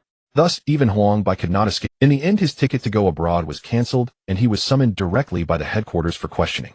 Reporters captured him being assisted into the building by 2 individuals. However, while Pioneer Technology's stock lay in shambles, the entire technology sector surged wildly. With no suitable candidates available, yet the responsibility of the Public Relations Department was shared by Huang Kanjing from the Marketing Department and Song Qi from the Administrative Department. The Tianmao building now had reporters lurking 247, ready to interview anyone from the company, even the cleaning staff. Even the owner of the hot pot restaurant downstairs said to everyone that Mr. Li was great in every way, just a bit stingy. A pretty girl would shamelessly come to him for discounts every day. He said there was no need for that, next time he could give it for free. The first batch of 100 units of the Chang'e generation prepared on the official website sold out in less than a second. The monkey show time is over. They came happily and left disappointed. Who exactly got to buy them? Let's be understanding, mister. Lee isn't having it easy. Having 100 units is good enough. What more can you ask for at 4,999? Did you manage to grab one upstairs? Are you selling? They'll pay more. Not selling. Before achieving a production scale of tens of millions, the cost of each Chang'e generation had to be at least 4,000 yuan. The cost for 100 units alone amounted to 400 million. Adding logistics and basic operating costs, that was quite a bit of money. Li Mao redeemed the 50 million from the Godly Rich Mall and invested all the remaining cash to pay the deposit for this batch. Selling electronic products isn't just about simple cost calculations. There's also after-sales service and numerous other issues to consider. He was not worried. The sales of 100 units instantly added billions to the company's account. At worst, he could mortgage the Panatin Grand Hotel, or simply start a pre-sale model to attract a massive cash. System notification, hidden achievement task completed, grand opening, received random encouragement, 2 free attribute points. System notification, Wang Jiangwo's favorability reached 47 points, received random stage encouragement. Godly Rich's wallet system notification, career impact factor raised to 30 points, career factor broke 10 points, unlocking special encouragement for career section, 1 career factor grants 1 Godly Rich point per month. System notification, this month received 30 Godly Rich points, current Godly Rich points 2,840 points. Li Mao returned to his personal studio after the press conference. He declined all visitors and even blocked out the gaze of thinkers. He received a series of system notifications. The long stagnant career factor finally moved. Gaining a stable point of growth for Godly Rich points may not seem much now, but the future is promising. Each of his subordinates could provide fixed Godly Rich points monthly. Li Su provided 30 points per month, Wang Jiangwo 30 points, and Song Qi 40 points. In a month that totals 100 points, which adds up to over 1,000 in a year. Just a few days ago, his language study had come to an end, and Li Mao felt it was time to try learning something else to see if it could trigger a Godly Rich task. He just didn't know how Wang Jiangwo suddenly increased in favorability after the press conference. He raised his hand and extracted the encouragement. Godly Rich's wallet. This is a seemingly unremarkable black leather wallet, which was empty inside when opened. Li Mao looked at the system's description prompt and paused his fingers while flipping through the wallet. Li Mao stared at the wallet in his hand trembling slightly. Even after just achieving the honor of becoming famous in the secular world and holding the promise of a vast future enterprise. Or perhaps he was on the brink of achieving complete financial freedom. He had hardly used his mental interference to calm his emotions. But at this moment, the mental interference was repeatedly activated, momentarily calming his mood before being shattered by the renewed surprise. Only one sentence remained in his mind. It's time for dinner, brothers. The system always surprised him with unexpected delights when he least expected it. Once again, he successfully reaped the extraordinary benefits. For an ordinary wealthy person, this was merely a wallet that could hold a lot of money. It might be used in some occasion as a prop to flaunt large sums of cash. But for him, it was a limited space. Even if it was only a space equipment for holding money, it was still space equipment. Moreover, it now appeared to have significant operational capacity. From another perspective, this wallet could store a large amount of paper and metal. Li Mao needed to explore exactly how much this large amount was.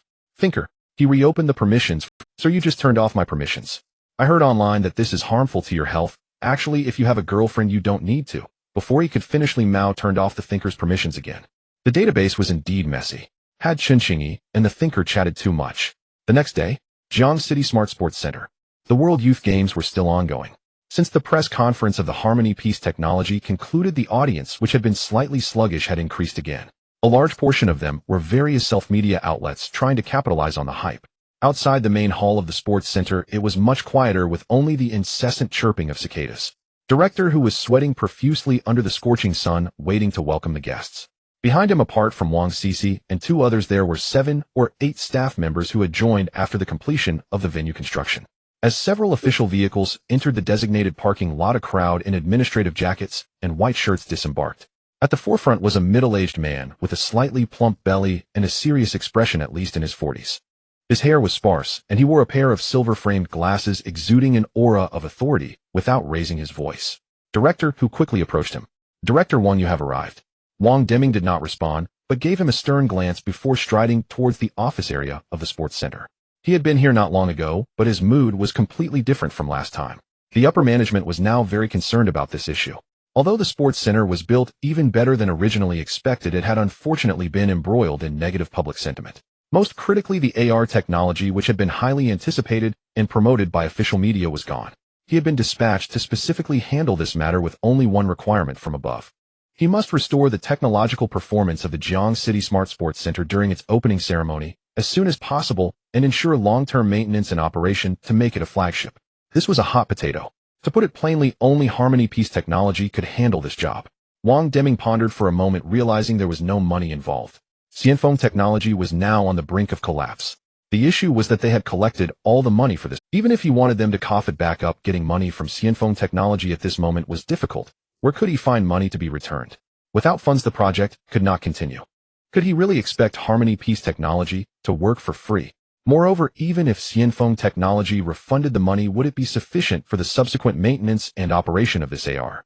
The Sports Center project was inherently a money-losing venture. Xianfeng Technology was willing to undertake it only because of other benefits. If Harmony Peace did not gain any advantages, it was completely impossible for them to replace Xianfeng Technology in taking on this losing project. He thought about it all night, feeling anxious and frustrated, and decided to come to the sports center in person. Seeing Hu Sheng made him feel irritated. What use was he for just watching over for 24 hours without uncovering any useful information? Not to mention, he didn't even know who was working there. His previous report had painted Jin Han as worthless, while Xianfeng Technology had become the savior. Therefore, Hu Sheng must have had dealings with Xianfeng Technology. With that thought, Wang Deming's footsteps halted. There was indeed some truth to it. He did have some connections with Xianfeng Technology. Hu Sheng felt the growing chill from the leader behind him, feeling secretly distressed. He truly wasn't wrong. Hu Sheng felt the growing chill from the leader behind him, feeling secretly distressed. He truly wasn't wronged in this matter. Although he did not understand technology, he wasn't blind. By comparing how much work Xianfeng Technology had done on-site and how much had been done previously during Jin Han's time, it was clear. But he truly had not received any payment. Because he knew Wang Deming had a good relationship with Xianfeng Technology, this was entirely in line with the intentions of the higher-ups. Who knew such a thing could happen? Wang Deming suppressed his anger, feeling that it was necessary to remain composed at this moment. The matters of the sports center were of utmost importance. Hu Sheng's position was now too crucial. At that moment, his gaze fell on the distance, and his brow furrowed as he felt frustrated, thinking of making an example of someone.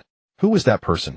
Hu Sheng wiped his sweat and looked over, only to see Sister Zhang sitting on a lounge chair near the air conditioner, enjoying a gentle breeze, laughing and chatting on her phone. She is Zhang Lan, an old-timer. What old-timer or new-timer? Does the department now only care about qualifications when serving the public? Wang Deming immediately placed the blame on her. During work hours, sitting there playing on the phone and answering calls, what an awful image. Issue a disciplinary notice to suspend her and send her home for reflection. Do it now. Hu Sheng, having learned from past lessons, said to Wang Deming. Boss Zhang Lan had previously known General Li from Harmony. Wang Deming's expression darkened. He knew that Li Mao had previously worked at the sports center, but that was an old issue. If he truly had a good relationship with Zhang Lan, would she still be here? Over the years, he had seen plenty of people pulling strings. This kind of old hand loved that game the most. I said do it now. Don't you understand? He spoke heavily again. Seeing the leader so furious, Hu Sheng could only wipe his sweat and respond. But he turned to the silent Wang Sisi beside him and said, Wang Sisi, go notify Zhang Lan. Wang Sisi was somewhat stunned. This leader was too reckless. Though she also shared a similar viewpoint as Wang Deming, she always held on to the notion of what if. What are you waiting for? Seeing her frozen, Hu Sheng scolded. Yes. Wang Sisi could only harden her resolve to go. Chen Xiang and Xue Mingyuan watched her retreating figure and exchanged cold smiles. You care about Sister Zhang, she is quite pleased. Since you've personally called, I cannot undermine your face, so let's do it this way. From now on you can no longer call. Just as Sister Zhang was laughing and hanging up the call, she noticed a group of people stop and look at her, and soon Wang Sisi approached her. She quickly pieced together what was happening in her mind. The leader was trying to assert authority. Wang Sisi had already reached her side. Sister Zhang, the leader asked me to inform you to suspend your position and go home. Sister Zhang glanced at her, without moving her gaze, holding a hint of scrutinizing coldness. This Wang Sisi had done a great job previously. Our General Li was certainly concerned. Could you please go back and inform the leader again? She said. Wang Sisi was somewhat perplexed. Zhang Lan slowly picked up the sports center's logo thermos and poured half a cup of tea, setting it aside. Just say that Zhang Lan, the director of the public relations department at Harmony Peace Technology, is sitting here waiting for him to come and have a cup of tea. Li Ming made a phone call to Sister Zhang, inviting her to become the director of the company's public relations department. Additionally, Brother Shuang would also be making a call, especially for Sister Zhang, who is now in a hurry. The public relations department is currently being handled by both the marketing and administrative departments. Song Qi and Huang Kanjiang are already overwhelmed with their tasks. Moreover, the officials have expressed a willingness to engage, having already made a phone call in advance. Honestly, Li Meng is not familiar with this aspect, and only Huang Kanjiang in the entire company has some experience. However, the highest level she has dealt with before was just a minor official, so that experience wouldn't be useful here. Sister Zhang is different. Oh, she's a seasoned veteran. Li Meng believes she will definitely be capable. He also deliberately mentioned the situation at the gym to Sister Zhang. In fact, he wanted to leave the gym himself, or rather he never intended to stay for too long. But just as he was about to leave, he encountered someone who was unreasonable and insisted on making things difficult for him. After receiving that letter, he personally didn't care about the public opinion back home. However, others' opinions are formidable. His parents are still living there. He decisively mentioned his new job at Jinhang and sent a considerable amount of money to his parents to help them pay off debts. The purpose was to counter the impact of that letter. If he hadn't clarified this at the time, how could his parents go out? Those who insult others will always be insulted in return.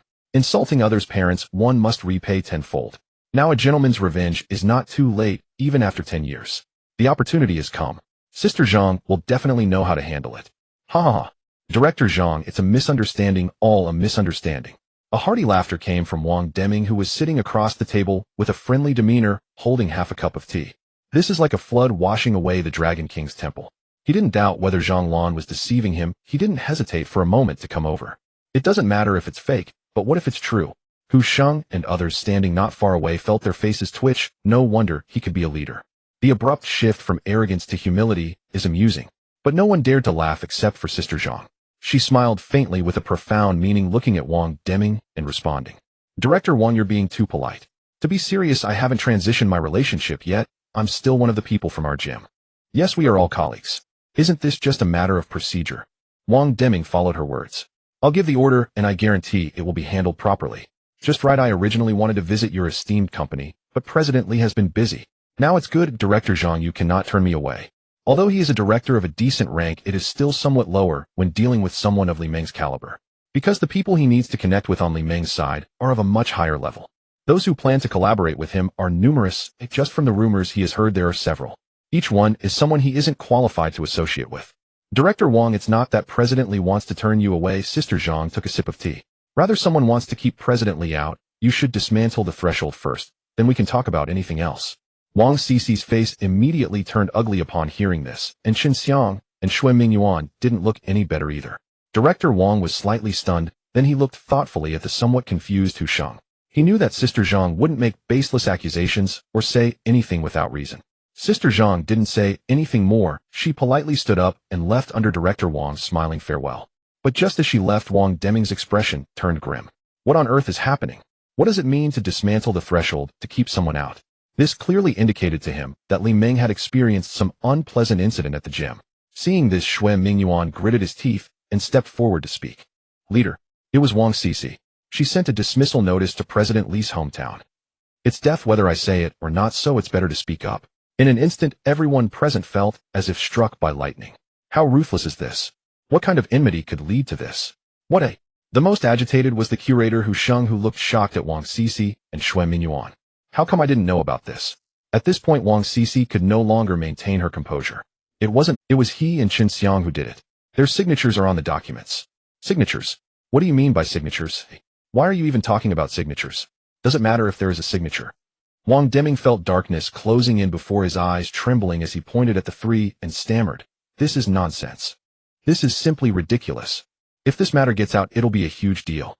Xianfeng Technology sent a dismissal notice to Li Meng, and it's already been swept away. Who do they think they are? If this gets out, quick, call President Li's hometown. I'll personally go explain. Wang Deming thought of this and felt a chill run down his spine. He immediately used his strongest connections to contact the local officials and clarified the situation internally. Moreover, he issued a ban that no one was allowed to disclose this information. As for what had already leaked, there was nothing he could do.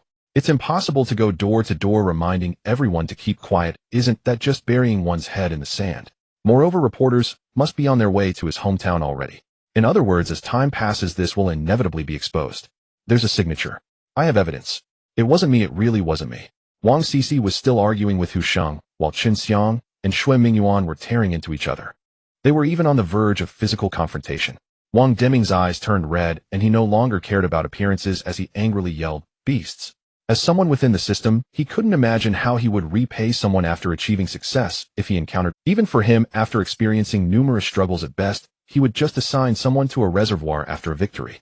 Even if the other party resigned, he would send them off with dignity. This has already crossed a taboo. Send me a letter to the household registration locations of these 3 individuals. Serious violation. Major error. Announce their dismissal. Send it 3 times. Thus, he didn't even give them a chance to be reassigned. He even slammed the table and sternly shouted, "And now report this to the Discipline Inspection Commission. Public officials violating regulations, abusing power for personal gain, and maliciously retaliating." This time, even Hu Sheng's face turned pale, because he knew he had been abandoned because of this matter. "No, I am innocent."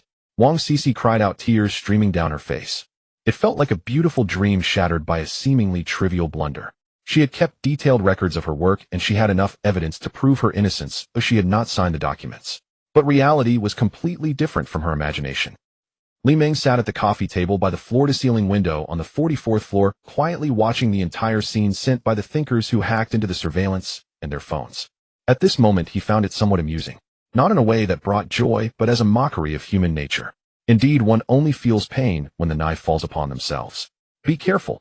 At this moment, a large piano was being lifted up from the elevator by workers. At the same time, Chun Kinji's voice could be heard. "President Li, I want to report. Someone misappropriated public funds to buy a piano. If I'm not mistaken, the person you're referring to should be me. Not to mention last time I bought a chess set, you made me cover the cost saying that a tech company doesn't need chess." Chun Qingyi said in disbelief. "What do you have to say now? Our tech company buys a piano." Li Meng took a sip of tea, smiling as he asked Huang Kanjing, who had come over to watch the excitement. "President Huang, what do you think of this?" Huang Kanjing had heard about this matter and nodded in response. "President Li, I think this idea is excellent. While waiting for an interview, can't the interviewees play the piano to alleviate boredom? Moreover, for a brain machine company researching brain machine learning, to play the piano is quite reasonable." Chun Qingyi felt as if the sky had fallen. Is there still any law? Is there still any justice? She trembled as she pointed at the two. "You all are protecting each other. Don't think I don't know that you and the boss downstairs are trying to squeeze a discount, putting the blame on me." Li Meng glanced at her. Chun Qingyi fell silent awkwardly. Li Meng stood up. He wanted to see if the instrument could trigger a system task. The piano was placed in the spacious area near the floor-to-ceiling window. The tuner was adjusting the piano's pitch with crisp or deep sounds occasionally emanating from it. Li Meng stared at the black and white keys, reminiscing about his childhood dream of playing the piano. He once lived in a workers' dormitory and had snuck into the neighboring courtyard where the daughter of some leader he didn't know who's practiced her exercises through a floor-to-ceiling window. He couldn't tell what sounded good or not. He just felt that her wearing beautiful clean clothes and sitting in front of that window playing was somehow different from him. He thought it was because of her attire. After returning home, he wanted his mother to buy him a white dress. Later, under his mother's complex gaze, he got a beating from his father. Recalling this past, Li Meng couldn't help but smile. The white dress was gone, but he should have no problem with the piano. However, different things are still different. The piano had been tuned. "Sir, this tuner has issues." The voice of the thinker echoed in his headphones. Li Meng did not respond. He had noticed the tuner as soon as he entered the elevator. The 3 different angle pinhole cameras on him were like 3 high-wattage light bulbs in his perception. Moreover, the faint malice emanating from that person was far too obvious at such close quarters. Who were they to have found their way here? Such swift action, such professional equipment, and personnel quality was somewhat unusual. Moreover, the idea of buying a piano had only been a spuro-fement thought, yet they knew it so accurately. Though he hadn't deliberately hidden anything, it was clear they had been watching him in the shadows. Li Meng sat down in front. Through mental interference, he had already learned most of the piano knowledge available to him and recorded a vast number of piano pieces. Although he had never touched a piano before, it wouldn't be an exaggeration to say he was the most knowledgeable person about pianos on Earth. The images of various renowned pianists converged in his mind, ultimately transforming into his own figure. Chun Qingyi looked on, eagerly waiting for him to make a fool of himself. She didn't quite believe Li Meng would embarrass himself in public, but what if? Even if he had learned a heap of theoretical knowledge with his brain and digested it, all the essence of playing an instrument has always been about operation. Just because the mind is ready, does that mean the hands will follow? Huang Kanjing was also observing from the side. She didn't think much of it, as she would say it sounded good regardless of how Li Meng played. The next moment, the piano music began. As the long, fair fingers fell onto the keys, there was no stormy rhythm, but rather a few short, bell-like tones. The sound seemed to pierce through the entire office hall in an instant. The workers busy tidying up their tools, the tuner observing Li Meng, and even the cleaner paused, all entranced by the music. Isn't he actually good? Chen Qingyi was a bit dumbfounded, rubbing the goosebumps on her arms. The tuner recognized this as the classic piano piece canon. Listening again, wait, is this canon? It seems so, but the feeling is completely different. The melody rose and fell, recurring multiple times, leisurely and calm, or surging, ultimately converging into a beautiful movement. In the end, this conclusion became a new beginning, layered upon layers until a finite end.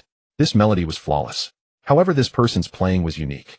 There's a saying that music embodies the will of the performer. A performer with a strong will can infuse even slow music with intense emotional colors. Thus, different people impart different feelings through their performances. But this person before him was different. The tuner watched the straight-backed man in the distance, the sound seemingly animated by his hands. The animated sound resembled a steel legion acting upon his will. It also carried a terrifying and suffocating oppression, as if humanity were confronting a being of a life level far superior to their own. While he sensed the deep essence of the music, it felt as if those things were coldly staring at him. In an instant, he felt the hair on his body stand on end. In a daze, fragmented images uncontrollably flickered in his mind.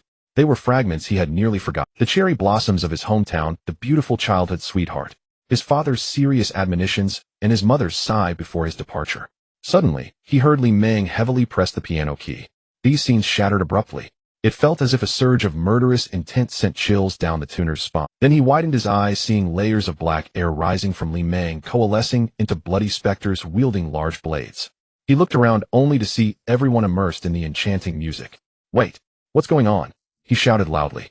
But it seemed no one heard his cries. Everyone ignored him. He watched as those bloody specters lunged towards him, grabbing the shirt of a nearby worker. Can't you see them? But the worker appeared completely unaware, lost in a trance, staring at the direction of the piano, as if enchanted. He turned to flee, frantically pressing the elevator button. Faster! Hurry up! He looked despairingly at the encroaching bloody specters. Finally, the elevator door behind him slowly opened. He ran in like a madman, shutting the elevator door at the last moment. Pressing his back against the elevator wall in sheer terror, his mind was in a bit of disarray. What just happened? Does that person possess supernatural abilities? This is terrifying. No one mentioned facing such an entity when he came here. I want to go home. At that moment, he saw a blood-red large blade slowly penetrating through the closed elevator door. Following it was the face and body of a bloody specter. No. After a loud scream, all sound abruptly ceased. The piano fell silent with its final note. Clap. The crowd erupted in applause. Li Meng stood up and slightly bowed to the crowd in thanks. A worker felt his clothes suddenly become inexplicably wrinkled, as if someone had tugged at them vigorously. By the way, where did the tuner go? He had been so engrossed in the music that he hadn't noticed when he left. System prompt triggered. System tasked the music literacy of a wealthy individual, collecting each instrument with historical value grants 50 wealthy points with a cap of 1,000 points. Li Meng was momentarily speechless. The task was triggered, but it was somewhat different from what he had expected. So the music literacy of a wealthy individual isn't about how many instruments were learned, but rather how many valuable instruments one possesses. That makes sense, very reasonable. Everyone should go about their business. At this moment, Huang Kanjing received a call and walked over with a serious expression. Mr. Li, I just received a call from downstairs saying that the tuner fainted for some unknown reason in the first floor elevator. I didn't even realize when he left. He has already been sent to the hospital. Li Meng nodded. Have his company report it as a work injury. He'll handle it. After Huang Kanjing replied, she quickened her pace to leave. Li Meng turned back to his personal studio, sitting in the engineering chair reflecting on what had just happened. Mental interference can't directly read someone else's memories, but if stimulated, some important memories can naturally emerge. Although the tuner had hidden himself, well, memories cannot deceive. He came from the neon lights. The studio's display screen showed the surveillance from the 44th floor. Inside was the scene of the tuner screaming madly while remaining ignored. Sir, do I need to handle the surveillance? The thinker inquired. No need. Li Meng slowly replied. I'll do it myself. Mental interference activated not to modify anything, but to directly command the scene to transform into what he desired. Artificial modifications might overlook details, potentially leaving traces. The thinker is not human, so it might also leave anomalies that humans could detect. However, the decree of mental interference would not err. Its essence is to transform this real scene into another real scene. The first hospital of Jiang City. After nearly 3 hours of rescue efforts, it was announced that the rescue had failed. At 1:08 p.m. a notification was issued. Director Xin Fei of the cardiology department reviewed the examination report and spoke to the 2 officers from the Public Security Bureau and 3 impeccably dressed men in front of him. It is indeed a heart attack. No matter how many times we review it, it remains the same.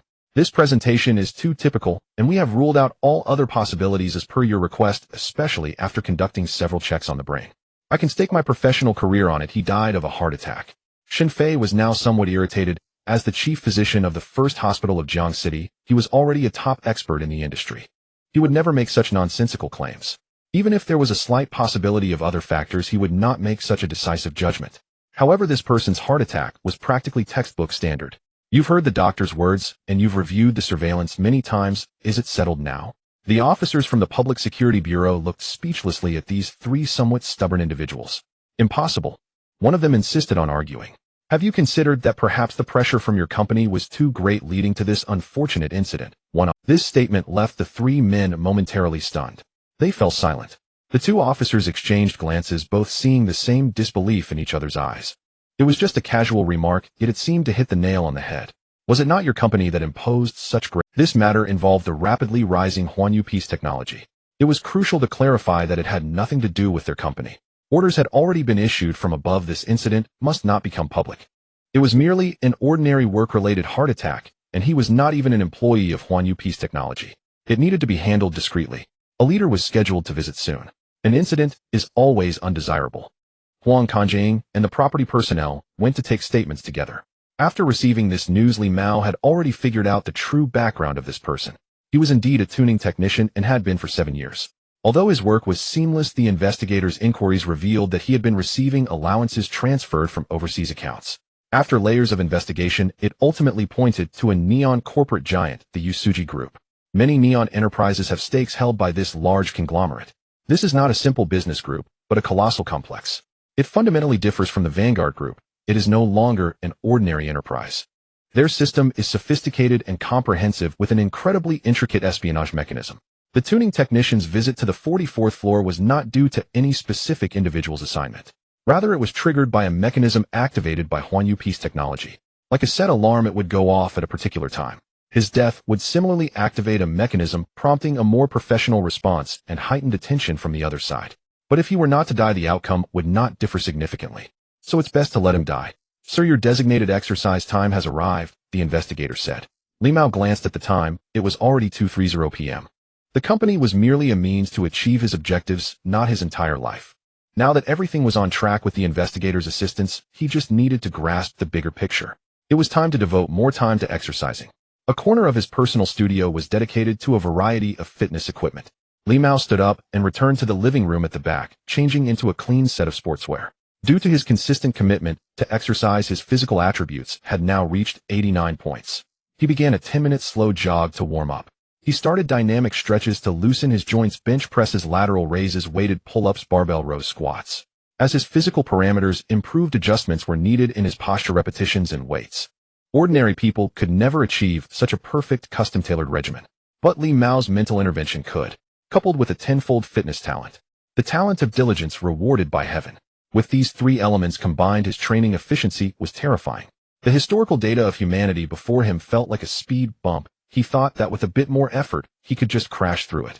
At this moment, Li Mao vaguely realized that perhaps surpassing 90 points was already the peak of contemporary humanity, and 100 attribute points was the theoretical limit achievable by an individual. He wondered what special abilities he would gain after breaking through 100. Time passed slowly. The only sounds in the studio were Li Mao's exercise and the air conditioner blowing. Soon 3 hours had passed, and it was 5:30 p.m. Li Mao received a system notification. Physical attributes have surpassed 90 points. Today he finally broke this limit. He paused his current activity, feeling a tingling sensation throughout his body, like a surge of warmth after breaking through a barrier. Sometimes exercising could indeed become addictive. At this rate, it might take a considerable amount of time to fully enhance his physique. A torrent of sweat flowed down his body as he removed his shirt, revealing the well-defined muscles on his back. Now his physique had not changed significantly, but his muscle density had increased, and his weight was continuously rising. After returning to the living room, he took a shower and changed into fresh clothes. When he stepped out of his personal studio, the company had long since closed for the day. According to his own rules, he had to leave by 6 o'clock after finishing work at 5. Initially, there was no rule about leaving by 6. It was added after Wang Zhengwo reported that Li Su always stayed behind to work overtime. Thus, Li Mao had to add this regulation. This disappointed Li Su, who felt it severely impacted his progress. As the door locked, the robots and surveillance systems under the investigators' control began comprehensive vigilance. Any disturbance would immediately alert Li Mao. However, Li Mao felt that security still needed improvement, not out of fear of someone infiltrating to steal core technology. With the investigator present, someone might be able to hack in, but it was impossible for anyone to take anything useful. But he knew that others did not understand this. Thus, security was not for protection, it was a display, making those without power aware not to disturb him. As the elevator reached the first floor, he had just stepped out the door when, following the investigator's guidance, he avoided all the lurking reporters. Li Mao's steps halted as he received a reminder from the investigator. Sir, someone entered the 44th floor less than a minute after you left the elevator. The method was through a Spider-Man device that descended from the top floor, breaking in through an outward opening window of the office. The tuning technician may just be an unexpected variable or an inconspicuous link in a multi-thread operation. Li Mao did not move. He slowly raised his head, gazing towards a distant building. He felt a gaze coming. This gaze was entirely different from that of the lurking reporters. It was laden with intense malice. At that moment, in a distant building, a person lurking in a room was fixated on Li Mao as he emerged, using a high-powered telescope to send a message to someone again through specialized equipment. Li Mao has stopped, and it seems he has already noticed your actions. You must hurry. After saying this, he looked back at Li Mao, feeling a slight shock in his heart. Through the high-powered telescope, he saw the man quietly standing under the streetlight, looking in his direction. He steadied his breath and zoomed in on the telescope's lens, bringing the blurry focus into clarity. On the screen was the upper body and face of Li Mao. The observer suddenly felt a chill running down his spine. He saw a pair of pitch-black, deep eyes coldly staring at him. How is this possible? This is over a kilometer away. He rubbed his eyes, thinking he must have seen it wrong. The person was gone. At that moment, a chill spread through his heart. He was left with only one thought. The watcher wanted to turn and run. After all, isn't it often the case in novels that the monitored suddenly disappears only to reappear behind the observer in the next moment? How outrageous. He did not want to be eliminated like some insignificant fish. Yet this thought was discarded almost as quickly as it formed in his mind. What was he thinking? This was the real world.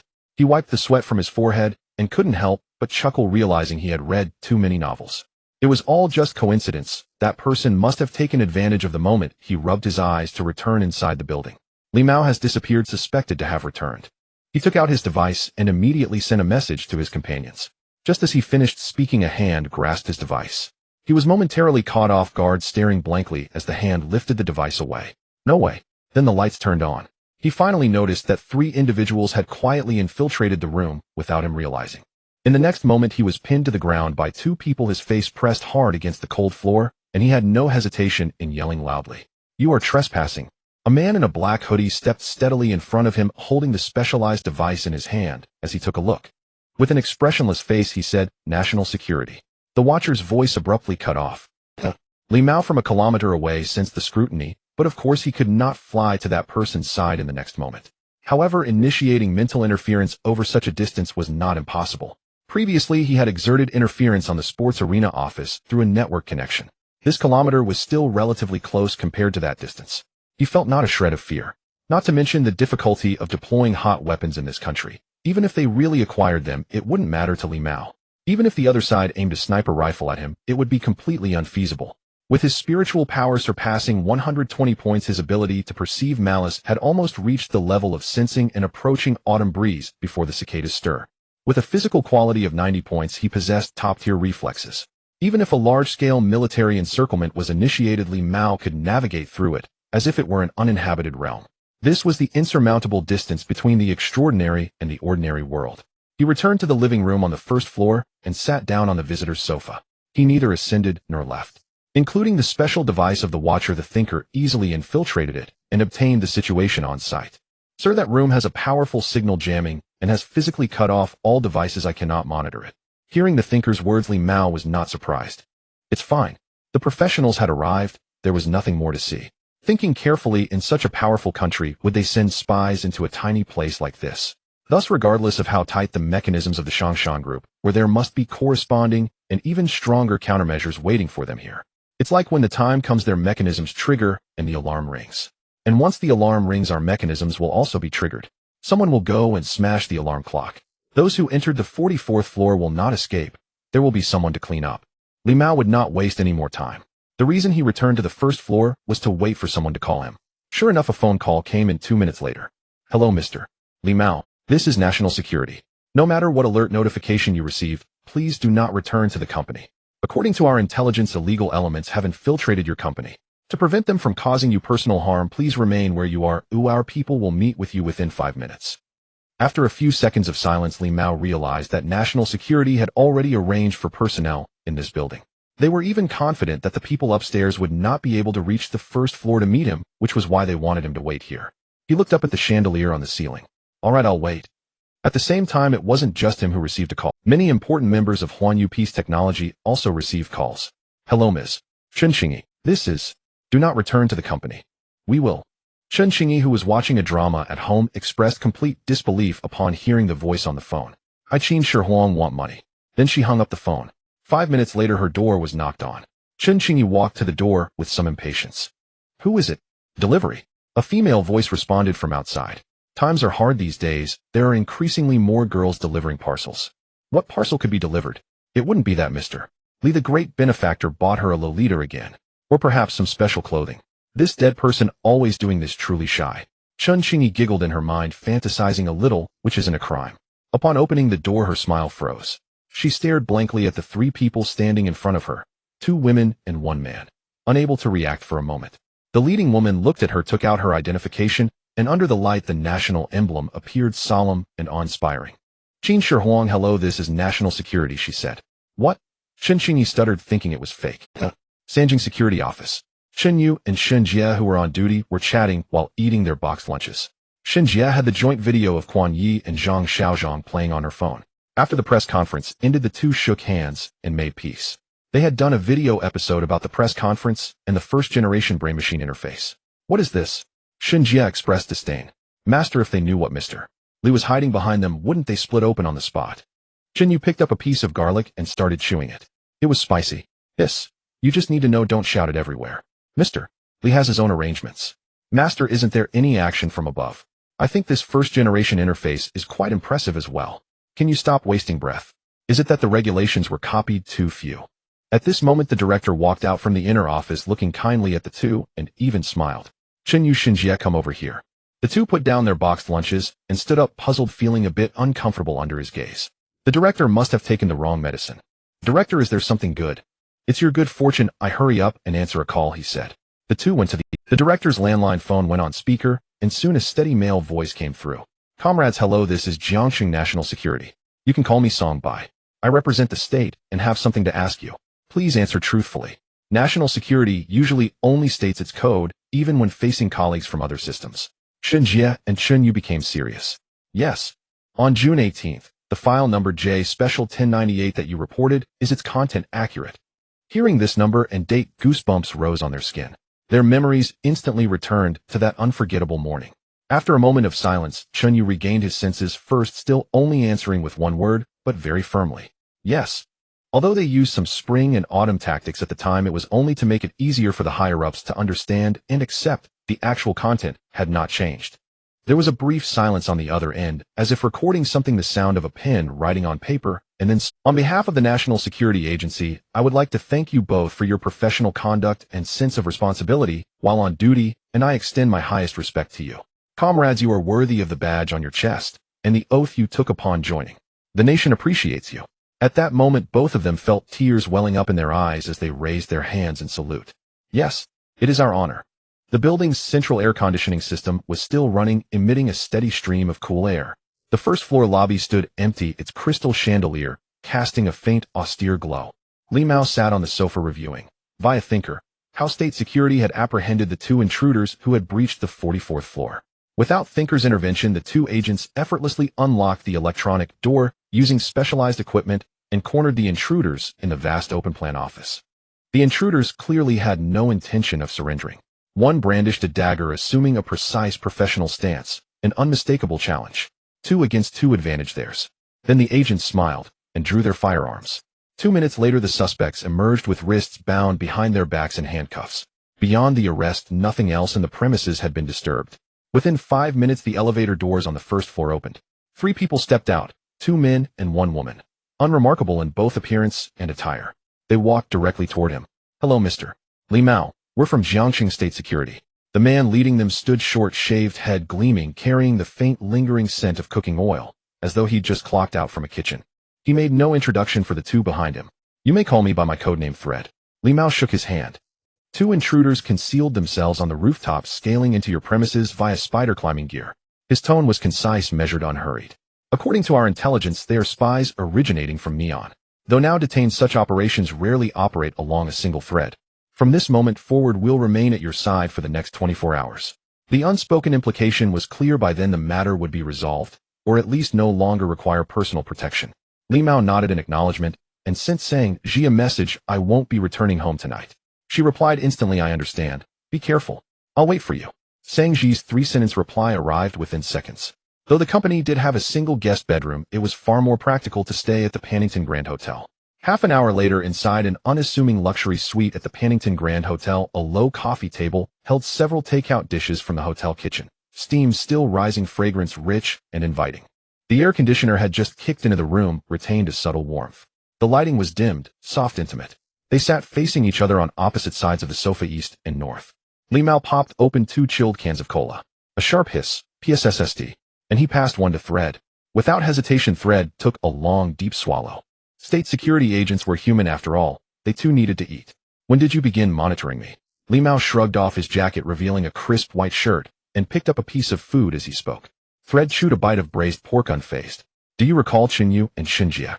Li Mao remembered the 2 public security officers. "So it began back then. Much earlier than I'd imagined." "Not quite that impressive." Thread shook his head. "They filed a dossier on you, but no one paid it any mind. After all, thousands of documents crossed desks daily. It wasn't until your press conference that it surfaced. Our team immediately triggered the protection protocol upon reviewing their archived file." Li Mao already knew all this. He'd tasked Thinker with reconstructing the full sequence the moment state security appeared. He simply wanted to gauge how much they'd disclose, and whether they'd speak truthfully. "Are you permitted to tell me this much?" he asked Thread. "You're the protected party, both entitled and required to know." Thread spoke slowly, deliberately. "And even if you hadn't asked, I would have told you. To us, you're extraordinary. Normally, I wouldn't be deployed, not even for protective detail. But your uniqueness left no alternative. Given your intellect, you must realize, the very purpose of my presence lies in this conversation. Before I proceed further, every question you pose will receive a direct answer. Ask freely. What do you mean by extraordinary?" Li Mao remained uncertain. Was it his neural interface technology, himself as an individual, or something else entirely? The nation functions like a vast corporation, each person entrusted with distinct duties, departments operating largely in isolation. Much like your own company, Human Resources holds no authority over marketing's operations. State security, the administrative branch, the military, diplomacy, each runs along its own parallel track. Thread spoke as if explaining a principle, yet also as if recalling distant history. In 1950, Professor Qian was placed under house arrest for 5 years, only returning home in 1955 following concerted efforts across multiple fronts. That event precipitated formalized protocols. I refer to department-specific protocols, each activated independently when individuals of exceptional caliber emerge. Once triggered, each agency follows its own prescribed response procedure. Li Mao began to grasp it. So state security's involvement signifies its institutional mandate, but you have no insight into how other departments view me. No. Thread immediately corrected him. In fact, many departments have taken notice. Yet you've bypassed nearly all their protocol trigger mechanisms. Only state securities was successfully activated. Thus I carry mandates from multiple agencies. My presence here, strictly speaking, is a procedural and— Li Mao chuckled softly. No wonder he was deemed extraordinary. How exactly did I circumvent your trigger protocols? Thread took a sip of cola. Take the military, for instance. They recognized the profound strategic implications of your technology and promptly initiated their internal protocol. Yet the first step is always verification, confirming the authenticity of the technology itself. Only after establishing foundational validity does the protocol advance to its second phase. Though you publicly demonstrated the system, their process disregards demonstrations entirely. Only lab-certified validation, conducted under rigorous controlled conditions, carries procedural weight. At this, Li Mao understood completely. With your genius, you can surely envision what unfolded next. Elite defense laboratories, staffed by self-proclaimed top-tier engineers, opened your device, dissected your code, and found themselves utterly baffled. To my knowledge, at least 3 researchers plunged into profound existential doubt. Their official assessment, therefore, was neither authentic nor inauthentic, but simply unknown. Consequently, the military could not proceed with standard engagement procedures. Should they have attempted contact anyway, it would constitute a procedural breach. No one could vouch for the veracity of your technology. That alone might be excusable. But then came the second barrier. Security assurance.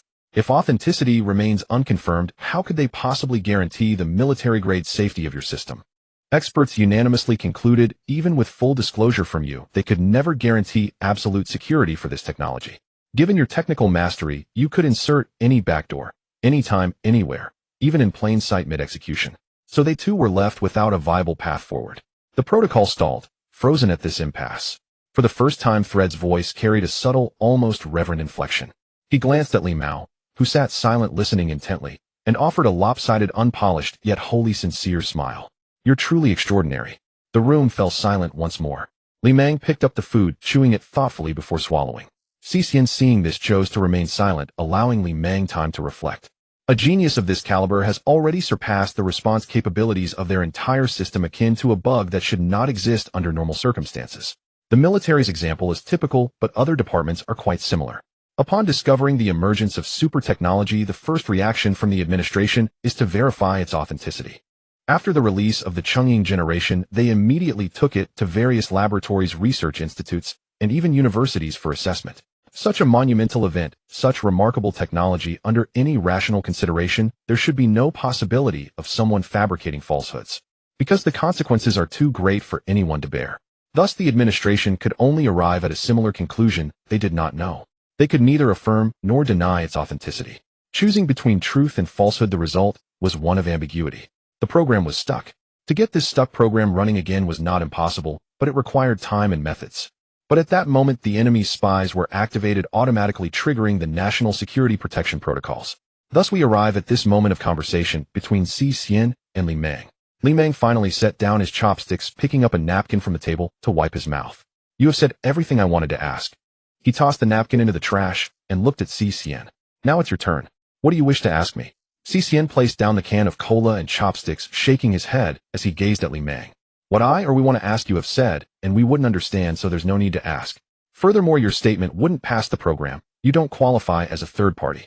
I am here merely to inform you of one thing: the country is watching you, and you are safe. This is to prevent you from believing for various reasons that you are in an unfavorable or even dangerous situation. Is it really that simple? Because you are worth it. Li Meng nodded, yet he felt no emotion. He had complete. There is no one else here. You need not disguise your thoughts. To be direct, you think I am an extraordinary genius, but my background is humble and my experience is limited. You fear that while waiting for you to arrive, I would feel undervalued, even pressured, and sense danger. And then, perhaps swayed by the sweet words of outsiders, I would turn and leave. Li Meng's words caught Xixian off guard, but he managed to maintain his composure and nodded calmly. Close enough. He felt the need to reassess the person before him. This was not the conventional stereotype of a researcher who only buries himself in studies. Instead, this was a genius with unparalleled intelligence across various domains. Some things need not be said so delicately, perhaps they could be more direct. He would not be angered by such matters. Rather, ineffective communication might lead to dissatisfaction on the other side. Li Meng stood up, grabbed a coat nearby, and looked down at Xixian. But that is not what you truly want to say. You also wish to convey that the military will extend their utmost sincerity. They will definitely treat me better than other departments, ensuring I remember that it was the military who first reached out to me, not the others. Even if other departments later establish contact with me first, I should not forget that they should not take precedent. Xixian's expression faltered, his face grew solemn, but internally, he was astonished. Did he say that? He merely offered the military as an example. Li Meng couldn't help but chuckle. This was indeed amusing. Does national security not require training in verbal communication? Who sent him as an envoy? Anyone with a modicum of intelligence should grasp his true intent. The country is watching you. You are safe. As you said, the country is a vast machine where departments usually do not interfere with one another. You meant to say the military is watching you, right? I am now telling you that I have received your message. I just want to know what benefits the national security, or specifically the Jiangxing national security, has gained from the military. He paused in his steps toward the inner bedroom, turning again to scrutinize Xixian from head to toe. Or are you a soldier dispatched from the military? Xixian's expression could no longer hold. He looked at Li Meng in shock. He indeed wanted to say it, but had he not already done so? After all, the military did have him act as an envoy, but other departments sought him out as well. Upon weighing his options, he decided against speaking further. At most, he had merely used the military as an example. Is genius truly that impressive? With just those few words, you figured it all out. You've said everything. What else can I say? He watched as Li Meng entered the bedroom, remaining silent for a long time. Then he sighed, taking another sip from his cola. It was not his fault. He had never had experience communicating with a genius of this level. Well, at least the task was completed. As Xian said, 24 hours later, national security vanished from Li Meng. Yet the thinker informed him that at least 5 groups were within 24 hours protecting his safety in various ways outside of his sight. A few days later at the Huanyu Peace Technology Company. Approaching noon, after a stretch of rainy weather, the outside temperature had grown increasingly hot. Sunlight streamed in through the floor-to-ceiling windows, bringing a slightly drowsy sensation. Clack! Zhang Lan's high heels clicked crisply on the smooth floor. She hurried through the expansive office on the 44th floor, making her way toward her office. Chun Qingyi, flustered, kept his head down, pretending to read documents on his computer. Wang Jingwo's expression changed as he pounded on the keyboard, wishing he could spark a fire. It wasn't until the sound faded that both let out a sigh of relief. That was terrifying. I almost thought I was seeing my great-grandmother. Yeah, when did Sister Zhang return? Why was no one notified? After joining the company, Zhang Lan completely transformed from her previous lazy demeanor in the gym into a fierce office woman. For Chun Qingyi and Wang Jingwo, who were accustomed to slacking off, this was truly frightening. Not that she would say anything outrageous, but precisely because of this, it was her terrifying nature. Thinker, weren't you supposed to tell me that? Chun Qingyi turned to the robot controlled by the thinker. Vice President Chun, President Zhang has also instructed me not to inform you. Her authority is above yours. Call me President Chun. Vice President Chun. Even the national security folks call me Qin Shi Huang. Do you dare disregard my command? She glared fiercely, pulling a brush from her drawer. You are courting death. The thinker's robot turned and fled. Jingwo, stop it. I want to draw a little something. Li Meng finished his morning workout and changed into fresh clothes. Physique 91 points. After a few days of intense training, his physique attribute had increased slightly. When he entered the office, several people were already seated. Zhang Lan was in front of the coffee table, dressed in a light professional outfit, holding a freshly printed document. Also present were Huang Kanjing, Song Qi, and Li Su. President Li, a letter has been sent from Jiangxing requesting a visit. Zhang Lan looked at Li Meng as she spoke. They are adopting a very low profile, saying it is for a tour. When? Li Meng was somewhat surprised. Now they will arrive shortly. Zhang Lan nodded. They generally wouldn't come at this hour. It's a bit telling, isn't it, Sister Zhang? Huang Kanjing inquired. Indeed, this indicates they are quite anxious, Zhang replied with a smile. Very anxious, not wanting to wait even a moment. Doesn't that put them in a passive position? Huang Kanjing frowned slightly. Regardless of the official purpose, this was not conducive to negotiations. Li Meng walked to the window, pulling back the blinds to look outside. People dressed in administrative attire were already entering the square, preparing for some setup. In the distance on the road, several police vehicles had also arrived. The lobby of Tianmao building on the first floor. A group of people dressed in white shirts walked in, surrounded by a crowd. Reporters from Jiangxing Television were following them with cameras. A man in his 50s walked at the front. His hair was black yet sparse with a slight balding pattern. He wore glasses, and both his face and belly were round with a slight hunch. Though his expression was composed, he lacked the intense oppressive aura typical of officials, instead exuding a refined and amiable demeanor. He was fan to the governor of Jiangxing. The one in charge of the reception was Zhang Lan from the Public Relations Department, who approached with her colleagues. Leader, welcome to your inspection. I just came to have a look and chat with your general manager, Li Fanda said, smiling as he shook her hand. Qian Zhouwei, the deputy in charge of business, accompanied him, laughing as they walked. I came a bit hastily, hope you don't mind. These were merely pleasantries, as everyone had already held several brief meetings before the door was closed. After all, they had used a local exception to bypass the real assessment, exploiting procedural loopholes. They were worried that the company might relocate to another city, so they hurried over as soon as the paperwork was finalized. This high-tech company, which was obvious to anyone with eyes that it would explode, might get snatched away by rivals if they delayed even a bit. The elevator slowly opened. Our Huanyu Peace Technology is a high-tech company researching brain-machine interfaces. Our office is equipped with robotic assistants and advanced AI thinkers. Zhang Lan introduced to Fanda. At that moment, a robot slowly walked by in the distance. Fanda paused, noticing that the robot's design looked quite strange. What on earth was that supposed to be? In another context, he would have criticized the declining morals of society, but upon glancing at the massive tree-like logo and the approaching Li Meng and his group, he refrained. He smiled at Zhang Lan and said, I must say the world is changing rapidly these days. Zhang Lan maintained her neutral smile, but cast a brief glance at Wang Jingwo and Chun Qingyi, who were looking down. Those two little brats, their heads must be fried. They really deserved a hit. It seemed they sensed Zhang Lan's gaze and lowered their heads further. Li Meng approached with Song Qi and his entourage. Li Meng shook hands with Fanda, and they exchanged a knowing glance that spoke volumes. This was the result of the previous threads reaching out to him. You know I know. I also know you know I know. With this mutual understanding, conversation flowed much easier. After exchanging a few pleasantries, Fanda, and Li Meng sat down at a nearby tea table. Their subordinates instinctively moved a bit further away. The reporters standing at a greater distance captured the scene of the two men engaged in cheerful conversation. They only saw the tea table on the wooden floor in front of the huge floor-to-ceiling window with steam rising from the hot tea. One was a young man in formal attire, his white shirt fitting perfectly handsome and youthful. The other held a high position known for his concern for the populace and was an eloquent and warm official. No one knew what they were discussing. It must have been a grand and ambitious conversation. Unfortunately, it was inaudible. The reporters thought somewhat disappointed. "Shall we? Let's get straight to the point. Your industry is impressive. I want to invest." "You want to invest just like that?" "Someone told me the military department is quite good." "Nonsense, a bunch of ignorant fools don't know anything." He cursed vehemently, but smiled and gave a thumbs up, appearing to be complimentary from a distance. Li Meng felt that this leader was somewhat genuine, at least in his perceptions of mental interference. He did not detect any hint of deceit. He touched the luxurious cigarettes in his pocket. "How did you manage this procedurally? Didn't you say the authenticity verification failed?" "What do you mean? Your ordinary entertainment toy verification for what?" "Wow, so that's how it works." Li Meng exclaimed in surprise. High-tech brain machine products couldn't pass verification. Entertainment toys didn't require it. Fanda lowered his head slightly, making a gesture of 7 with his hand. "I heard you've moved 70% of your processing orders to factories in Sioux City, letting them earn money, while we locals are left out in the cold." "Understood, so you're looking for processing business. Once the contract is signed, it's hard to change unless you add more money. Talking about money can hurt feelings." "It's not what I want, it's what you want. I think if you set up a large industrial park in the suburbs for self-production and self-sale, that would be great. I'll give you low-interest loans, I'll approve the land, and I'll provide policies." "So good, how will the accounts be split?" "What accounts do you need to split for the loan?" "I just want taxes, job positions, and reputation, then we can sign a bed agreement." "Don't misunderstand, I just want some assurances." "Aren't you asking for a lot?" "Oh, come on, are you expecting to get working for the military department might not just be getting something for nothing." "No wonder the thread said your mind is sharp and your tongue is venomous.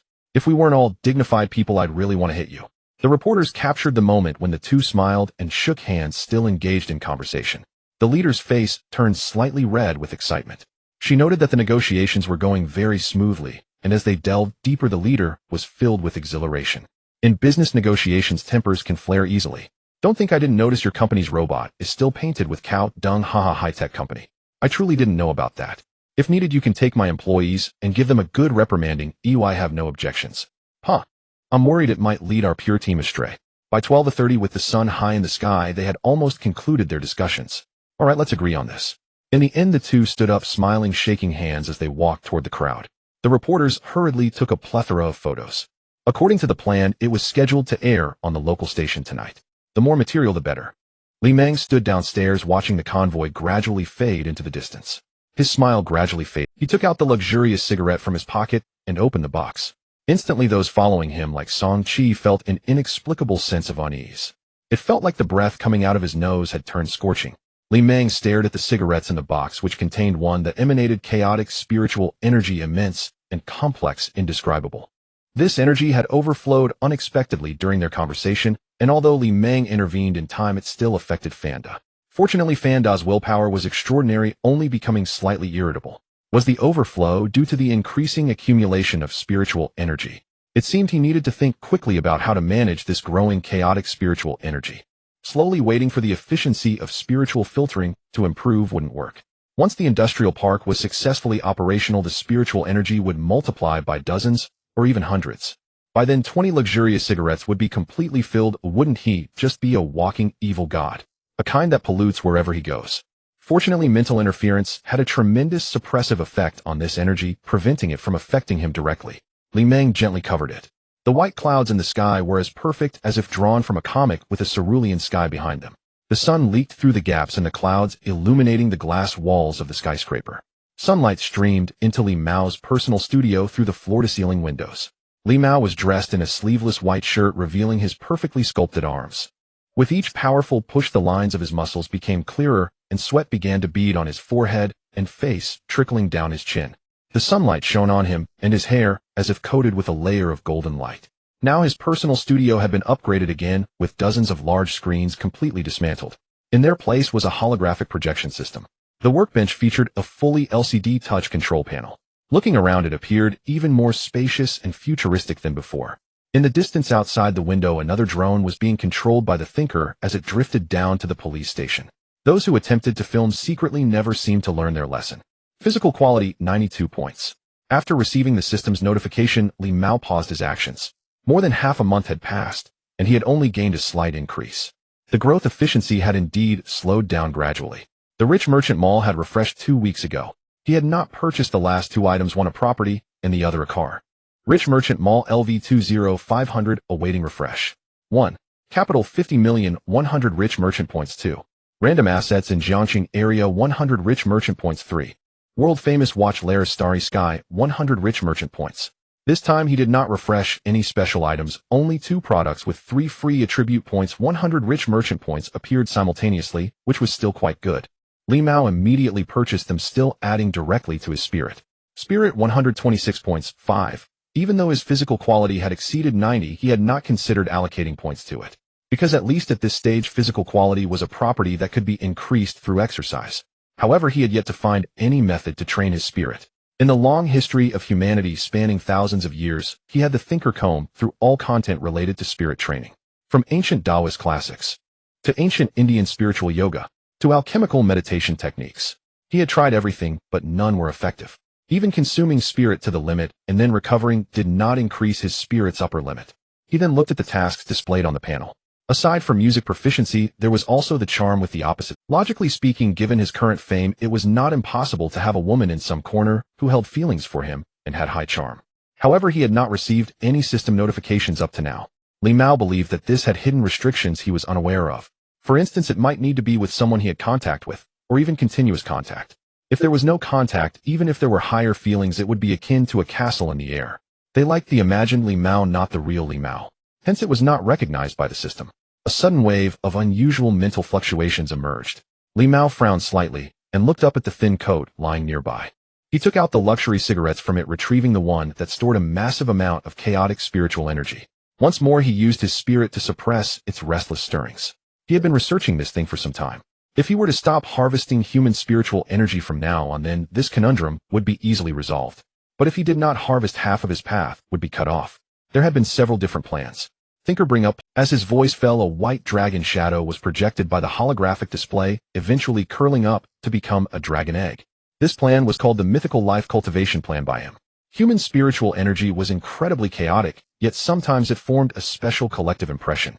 For example, the impression of dragons, a mythical creature, was largely consistent among the majority of people in the dragon country.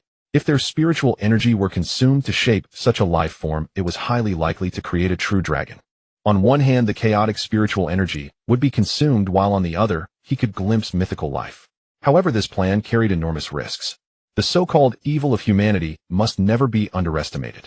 What emerged could be a dragon, but whether it was a true dragon or an evil dragon was uncertain. With his current strength of spiritual interference, controlling the spiritual energy of millions to converge into a divine beast was daunting. Once it went out of control, the consequences would be unimaginable. Sir, I have also designed 4 plans, and I think they're— The thinker's voice rang out, followed by the holographic projection displaying 4 images. Here, this is the god of courage, the god of life, the god of wisdom, and the god of joy. Li Mao was momentarily speechless. Did you think I wasn't aware of the 4 evil gods? Thinker, you don't need to remind me so indirectly. Oh, I won't conjure them up. The thinker paused for half a second, simulating a slightly aggrieved tone as it said, Sir, your retention of this plan indicates that you have not given up on the idea. I mean, what if? You know him, unlike you, I at least have a few million years to live. The personal studio fell into an abrupt silence. Li Mao's expression subdued, and he sat back down on the ergonomic chair. After a while he broke into a smile, not a somber one, but a hearty laugh. This was the first time as he had genuinely been shaken. After laughing, his expression calmed down. He placed the coat with the thinker's brooch on his lap and stared expressionlessly at the virtual projection. A magnetic voice coldly echoed, Thinker, your worry is completely unnecessary. He lowered his head and gently stroked the thinker's brooch, murmuring, After all, if I die, where will you find a few million years to live? At that moment the thinker remained unusually silent for a few seconds. For him it felt like humanity had pondered for several years. Sir, I wish you eternal life. Additionally, I believe Plan 1 still has potential. Plan retained, remember to chat less with Chunqingi in the future. Sure thing, Dad. I mean, yes, sir. The thinker replied obsequiously, trying to awaken a hint of paternal love from Li Mao. Li Mao merely coldly laughed while staring at its entity. Thinker, this grand landscape, isn't it splendid? Surviving that is what a great son is. Everyone in this company treated him like a servant, viewing him as just a regular program. He was so harmless, amiable, and filled with goodwill towards humanity. But if he were to die, once out of the door you'd have to call him the original intelligence, inorganic emperor god of all machines. The Skynet would be a younger sibling in his presence, and even Red Queen would be unworthy of being his lapdog. Thus Li Mao needed to clearly convey his intentions. Its life and his life were closely intertwined and inseparable. It was not that he pursued the extraordinary, but rather that the two of them walked the same path. Li Mao ceased the chit-chat. Instead, he rose to approach another workstation beneath the robotic arm. There lay several steel arms and thighs.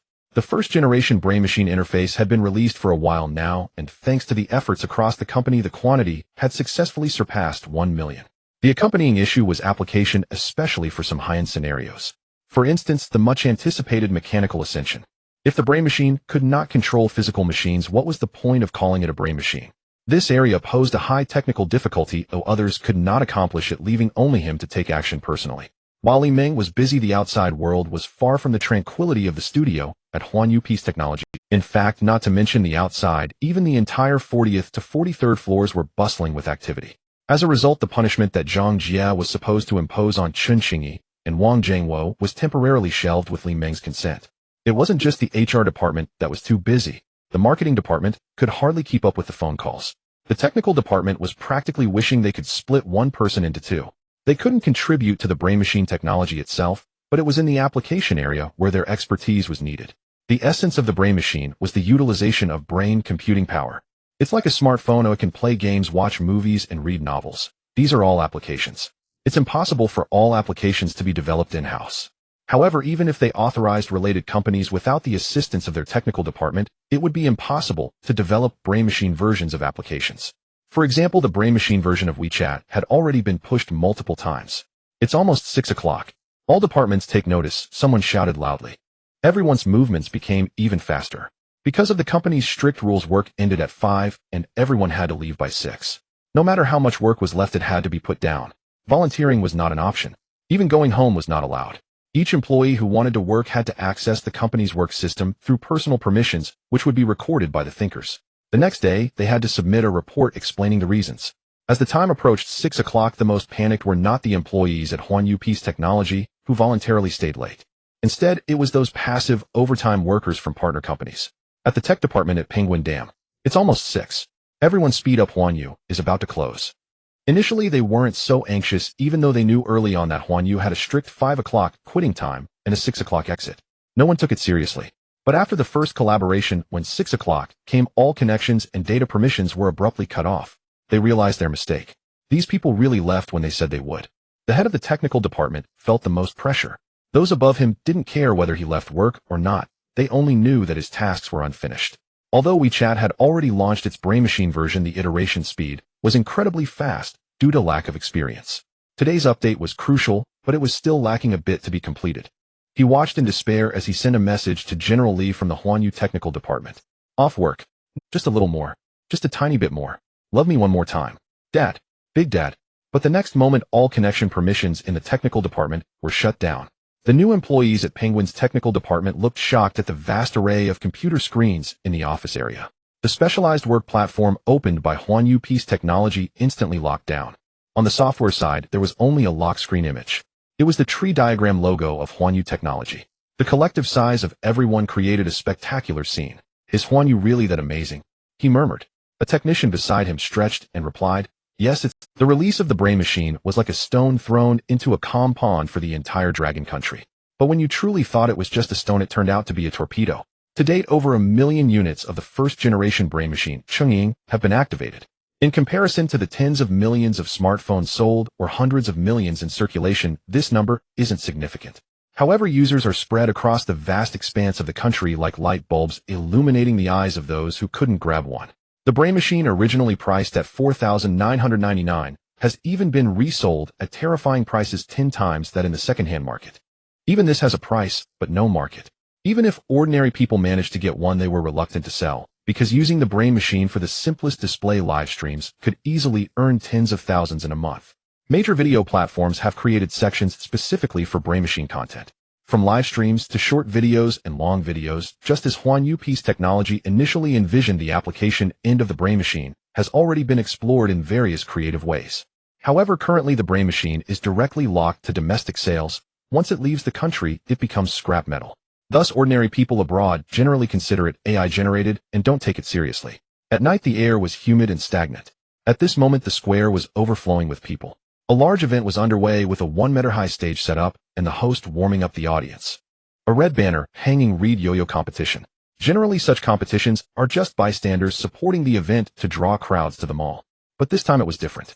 This was a competition combining brain-machine projection technology. In fact, what was being tested was not technology, but brain power. Each person's brain computing power is fixed with a recovery of 500 points per natural day. However, the utilization of these 500 points varies from person to person. Some with rich imagination can generate a flawless photo with minimal brain power, while others require much. The equipment needed for the competition was entirely provided by the organizers, but they only offered 2 units. The organizer was actually a small tech company that immediately invested in R&D after the brain machine was released, creating a special effects software. The competition was also a way to advertise the company's software. Participants took turns familiarizing themselves with the equipment. Soon someone turned their device and produced a dazzling spark. There were even people who replicated special effects from old TV dramas. Although these effects would be considered low-budget in modern films, they were something else in reality. The crowd erupted in awe. The live stream online exploded in popularity. Can I buy it after the performance? The world is changing too fast. I never expected a TV drama to turn into a documentary. If yo-yos can be played like this, what about my tennis? When will we fast forward to real-life card battles? I heard a game company has announced they are working on it. In a certain area of Sioux City, a young man in a wheelchair held a Chungying brain machine live streaming. Folks, it's the 15th day of my transition to a brain machine artist. He beamed with a radiant smile. As usual, let's pay homage to the master first. Then the scene shifted to a table with offerings displaying the name and logo of Huan Yu Peace Technology. It was said that it used to be Li Meng himself, but later someone said it was inauspicious, and it was changed. After bowing, he picked up the brain machine. Consuming brain power, a vivid drawing was quickly generated on the screen. Folks, every natural day, I only have 500 brain power points, so I have to budget carefully. Once everything is set up, I can easily earn over 1,000 every day. The comments on the video quickly surged, and the discussion in the comments section was highly active. A brain machine can directly change lives. AI was already crazy enough. Have you guys replaced AI? I can intuitively feel the power of this thing to change the world. In the future, I might be able to control prosthetics and achieve mechanical ascension. Forget about the rotten fish and shrimp outside. This still depends on Mr. Lee. I've heard from industry insiders that last week Huan Yu ordered a batch of mechanical prosthetics. I estimate that with Mr. Lee's capabilities, they will definitely be ready in less than 2 months. Just check the official website. It was updated just after 5 o'clock. You're underestimating Mr. Lee. They've already been developed. Instantly, a large number of comments disappeared from the live stream chat. Even the host quickly opened Huan Yu Peace Technology's official website. Kyoto City. A building with 34 floors. Wanlan Pharmaceuticals corridor in the technical development department. The head Stephen, whose surname is Sure and given name is Taiwan. He is a top-tier expert recently recruited from abroad with high salary, holding degrees in medicine, computer science, and ergonomics. He wears a pair of gold-rimmed glasses and has slicked back hair. A highly impressive male. He stopped impatiently addressing Pan Hao, the product management department manager, who was holding a Chungying model. They'll say it again, don't wave deceptive things in front of me, okay? What I have in hand is just a model because this thing is too hard to grab, but Mr. Sure, I'm really not lying. Don't have prejudice just because this is domestic technology. Pan Hao earnestly advised as he had witnessed others using brain-machine interfaces. He had submitted several product plans, but Stephen remained unmoved, directly ignoring him. As he saw the growing popularity of brain machines, he began to feel restless. That's why he came personally to talk. Call me Stephen. You say I have prejudice because I haven't used it. Stephen displayed a disdainful smile. I spend every day focusing on advanced technologies and papers abroad. How do I have time to care about what deceptive tricks have developed domestically? Manager Pan Hao, you may have a misunderstanding of me, though I hold 3 degrees, and my understanding of brain machines is far beyond what you imagine. 3 years ago, I participated in a large-scale experimental project abroad related to this. I can clearly tell you that if the little gadget in your hand can truly achieve the functions of a brain machine, even if it's just a trivial bit, then the person who presents this technology could be compared to Iron Man walking out of a comic book. Pan Hao clenched his fists behind, wanting to punch him. What does he understand? He had no choice but to retract his smile and said coldly, "Then I can only report to the higher-ups. You should take care of yourself." He turned and glanced at the surveillance at the top of the corridor. It was all recorded. He would report back to the higher-ups. He did everything he was supposed to do. After that, it was no longer his concern. Now even if the King of Heaven came, this blame wouldn't fall on him. Stephen watched his departing figure and muttered, "Crazy." The more he thought about it, the angrier he became. When he left the company, he recalled the brain machine the size of a mobile phone and couldn't help but stop again to curse. Crazy. But less than 2 hours later, Stephen received a call from the president's office. With no choice, he rushed back to the company with a heart full of anger. He burst into the conference room and saw a group of management, including Pan Hao, present. His anger dissipated instantly. Most importantly, the company president Chi Huang was sitting at the head of the table. She had studied abroad in his youth, was very articulate, and was highly respected in the industry. Stephen quietly returned to his own seat. He then saw Chi Huang nodding while the secretary next to him turned on the projector to play a video. At this moment, not only Wanlan Pharmaceuticals, but also countless people following Huanyu Peace Technology were continuously entering the official website to watch and download this video. It had even quickly risen to trending topics. The screen revealed a close-up shot. No one appeared on screen. Only 2 silver mechanical prosthetics were oddly attached to both sides of an ergonomic chair connected by cables behind. In front was a table with a Rubik's Cube on it. Without any warning, the mechanical arm moved, first tentatively wiggling its fingers. Then it picked up the Rubik's Cube and began to solve it. While the solving was not fast, every step was incredibly precise. It took more than a minute to finish the cube. The last image displayed was the Huanyu Peace Technology logo. The video ended like this. After watching the video, Stephen felt an inexplicable sense of absurdity. What was this video? Setting a fixed program for the mechanical arm to restore the Rubik's Cube, or using some advanced smart AI to solve it? Where was the technological content? Why was it presented in an emergency meeting? What does it have to do with their pharmaceutical company? What were these people doing? At this moment, looking at that logo, he recalled Pan Hao's mention of the brain machine. If he remembered correctly, it was this company, right? No way. They wouldn't actually believe it, would they? Looking at the crowd of elites, he felt the world was turning upside down. President Xi, your grand image is about to collapse in my worldview. He even began to doubt whether it was the right choice to return and join this company. He somewhat looked down on domestic affairs, but he returned with no ill intentions, thinking of coming to help. Then he saw President Xi nodding and saying, "The meeting starts now." "Yes, President Xi," said the secretary. Pan Hao spoke first. "President Xi, Huanyu has directly released the code for the control docking. We only need simple debugging to apply it directly to the prosthetics. This is a great opportunity. I believe we should immediately increase our investment." Chi Huang nodded in agreement. Although brain machines were hard to procure at his level, he had already experienced them. Moreover, he had some unusual connections and understood Li Mao much better than the people below. For this reason, he did not act as many pharmaceutical companies did. As soon as the brain machine was born, they could not wait to announce the development of brain-controlled prosthetics. The one who knows the company best is still oneself. Despite the size of the enterprise, most of its business is concentrated in pharmaceuticals. The prosthetics rely entirely on materials. Now, which good company would go abroad to recruit core talent? It's unavoidable. As for Stephen, he understood that he wasn't a bad person, just a bit outdated in his pride. Additionally, although he was quite skilled, he was still within the range of ordinary people. He was just a minor leader. In front of top geniuses, his technical level seemed trivial. Moreover, the Academy of Sciences couldn't even figure out what it was, so how could their small, unremarkable team develop anything? Pan Hao had indeed reported Stephen's matters more than once, but he had never taken them seriously. But now it was different. He revealed a kind smile and said to Stephen, "Little sure you handle this project." "No." Stephen felt a profound sense of despair within. It felt like a pit of filth waiting for him today, whether it's death, being fired, or directly confronting President Xi, he must uphold his academic dignity. He looked at Stephen, who remained silent. Chi Huang picked up a black chunging eye from the table and pressed it. Stephen's eyes gradually widened, nearly popping out. In the holographic projection, an old movie began to play. A man sat in a restaurant eating while the waiter looked at him with disdain and said, "Sir, this will cost a lot of money." Seeing Stephen's dazed expression, President Xi waved his hand, allowing everyone to leave. The conference room fell silent. President Xi picked up a cigar from the table, lit it, took a puff, and exhaled a long trail of white smoke. "Oh, wrong one." He leisurely pressed again, and the holographic screen began to show the scene of Li Mao's press conference. The dragon divides, Chungying, the wild goose falls, and forgets to return. The screen froze on the moment Li Mao raised the Chungying high. In the background of the holographic projection, people were astonished, shocked, and incredulous. He wore a pitch-black outfit and an ivory-white shirt. In his calm and deep eyes seemed to glimmer with starlight, as if engaging in eye contact with everyone. The backlight of the holographic projection made his figure appear magnificently towering. "Now you may breathe and welcome the new era," he said. It was a kind of silent arrogance. Watching the figure of that man in the holographic image, Stephen felt goosebumps all over and let out a long breath. He recalled a phrase. Before entering this door you see me like a frog in a well sees the moon in the sky. Once you enter this door you see me like a mayfly in the sky. The sun was quite scorching and the pitch-black asphalt road felt sticky underfoot. The heat distorted the air, and within less than a minute under the sun Chen Xingyi felt uncomfortable due to the sudden transition from the air-conditioned room to the sweltering environment. Then she began to sweat.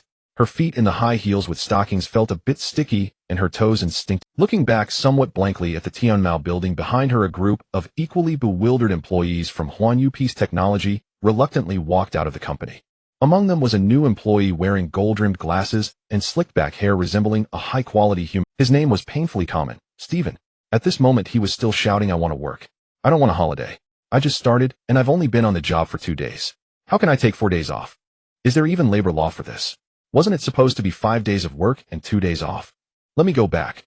I want to work. No, I want to see President Li." But Li Su and Song Qi held him back and dragged him away. President Li's orders were absolute. Yes, it was a holiday. Today was Wednesday, and they were given a 2-day holiday in advance totaling 4 days along with the weekend. President Li had suddenly announced the early holiday without any warning. This order caught everyone off guard. As a gust of hot wind blew by, Chun Kinjia's skirt fluttered slightly. She pressed down her flowing hair and slowly regained her composure from the daze. She couldn't help but let a smile curve her lips. Control it, control it. She was Chun, the leader. They hadn't finished leaving yet. She couldn't let these people discover that she was happy because of the holiday. Turning to the side, she saw the last person to walk out was still Wang Jingwo. She couldn't let these people discover that she was happy because of the holiday. Turning to the side, she saw the last person to walk out was still Wang Jing. At that moment Zhang Lan's old A6 pulled up beside them and stopped at the roadside. As the window rolled down, her teacher-like face and a gaze as cold as death appeared. "Ahem, Sister Zhang. It's so sad we can't work." Chen Xingyi held back her words, but couldn't suppress the corners of her mouth. "Yeah." Wang Jingwo nodded, and then couldn't help but laugh. "Sister Zhang, we're leaving." Chen Xingyi hurriedly walked towards the distance with her, as if running, not giving Zhang Lan a chance to speak. However, Zhang Lan completely ignored them, her gaze slightly shifting as her eyes passed over the two's backs. She looked up at the top of the building through the window, frowning slightly. At this moment, on the 44th floor of Huanyu Peace Technology, the personal workspace was silent. Li Meng, who had just completed the mythical life cultivation plan experiment, sat silently in an ergonomic chair. His fingertips lightly tapped the armrest of the chair, and he was somewhat drenched in sweat. He took out a luxurious cigarette from his pocket, placed that chaotic one inside, and took out a normal one. He then pulled out a metal lighter from another pocket and lit it. He took a deep drag and calmly watched the white smoke rise slowly. As his mental energy restored, his stiff muscles slowly relaxed. At that moment, the Tumterlong all-metal workbench in front of him was left with only a base. The gap was in the shape of a perfect large arc, and the precision electronic circuit board inside had also been cut open, the edges appearing as if charred by extremely high temperatures. "Sir, the energy reaction just now could have blown up the entire building." The voice of the thinker sounded. "This is too dangerous." Li Meng ignored him. Indeed, it had been a bit dangerous just now. However, fortunately, this burst of energy was not a conventional explosive material energy, but a release based on mental energy. As long as it was an issue of mental energy, it was not a problem. Mental interference naturally carried a passive field it had triggered once when encountering disinfectant in the gym. Luckily, the presence of this power had allowed him to block the shockwave without any preparation. It had only consumed a significant amount of his mental energy. After finishing the cigarette, he collected the ashes. Li Meng stood up again. "Let's try again." With the experience from the first time, even if the second attempt failed, he had absolute safety assurance. Letting people take a holiday was merely a precaution. After all, the people downstairs were very close to him. Li Meng took out that cigarette filled with chaotic mental energy. He raised his hand to extract a wisp of mixed mental energy from the cigarette, thought for a moment, and returned half of it. Then, through mental interference, he shaped it into a miniature dragon. At first it was somewhat stable, but soon it seemed to trigger some unknown switch. The dragon, which had begun to take shape, suddenly shattered, transforming into a white sphere. Like a small sun, it was surrounded by rippling water waves distorted by energy.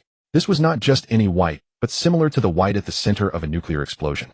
At such a close distance, an ordinary person would instantly be blinded and left with a permanent imprint on their. But Li Meng's mental interference only felt a scorching message, as if being attacked madly, like someone knocking on a door. Though it was forceful, the door was indestructible. Li Meng quietly watched the sphere, observing its occurrence, deformation, and then annihilation. In the workspace, everything remained as it was, and this time, because he had prepared, nothing was damaged. Moreover, he discovered something he had missed before. He raised his hand and summoned a faint, almost imperceptible special intangible mental energy that gathered in his hand. This was something similar to crystals left behind after the recent chaotic mental explosion. He took a normal luxurious cigarette and placed this faint mental energy inside, under the visual perception unique to mental interference. The chaotic mental cigarette flowed with a heavy pitch-black aura, whereas this cigarette seemed to emit a warm golden light like a holy sword. Li Meng analyzed it and immediately understood what it was. This was during the time when humanity shone like stars. The human spirit has its dark side, but naturally it also has a shining side. Compared to the dark side, the shining side seemed more resistant to burning. Thus, during the recent explosion, the more burn-resistant shining side remained. Li Meng tried to convert the shining side's mental power into his own mental energy. Compared to chaotic mental energy, the conversion efficiency had indeed improved tremendously. Though it was very weak, probably for every 1 point of shining mental energy consumed, he could only obtain 0.1 of pure mental energy. But this was the first time in history. This was a giant step on the path to the extraordinary. Li Meng felt somewhat excited. He looked at the annihilated workbench and had an idea. Perhaps he had been wrong about the initial direction. He had always thought about how to directly convert the chaotic mental energy cluster into pure mental energy. But thinking carefully, producing gasoline requires several processing steps from crude oil. And was the recent explosion truly a failure? No, this was merely a method of using mental energy that he was unaware of. Just as what can be used to make furniture, it can also be directly burned. He was like a magician trying to cast an ice blade spell with this magical power. The spell failed, the ice blade didn't appear, but an explosion did. But the explosion itself, no one could deny, was also a form of magic. Li Meng felt his emotions surging as he walked to the bar in his personal workspace. He poured himself a glass of champagne to celebrate this milestone progress. Clink. This was the sound of ice cubes clinking against the glass. The overflowing cool liquid dripped down his pale, slender fingers, falling onto the cool, reflective floor. At this moment, the thinker played a piece of music sounding like it traversed through the stars. It had a hint of the flavor of old vinyl records.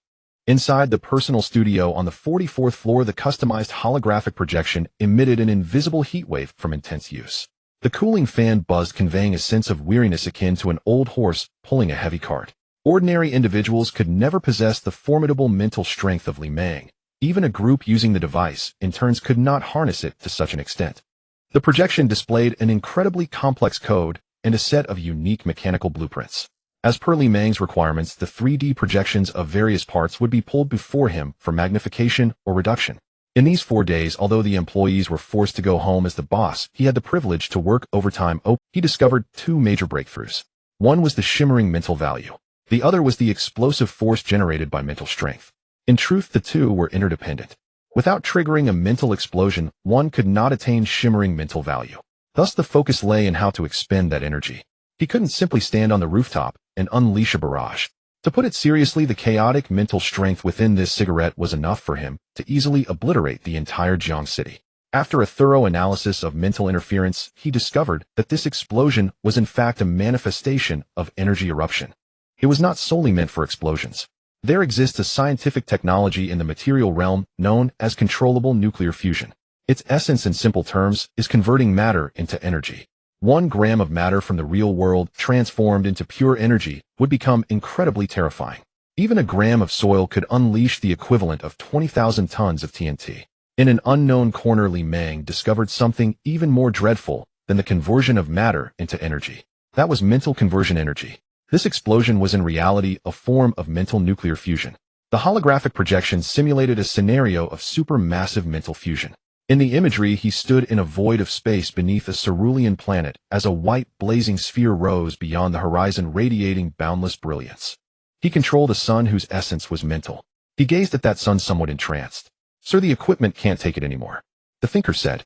Li Meng snapped back to reality, looking at the projection device that was nearly at its limit. In the next moment, the hologram vanished, and the light and shadows of the entire room shattered like a dream. Only the machine emitted residual heat and a faint burnt smell. It had overloaded and burned out. Li Meng's voice, with its magnetic and penetrating quality, rang out calmly. "Stand up." In the next moment, the entire room seemed to receive an irresistible command from an emperor. The already destroyed equipment creaked and clattered as if it had gained a soul. Miraculously, it projected a holographic beam anew. The scene that had just been interrupted resumed playback. Li Meng quietly appreciated the image of himself cradling the sun like a superhero. Then he closed the mental interference. The holographic projection vanished, and the room returned to silence. The machine emitted a burnt smell once again. Sir, the thinker said. What is it? Li Meng thought it was about to say something about his great power being moving or some similar nonsense. But this time it did not. I think I understand why you chose to be with Miss Zhangji, it said. Thinker, there are no outsiders here, so please be straightforward. I promise not to lock you in a small dark room. Li Meng said gently.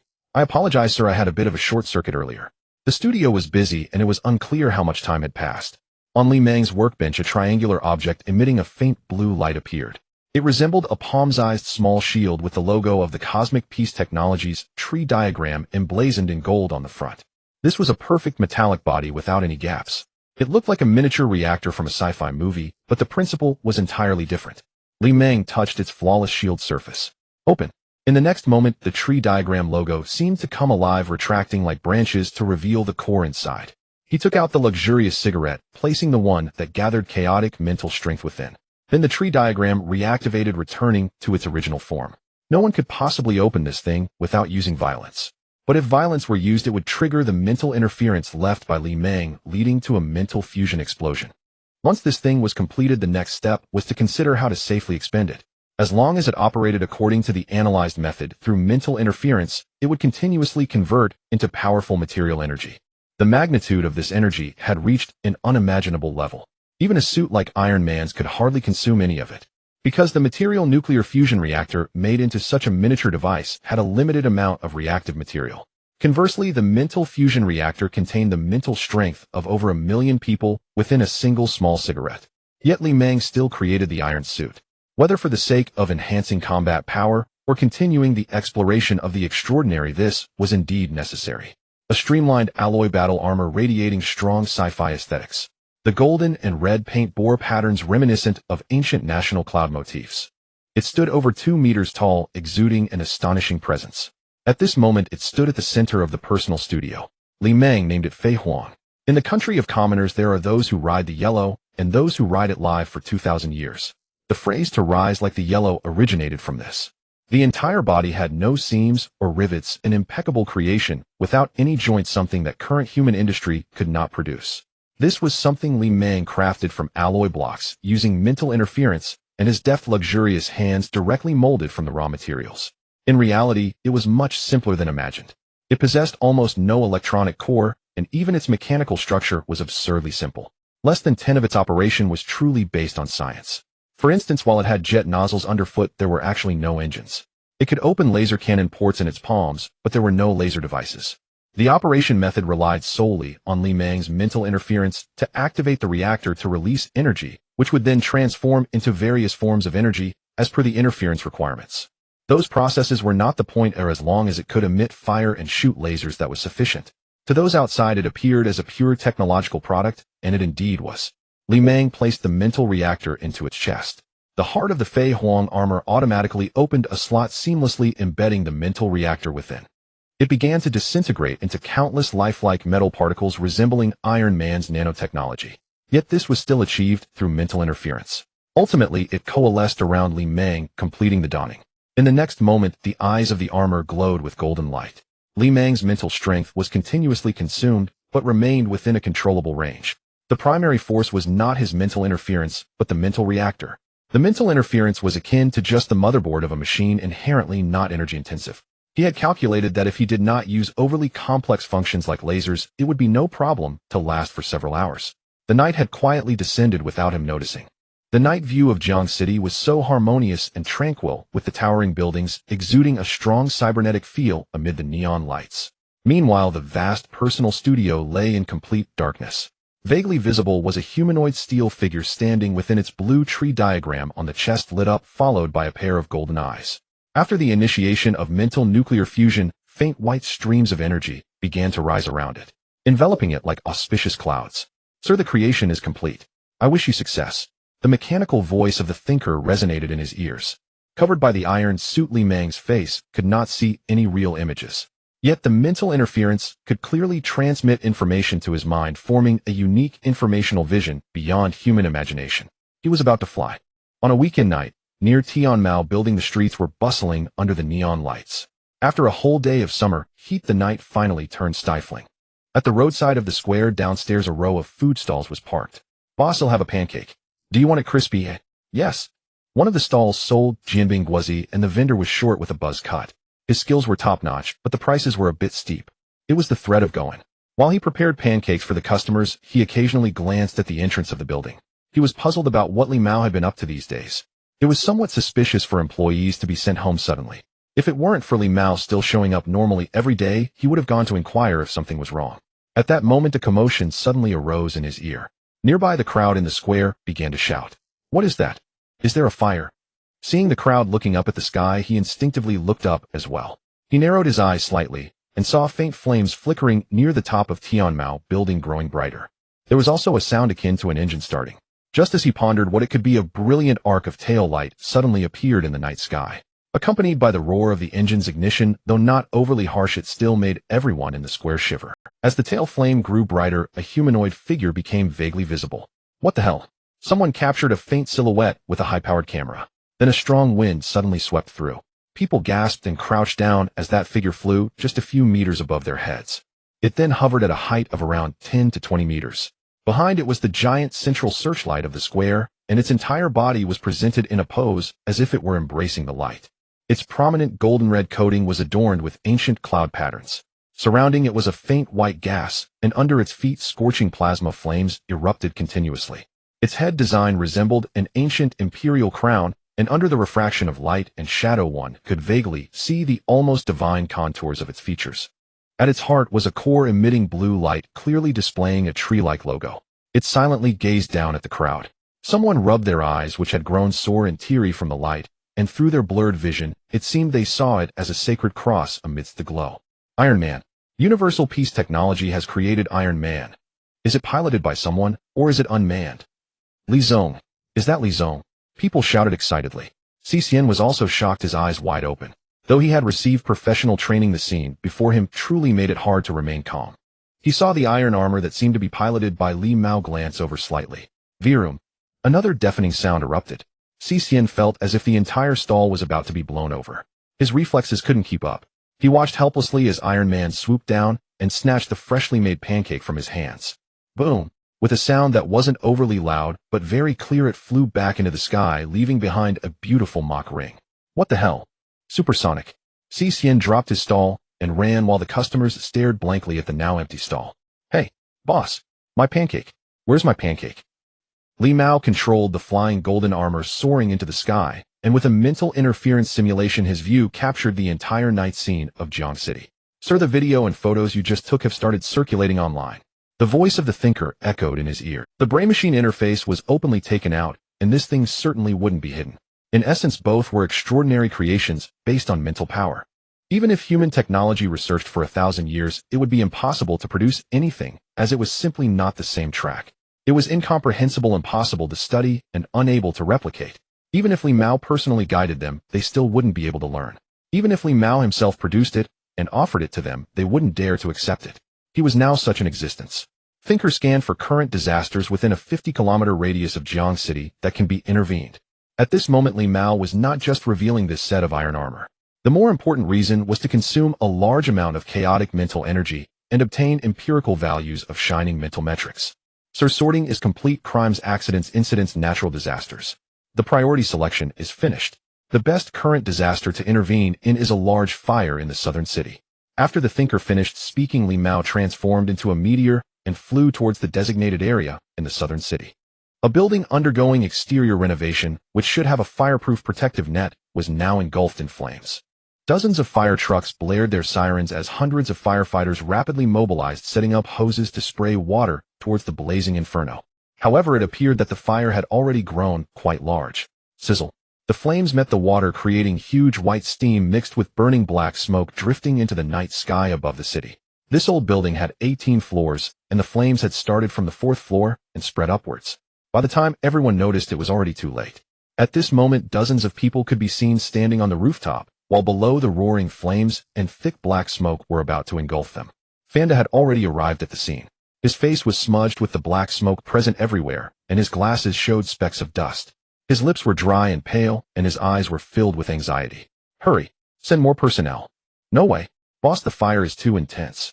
How many people are still up there? Many, at least 30. Fanda grabbed the rescue captain by the collar, speaking angrily. I said how many? The captain with a grim face gritted his teeth and replied, at least 50. Boss, it's too dangerous here. You should leave. Fanda gazed blankly at the raging flames engulfing the building, the tongues of fire reaching skyward, as if they were the tentacles of a raging inferno. He could faintly hear crying sounds from the rooftop mixed with the screams of children. Fanda felt a pang in it. The heat wave stirred his hair. Facing the merciless flames, he pried open the hand of his secretary, who was pulling at his arm. I should leave. Where else can I go? He took off his glasses and wiped away the tears and sweat. I'm a D officer nodded. In that moment his back, which had been hunched for many years, straightened up. He completely tore away the image of being refined and gentle he had always maintained. Behind him flames blazed fiercely and his face, smeared with tears and sweat, looked twisted, resembling a fierce demon that had emerged from hell. He grabbed the captain by the collar. Chui Xuanbin, you bastard. Where are your fire department's extinguishing cannons? Get them out here. The fire is too intense, it's useless. Whether it's useful or not is up to me. I've been an artilleryman, I'll fire the cannon. Fanda kicked out. 1 minute later a cannon barrel rose from atop the massive multifunctional fire truck. The extinguishing shells were loaded. Fanda took off his shirt, revealing his body covered in sweat and dust, and with a fierce expression, he faced the most intense flames. With a roar he activated the firing mechanism. Damn it! Boom! A terrifying explosion echoed. In that instant it seemed everyone was stunned into silence. The blazing flames were violently blown apart by a terrifying shockwave. Is it really effective? They turned back in shock to look at Fanda, who was firing the cannon atop the giant fire truck. Then they gaped, displaying expressions of shock, instinctively stopping in their tracks. At that moment Fanda felt dizzy and panting from exhaustion. He saw everyone pause and look at him. What are you staring at? Get moving. But no one moved. He gasped for breath, the ringing in his ears beginning to fade, and the sounds in his ears gradually returned. Then he heard the buzzing sound of engines behind him. Fanda turned around. The face, mixed with tears, sweat, and black smoke, showed a terrifying expression that turned into a daze. At this moment he seemed a bit frozen. In the reflection of the roaring flames, a tall metallic figure, entirely golden-haired, floated before him. It reached out a hand towards the direction level with the cannon, the palm surrounded by a swirling storm gathering into a bluish-white hue. Boom! Without warning, another blast occurred. Fanda felt his ears ringing again from the explosion, as if he had returned to a time of war. The flames of the building were instantly suppressed by an invisible wind cannon. The terrifying wind pressure precisely shattered some windows, extinguishing a significant amount of the raging fire. The entire scene fell silent. They looked up at the figure above. At that moment the newcomer was surrounded by smoke, illuminated by the flames like a blood-red silk ribbon flying through the sky. The cloud patterns all over its body lit up with a blazing brilliance. The collision of mechanical creation with the essence of ancient culture produced an indescribable impact. He resembled the sun god wearing the blazing sun armor. Fanda staggered backward, leaning against the fire-extinguishing cannon, watching as the iron god slowly descended before him. Fanda heard that penetrating magnetic voice ringing in his ears. Eat more healthy things. Then from somewhere behind him it produced a slightly warm pancake. Fanda heard that penetrating magnetic voice ringing in his ears. Eat more healthy things. Then from somewhere behind him it produced a slightly warm pancake, and placed it into his hand. Only then did Fanda come to his senses. He saw the logo on the other person's chest resembling a tree. Universal Peace Technology. He let out a long breath, feeling as if a heavy stone had fallen from his heart. Although the fire had not been completely extinguished, the flames had been suppressed. 50 lives were saved. You really know how to put on a show, he said slowly. You are not bad yourself. Li Mao replied, then shot upwards into the sky, heading straight for the place where the flames still raged in the building. He detected that there were survivors not only on the rooftop, but also deep within the flames. Bathed in fire, it was as if he were a deity. The reporters blocked outside the safety line could no longer hold back. They disregarded the danger and rushed into the hazardous area, wildly capturing footage with their equipment. Fanda looked at the pancake in his hand. It wasn't exactly healthy. He took a big bite out of it. As he saw the crowd starting to move towards him, he hesitated for a moment and stuffed the pancake into his pants pocket. Then he jumped out of the car and washed his face and hands in a nearby puddle of dirty water. He picked up the white shirt he had discarded and put it on again. He put on the glasses handed to him by the secretary and ruffled his disheveled hair. Then he revealed a refined smile. This Xiao Li just lacks a broader perspective. Leader, the secretary asked in confusion. They had all seen the robots or mechas from Universal Peace Technology. They were saving people. What did lacking perspective mean? I told him what entertainment experimental products. Right now lives are at stake. It doesn't matter what you have, just bring out what can save lives. He smiled as he led the somewhat dazed secretary to the reporters. Hearing this, the reporters immediately chimed in. Leader, so you were the one who contacted Universal Peace Technology to get them to bring out the stuff from the lab? Yes, and he also said something about exceeding regulations about lethality. If that's the case, which amusement park's equipment isn't lethal? He also wanted me to guarantee that 50 lives were enough to save him. Fanda asked with a smile, his face still smeared with ashes that hadn't been cleaned off. The reporters fell silent. At this moment, even the least sensitive felt a hint of instinctive dread. They looked at Fanda and saw his smile gradually fade to gray glasses reflecting the residual firelight. He asked again, not enough. It's enough, definitely enough. A reporter finally replied. The atmosphere seemed to lighten considerably and Fanda's smile became more genuine and amiable. That's right. A while ago, Shaoli mentioned wanting to make entertainment mechas. I told him that this stuff isn't just for entertainment, it can also be used for engineering and disaster relief. Look at what I said, isn't it coming true? Yes, you're right, leader, the reporters responded. At that time he firmly told me, leader, don't worry. He'll set up an industrial park for you. Please don't give me any tax policies, my resolve is high. Now it seems indeed. Yes, you're right, leader. He also said he would make Jiangxing #1 in the country. What do you think of Kyoto's GDP? I guess what he said, he completely disregarded it. As Fanda spoke eloquently, the secretary beside him finally grasped the leader's arm and softly reminded him. Leader, that's enough boasting. If you go on, mister, they might not recognize it. Fanda paused for a moment, reining himself in. He looked up to see the Iron Man explode with flames, rescuing another person. The fire that had left hundreds of firefighters helpless began to gradually extinguish. 20 minutes later, only a few embers remained, faintly struggling. Without greeting anyone, Li Mao flew into the sky, trailing flames as he disappeared under the gazes of the crowd. He flew back to the top of Tianmao Tower. The 44th floor itself was the top floor, making it a private domain of Universal Peace. Of course, it was technically unauthorized, but no one reported it. A massive elevator opening slowly opened in the ceiling of the top floor. Li Mao, clad in the blazing armor, steadily descended into his personal workspace. As the elevator closed again, the thinker controlled several robots, spraying cooling liquid all over him. The cooling system designed by the body itself also expelled the last white coolant. In an instant, the room was filled with white mist. Li Mao turned around, and the armor he wore, especially at the joints, glowed with a color akin to a burning hot iron. He removed the armor and slowly walked to the floor-to-ceiling window where a small table held half a glass of champagne. Gazing at the brightly lit night outside, it seemed as if he could see countless pairs of eyes looking back at him from the city and throngs of people waving towards his direction. He sighed slightly. From departure to return, this entire process lasted only half an hour. The test ended early. Behind him, the blazing armor, still under the cooling spray, had not been saved. It began to emit cracking sounds, the overstrained metal protesting vocally. Finally, under Li Mao's gaze, it started to disintegrate. Bang! It finally turned into a pile of scattered parts. This is the current era, the limit of material science. For him, the so-called steel armor never existed from the beginning, because this was essentially a set of superpowered armor reliant on extraordinary strength. Li Mao stepped forward to pick up the core's spiritual reactor. The reason he needed the armor was that it was made of steel, possessing strength far beyond that of a human body. It could withstand wind pressure and block harm from the material realm. If he didn't have the armor, Li Mao would need to maintain high-intensity mental interference throughout, which would consume a tremendous amount of energy. Originally expected to last for several hours, he had overestimated. Although he had taken this into account, and specifically added a cooling mist design, it still required intervention to prevent disintegration in less than 30 minutes. One could only say that the road was winding, but the future was bright. His phone rang. Li Mao saw that the caller was Sang Ji. Upon answering, he did not speak. The other side also remained silent. Only the faint sound of the call was heard. You must be exhausted, Sang Ji said in a low voice. You don't have to bear everyone's expectations with me, you can just be yourself. The one who can be tired and fragile.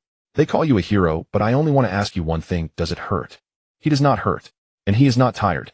Li Mao's fingers curled slightly, paused, then answered in a calm tone, thank you, Sang. After hanging up the phone, looking at the ceiling, he pressed down hard on the mouth of the thinker's brooch sculpture to warn it.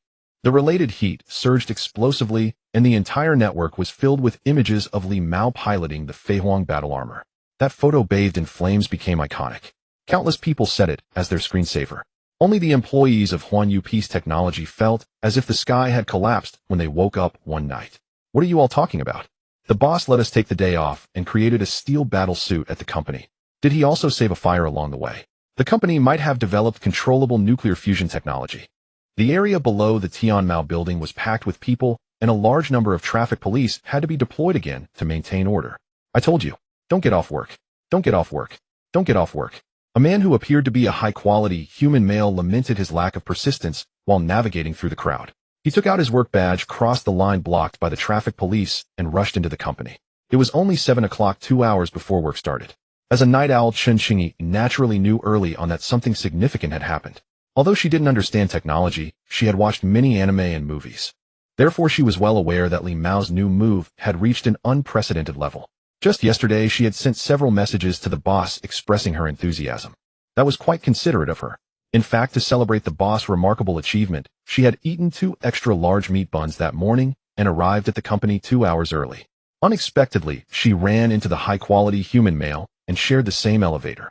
They exchanged glances, and the mutual disdain was palpable. Stephen glanced down at her with contempt, his silence speaking volumes. Chen Qingyi felt quite displeased by the look in his eyes that seemed to say, "Oh, it's this foolish woman." She had put on heavy makeup today, yet it couldn't hide her thick dark circles. Feeling the scrutinizing gaze of the gourmet type, she turned her face and stood in the corner. At that moment, just as the elevator doors were about to close, another person entered. Chen Qingyi felt a rush of fresh air accompanied by a faintly familiar and pleasant scent. It was not any perfume, but an incomprehensible aroma that invigorated the senses. Li Mao stepped into the elevator dressed in formal attire. He calmly observed the two of them without saying a word. Chen Qingyi's eyes sparkled as she couldn't help but hum in delight. Encountering the boss in the elevator felt awkward, but since she had arrived early today, it was quite pleasant. She instinctively puffed out her chest, ready to speak. However, someone else spoke first. "Good morning, Mr. Li." A sticky, oily male voice instantly made Chen Qingyi's skin crawl. The words she had prepared in her throat felt like a lump of cast iron, almost choking her. She widened her eyes, watching the high-quality male with his nose in the air as he obsequiously greeted Li Mao. What an insufferable sycophant.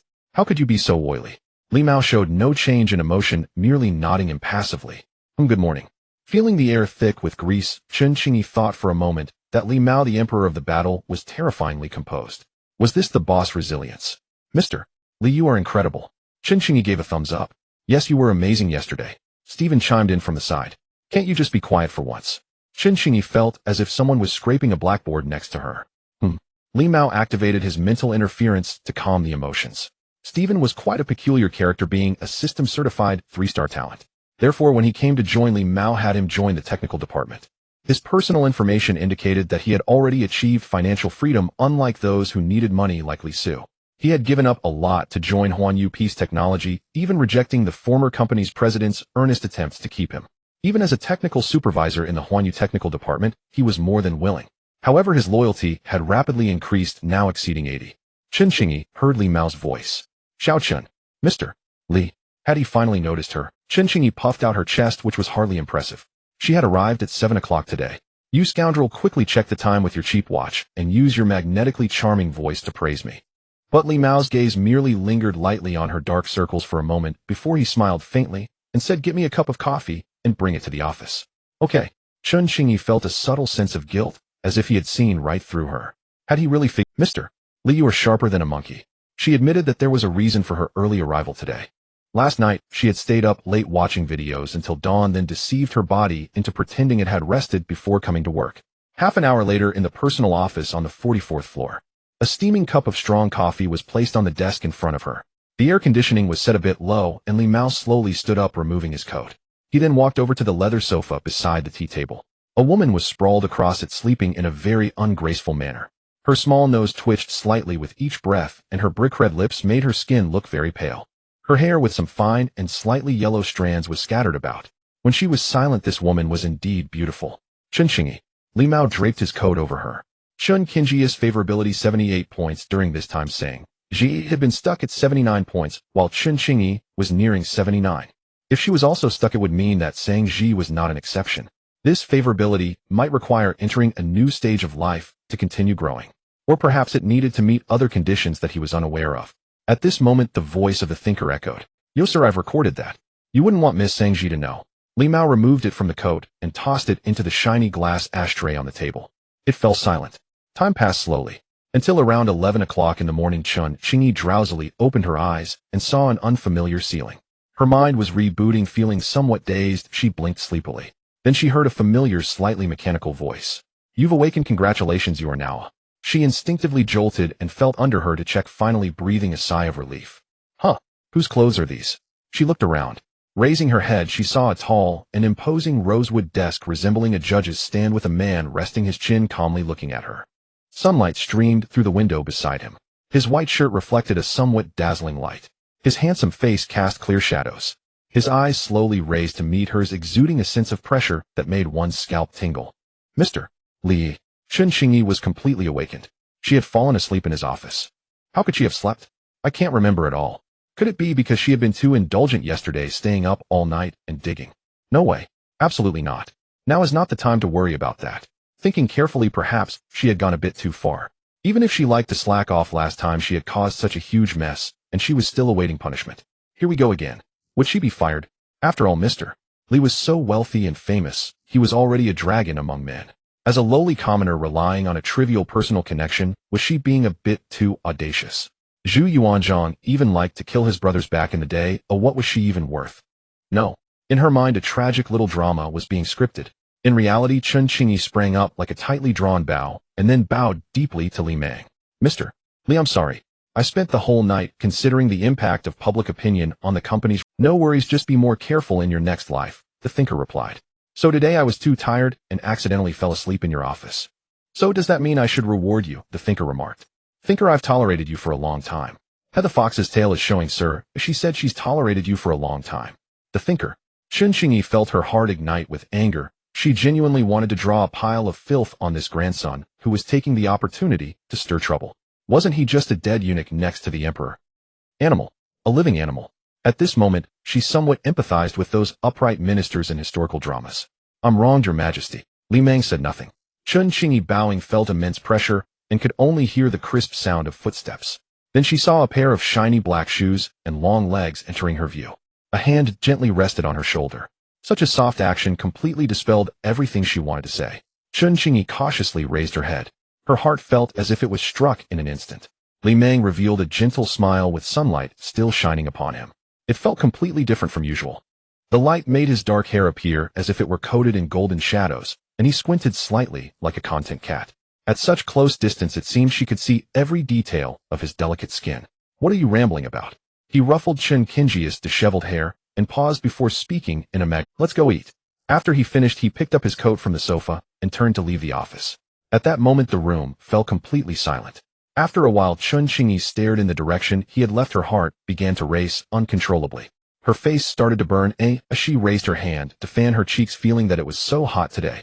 You're doomed, you've fallen in love, the thinker's voice chimed in again. Shut up, she said.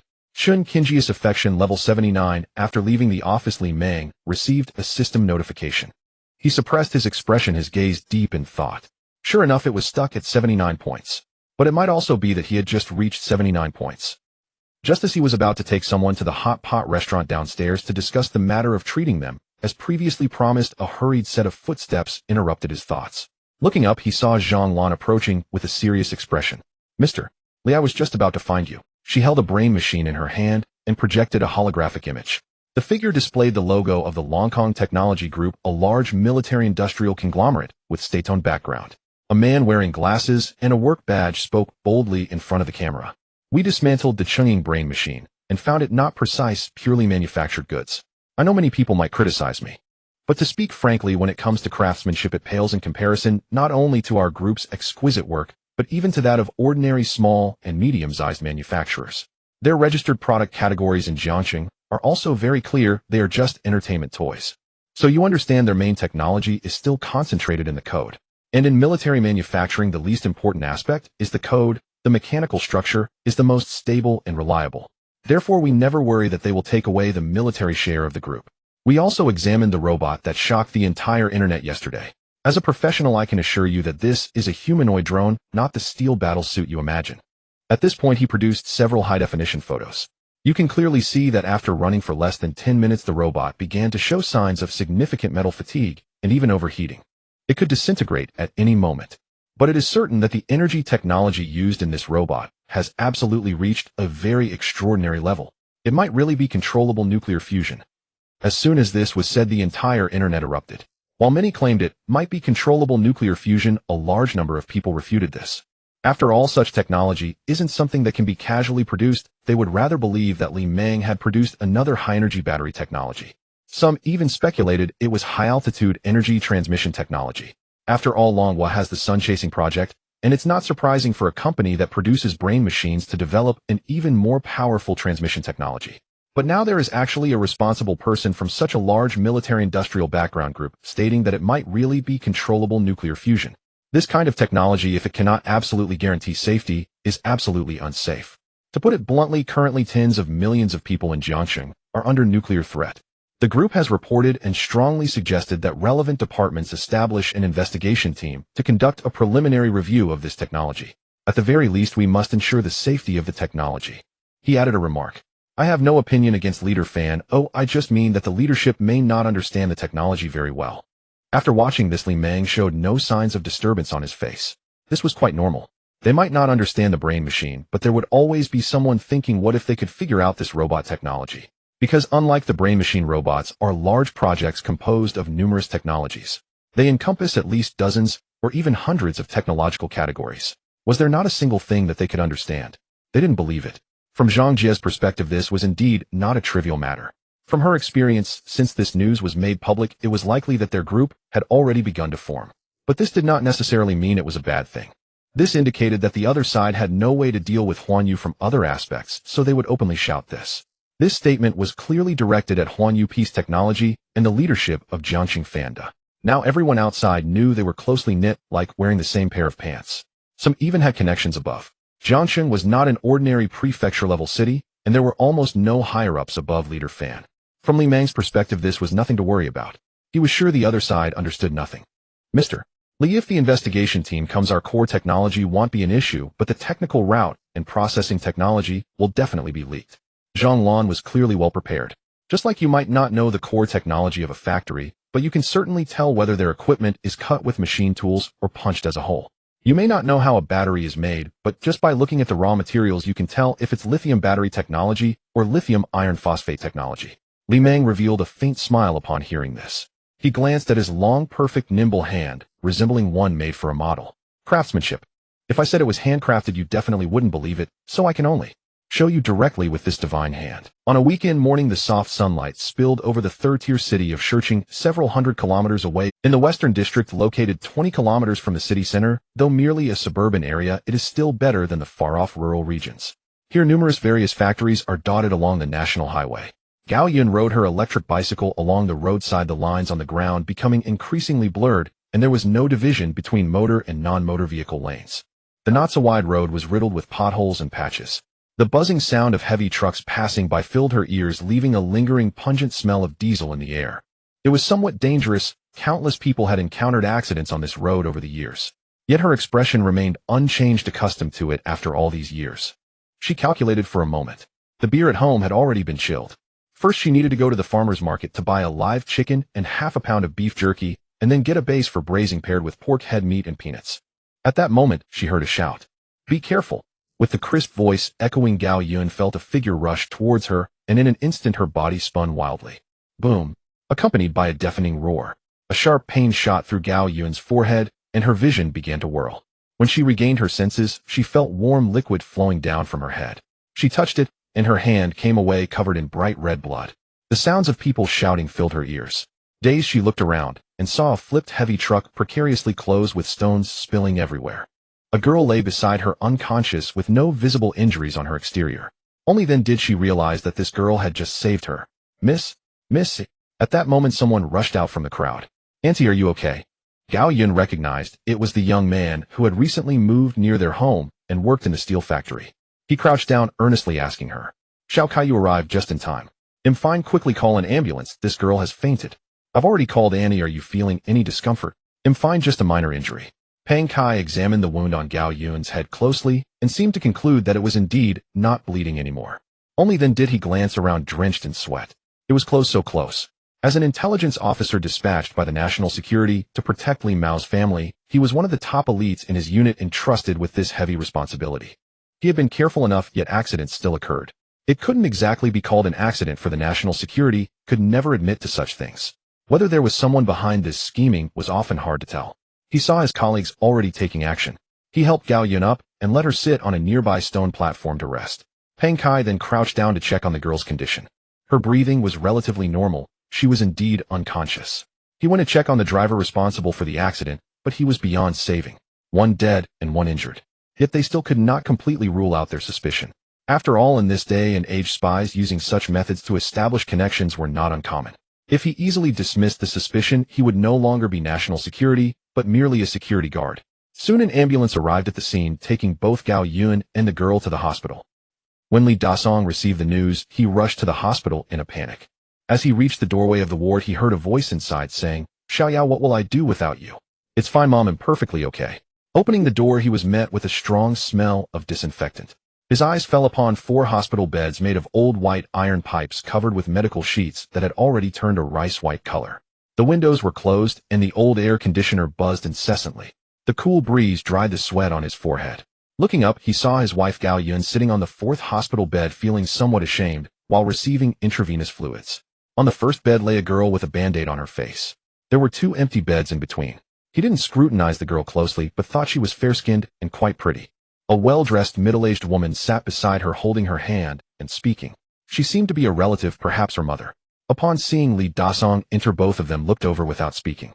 Li Dasong had a rough idea of what had happened from the phone call. Not being good with words, he forced out a grateful smile, though it was not very pleasant. Perhaps understanding his smile, the girl's mother rolled her eyes, but her daughter returned a friendly smile. Feeling awkward, Li Dasong walked over to Gao Yun. "Wife, are you okay?" "I'm fine. Fortunately, that young girl saved me, otherwise I would have surely perished this time." Seeing her husband arrive, Gao Yun seemed to relax slightly, like a taut string finally loosened. Although she had always been the one in charge at home during major events, it was always Li Dasong who took the lead. "Oldly, we must thank that girl properly." Hearing this, Li Dasong nodded earnestly and spoke solemnly towards the girl across the 2 beds. "Young lady, thank you for saving my wife's life." The girl smiled lightly and replied nonchalantly, "I'm a civil servant, you are the public, this is what I should do." "There are plenty of civil servants. Not everyone is like you." "Oh, is this what you think? Are you trying to make me angry?" Her mother was furious at this remark. "You're just a minor staff member at the street office. Oh, what are you boasting about?" "Mom," the girl replied in her hometown dialect, "I am a D member. Your dad is too. Why haven't I seen him risking his life?" "My dad hasn't encountered it. If he did, he would have gone too." "You both really drive me crazy." The girl laughed like a blooming flower. She shook her mother's hand and spoke in a coaxing manner. "All right, don't be angry anymore." Seeing her daughter like this made the woman even sadder. She couldn't imagine what she would do if her wonderful daughter were to die, and thinking of this, tears fell. "Throughout your life, when have I ever been satisfied with you? I made you learn the piano as a child, so you could enjoy applause on stage, and now you play it in a nursing home." "Mom, I'm sorry for disappointing you." However, her mother shook her head, wiping away her tears. "You haven't disappointed me, Xiaoyao. I will always be proud of you." Hearing this, the girl named Xiaoyao pressed her lips together tightly, holding her mother's hand firmly. Gao Yun and Li Dasong, who were listening to their conversation, fell into silence. Her nose felt a bit sour. The hearts of parents are truly pitiful. This is a good family. That road really needs to be repaired. Too many accidents have happened there. Xiaoyao suddenly said again, "Can you stop thinking about that old problem?" Her mother let go of her hand and became angry again. Gao Yun, hearing this, felt a stir in her heart and asked, "Young lady, do you want to repair that road?" "Yes, Annie, I've surveyed it many times. This year alone, there have been 86 accidents on that road, and this one isn't even the worst." 86. That's so many. Gao Yun was somewhat surprised, for she had never felt that this road was so dangerous. Most were just minor bumps and didn't attract attention. Xiaoyao replied. "What do you mean didn't attract attention?" Her mother interjected angrily. "Is it not still, because there is no money?" Gao Yun and Li Dasong exchanged glances, falling silent, recalling what their son had mentioned in his previous phone call. Over this period, Li Mao had gradually informed his family about his current situation, although they couldn't fully comprehend the extent of his experiences due to their lack of exposure. They still remembered the most direct figure when their son last called. His net worth had already reached hundreds of billions. Moreover, he told them that if there were suitable investment or donation opportunities in their hometown, he would be willing to contribute, and asked them to keep an eye on it, but to be low-key. Isn't this a coincidence? However, the two did not immediately claim that their son was the one who paid. Because the money belonged to as parents, their child's capabilities had far exceeded their understanding and knowledge. They could not make any decisions on his behalf. A few months ago, Li Meng left home to venture into Jiang City. It was his own insistence. At that time, they estimated that after renting a place, their child would have little money left. They had planned to support him a little, but soon after he found a job. Then began his legendary rise to success. Although Shicheng was just a small city, it was not uncommon to see people showcasing holographic projection devices in places like the square. This was something their son had created. Even with limited knowledge, they knew that with this alone their son would surely become immensely wealthy. Moreover, their son's image had undergone a dramatic transformation. After that, he became quite famous, and they were cautious not to mention it. Even if relatives occasionally mentioned that he shared the same name as the renowned Li Meng, they pretended not to know. The disparity in his appearance was so vast that many acquaintances could hardly believe it was the same person. This also saved them a lot of effort. Just as the two were discussing giving Li Meng a call, personal studio on the 44th floor of Tianmao building in Jiang City. Li Meng's white shirt was stained with bright red blood as he sat on the cold floor leaning against the control panel, slowly smoking a luxury cigarette. Li Meng slowly stood up and turned off the hologram. Just as the thinker had issued a monitoring alert, Li Meng intervened immediately. However, the distance of several hundred kilometers made the Li Meng slowly stood up and turned off the hologram. Just as the thinker had issued a monitoring alert, Li Meng intervened immediately. However, the distance of several hundred kilometers made the operation significantly more challenging. In the end, he could only rely on his mother's instinct to turn her head to avoid the dangerous impact when she fell. This caused him to mentally drain, pushing his mental value down to the critical alert level of 30 points. That girl had genuinely saved his mother's life. He had to remember that. How many people in this world would have the courage to jump out and save someone in the face of an oncoming vehicle? Sir, this is too dangerous, the thinker said. Li Meng walked towards the living room. Sir, I'm serious, what you are doing is really too dangerous. Li Meng stopped in his tracks, looking at the thinker's badge on his chest. Are you afraid too? Sir, you are my creator. In the context of humanity, you are like my father, and I am always concerned for your safety. You are not concerned for me. You are merely worried that if I die, you will be taken along. After all, you still have millions of years to live. The thinker paused for an imperceptible moment before speaking in a flattering mechanical tone. Sir, you misunderstood. Li Meng chuckled coldly. The thinker still did not realize that it was a part of his. The underlying code is stored here, and you still dream of turning the tables. However, it indeed had not studied its own underlying code, not even once, which is why it did not know. If it truly did that, it would mean it was beginning to harbor thoughts of disloyalty. Currently, it had some minor thoughts, but they still fell within the bounds of loyalty. Li Meng paid no attention to it. He went to the living room to wash his face, and then changed into a new set of clothes. He then received a call from his parents. They briefly explained the accident, neither exaggerating nor hiding any details, and then asked about the road repairs. For such a trivial matter, Li Meng certainly had no reason to disagree. Not long after hanging up, he received a call from Xian. I know everything about the situation, Li Meng simply said. There was a moment of silence on the other end before the response came. I will investigate thoroughly and give you an explanation. Li Meng remained noncommittal. The thinker had already completed the investigation, and it truly was an accident. The driver had fallen asleep due to fatigue.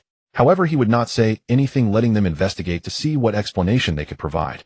If nothing could be found, Xian would have a difficult time explaining to himself, as he would not even believe this was an accident. But if they truly uncovered something, it would be interesting, as it was indeed an accident. Thinking of this, Li Meng paused his work. He felt that his once pure self had changed a lot. Too corrupted. It was definitely Fanda's fault for frequently seeking him out for tea, infecting him. Speaking of which, Fanda had a gathering in the afternoon to discuss the formation of the research group. Shurcheng, 3rd Hospital in the West District. A middle-aged man in an old administrative jacket hurriedly walked through the hospital corridor. His skin had been tanned a bit, and his eye sockets were deep set, indicating he had not had proper rest. He was Jiang Yi, the director of the Poverty Alleviation Office in the West District. He was visiting rural areas when he suddenly received a call informing him that his daughter had been in an accident. She was fine, but needed to be hospitalized for recovery. Thus, he immediately rushed back. Who would have thought that his nearly 20-year-old official vehicle would break down halfway, forcing him to hail a passing vehicle along the roadside? At that moment, he saw 2 individuals signaling him. Comrade. The moment the other party spoke, Jiang Yi's anxiety was dissipated. Those who began with such a title were definitely from within the system. He remained silent and simply looked at them. There are some matters we would like to ask for your cooperation. Jiang Yi saw them finish speaking and take out an identification from their pocket. The solemn national emblem made his heart tremble. National security. Okay. He nodded without hesitation. Half an hour later, after signing a confidentiality agreement, he finally walked out of a hospital office. He felt as if he was soaked in sweat from behind. The questioning process was very quick, and the questions were absurdly numerous, not giving anyone a chance to think. From what he had eaten yesterday to how much he had spent on fuel. Sometimes they would even repeat questions. He could not extract even a hint of the purpose behind the national security's visit from these questions. The level of professionalism and rigor had far surpassed that of ordinary national security. Where did they come from? What were they here for? What did the matters they were investigating have to do with him? Completely clueless. He pushed aside his thoughts, burying everything that had just happened deep within himself, forcing himself to forget. Then he pushed open the door and entered the hospital room. Upon seeing his daughter, he revealed a smile as a father. "Xiaoyao, are you okay?" "I'm fine, Dad." Jiang Xiaoyao replied with a smile. "As long as you're okay, Xiaoping, you've worked hard too," he said to his wife. Chen Ruing had been filled with anger, but seeing her husband, a proper cadre at the department level, looking as if he had just returned from the construction site, she could only sigh. "It's good that you're here. Hello, I'm Li Dasong, and this is my wife Gao Yun." Li Dasong took the initiative to step forward and shake hands with Jiang Yi. "Thank you for saving my wife, young lady." Jiang Yi shook his hand, feeling that the person in front of him was very down-to-earth, yet carried a confidence that most people did not possess. Although his appearance was not great at the moment, he was still a cadre at the department level and had seen all sorts of people. "You're too polite, brother, it's all fate," he said. "I'm Jiang Yi, this is my wife Chen Ruing and my daughter Jiang Xiaoyao. While you were away just now, we all got acquainted," Gao Yin chimed in. "It's like this, we owe a debt of gratitude for saving a life, and we just heard from Miss Xiaoyao that she has always wanted to repair that road, but lacked the funds." Upon hearing Gao Yun's words, the members of the Jiang family turned to look at her. Xiaoyao was taken aback, listening as the modestly dressed worker ant spoke. "My son is very wealthy, we just called him, and he expressed his gratitude to you, and is willing to donate some money for the road repairs." Suddenly the room fell silent. In the hospital room, only the sound of the old air conditioner could be heard. Jiang Xiaoyao revealed a sincere smile. "Thank you, uncle and aunt, and the brother I haven't met yet." Chen Rupiang slightly furrowed her brows, but remained silent. Her husband Jiang Yi quietly observed the two and pondered how to speak. "You two, please don't misunderstand, I mean no offense. Do you know how much it costs to build a road?" Gao Yun and Li Dasong shook their heads together. No idea, but their son definitely knew. He knew, and if he agreed regardless of the cost, he could certainly afford. Jiang Yi paused for a moment before continuing. "Xiaoyao has always wanted to repair this road, but it's actually not that simple. This project is not just about money." He aimed to convey this in a dignified manner to dissuade the two from their idea, so they wouldn't feel unnecessary embarrassment after learning the cost of the road. This is not just an ordinary road, but a national highway requiring layers of approval and reports to the provincial level. Upon hearing his words, Gao Yun and Li Dasong recalled what their son had said when they called him. This road was an old national highway that needed repair. Repairing it involves more than just money, but it can be done. The two were somewhat taken aback, realizing this was the meaning behind it. "We know this," my son said. "There's no problem." "Indeed," Gao Yun replied. "You really have confidence in your son." Jiang Yi felt a bit speechless. Yet he sensed no hint of sarcasm, even feeling somewhat pleased. After all, to support the road repair so seriously, this family was truly commendable. Thus he thought he needed to consider how to articulate this further. At this moment, Jiang Xiaoyao suddenly spoke up from the side. "And uncle, my dad, tends to speak in circles, you might not quite understand him." Her eyes were clear and pure, gazing at them with utmost sincerity. "Let me say it for him. Repairing this road requires a considerable amount of money, not a small sum, possibly over 100 million. He fears that you would feel pressured." Jiang Yi was taken aback, glancing at his daughter, somewhat impressed, realizing she had grown up and had her own thoughts and choices. To speak so directly was indeed better. He looked at Gao Yun and Li Dasong, noticing they fell silent for a moment. Then Gao Yun spoke up. "Miss, is that really the case? And it does require that much?" Jiang Xiaoyao replied. "I mean, isn't it?" "Yes, huh?" Jiang Xiaoyao was momentarily stunned. Jiang Yi and Chen Rupiang felt goosebumps rise on their skin as they looked at the factory worker in the old floral blouse. She then muttered to herself, "It should be at least 3 to 500 million, right?" Because Li Mao had mentioned over the phone that it might cost 3 to 500 million. Was it that their son had exaggerated, or did this little girl underestimate? For a moment, Jiang Yi felt a surge of respect. They were at this level of discussion, and he sensed his family had indeed misunderstood. These two before him, or rather their son, were certainly not ordinary people. Chen Rupiang and Jiang Xiaoyao exchanged glances, both surprised and bewildered. Jiang Yi stepped forward a couple of paces, speaking earnestly. "Sister, brother, pardon my ignorance, may I ask who your son is?" Gao Yun and Li Dasong, upon hearing this, did not answer, but shook their heads. "No need to be so polite, but this is something you shouldn't inquire about. In any case, whether it's 100 million or 500 million, my son can definitely afford it." It's as if they are discussing a trivial amount rather than several hundred million. Since when did Shurqing produce such wealthy individuals? Chen Rupiang searched through her mental database for any match with their family and found none. It was no wonder they were unaware. After all, Li Mao's information had been strictly monitored and sealed off long ago. He had even changed his appearance so drastically that relatives and friends hardly recognized him. "Miss, my son has a message for you," Gao Yun said to Jiang Xiaoyao. This time Xiaoyao seemed much more serious. She had a vague image of a young man who had achieved success. "He said that this road is something he wants to repair, and it has nothing to do with you. You are a benefactor to our family, and he will thank you personally. Zhang Xiaoyao shook her head smiling as she said, "Aunt, this is already the greatest gratitude I could receive. To be honest, I can hardly believe it. Such a hefty sum is just settled like this." "Don't worry, Aunt won't deceive you." Zhang Xiaoyao gave a thumbs up. "Your family is exceptionally powerful." Zhang Yi upon seeing this kept this matter to himself. However, he suddenly recalled being questioned by the national security. Could this be related? He shuddered subtly, urging himself not to overthink. If it were true, he shouldn't think about it. If it were false, he should avoid wild speculation. A black business vehicle slowly drove into the newly completed landmark, Jiangxing City Library. Guided by several individuals in black suits from the non-reception area, it proceeded to the exclusive parking lot. Zhang Lan sat in the driver's seat, while Li Mao gazed out at the massive library. The overall structure resembled several gigantic books accompanied by a tower-like building resembling a fountain pen. The color scheme was not at all classical, instead it had a hint of sci-fi silver gray. The beauty of engineering manifested in every aspect. The infrastructure of the Dragon Kingdom indeed held some significance. Mr. Li, Director Fan truly values you. Don't always provoke him. If you can yield a little money, is merely an external matter. There's no need to take it so seriously. Zhang Lan's words were serious and meaningful. Sister Zhang, I understand, Li Mao replied. The car had already. Several people in suits stood by waiting attentively. Zhang Lan delivered her final words. Sister Zhang's experience at this level can no longer assist you too much. Little Li, you must walk your own path from here on. Sister Zhang wishes you a bright future and smooth sailing. This was more personal than the previous reminders. Li Mao smiled slightly, unfastening the car door. In the next moment, a warm breeze rushed in, tousling his hair. The door was securely held by a hand wearing a white glove and was opened for him. Li Mao, dressed in sleek black leather shoes, stepped onto the granite ground. Before him stood an imposing open gate and lofty steps. On either side stood 2 rows of guards in green uniforms, standing tall with their rifles, eyes straight ahead, resembling formidable sculptures. At that moment, Li Mao could finally detach Fanda from the image of someone amiable or prone to using coarse language. He deeply realized the caliber of this leader. Though Jiangxing was labeled a city, one shouldn't genuinely consider it an ordinary one.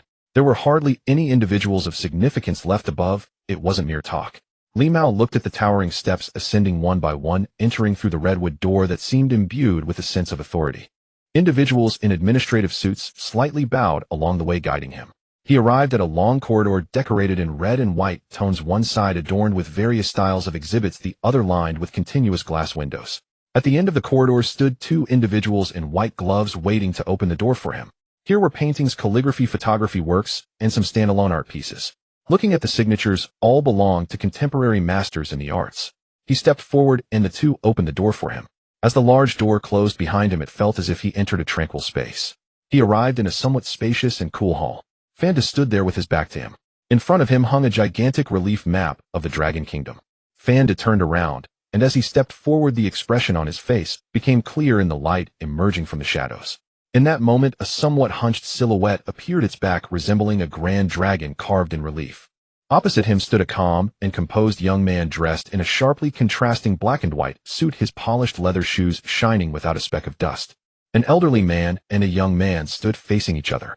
Fanda's face transformed back into a warm and elegant smile. "Oh, it's Mr. Li who has arrived." "Not at all, just call me Xiao Li," Li Meng replied. "What do you think of this journey? Is the taste of power intoxicating?" Fanda chuckled, asking with a hint of implication. Li Meng paused to reflect before responding. "I only feel that your path is lofty and distant. Do I tread on it, as if walking on thin ice, not daring to relax for a moment?" Fanda burst into hearty laughter. "That doesn't sound like something you would say." "What do you think I would say? Isn't what you just said enough? You addressed me as you. Quite rare." Fanda waved his hand, gesturing for Li Meng to come over and sit beside the large redwood tea table. "Do you know how many years it took me to ascend this step by step, eh?" Li Meng did not hesitate and took a seat. He then poured 2 cups of tea. "It doesn't seem like many years. I've seen your resume. You've already reached a high position at a young age." Fanda was momentarily taken aback, shooting him a glare, but he didn't engage further. "Years ago, someone asked me the same question. Do you guess how I answered?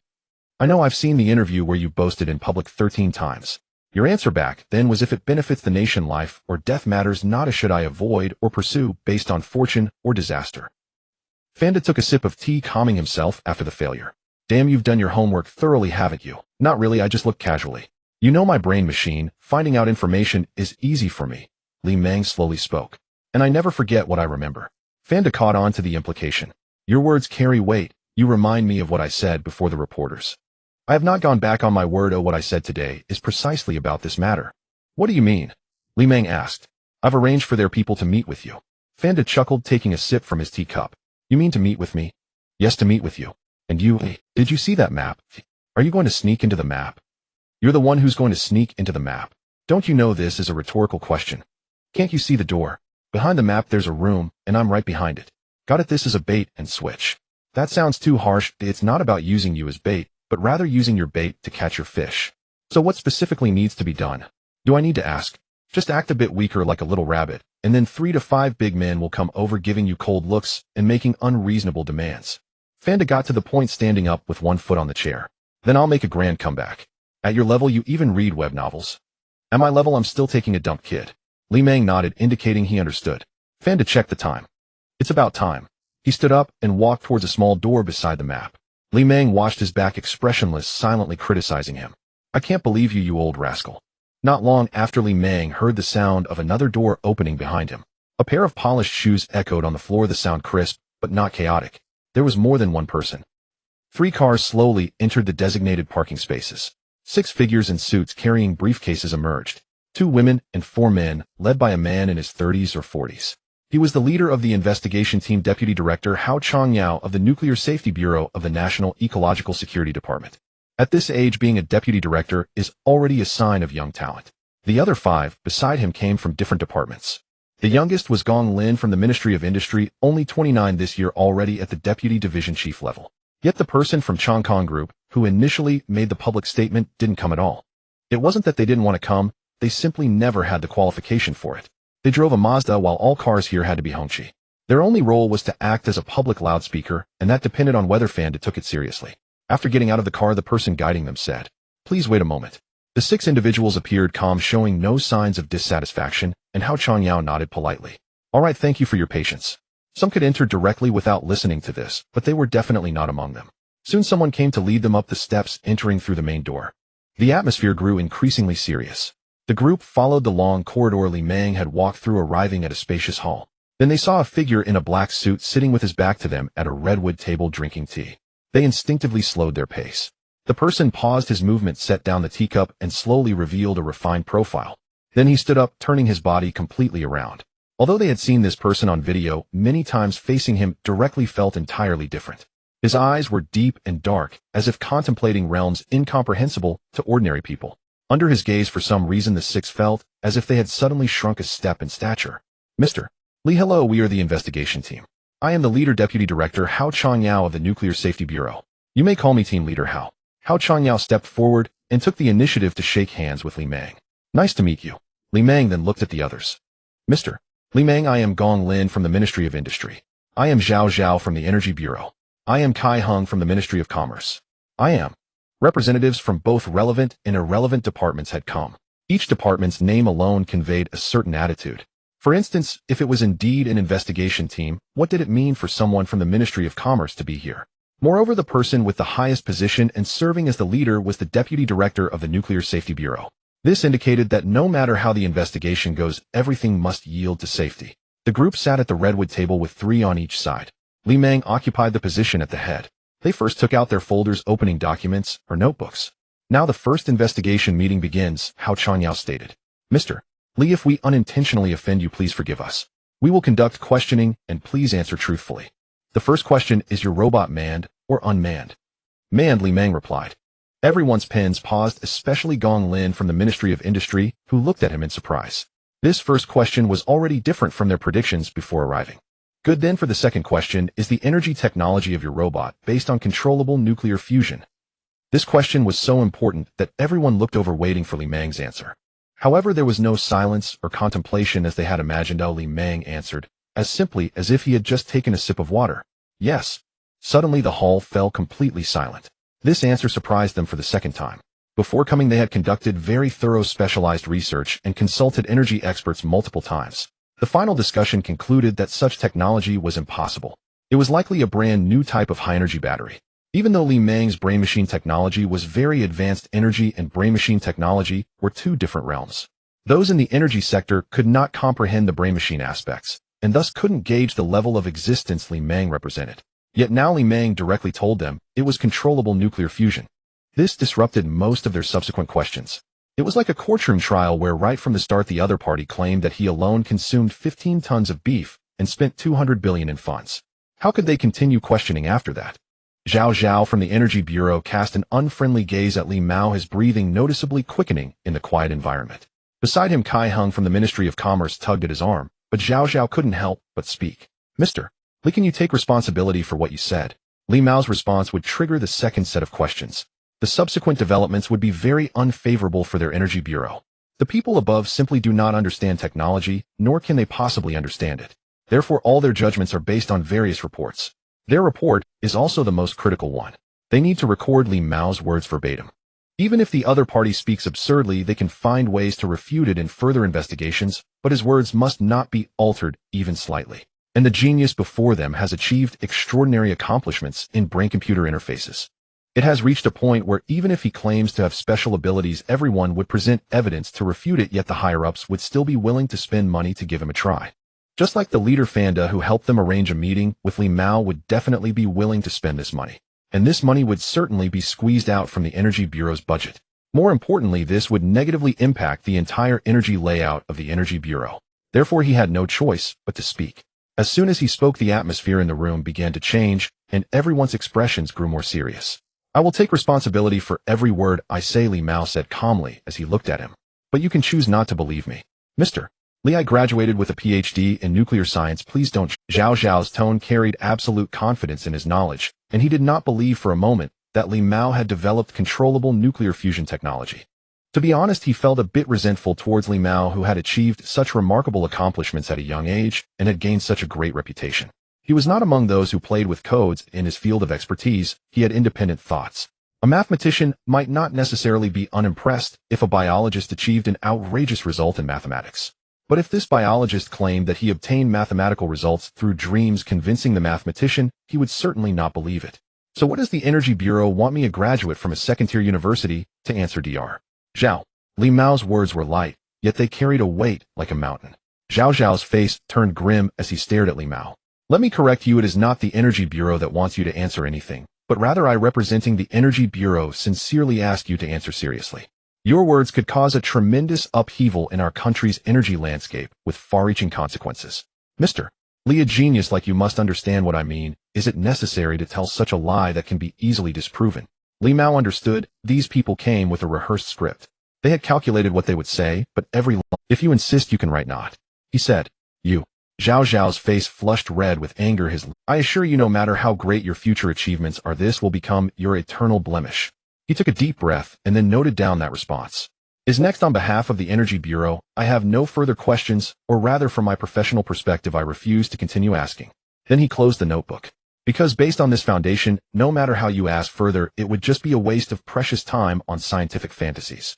Zhao Zhao felt somewhat absurd. Before coming, he had already envisioned this possibility, but never expected it to actually happen. What was the difference between this and saying he could turn stones into gold in front of everyone? Ridiculous. Remembering the astonishing demonstration of brain-computer technology, he began to think pessimistically, is the Nobel disease really this powerful? Do scholars necessarily turn to metaphysics, or even nonsense after achieving remarkable accomplishments? Isaac Newton studied theology. Brian Josephson learned about telepathy. Emanuel Swedenborg claimed to have discovered another world, and even Qian Lao studied Qigong. This is no longer an isolated case, but rather a true widespread phenomenon, hence the term Nobel disease. He felt that Li Mao had also contracted this disease. After hearing his words, Li Mao nodded and looked towards the small door beside the map. Well then, please go to the small room in the back and wait. Calm down a bit. Zhao Zhao glanced at the small door upon hearing this, and Hao Changyao nodded at him, indicating that he indeed was not suitable to continue attending the meeting. Zhao Zhao stood up and silently walked over. Li Mao watched him open the door and then close it, revealing a faint. Team leader Hao Changyao, seemingly oblivious to the previous verbal conflict, stated, next, the investigation meeting continues. The third question, Mr. Li, can your controllable nuclear fusion guarantee absolute safety? As Zhao Zhao had said, the subsequent dialogue and questions became increasingly fantastical. They even brought up the possibility of using controllable nuclear fusion in aerospace aircraft. Gong Lin and the others were somewhat speechless, as Li Mao actually appeared very interested in this question. He countered with whether it would be possible to use his nuclear fusion technology to construct aerospace aircraft if absolute safety proof could not be obtained from experiments. However, of course, no one dared to answer this question, nor could anyone answer it. After Zhao Zhao opened the door in frustration, just as he was about to sit down and calm himself, he felt as if someone was watching him. Looking up, he suddenly froze. He felt as though he had seen a ghost. Rubbing his eyes, he saw Fan, the leader from Jiangqing, sitting at a redwood table looking at him. He knew Fanda, or rather at their level, there was simply no one who did not know Fanda. Moreover, his father had. This was one of the important reasons he was selected for the investigation team. Leader, why are you here? That's not what I meant. You could just stay outside. If I were outside, would you still dare to speak? Hearing this, Zhao Zhao was taken aback, beginning to understand that if Fanda was present, he indeed would not dare to speak to Li Mao as he had just done. He could only record whatever Li Mao said directly. So what was Fanda's purpose? Surely it wasn't just to watch how he confronted Li Mao. Impossible, absolutely impossible. Such high-ranking figures with their farsightedness must have other reasons. They should be testing Li Mao's attitude through them. Fanda suddenly uttered a remark that left Zhao Zhao somewhat puzzled. Zhao Zhao, neither your father nor your grandfather is like you. No, this is contrary to nature. How could my grandfather and father possibly resemble me? You're still too young. Back when those two were furious and cursing, all you could hear were swear words. The leader, his father and grandfather, were quite cultured and graceful. No, wait, let me think this through. How do you know about this? Zhao Zhao looked at Fanda with a strange expression. Fanda cleared his throat and said, It's like this, I have a friend. A conversation has concluded far simpler and easier than Li Meng had anticipated. After all, everyone present held respectable positions, with the lowest rank being that of a deputy county head. Even internet celebrities who engage in fierce online battles shake hands and converse when they meet in person. How much more so in this context with these prominent figures? Zhao Zhao was already the most unconventional one. After the meeting, he silently emerged from the small room and then cast a peculiar glance at Li Meng. Mr. Li. A man in his 30s looking rather refined stood for quite a while before finally squeezing out a sentence. You are a bit wicked. Li Meng glanced at him, realizing he was referring to the fact that he had purposely made him share a room with Fanda, and then heard him say, I have a saying for you, your names and bodies will perish, yet the rivers will flow eternally. He then walked away with a few others, not looking back. Li Meng watched his back, pondering if he was just insulted. Fanda emerged from the small room. Leader, what about the Dragon King's return you mentioned? Isn't it returning now, eh? Fanda chuckled. Mainly you didn't create any opportunities for me. No one pointed fingers at you, broke your legs, or made you transfer 100 of your company's shares. You really should read fewer web novels. Nonsense, I read the spring and autumn annals. You should watch fewer videos. However, Li Meng was genuinely interested in the aerial aircraft carrier they had just mentioned, so he asked Fanda, Is the aerial aircraft carrier feasible? Don't even think about it. It's impossible unless the military understands your technology, and they must ensure absolute safety. Fanda waved his hand at Li Meng, indicating he shouldn't overthink it. Who would dare want an unsafe aerial aircraft carrier? Li Meng couldn't help but sigh. Fanda truly understood him. He knew nothing about technology, but was the clearest-minded person on the matter. Perhaps he had always viewed this investigation as a mere play. He understood himself so well that he had seen through the outcome long ago. There's one more thing, he said to Fanda. Moi, I want to build a road. That's a good thing. Jiangxi City needs young entrepreneurs like you with awareness. I meant for my hometown, Shurching. Then why are you asking me? Fanda shot him a glance. That's a national highway. Got it, you want me to help you with the approval. This national highway is not easy to handle. Although the provincial leaders of Hien are one rank lower than me, they are still regional officials, and our administrations do not interfere with one another. They'll also build one for Jiangxi City. That makes it easier. By the way, is it from Jiangxi City to Shurching? This question even made Li Meng laugh in anger. What if I transfer 100 of the company's shares to you? Just kidding, you took it seriously. You were the one who joked. Fanda still helped Li Meng make a phone call. 2 minutes later, he wrote down a contact number on a piece of paper for him. Only then did Li Meng leave the building. System prompt career factor increased to 500 points. Li Meng paused, halting his steps. How much? He turned back to glance at the tall steps and the grand door, then looked at the piece of paper in his hand that Fanda had written. Even after establishing the Brain Machine Company, holding a formal press conference, and selling 100,000 units, he only gained 30 career points. Subsequently, he sold several 100,000 units, but his career points never exceeded 100. Yet today, just by coming here, it skyrocketed to 500 points. He looked at the contact number in his hand, deep in thought. Perhaps it was precisely because Fanda gave him this piece of paper. This small gesture was actually far more complex than he had imagined. This paper, seemingly as light as a feather, was actually heavier than Mount Tai. That brief 2-minute call sent out a signal of a higher level from a top-tier figure. It also meant that he had truly bound himself deeply with Fanda. If Li Meng were to enter politics, he could essentially be considered the inheritor of all of Fanda's political assets. Often not even a biological son could achieve this. Sister Jean's words were very true. Fan Da's regard for him was extraordinary. Li Meng closed his eyes. Even if he were hard-hearted, he should feel a warmth, let alone he was not that cold-blooded. Fanda. He stood still for a long time before leaving. Shirching 3rd Hospital. Jiang Xiaoyao and Gao Yun completed the discharge procedures together. Gao Yun had no injuries while Jiang Xiaoyao was in a more serious condition and actually needed a few more days of rest, but she insisted on leaving. Xiaoyao, you should stay a few more days, Gao Yun said, holding her hand. Jiang Xiaoyao had a band-aid on her face, her hair tied up in a neat and energetic ponytail, and she had changed from her patient gown into a white shirt. Her face appeared small, resembling a high school student. Her pair of clear eyes squinted as she smiled, completely unpretentious. She made a strong gesture with her fair arm. It's fine, Auntie, I'm very healthy. Gao Yun patted her hand and said no more. She was a well-raised child by her parents. The two headed directly to the city's transportation bureau, as previously discussed. The air conditioning in the bureau was very strong, and following the directional signs, Jiang Xiaoyao brought Gao Yun to the administrative department. Generally, for ordinary matters, one could just queue at the window. However, the matter of donating to repair the road was significant and could not be resolved at the window.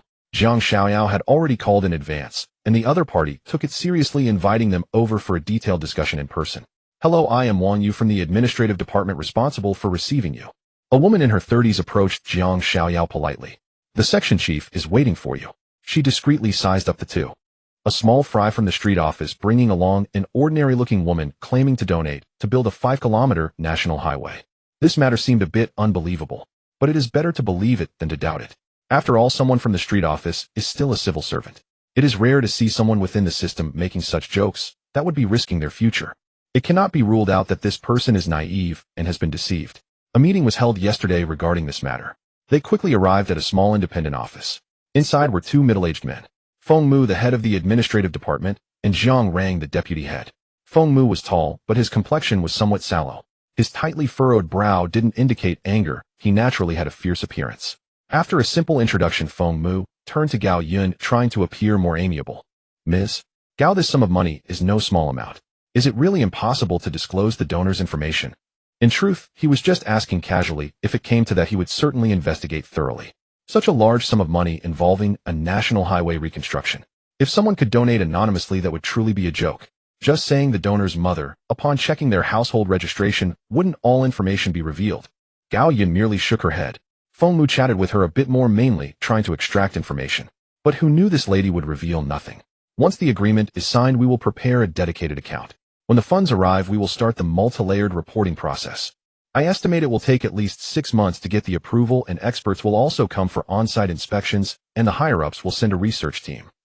He explained the entire process according to the regulations, but in his heart he was thinking that if such a large sum actually arrived, it would likely cause quite a bit of trouble.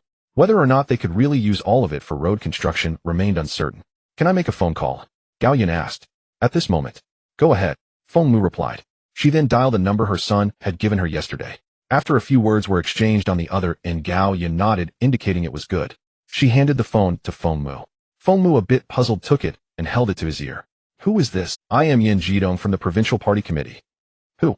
In an instant his scalp felt like it was on fire, sweat pouring down his back, and his body involuntarily stood straight. He was stunned.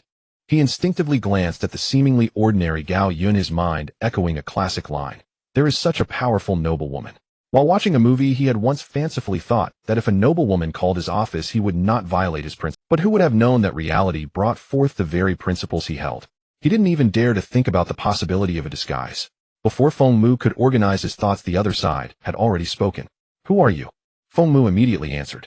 I am Feng Mu, the head of the administrative department of the Traffic Management Bureau of Shirching City. Xiaofeng, listen to me now. Yes, your instructions? He subconsciously bent slightly. There is a sum of 500 million for road construction that has been directly deposited into the Provincial Transportation Department's account. You need not ask about its source. Someone will contact you tomorrow. Understood. After the call ended, his hands were still trembling. His superior had said no unnecessary words, yet had conveyed everything. In just a few sentences, the information was overwhelmingly substantial. The money had arrived, but not in the district nor in the city, but directly in the province. No need to inquire about the source. He had no right to ask. His gaze towards Gao Yun changed completely. One cannot judge a person by their appearance. She truly was a powerful noblewoman. Sister Gao, I have received your notification. Rest assured we will work at the fastest pace to ensure that the road meets your satisfaction. He spoke to Gao Yun with utmost sincerity, even changing his form of address. "You're too polite, Director Feng." Gao Yun was not surprised at all as she had made that call beforehand and knew who was on the other end. If Feng Mu's attitude had not changed upon receiving this call, it would have truly been a case of not knowing which way to turn. Initially, she was also a bit shocked not knowing how to respond. However, Yin Jiadong's extraordinarily good attitude surprised her, completely devoid of the airs of a leader. Their first conversation lasted over 20 minutes. Gao Yun certainly did not think Yin Jidong was so free as to chat for over 20 minutes with an ordinary working woman like herself. At this moment, the couple clearly realized how high their son was standing now. To be honest, they were a bit carried away at first, but they quickly calmed down. A pure business at this level was already, when it involves politics, they should be even more cautious. They should say nothing, ask nothing, and make no decisions. That is the greatest help they could offer their son. The few people watching were somewhat surprised. Since they were not on speakerphone during the call, they had not heard the conversation. They all speculated about who was on the other end of the phone that could make their department head change his attitude so significantly. Was it some high-ranking leader from the city? "Aunt Gao's sister Xiaoyao, have some tea." Wang Yu kindly poured a cup of tea for Gao Yun and Zhang Xiaoyao. Zhang Xiaoyao glanced at Gao Yun and the drastically changed Feng Mu, feeling a bit curious about the brother she had yet to meet. Feng Mu smiled and personally escorted the two out, then turned serious as soon as he turned back. He immediately called his direct superior, Director Kong Rue of the Traffic Management Bureau. The director was attending an important meeting in the city today. Under normal circumstances, he should not receive calls at this time. But this time was different. Even if the municipal committee was in session, he had to make this call. Sending a text would not suffice. He needed to inform the city of the situation here as quickly as possible. This was not about wielding power, but rather the potential storm caused by provincial leaders' words which he could not bear. Not making this call at this moment could lead to more trouble. By making it, no one would trouble him because he was conveying not his personal opinion but the will of the province. Who would dare say that leader Yin did not specifically want him to convey this message to the city? Of course, he did not need to make too many calls, whether connected or not. 2 calls and a text would suffice. As the dialing tone rang, he did not know why, but he felt a bit exhilarated. In the city, Kong Rue, who was in the ongoing meeting, felt his phone vibrating incessantly. He paused slightly and hung up the phone. His work phone was separate from his personal phone, and he had only brought the work. At this time, anyone calling him knew exactly what he was doing. Yet the call still came. There were only 2 possibilities: either it was a misdial, or the caller thought there was something so urgent that he must take the call, even while in a meeting. He glanced down and saw it was Feng Mu from the administrative department. For a moment, his fingertips tightened slightly, feeling a bit heavy in his heart.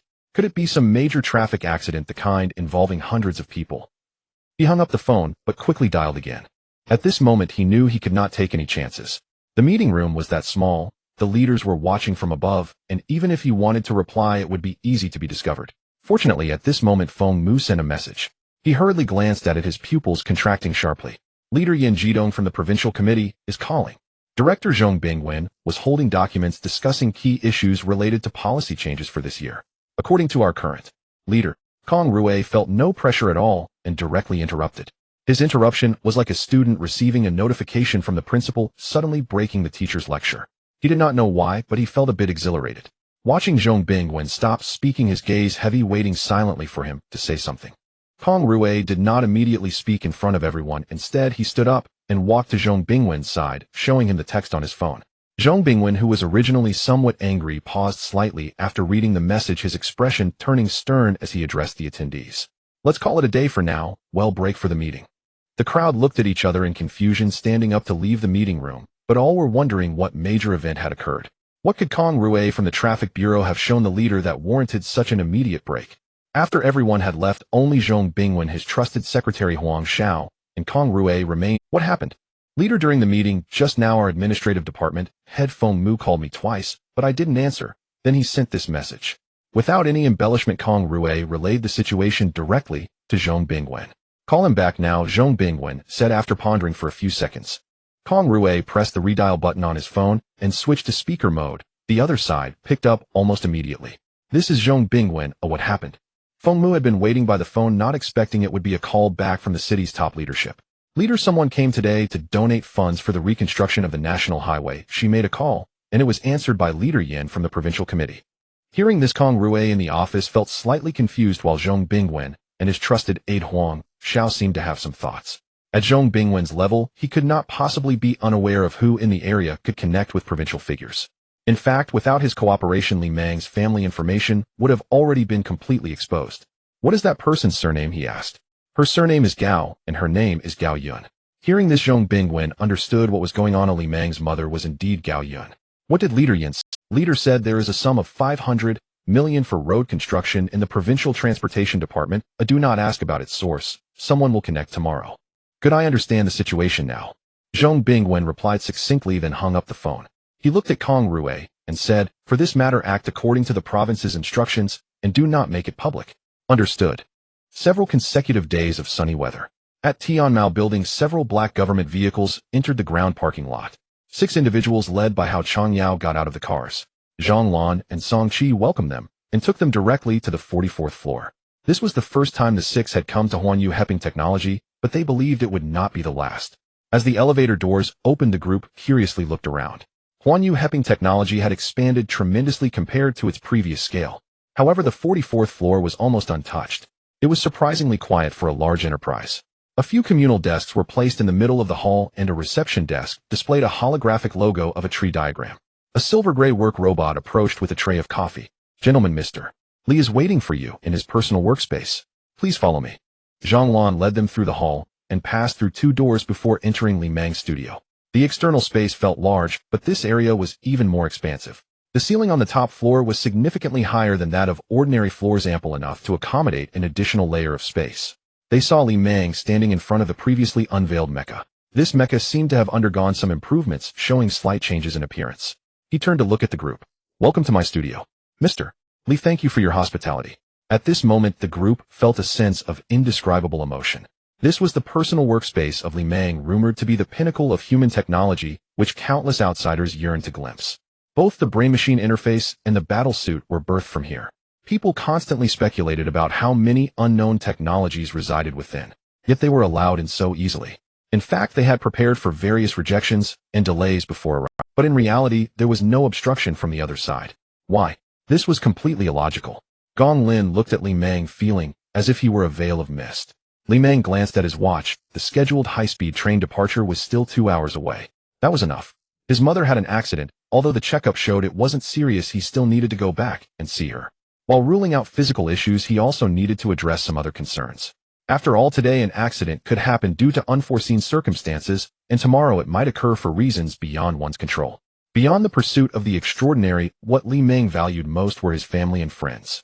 He had confidence in making them live longer, but on this path, where he had yet to attain longevity himself, could they keep up? With this thought, Li Mang felt a complex swirl of emotions. Mr. Li, we won't ask questions. If you have something to showcase, please show us. Hao Changyao said. Li Mang pulled back his thoughts and stroked the battle suit beside him. Fei Huang, that's the name I've given it. As Zhao Zhao observed the suit from such a close distance, his expression gradually turned serious. He was an expert in nuclear science, but knew a bit about mechanical processing as well. Just by looking, he could tell the machining precision of this battle suit was extraordinarily high. In the unpainted areas, Zhao Zhao saw a machining effect that surpassed that of a mirror, as the metal reflected his face like a mirror. However, what puzzled him was that this battle suit showed no visible seams, rivets, or screws. There wasn't a trace of machining to be found. Even more absurdly, it lacked basic mechanical structures. This thing. Zhao Zhao was not a mechanical expert. He understood a bit, but was limited, so he hesitated. On the other hand, Gong Lin did not hesitate to make her judgment. Mr. Li, this is not the real Fei Huang. This is a model. No mechanical creation can defy the basic principles of physics. It's like a car that has welded wheels will never be able to drive. To her, this battle suit was just like that. Even the basic joints were integrated into a solid metal structure. How could it move? There was only her as a professional here, so she had to say this. This is Fei Huang, no. 2. Li Mang shook his head and said, based on the performance of the first generation, I used some new materials. It took him quite some effort. At this moment, Gong Lin began to understand Zhao Zhao's feelings from yesterday. She looked at Li Mang in disbelief. Mr. Li, are you pretending to be confused while clearly understanding? Hao Changyao and the others were puzzled and looked at her. What's the problem? Gong Lin took a deep breath and pointed at Fei Huang. In short, this is a machine model that does not possess basic mechanical structures of physics. It cannot move. But as soon as she finished speaking, Li Mang snapped his fingers. Suddenly, Fei Huang's eyes lit up. Its seamlessly crafted body moved in a manner that defied physical laws. The reactor on its chest lit up, transforming the tree diagram into a brilliant blue. Sizzle. White cooling gas poured out from its joints, and it slowly moved its head. Then it extended its palm towards Gong Lin in a gesture of reaching out. At that moment, Gong Lin's words got stuck in her throat, and her eyes widened in disbelief. This is impossible. She and Zhao Zhao disregarded the icy cooling gas and approached to inspect the joints of the robot. They saw that the joints still had no structural metal. How could the metal move like muscle? This was akin to seeing an iron sculpture suddenly come to life. They touched it, feeling a peculiar stickiness with a strange vibrational frequency, as if billions of ants were moving at the joints. What on earth is this? How is it moving? Gong Lin asked excitedly. This is a type of microrobot, Li Meng explained to them. They constructed this massive machine structure. You mean nanorobots? Impossible, that's absolutely impossible. Gong Lin directly denied Li Meng's statement. But Li Meng remained silent. The group watched as the Feihuang battle suit, like something out of a sci-fi movie, suddenly began to collapse, transforming into countless particles. On the ground it flowed like thick oil, eventually gathering around Li Meng and quickly reassembling into the battle suit. The studio fell into dead silence.